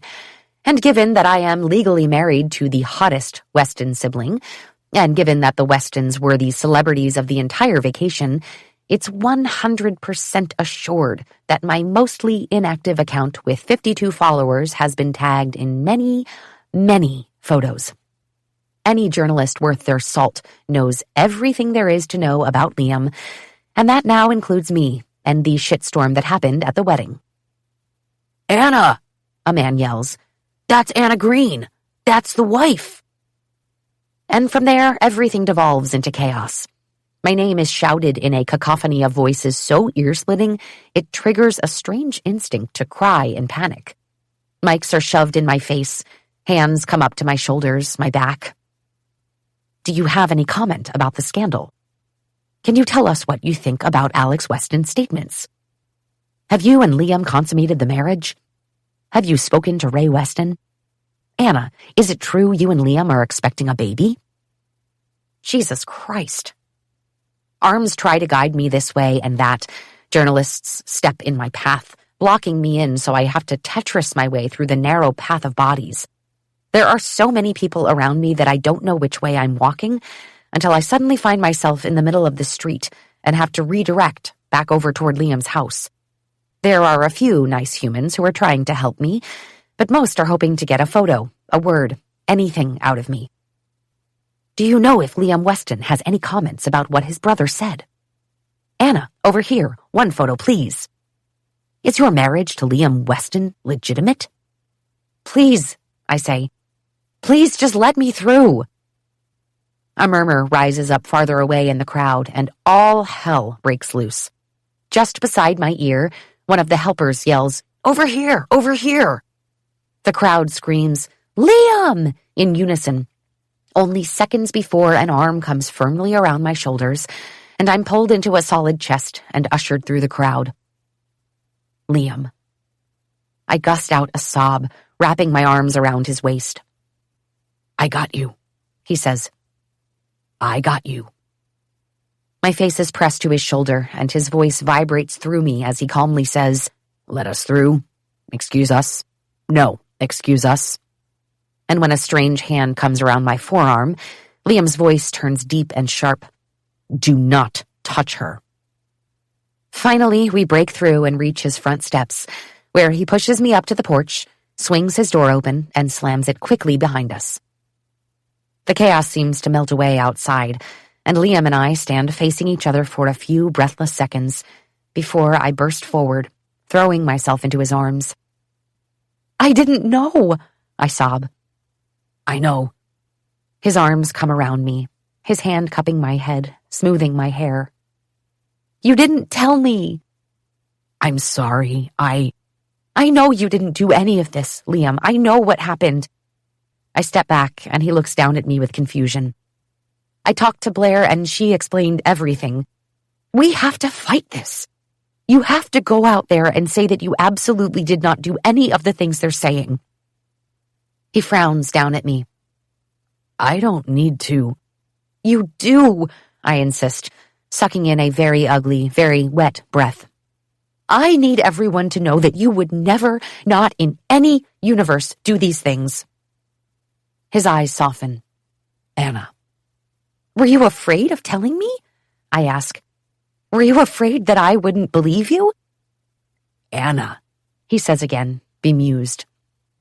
I push on, twisting my fingers into the fabric of his shirt.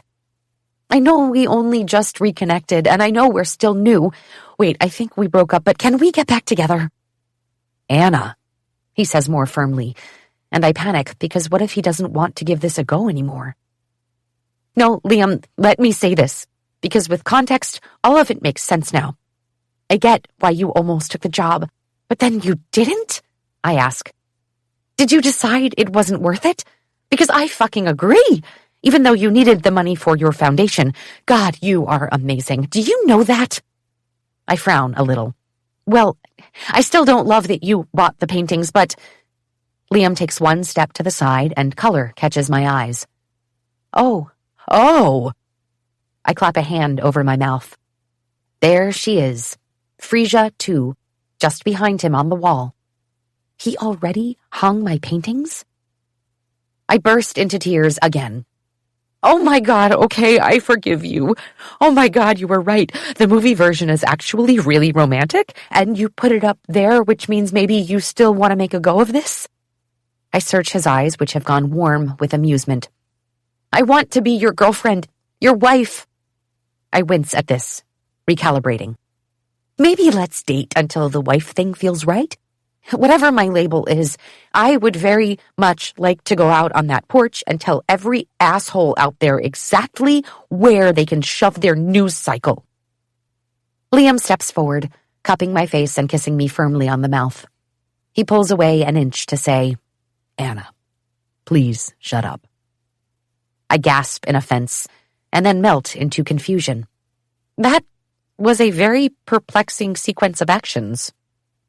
"First, I need you to know how talented you are." He looks briefly over his shoulder and then back at me. There is absolute wonder in his eyes. "Other than you, standing here in my living room, these paintings are the most beautiful things I've ever seen." "You're really good at this flattery thing," I say through tears. He lifts his chin to something behind me, and I turn to see... Well, let me start by saying his place is fucking amazing. No wonder he didn't want his old couch. Second, he's got CNN on the screen. "No, why are you watching this?" I ask, bending to look for the remote. "This isn't good for you." But he urges me upright, leaning over my shoulder and pointing. "Anna, look." I focus on the screen, and when my mind calms long enough, I'm able to register what I'm seeing. Or rather, who? On the television is a replay of Alex, from some unknown number of minutes ago, speaking into a microphone somewhere familiar, but which I can't immediately place. Below him, the chyron reads, "Alex Weston. My father stalked and harassed employees. Liam never engaged in any predatory or illegal activities." Whoa, I mumble. That happened way faster than I expected. Liam turns me back to face him. "What do you mean?" "I saw the Pisa stuff on the news and flipped out. The only number I had other than yours and Jake's was Reagan's, and I assumed Jake was on a plane. Blair answered and told me everything, including about your foundation. That's when I realized I had to test my theory that your siblings would follow the money. Liam laughs. Well, you're right. He lifts his chin to the screen. He's still in Singapore. That's why it looks familiar. He's outside the Crown Plaza Changi. He realized Dad really was going to bring me on as CEO, and I think he finally snapped. He didn't get on the plane. And then, apparently, Blair called him, screaming about the loophole. She said she'd stay married to him, but not if they were broke. Holy shit! And Alex gave a press conference? Well, conference is a generous term, he says, laughing. There were only a couple journalists nearby when he had the comms team alert the media, but it's picked up everywhere now. He said, basically, that while I did develop the software, none of the surveillance of personal data or harassment came from my computers. Dad had his shady lawyer drop the news before Dad got on the plane. But Alex responded by having the tech team release the IP logs. That was a big gamble for Alex, I say. Your dad won't react well to this when he lands. I don't think it matters. The board knows. And soon the Fed will know that Dad dumped a huge amount of stock just before he did this. Dad is out as CEO and in a shitload of trouble. I stare up at Liam and he gazes down at me, his amber eyes gleaming. How do you feel? I ask. His face moves through a few expressions, a smile, a wince, and then he closes his eyes and my heart twists painfully when his face just breaks. He cups a hand over his brow, shielding his eyes, and his voice comes out thick. I feel really fucking relieved. He pulls in a jagged breath. This has been my biggest fear for years.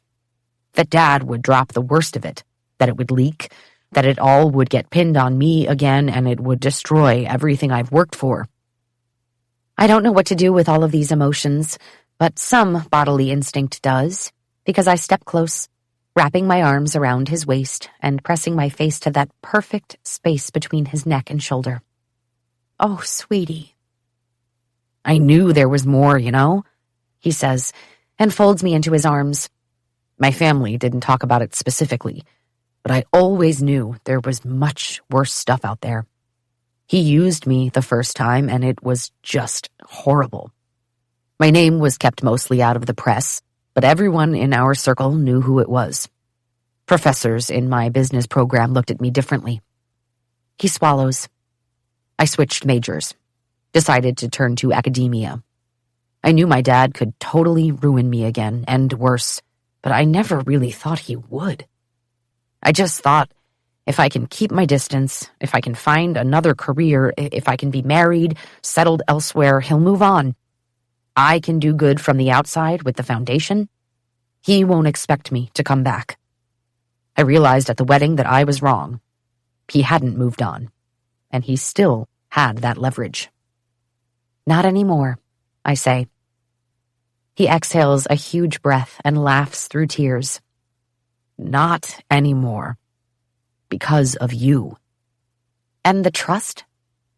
Dad might want to get the lawyers involved and make things messy, but something tells me he has much bigger problems.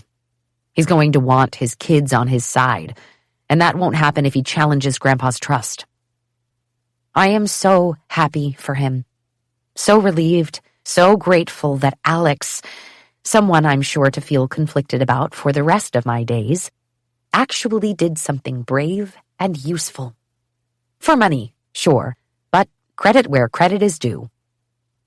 Liam leans our embrace to the side so he can reach for the front curtain and peek out. The reporters are all still there. Are you going to go out there and talk to them? I ask. He turns back to me. Probably. What are you going to say? That it's true I created the software and modified it at my father's instruction, but I wasn't behind the surveillance activity. That I hope the family company can move on from this, and I know that we'll be doing everything we can to handle it in a way that feels transparent. That we plan to immediately hire a consulting firm to conduct an internal culture assessment. We, huh? My grandfather founded this company because he loved his family. He says, I'd like to think we can make something good of it. I hope that includes finding a way to disconnect love from money, I tell him. Your grandfather tied the two together with good intentions, and your father with terrible intentions, but in the end, it doesn't matter what the intentions were. It has made everyone in your family devalue love. It has made loyalty and servitude the bargaining chips that keep the money flowing. Liam cups my face and bends to kiss me. I leave my eyes open for just a beat and catch the way his fall closed and the utter devotion on his face when our lips meet. I want to deserve you, he says when he pulls away. You already do. I want all of you. I want to give you everything I have. His lips linger on mine one more time. There are no strings attached to what I'm offering, he tells me. I just want you. I just want to love you. Unconditionally. I wrap my arms around his neck and pull him into a hug. Liam holds me for several minutes while the reporters mill around outside, the TV drones in the background, and our hearts slow to a steady, tandem beat. I pull back and stroke his jaw with my thumbs. I'm sorry for what I said in the hotel. Even if I was right, it was harsh. You had to stand up for yourself, and that's what you did. I'm sorry I didn't tell you about the paintings. You were right. It was controlling. Someone wise taught me that intent matters. Someone? David Green. Mechanic and therapist, apparently. Also, your father-in-law. I stretch to kiss his smile, and when I pull back, his eyes do a careful circuit of my face. It's the same way he took me in that morning, so many days ago now, in my apartment, like he's slowly scanning, taking me in one feature at a time. I know I look like a mess again, but this time, his expression isn't trying to mask panic. This time, he's looking at me like he's seeing everything he wants, all wrapped up in a pink, harebrained package. Is it weird seeing me in scrubby clothes again? I ask, gesturing to my plain blue tank top, Cookie Monster pajama pants, and sneakers. Not even a little. I prefer this version of you. The real version. The real Anna, he says. The real Liam. He gets another smooch for that. Okay, go take your victory lap, and I'll be here for when you come back inside and want some celebratory, horny boner banging. He laughs. Holy fuck, I'm so happy you came. Same. Liam gazes at me with what looks a lot like the L word. When do you have to fly home? He asks. I bought a one-way ticket, so technically never. He smiles. So you can stay tonight? I may have to call my dad, I say with a wink. But I can, I want to, and I shall. And then every night after that? Let's start with the one, I say, kissing his chin, and see where it takes us. Epilogue. Liam. Where it takes us, immediately, is our first night in my bed. The chaos up and down my street continues long after I make a statement to the press, but even with the flash of cameras and a swarm of incessant questions being shouted my way, it's easy enough to leave the stress of it all outside, knowing that Anna is waiting on the other side of the door for me. I could probably do anything with Anna waiting for me. Our time on the island together was sexually adventurous, but there's a new wildness, a raw openness to our lovemaking this first night home. As I push into her again and again, her limbs loose from exertion, skin damp with sweat and flushed from yet another orgasm, I let myself forget about the decisions that still have to be made, the complicated conversations that lie ahead, and give myself over to the realization that there's nothing left for me to hide. Anna knows every secret I've tried to keep buried, Every insecurity and shameful moment from my past, she knows the mess that is my family, and she accepts it anyway. Accepts me. It's a mental freedom I've never experienced before. I give myself over to her completely. For a week, my phone buzzes constantly. Reporters linger on the street. And for a week, we shut out the world. We order groceries and cook together. We watch movies and play board games. She buys us face masks and we wear them while trading foot massages. She makes me teach her how to dance the jitterbug. I let her paint on me with a set of body paints she orders from Instacart. Most of all, we make love. Any and every way we possibly can. But eventually, real life pushes back in. We both have a lot to figure out. In our quiet moments, lying face to face in my bed, we try to plot out what the next page looks like for each of us. Do I retain my faculty position or step into an executive role at the company? Does Anna return to Los Angeles to pursue the promise of these gallery showings? Or do I convince her to move here and pursue her art closer to me? My biggest regret is that because of my actions, Anna questions whether she deserves any of the success her art is finding. But she can't hold on to this insecurity for very long in the face of the true sincerity of my awe. She is a massively talented painter. In the end, we agree to take some time to tie up the loose ends of our lives outside of this burgeoning relationship. She will return to LA. I will meet with my academic higher-ups to forge a plan. And, at least for now, we'll do the long-distance thing. Anna. Long distance turns out to be good for us. It's devastating to be separated for days at a time from Liam and his glorious goddamn. But the miles between Palo Alto and Los Angeles also mean we get to know each other in different ways. Long phone call ways and letter writing ways, constant texting ways, and send me a picture of what you're doing right now ways. We have dirty phone sex nearly every weeknight, and dirty real sex as many weekends as we can manage. Like this, we thread ourselves into each other's lives so completely that there's no question how or whether we could fit together for more than a luxury vacation. I've only felt really seen by two other people, Dad and Vivi, and as the months fly by, there is a new, indelible, Liam-shaped imprint in nearly every part of my life. In my confidence when I paint, and in my vision of a future where my art blooms into a full-fledged career, in my new financial security, and my dissipating worries about Dad's health and his hospital bills. Liam's impact is present in my mood, my sleep, my sexual satisfaction, my outlook on everything. He becomes my everything. I finally tell him as much on a sweltering day in August at my local tiny bakery. You see that right there, I say, and nod to the pink wallpapered wall where a framed print of one of my favorite paintings in the world hangs. I'm going to see the real thing one day.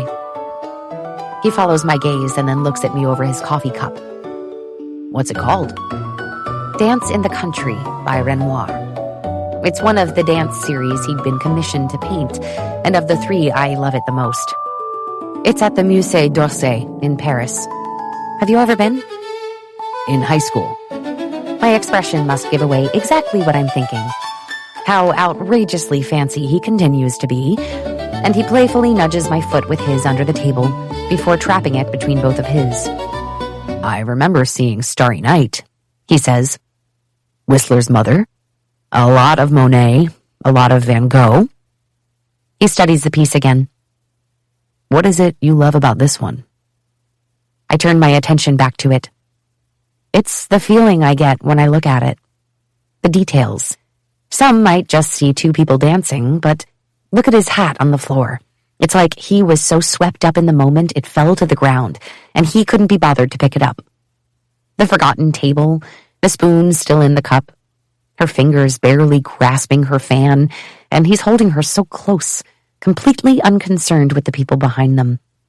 See the way he's gripping her waist? I say, pointing. And is he nuzzling her cheek, smelling her hair, whispering something naughty into her ear? Is that why she's smiling with that look of absolute bliss on her face? She's so in love. His chin rests on his hand, and butterscotch eyes gaze at me instead of the print.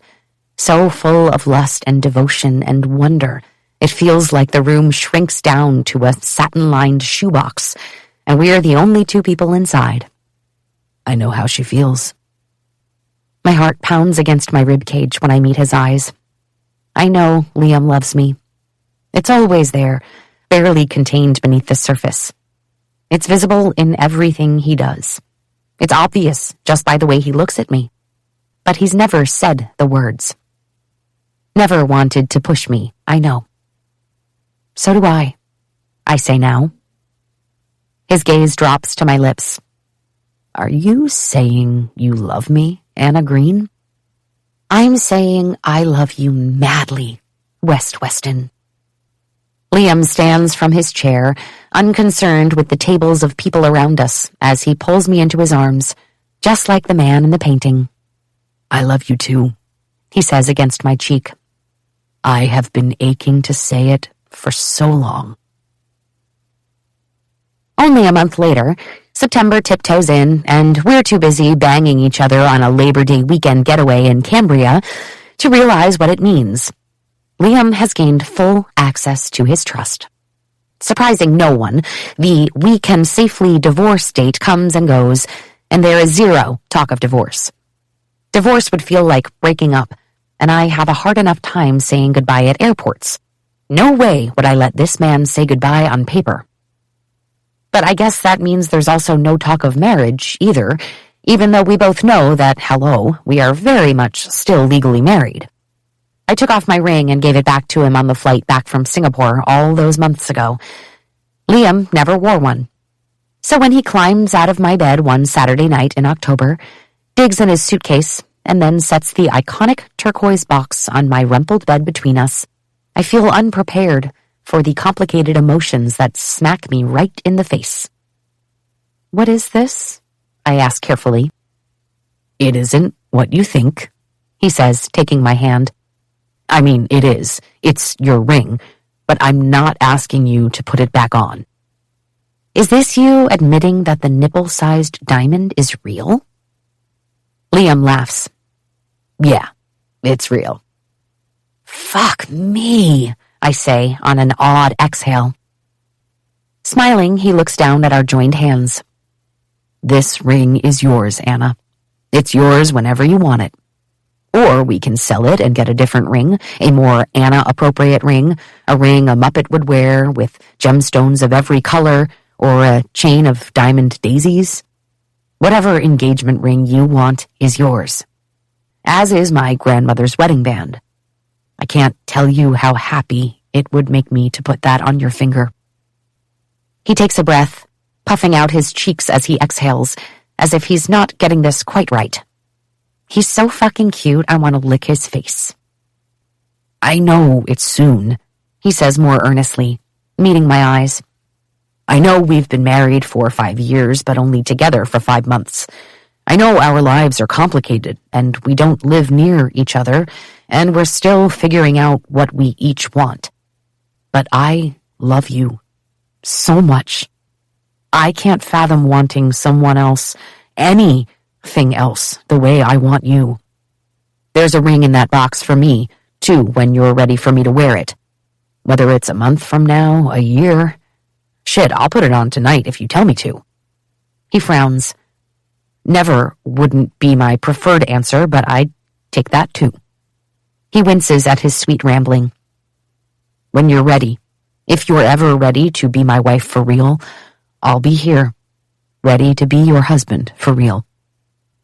I was joking on the plane months ago when I talked about the proposal of my dreams, because to be honest, I never thought much about how that might look. The world tells girls we should want romantic, flashy, grand gestures, and those can be great. But if I had given it deeper thought, I know I'd have dreamed up something just like this.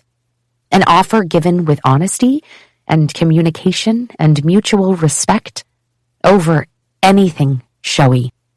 So I kiss him.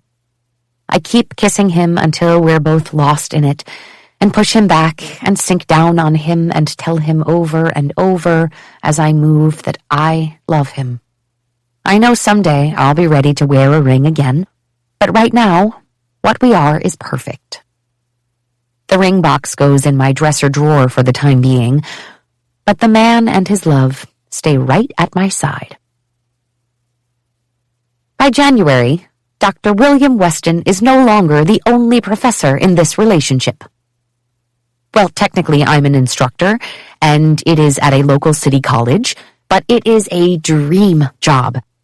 Teaching art to college kids on the path to figuring out what they want to do is amazing, as is being able to speak to that fear in them that they've chosen something impossible and elusive and will end up homeless eating apple cores out of the public garbage cans.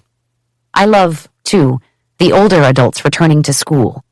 The mom of newly graduated triplets finally finding time for herself, and the 35-year-old dude raised by a shithead dad who's only now realizing that loving art won't make him weak. My favorites are the two women in their 70s who met in a research lab years ago at Caltech and have a bet over which is the worst painter. So they took a class to find out. I'm also painting like I've never painted before. Unless Liam and his goddamn are around to distract me, or I am teaching, painting consumes my every waking moment. Which is good, I suppose, because after the two successful art shows last spring in Laguna and LA, more galleries want my work. Galleries in Berkeley and Santa Barbara, galleries in San Diego and even Seattle, galleries in San Francisco and Dallas. In February, I get a request for a solo showing at a small gallery in Boston, and Liam and I celebrate with a fancy dinner out in San Francisco when I'm up for the weekend. My treat. I'm not the next art scene it kid, but it's a start. Liam decides to stay on as faculty at Stanford for the time being, but takes a seat on the Weston Foods Board to help guide the corporate culture overhaul. The current COO will be CEO in the interim, a woman who is apparently a badass with silver hair and balls of steel, a Capricorn, of course, with the idea that when she retires in 5 to 10 years, Liam will take over. Everyone seems happy with this plan, and although I know nothing about business culture of any kind, I can appreciate that Liam, at only 31, didn't feel entirely ready to step into the role. Look at that. A circumspect, mature Weston man. There may be hope for them after all. And speaking of the Weston men, Alex and Jake remain where they are, as CFO and CMO respectively, but have added twice weekly therapy and intensive management training into their schedules. As of last summer, Ray was officially booted out of any role at the company. He's been charged with insider trading for the shares he unloaded before leaking the PISA documents. His trial starts soon, and it won't be the end of the mess for him. He's under investigation for racketeering and other quasi-sports-sounding charges I only vaguely understand. When he lost his position, his power, and access to most of his money, he also lost his current mistress, who took her story straight to Janet. Yes, it's wild that this is what it took for Janet to finally leave Ray, but we celebrate all the wins, even the bittersweet ones. Liam. If it had been up to me, Anna would have spent that first night in Palo Alto and stayed for every single night after. If it had been up to me, Anna would never have taken off the ring. But it wasn't up to me, and thank God, because where we landed is so much better than anything I could have imagined. To my absolute delight, once Anna has her first few shows in the Bay Area, she admits that the Northern California art scene suits her much better than the one in LA. The more time she spends up near me, the more friends she collects. At a local studio, at the coffee shop, at a park when she's walking my neighbor's dog. Gradually, all of these people become my friends too, until we have a full, lively, and interesting community all around us. By the time the following May rolls around and we celebrate 1 real year together, Anna tells me she's ready to move in with me. It takes every bit of willpower to not call my realtor the second the words are out of her mouth. To quote a movie my girlfriend has made me watch at least 5 times, when you realize you want to spend the rest of your life with someone, you want the rest of your life to start as soon as possible. When the inheritance came into my name last September, I dedicated 80% to the foundation and put the rest in various savings and investment accounts. Which means, of course, that with my salary from Stanford and my Weston board duties, I can buy us any house we want. But at Anna's insistence, and with her art career growing quickly, she contributes a chunk toward the down payment on the 4-bedroom home we close on in July. It's somehow both polished and funky, with an asymmetrical tri-level architecture that pleases Anna's need for nonconformity, and contemporary accents that please my need for clean lines and modern decor. There's an office on the first floor for me, a small art studio in the backyard for her, a room upstairs with 2 sets of bunk beds for my niece and nephews, a master suite with space for a giant bed, and a room right down the hall for whatever comes next. Anna does make one financial concession, however. Sticking to her rule that she can be selfish for the people she loves, she lets me buy her father a house nearby, a small 2-bedroom bungalow with a giant garage, so that David Green can retire, tinker with cars, and enjoy the life he fought so hard to live, and his daughter never has to be more than 5 minutes away from him again. But with David moving close to us, my expectations about what a family can be shifts too. He is everything Anna said and more. David is warm and affectionate, proud and loyal, devoted and protective. The first time we met over a year ago, I went to shake his hand and he pulled me in for a long hug, thanking me for making his daughter so happy. I was overcome. His easy acceptance and affection hit me in a surprisingly tender place, and I spent the entire next day feeling out of sorts and like I'd messed up somehow, realizing only later when I talked it out with Anna that I'd never been hugged like that by a father figure before. I hadn't known how to respond. Over time, I figured it out. Hugging David when he walks into our house feels completely normal now. His hand warmly cupping my shoulder when I'm stressed about work is calming, reassuring. I no longer stare at Anna chatting obliviously at the ceiling, with her head in her father's lap on the couch and think it looks a little weird. I think if I watch David Green and his daughter enough, I might not make a terrible father myself one day. I want that same closeness with my family, but we're all broken in similar but opposing ways, and I have to be realistic about what that means for forming bonds of trust and vulnerability. We have group therapy every other month or so. I have lunch with Jake and Alex the first Tuesday of every month. I talk to Charlie frequently. I see my mother every other Sunday. But the night that Anna invites everyone over for dinner at our new house is the first time outside of group therapy that the whole family will be in one room since our time on the island. Not the whole family, I mentally amend. Because only a month ago, in July, just over a year after everything blew apart, my father was sentenced to 11 years in prison and fined $5 million for dumping stock before going to the press. There are more charges coming, not to mention whatever the IRS finds when they finish combing through his finances. It wasn't the maximum sentence, but it wasn't far off, and the severity of it took the business world and our family by surprise. As part of our deal with Dad not to challenge the terms of Grandpa's trust, I was present in the courtroom, along with Jake and Charlie. Alex was noticeably absent, and I was deeply proud of him for that. I always knew our father was toxic, but even I didn't realize how his behavior colored every one of us until he was excised like some kind of festering tumor. Mom is newly divorced and less passive-aggressive. With access to most of their accounts frozen, she also has considerably less money now, but seems happier for it. Jake and I are slowly finding our way back to each other. And it's taken work on my part not to let that final thing he said to me before Pisa hit the fan reshape our entire relationship. Without Dad bankrolling his life, Jake has learned to live on what he makes as CMO, which is fucking plenty. He also seems to have zero interest in getting access to his trust. A part of me wonders if it's a form of personal penance for the mistakes he's made, but he'll have to work through that on his own. But the idea of having everyone over, of letting them into our new home that feels warm and safe and light and ours, is suddenly terrifying. Anna watches me arrange and then rearrange and then rearrange fresh veggies on a platter and moves to wrap her arms around my waist, resting her head on my back. It's going to be okay, you know. Is it? I ask. Alex and Mom aren't in a great place. Jake still gets weird around me. Charlie doesn't really articulate any feelings about anything. Even if it's awful, it's going to be okay, she says. You know how I know that? I turn in her arms, leaning back against the counter and loosely wrapping my arms around her. How?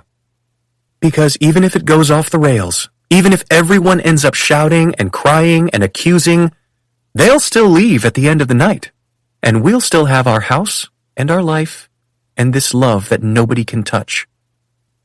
I stare down at her. You're right. We get to decide how much of our hearts we want to give them. She stretches, kissing me, her lips passing slowly over mine, her tongue drifting teasingly over my bottom lip. Now tell me you love me. Something inside me melts and my "I love you" is thick with a desperation I can't mask. I want to lock the doors and take her upstairs and spend the night showing her my devotion. I love you too. Anna smiles and stretches to peek over my shoulder out the kitchen window behind me. Now prepare to answer the door. Alex and Blair just pulled up. The arrivals are loud and chaotic. Everyone immediately gets a drink in their hand and is blessedly loose by the second. By the time we sit down to eat, we are a noisy bunch. Our table growing up sat 16, and nobody but my dad ever spoke much at mealtimes. This table seats 8, and there are 12 of us with extra chairs from the kitchen carried in, sitting crammed together, knees knocking, some of us straddling the corners, everyone bumping elbows. We're occupying the same space. We are making room for each other. There is not a single break in the conversation all night. My mother's only passive-aggressive comment, "Anna, darling, you look so comfortable in that outfit," earns only a hearty, "I am," from my beloved. Blair is just as loud as always, but seems to drink less. Charlie is newly pregnant with twins, and she and Reagan practically glow under Anna's attention. Jake and Kellen have moms screaming with laughter while they do the dishes.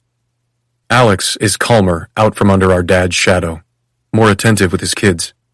He ends the night being GW's fire engine, walking on all fours around our living room while GW puts out fires. Alex and I don't exchange a single sharp word all night. There's no need for us to compete because there's nobody to impress. It gives me hope that he'll be okay. That we'll be okay. Anna. On the night of August 12th, officially our 6th wedding anniversary, Liam works late. It's been a big day.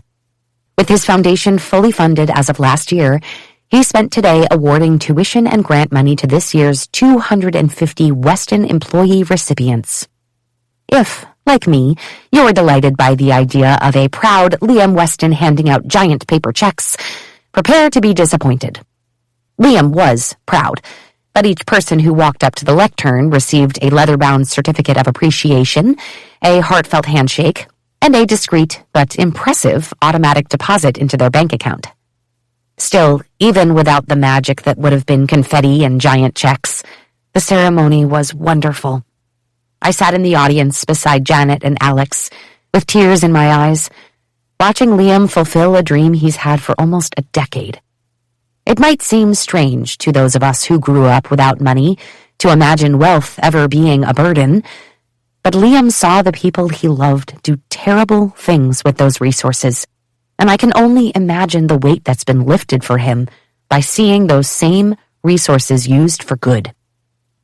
I left Liam a few hours ago, and when he gets home, he calls up the stairs for me. "Up here," I tell him, listening to the clunk of his shoes coming off one by one near the back door, the sound of his keys dropping into the bowl on the counter, and his footsteps on the wood stairs. "You're never going to believe what happened after you left," he says, his voice growing louder as he makes his way down the hall toward our room. "Alex stopped by my office and asked to be more involved with the selection process next year. I'm telling you, he's grown into his position so much. It's like he's He stops just inside the doorway, hand caught in midair as if he were about to loosen his tie. "Well, hello." He eyes the scene before him, a distinct glint of interest already darkening his amber eyes.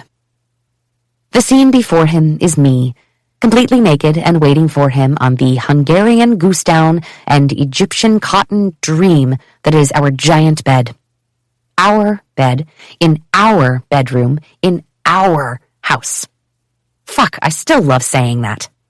On my finger is the ring. It isn't the first time I've put it on since Liam gave it back to me, I'd occasionally take it out and try it on for a minute or two and then put it back. But today is the first time I've left it on. Today felt different. Today felt right. "Hello, Dr. Weston," I say. "How was your day?" Pretty good, but I'd say it's improving by the minute. He pulls off his tie with a grin. What's happening here? "Oh, it was such a big day, I thought we could keep celebrating." With my legs stretched out in front of me and crossed at the ankles, I place my palm on my chest, wiggling my fingers. "Notice anything different?" His gaze slides up my body, from my toes to my breasts, and I know when he spotted the diamond. I mean, how could he not? It's huge. Because his tie falls to the carpet at his feet. He meets my eyes again, and I wonder if he sees the ocean of words there, all of them for him. Anna, what are you saying? I'm so fucking happy I can't keep the grin from my face. I'm saying I'm ready to be your real wife. He clears the distance between us in a few steps, and I squeal when he wraps me in his arms and pulls me from the bed, my toes barely skimming the carpet. He huffs a heavy breath into my neck. Fuck yes. "I love you too," I laugh. "I meant what I said," he says quickly, breathless. "You don't have to keep this one. I'll exchange it for any ring you want." "No way. I love it. There are a lot of memories attached to this thing. Besides, if we ever get stranded somewhere, I can use it to signal planes overhead." Liam pulls my arm from around his neck and looks at my hand, at the delicate platinum band encircling my finger, at the ginormous diamond twinkling in the fading sunlight. "Maybe we could do it over, though," he says. "A real ceremony with everyone there. It can be as fancy or not fancy as you want."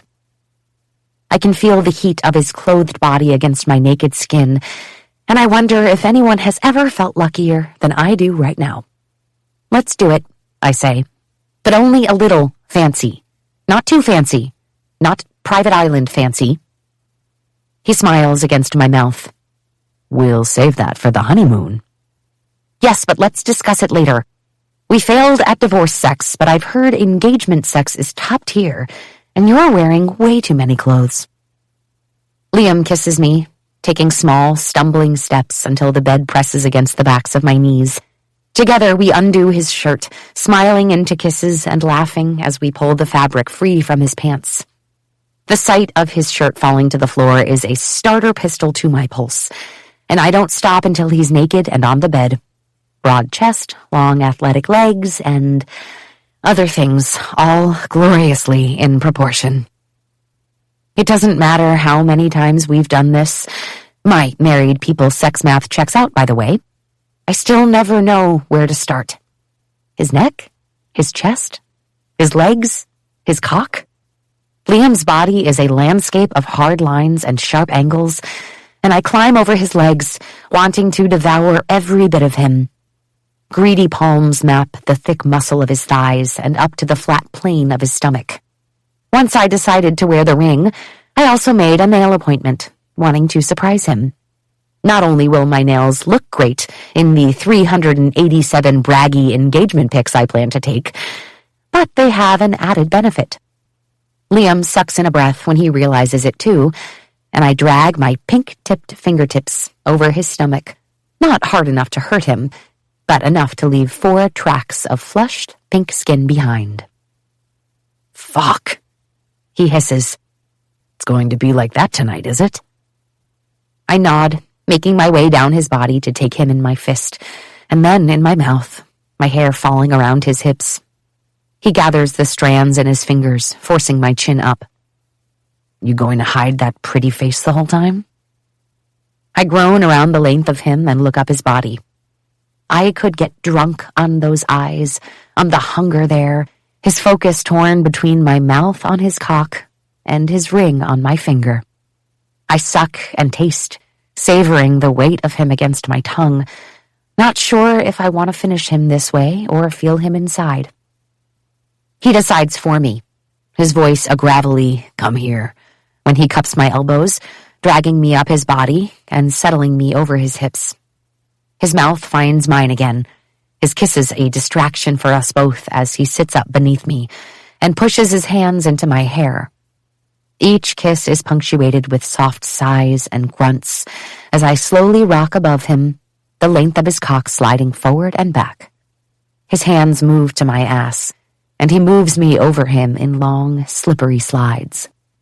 Aching want settles low in my stomach, between my legs. He lifts me onto my knees, and it changes the angle just enough that the blunt head of him catches me where I'm wet and open and so ready. Liam stills me with a hand to my hip before reaching between us, holding himself at the base and guiding me while I sink down, inch by inch, until I'm not sure where he stops and I begin. "That's it," he says, gripping my ass again in both of his palms. Just like that. He kneads the muscle there, pulling me open until he's seated inside me, and I gasp at the sensation of being so full in some places and so empty in others.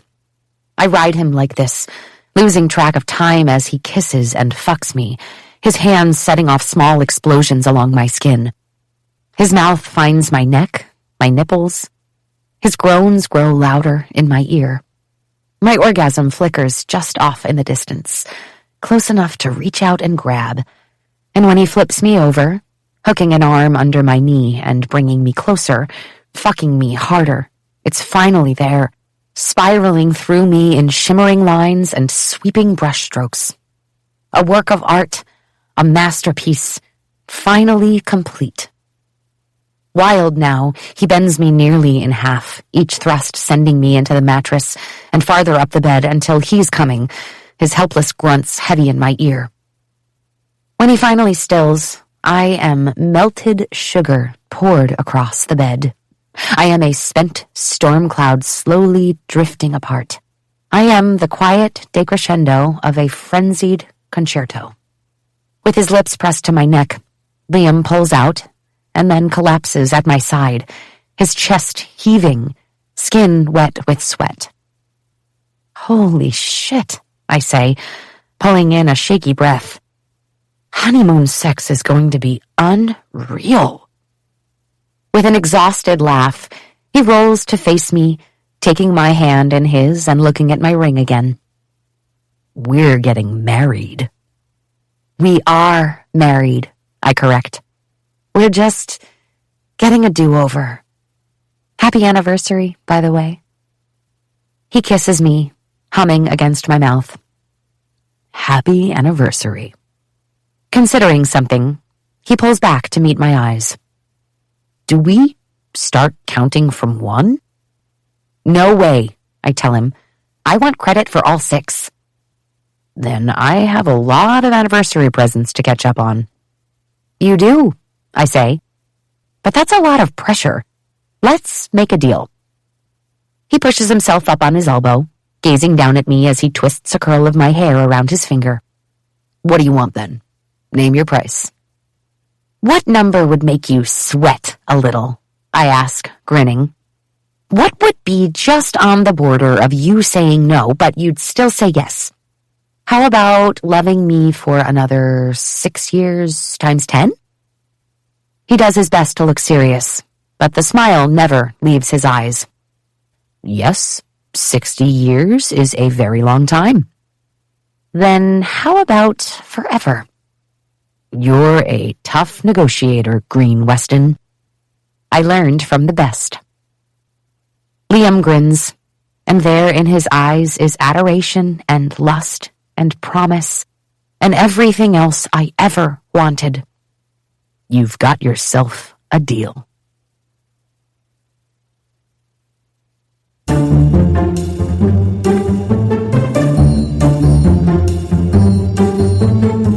The Paradise Problem was written by Christina Lauren and read by Patty Murin and John Root. Editing and post-production by Common Mode. Paul Fowley, Technical Director. This has been a presentation of Simon & Schuster Audio.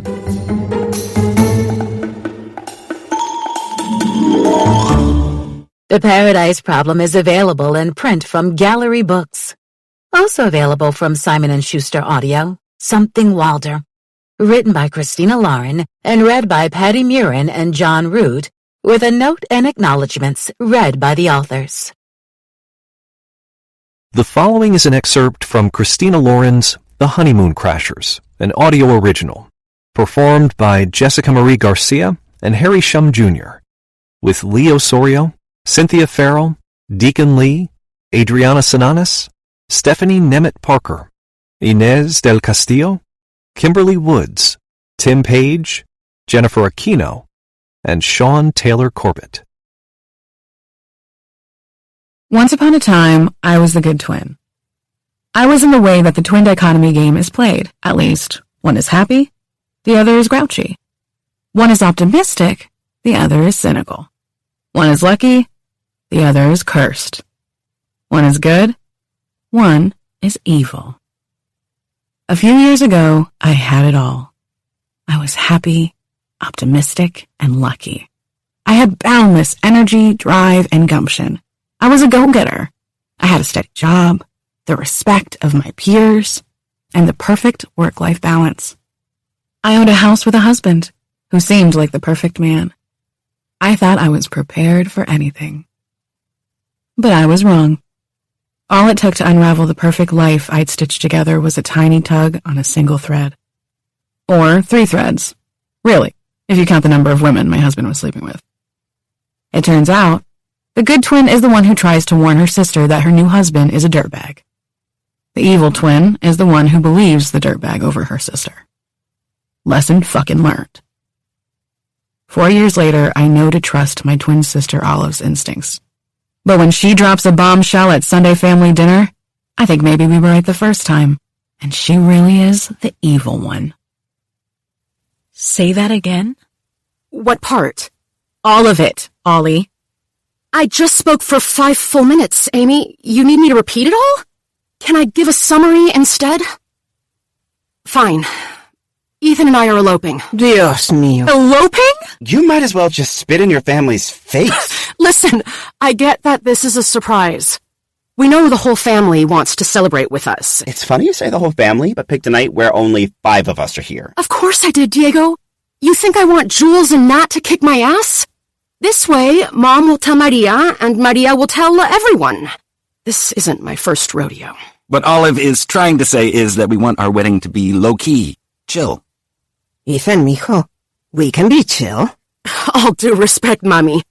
But you and your siblings are about as chill as a lava pit. You're really just going to elope? That's the plan. When? Soon. Why do I get the feeling you're planning to flee and not tell anyone? We're literally telling you right now. Where are you going? Maui, this weekend, actually. Ollie, I can't believe you planned this without telling me. There wasn't much to plan. Not much to plan? It's a wedding! There are people whose entire 9-to-5 job is planning weddings. Wait. Olive, are you knocked up? Diego. Pregnant and unwed? Why don't you cut my heart out? Mom, last week you said you worried you'd die before you had grandchildren. So you went out and got pregnant? I'm not pregnant. We just don't want to spend tens of thousands of dollars for one day of festivities when all we care about is the being married part. We're spending the money on a nice 3-week vacation and keeping the wedding very simple. A wedding doesn't have to be expensive. Exactly. If you don't care about the details, then let us plan it. You, Diego? You house sat for us last summer and didn't check the mail or take the trash to the curb once in 2 weeks. But I fed your dog. Mail and trash duty is for peasants. You know I would fucking crush event planning. Fíjate en lo que dices. Sorry, tia, but you know I'm right. There's not enough glitter on the Hawaiian Islands for what you'd want to do. Is that a challenge? No, it is not. Amy, why are you making that face? What's wrong? There's no wedding curse, you know? Just because my wedding was a disaster doesn't mean yours will be, Ollie. If that's why you're doing this. Exactly. Don't you know how the universe works? Amy wins a TV, and Ollie's TV breaks. Amy finds $100, and Olive loses her wallet.